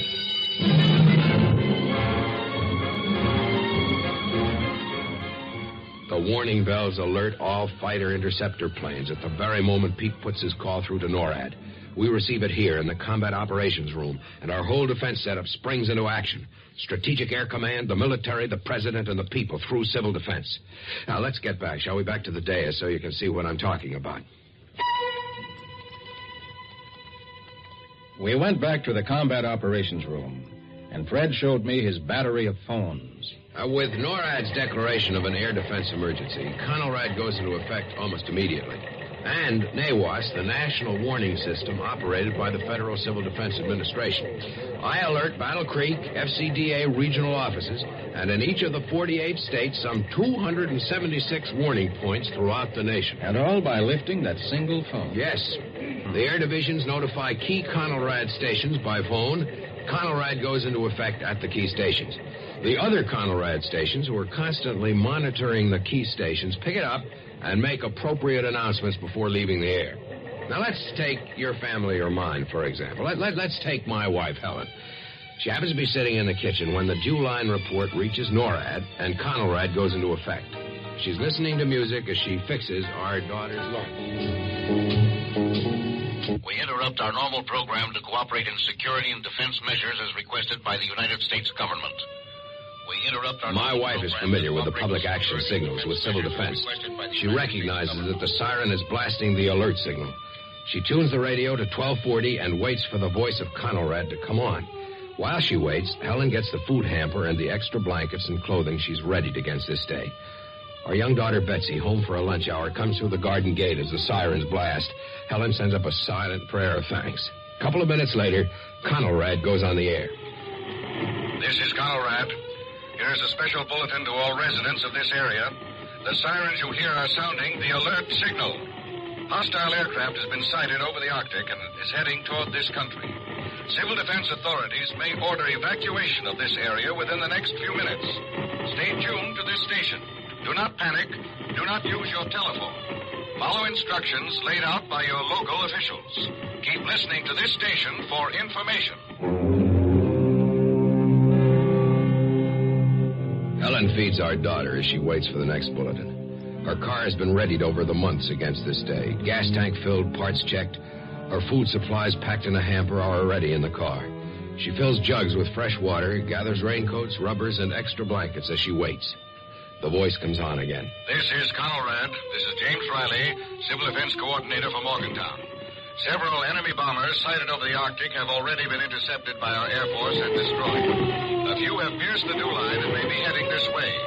Civil defense is now sounding the alert signal, which means we are to evacuate the city. Follow the instructions and plans you have rehearsed. We repeat, this is Conelrad. Evacuation of the city is underway. All residents of Morgantown follow evacuation instructions. There is plenty of time. Work quickly but efficiently. Pick up your neighbors if any have been assigned to ride with you. Go to your evacuation center if you do not have a car. Route 472 and 148 are open and cleared of traffic to facilitate evacuation north. This is Conelrad. Civil Defense has ordered an evacuation of Morgantown.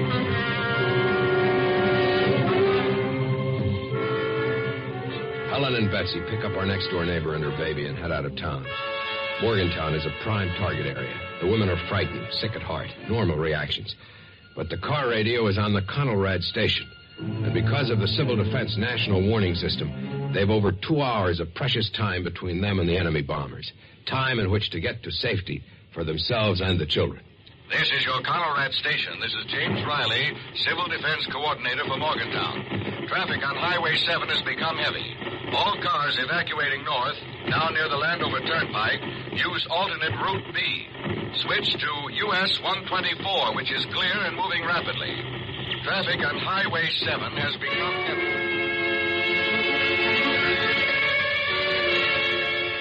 Morgantown is bombed. It is a near miss. Some property is destroyed. The people are safely evacuated. The enemy is wiped from the skies. But Morgantown is still not habitable. Because of the heavy amount of radioactive fallout, residents of Morgantown are warned not to return home. Please stay at your relocation point until you're advised by radiological monitor over this Conelrad station that it is safe for you to return. Fallout over Highway 7 is still heavy. Do not risk your life or the lives of those with you. Stay tuned to your Conelrad station. You will receive bulletins at frequent intervals. This is Frank Elias, Radiological Monitoring Chief, Civil Defense, Morgantown.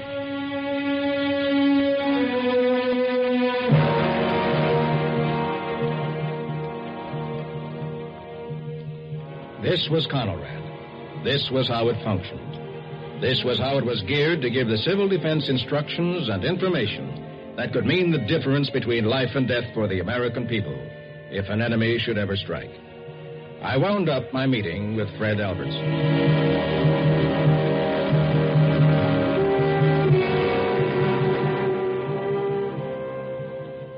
I left Colorado Springs and NORAD and headed for Washington and the FCC. I wanted more information on Conelrad procedure in peacetime. And the man who knew the most about it was Leonard Stillman, an official of the Federal Communications Commission. He started to sketch me in. Enemy attack from the sky in this atomic age is a pretty dreadful thought, Dan. But you've been active in civil defense. You know how bad natural disaster can be. Yes, Leonard, I know. Fire, flood, volcano, hurricane. I've been through them all. And when your life, your family, and everything you've got is threatened, well, no one stops to think what the cause is. A tornado that kills your child is just as devastating as the latest nuclear warhead. Exactly. And with Conelrad set up for use in case of enemy attack, well, it occurred to the Weather Bureau that the same attention signal could be used for natural disaster, too. And the order was adopted at the end of 1957. Which means? That the FCC is enabling all broadcasting stations, AM, FM, and TV, during licensed hours, to use the Conelrad attention signals on their regular frequencies, preparatory to the broadcast of Weather Bureau emergency warnings. You mean there'll be no switchover to 640 or 1240 kilocycles? No broadcast equipment changes? None at all.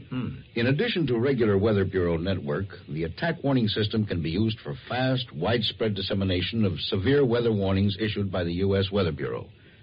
It can be used for tornadoes, storms, damaging winds, flash floods, and hurricanes. And once the warnings are broadcast? At the moment of broadcast, city government agencies and the press will all be automatically informed. Civil defense can then take immediate action for help to the threatened areas. And the direct civil defense tie-in? Well, that's already been taken care of.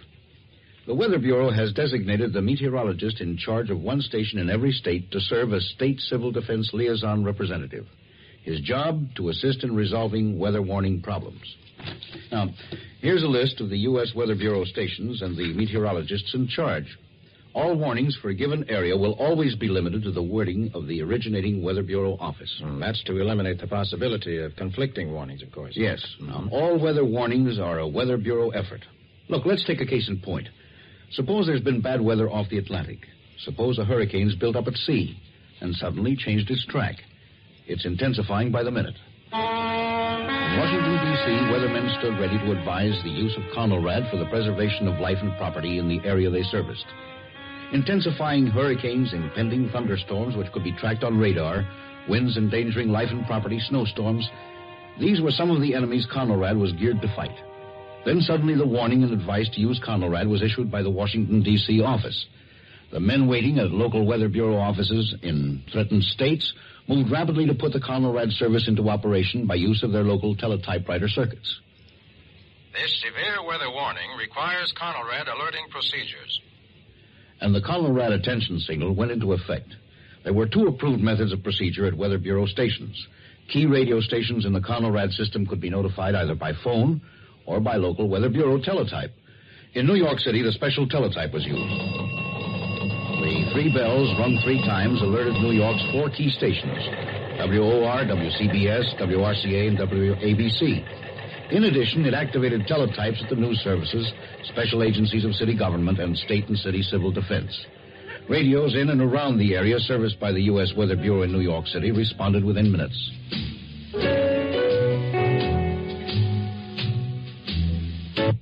We interrupt this program to bring you an emergency weather warning from the U.S. Weather Bureau. This bulletin was issued at 4 p.m. May 14th for New Jersey, County of Cape May, Atlantic, Burlington, Monmouth, and Ocean counties. Hurricane Zeta has changed course and now threatens the New Jersey coast. Safety precautions should be started now. Storm tides will, in the course of storm, flood coastal lands to heights of 12 feet above normal tides. Destructive winds and high tides will begin at 2 a.m. May 15th, or shortly thereafter. People within reach of this exceptionally high storm tides should evacuate immediately before rising waters cut off escape. This is an emergency weather warning for New Jersey, County of Cape May, Atlantic, Burlington, Monmouth, and Ocean counties, issued by the U.S. Weather Bureau, 4 p.m., May 14th. Further warnings will be broadcast at frequent intervals.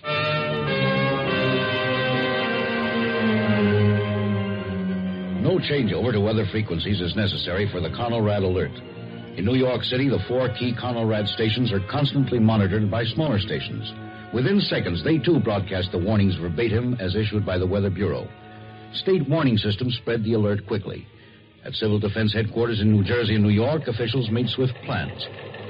Here you are, Joe. Conelrad alerting teletype message. United States Weather Bureau just went out over the air. Yeah, this is going to take a lot of doing. Flood and high tides in the early hours of the morning. It'll have to be a house-to-house check right away.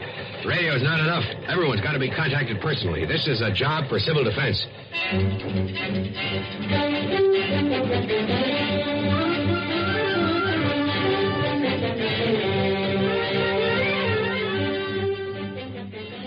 Now bulletins were issued by the U.S. Weather Bureau at frequent intervals. Warned by the Weather Bureau, aided by civil defense workers and local agencies of government, the residents of the stricken area were helped immeasurably. Lives were saved, property losses held at a minimum.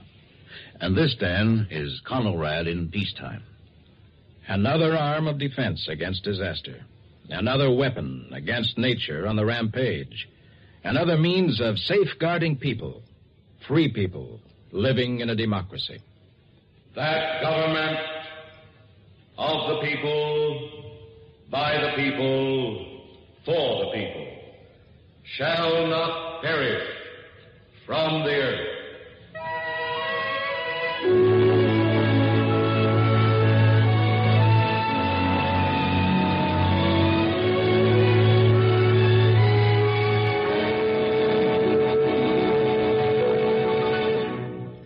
The Federal Convention of 1787 took 4 months to draft our American Constitution, but it was another 3 years before all the arguments were decided and the 13th state voted for the Constitution. During the heated debates, Alexander Hamilton, James Madison, and John Jay wrote very strong arguments in favor of it in a series of essays called the Federalist Papers. Finally, it was up to the state legislatures to decide the issue. And to show the strong feelings of the times, only 3 voted for it unanimously. The Constitution barely passed in the state of New York, where the vote was 30 to 28. Rhode Island was the last to vote in favor of it, but there it had only the slim majority of 34 to 32. By only a few votes did we have a nation consisting of 13 states. Yes, Hamilton, Madison, and Jay won their debates, and they did so not only for themselves, but for the future. We today are that future.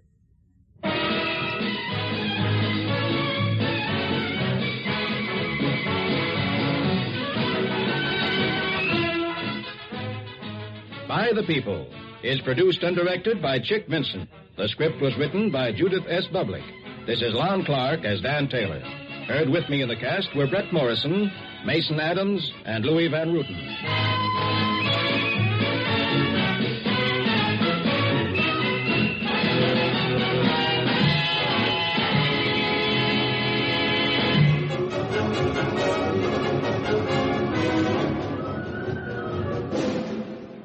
By the People has come to you through the worldwide facilities of the United States Armed Forces Radio and Television Service.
Roger Carroll, emanating from Hollywood through the worldwide facilities of the United States Armed Forces Radio and Television Service. Come your way with lots of good music, and I hope you enjoy our features of On Stage. A little later on in the show, something old, something new, something borrowed, and something blue. Right now, a song that I think is a dandy. You listen to the lyrics. This is a beautiful song. Originally recorded about 15 years ago by Harry James with a young fellow by the name of Buddy DeVito, who did the vocalizing. Nothing particularly happened to this record, except it's become a classic as far as ballads are concerned. Here's Nat Cole with Nelson Riddle, and This Is Always.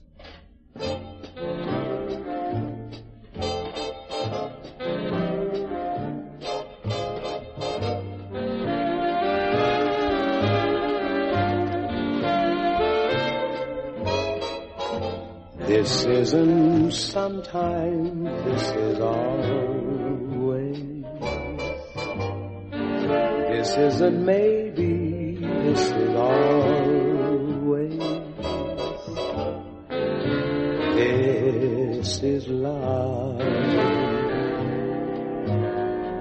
the real beginning of forever. This isn't just midsummer madness, a passing glow, a moment's gladness. Yes, it's love. I knew it on the night we met. You tied a string around my heart, so how can I forget you? With every kiss I know that this is always.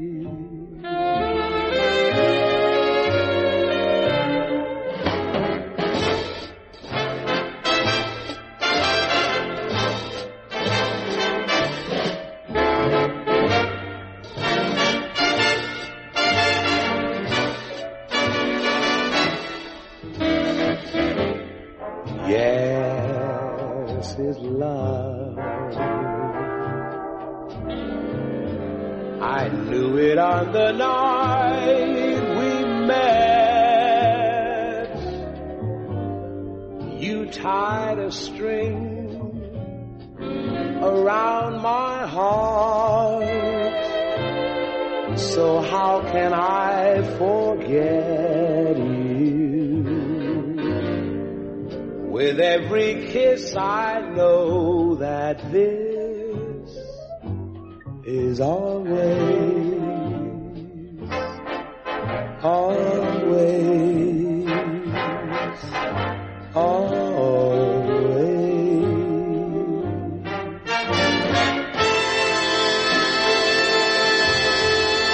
Well, what do you think? Harry James made this famous about 15 years ago with Buddy DeVito. This is always famous as far as never a million seller, but I think people who appreciate real fine things, this will fit right in that category. Now with Nat Cole and Nelson Riddle, this is always. Regular feature on our show that you folks seem to enjoy, and as a matter of fact, if you have a tune that fits into the category of something old, something new, something borrowed, and something blue, I hope you send us your ideas. Can we send them an album if we select theirs, Chad? Sure, okay. If you send us a tune for each category of something old, something new, something borrowed, and something blue, we'll send you an album. Mr. Riggins says it's all right. You won't buy them. I'll furnish them. Okay, I'll be the sport on this one. All right, for something old, the King Sisters, Alvino Ray and Song of the Island.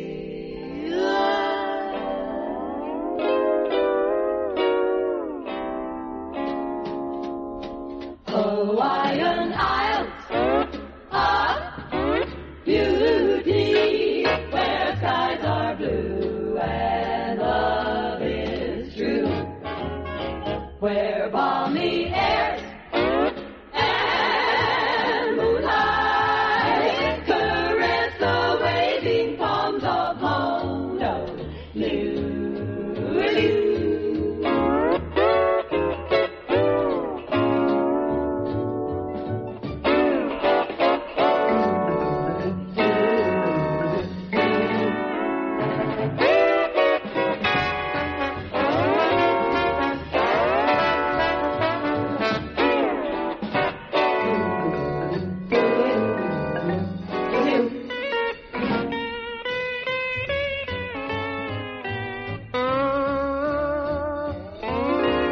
Hawaiian Isles of beauty, where skies are blue and love is true, where balmy air and golden moonlight caress the waving palms of Honolulu, Honolulu.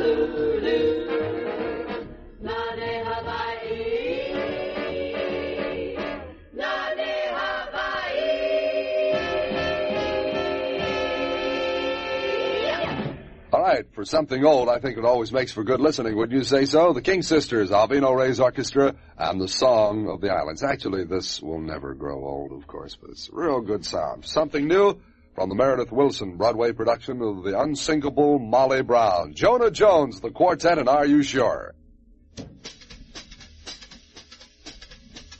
Are you sure? Yes, yes. Are you really sure? Yes, yes.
Jonah Jones, the quartet, from the new Meredith Willson Broadway production, The Unsinkable Molly Brown. Did you hear the toot right there? That was the old unsinkable Molly Brown just tooting out on. There she goes.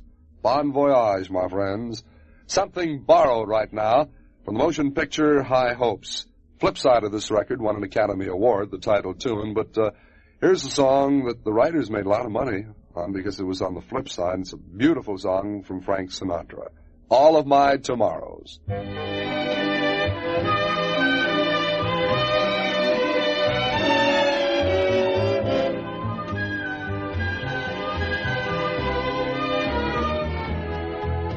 Today I may not have a thing at all, except for just a dream or two. But I've got lots of plans for tomorrow, and all my tomorrows belong to you. Right now it may not seem like spring at all. We're drifting and the laughs are few. But I've got rainbows planned for tomorrow, and all my tomorrows belong to you. No one knows better than I that luck keeps passing me by. That's fate. But with you there at my side, I'll soon be turning the tide. Just wait. As long as I've got arms that cling at all, it's you that I'll be clinging to. And all the dreams I dream, beg or borrow, on some bright tomorrow, they'll all come true. And all my bright tomorrows belong to you.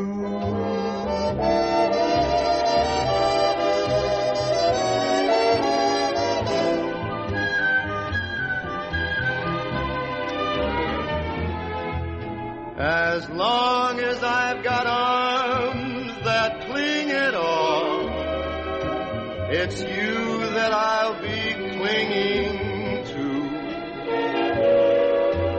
And all the dreams I dream, beg or borrow, on some bright tomorrow, they'll all come true. And all my bright tomorrows belong to you.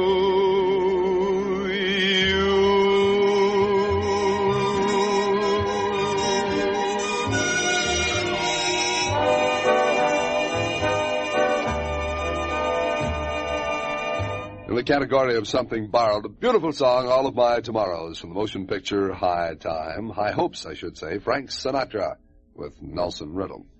You know, we have mentioned several times on our show that we do a regular show every day at KMPC in Hollywood, Most Happy Radio, as we call it. Apparently, we have mentioned it on our Armed Forces radio show here, and we've gotten quite a few notes and letters to KMPC, Hollywood 28, and we thank you all. A lot of people have commented on the way we do the show, and I thank you very much. No jokes. Chet Riggins won't let me tell the jokes. Oh, when we're not on the air, we tell some doozies, but mostly music. On the best sounds in town, that's what we like to feature. Conclude our feature of something old, something new, something borrowed, and something blue. Oh, by the way, thank you. You're all very kind when you take a moment out of your busy day to drop us a note. Something blue. I don't particularly, I be blue, but this is a blue song. Edie Gourmet. One for my baby. And one for the road.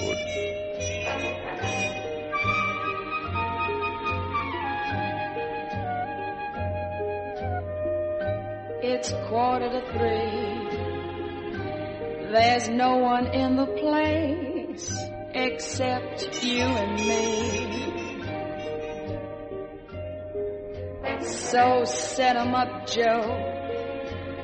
I got a little story you ought to know. We're drinking, my friend, to the end of a brief episode. So make it one for my baby and one more for the road.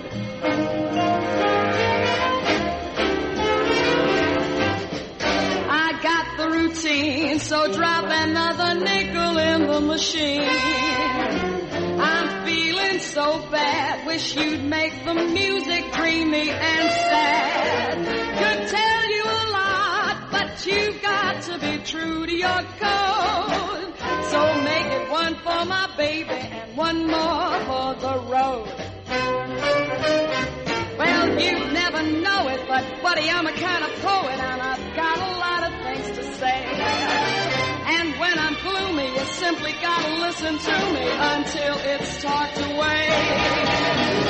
Well, that's how it goes. And Joe, I know you're getting anxious to close.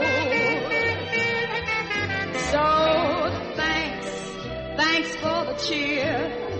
I hope you didn't mind my bending your ear. This torch that I found must be drowned or it soon might explode.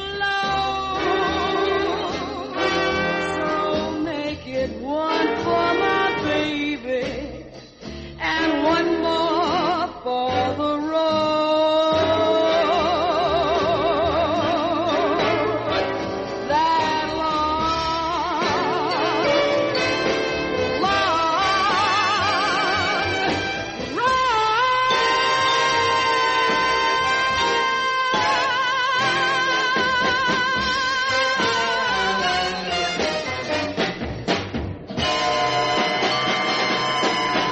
Frank Candelosi wanted to hear that when he's someplace on, I think he's at NOE Talk, and he listens to our show.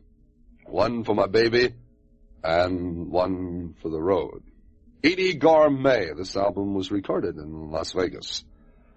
Another new album that we received just the other day, Tyree Glenn, now at a very fine plush spot in Chicago. And if Chet will hold up the album, I can tell you the name of the place, if I can see it. All right, Tyree Glenn at the London House in Chicago. Thank you, Chester. And this is a swinging version of Avalon.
Tyree Glenn at the London House in Chicago, his brand new roulette album, and we heard a swinging version of a little thing titled Avalon, or is it Santa Catalina? The Barry Sisters now from their new album, Side by Side. Here's a group the gals really singing. You'll know what I mean here with Around the World.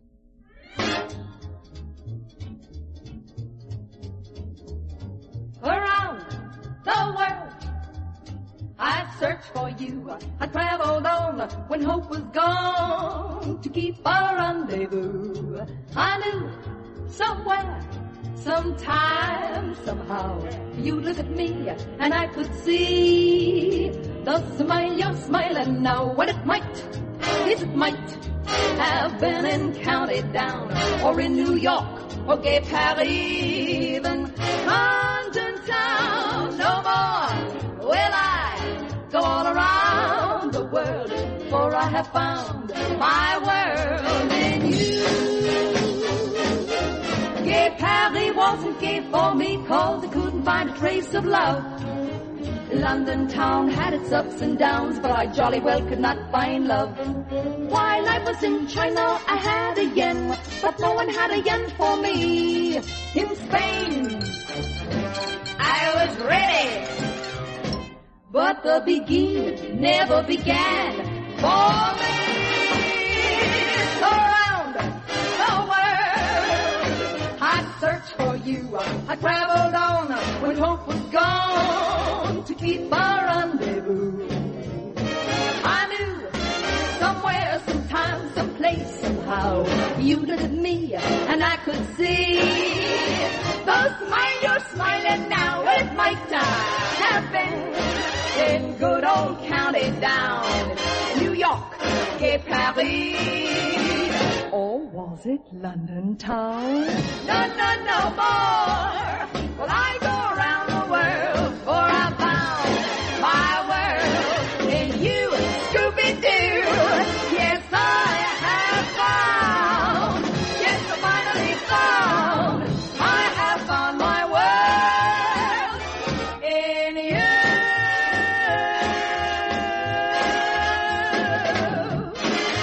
Hey, I like that. How about you? The Barry Sisters, Side by Side is the album on Roulette and Around the World. I think we have time now for Jackie Gleason as he presents Lazy Lively Love.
Album will feature in its entirety in the very near future on one of our shows. Jackie Gleason presents Lazy Lively Love. Is there any other way? This is a very compact Dixie group supported by a lot of strings, and we heard a real nice version of Exactly Like You. The album, Jackie Gleason presents Lazy Lively Love. And that about does it for the RC get-together for this time. Roger Carroll thanking each and every one of you for the use of your time. Our thanks to Chet Riggins for holding the watch and kind of counting them off, the seconds, that is. Glenn Nakamoto handling the technical end of the business. I thank you for the use of your time. Let's do it again real soon. We came to you from Hollywood. through the worldwide facilities of the United States Armed Forces Radio and Television Service.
Could this be you?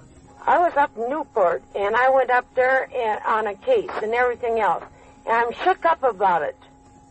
And I haven't had too much to drink, and that's the truth. That's the voice of a traffic violator arrested on our highways by Officer George Engeldahl and other officers of the Washington State Patrol. During this program, you'll hear that voice and the voices of other violators tape-recorded on the scene and presented here with the question, could this be you? There are no actors here. Seldom is a hidden microphone even suspected. You hear it all just as it happened. This program is presented in the public interest of saving lives on our highways. In the first incident tonight, we will hear Officer Engeldahl talk to a woman who has been arrested on suspicion of drunk driving. Officer Mittman had made the arrest and had taken the driver into the patrol office for a drunkometer test. Could this be you? What happened out here this evening? Nothing. I understand you were driving, is that right? Yes, sir. And the automobile belonged to the gentleman that was with you, is that correct? Yes, sir. Well, how come you're driving then if it's his car? Because he asked me to drive it, that's why. Oh? What's his trouble? Man generally drives his own automobile when he takes a lady out, doesn't he?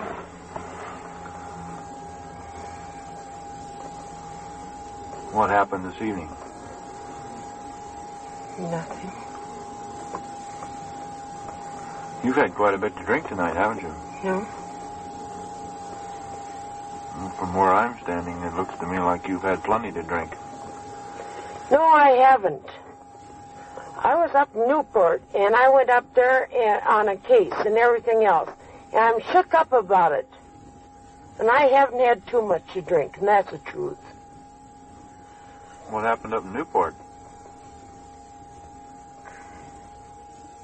Another traffic charge up there? No, sir. Not at all. Not at all, sir. Not at all. We've got one warrant out on you here in Spokane already.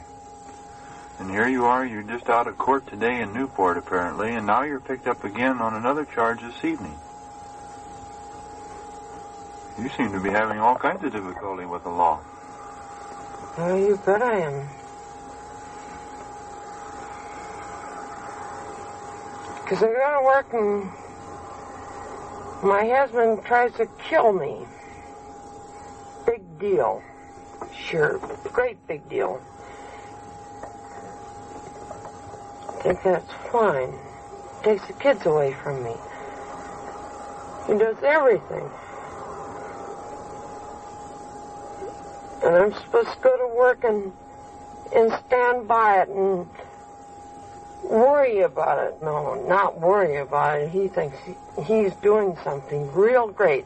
I divorced him before. I took him back. Tried it again. Took a gun after me. Well, is that any reason why you should go out and get yourself intoxicated and then climb behind the wheel of an automobile and drive down the highway? I wasn't intoxicated. Well, it's pretty obvious that you're intoxicated right now. No, I'm not. I'm not intoxicated. I'm just shook up. Well, what is that I smell on your breath then? Beer. I had 4 beers. I told the guy I had 4 beers. I think you've had a lot more than 4 beers. If you have 1 beer, you know, sir. If you have 1 beer, it'll smell just as much as if you had 2 dozen beers. That's very true, but at the same time, 1 beer won't affect you like several will, and you're obviously affected by what you've had to drink. No, I'm not. Your eyes are bloodshot. You're having a tough time walking. Well, you've been all over the road out here tonight in this automobile, back and forth across the highway and onto the shoulder and over the center line. Now, something had to cause that, don't you think? People don't ordinarily drive like that. And that's what we're mainly concerned with tonight, is your driving.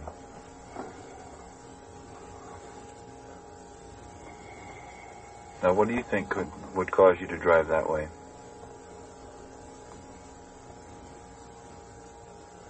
Do you have any idea at all? How about the liquor you've had to drink? I told you I had 4 beers, sir, and that's the truth. I'm shook up. Does 4 beers ordinarily affect you this way? Huh? Does 4 beers ordinarily affect you this way? No. I'll tell you one thing, sir, and it's the truth. It isn't what I've had to drink. It's just that I've been shook up and worried about that deal up there and everything else, and I just get shook up, and that's it. Can you understand? You can't. Yes, I can understand. You don't. But if you're in that condition, you shouldn't be driving in the first place, should you?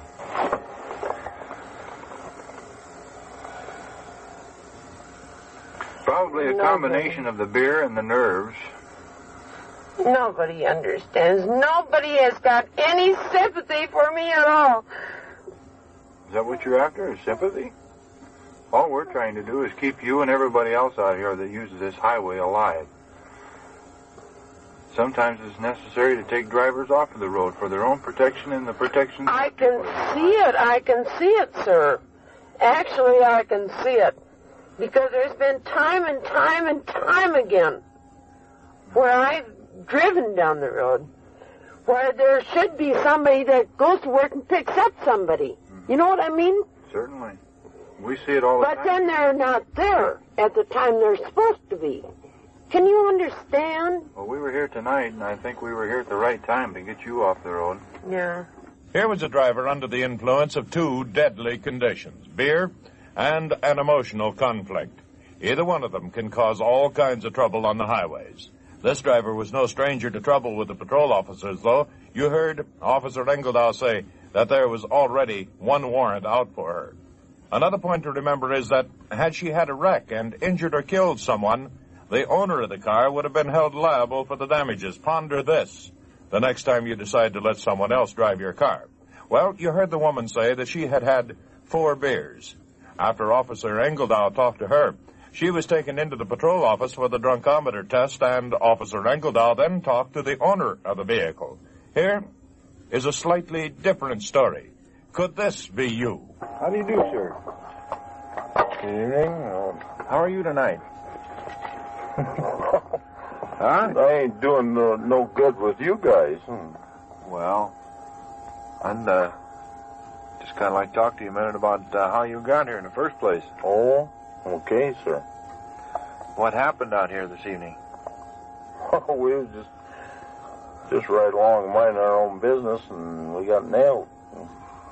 Who was driving? Were you driving? No, my girlfriend was driving. Oh, I see. Who's the car belong to? Me. To you? Yes, sir. How come you weren't driving then? Your car? I was in no shape to drive, sir. That's what I thought. Looks to me like you've had quite a bit to drink, have you? Yes, I've had a little drink, yes, sir. You celebrating something this evening, or just out on the town? No, I was hurting, so... Beg your pardon? We was hurting. We had our domestic troubles and stuff.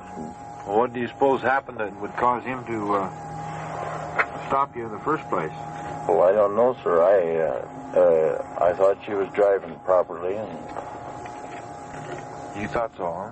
Well, I hope so. Were you watching her driving at all? Yes, sir. You think she was driving all right? Well, she had been driving all right, yes, sir. Well, she must have been doing something wrong to get stopped. Well, I guess so, but I don't know what she was doing, honest. Probably she's had too much to drink, too. Do you suppose that might be it? Well, I don't know. She's very well... she conducts herself properly and, you know... Has she been with you all evening? She's been with me, yes. Well, then she's probably had just as much to drink as you have, then, hasn't she? Well, I don't know. I doubt it, too. Honestly. If you went out together tonight, I wouldn't doubt that what you sat and drank drink for drink, wouldn't you? Well, maybe I drink faster than she does. It's pretty obvious that you'd be in no shape to drive an automobile, and I would imagine if she'd been with you all evening, well, she sir, isn't either. Maybe I was wrong, sir. But I thought she was in better shape than me, see, than to drink, because possibly I drink more and than a lady does, and so I figured, well, and she said she was capable, and I figured she was, so it's my responsibility. I realize that, sir. And I'm wrong. Been drinking all evening? Well, kind of off and on, What were you doing on the off times then? We had some personal business to tend to, and we were tending to that, and... Well, do you know what you're doing here now? Yes, sir. Do you know what you're charged with? No, sir. You're charged with drunkenness. Yes, sir. I imagine that the next stop for you will be the Spokane County Jail. Well, I assume that. His assumption turned out to be correct. The man was booked for drunkenness, the driver for drunk driving. A drunk driving charge could only multiply whatever other troubles this driver had with the authorities. It has been brought out here and elsewhere that the courts are becoming less and less patient with the drunk driver. Now, I'll be back with the next incident on Could This Be You? After this word from your announcer. He looks just like his father. We've all heard statements like this, but have you ever stopped to wonder exactly why we resemble our relatives? One man did, Thomas Hunt Morgan. Born in Lexington, Kentucky in 1866, Morgan's interest in science took him to the University of Kentucky and Johns Hopkins. While his colleagues were choosing fields in physics and chemistry, Morgan's interest turned to something more personal, man himself. Why do we inherit physical characteristics from our parents? To find the answer, Morgan spent years studying the common fruit fly. He bred generation after generation, constantly observing the traits produced. He then computed mathematical tables and analyzed the whole question of heredity in terms of the nucleus. The nucleus, he observed, was the center of activity in every cell. As a result, he developed his theory of the gene. This theory, simplified, holds that each human cell contains hundreds of units called genes, and each gene carries a physical characteristic from its parents. For this outstanding work, Morgan was awarded the Nobel Prize for Physiology and Medicine in 1933. Thomas Hunt Morgan, an American scientist with the philosophy that somewhere there must be an answer. Let's find it. As we rejoin Officer Engeldahl, we're speeding down the highway in pursuit of an erratic driver.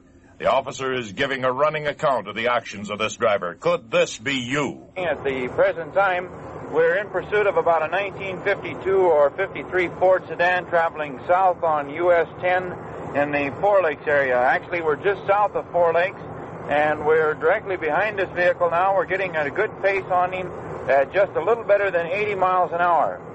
This is a posted 60-mile-an-hour highway, and in addition to speed, this driver is driving with his left wheels either on the center line or across it.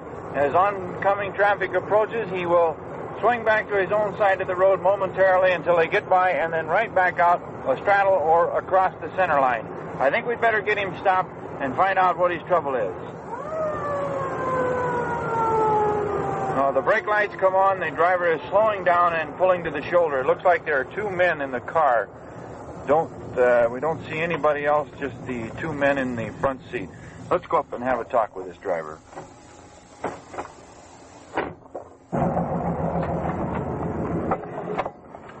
Do you have any idea what the speed limit is in the state of Washington? I think it's 65, isn't it, on the highways? Nope. It's posted all over the state of Washington, 60 miles an hour on the open highway. Do you have any idea how fast you've been traveling? According to my speedometer, I've been going between 70 and 75. Well, according to my speedometer, you've been running 80 and 85. Well, my speedometer's way off then. And another thing, that center line out there is for you to keep to the right of. That's what it is, yes. It's a divider line. And you've been spending about 80% of your time with your left wheels either on the line or across it. You notice that? Yes, sir. Well, now, how come? I have no excuse. I just been driving, that's all. Just been driving and no reason for crossing the center line. You've passed several strings of oncoming cars, and a couple of times there I didn't know if you were going to get back to your own side of the road or not. Do you normally drive that way? No, sir, I do not. Well, what's the reason for it this evening, then? Well, no excuse, except that I got to be back in Spokane at 1 o'clock, and this man asked me to take him someplace, and I told him I would, and I got to be back. That's the only thing I got to offer. How much have you had to drink this evening? Oh, I've had, all I've been drinking beer, and I've had my capacity. I'll admit that. I think that's probably got a lot to do with your driving, don't you? Probably the main reason you can't stay on your own side of the road. Oh, I could stay on my own side of the road, officer. Well, you haven't been doing it. Well, I can. And, I mean, I'm willing to prove it if you want me to, but I can. How much beer have you had tonight? I couldn't come right down to quantity. But just like I say, I've had my capacity. That's about the size of it. That's all I can say. The patrol officers placed this driver in the back of the patrol car, preparatory to taking him to the patrol office for a drunkometer test. Officer Engeldahl then talked to the passenger of the vehicle. Could this be you? Where was he taking you? Pardon? Well, he tells me he's taking you someplace. Where was this at? Ritzville. To Ritzville? Yeah. Is that where you live? No, I live in Spokane, but this friend of mine, rather than take the train, he said, well, I'll take you down. Uh-huh. You've been out doing a little drinking with him, have you, tonight? Oh, actually, truthfully, he hasn't been drinking too much. But we've been sitting talking. I have, yes. You've been doing some drinking too, huh? Yeah, sure.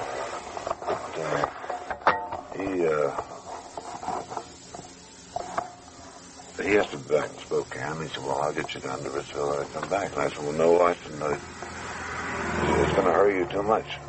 Well, I said, well, I want you to drive either to take the bus or the train, and I'll drive you down. And he said, well, I'll take you down and I'll come back. Mm-hmm. Don't you think you're kind of putting yourself on the spot by riding with a man that's had as much to drink as he has? Well, actually, he hasn't had that much to drink.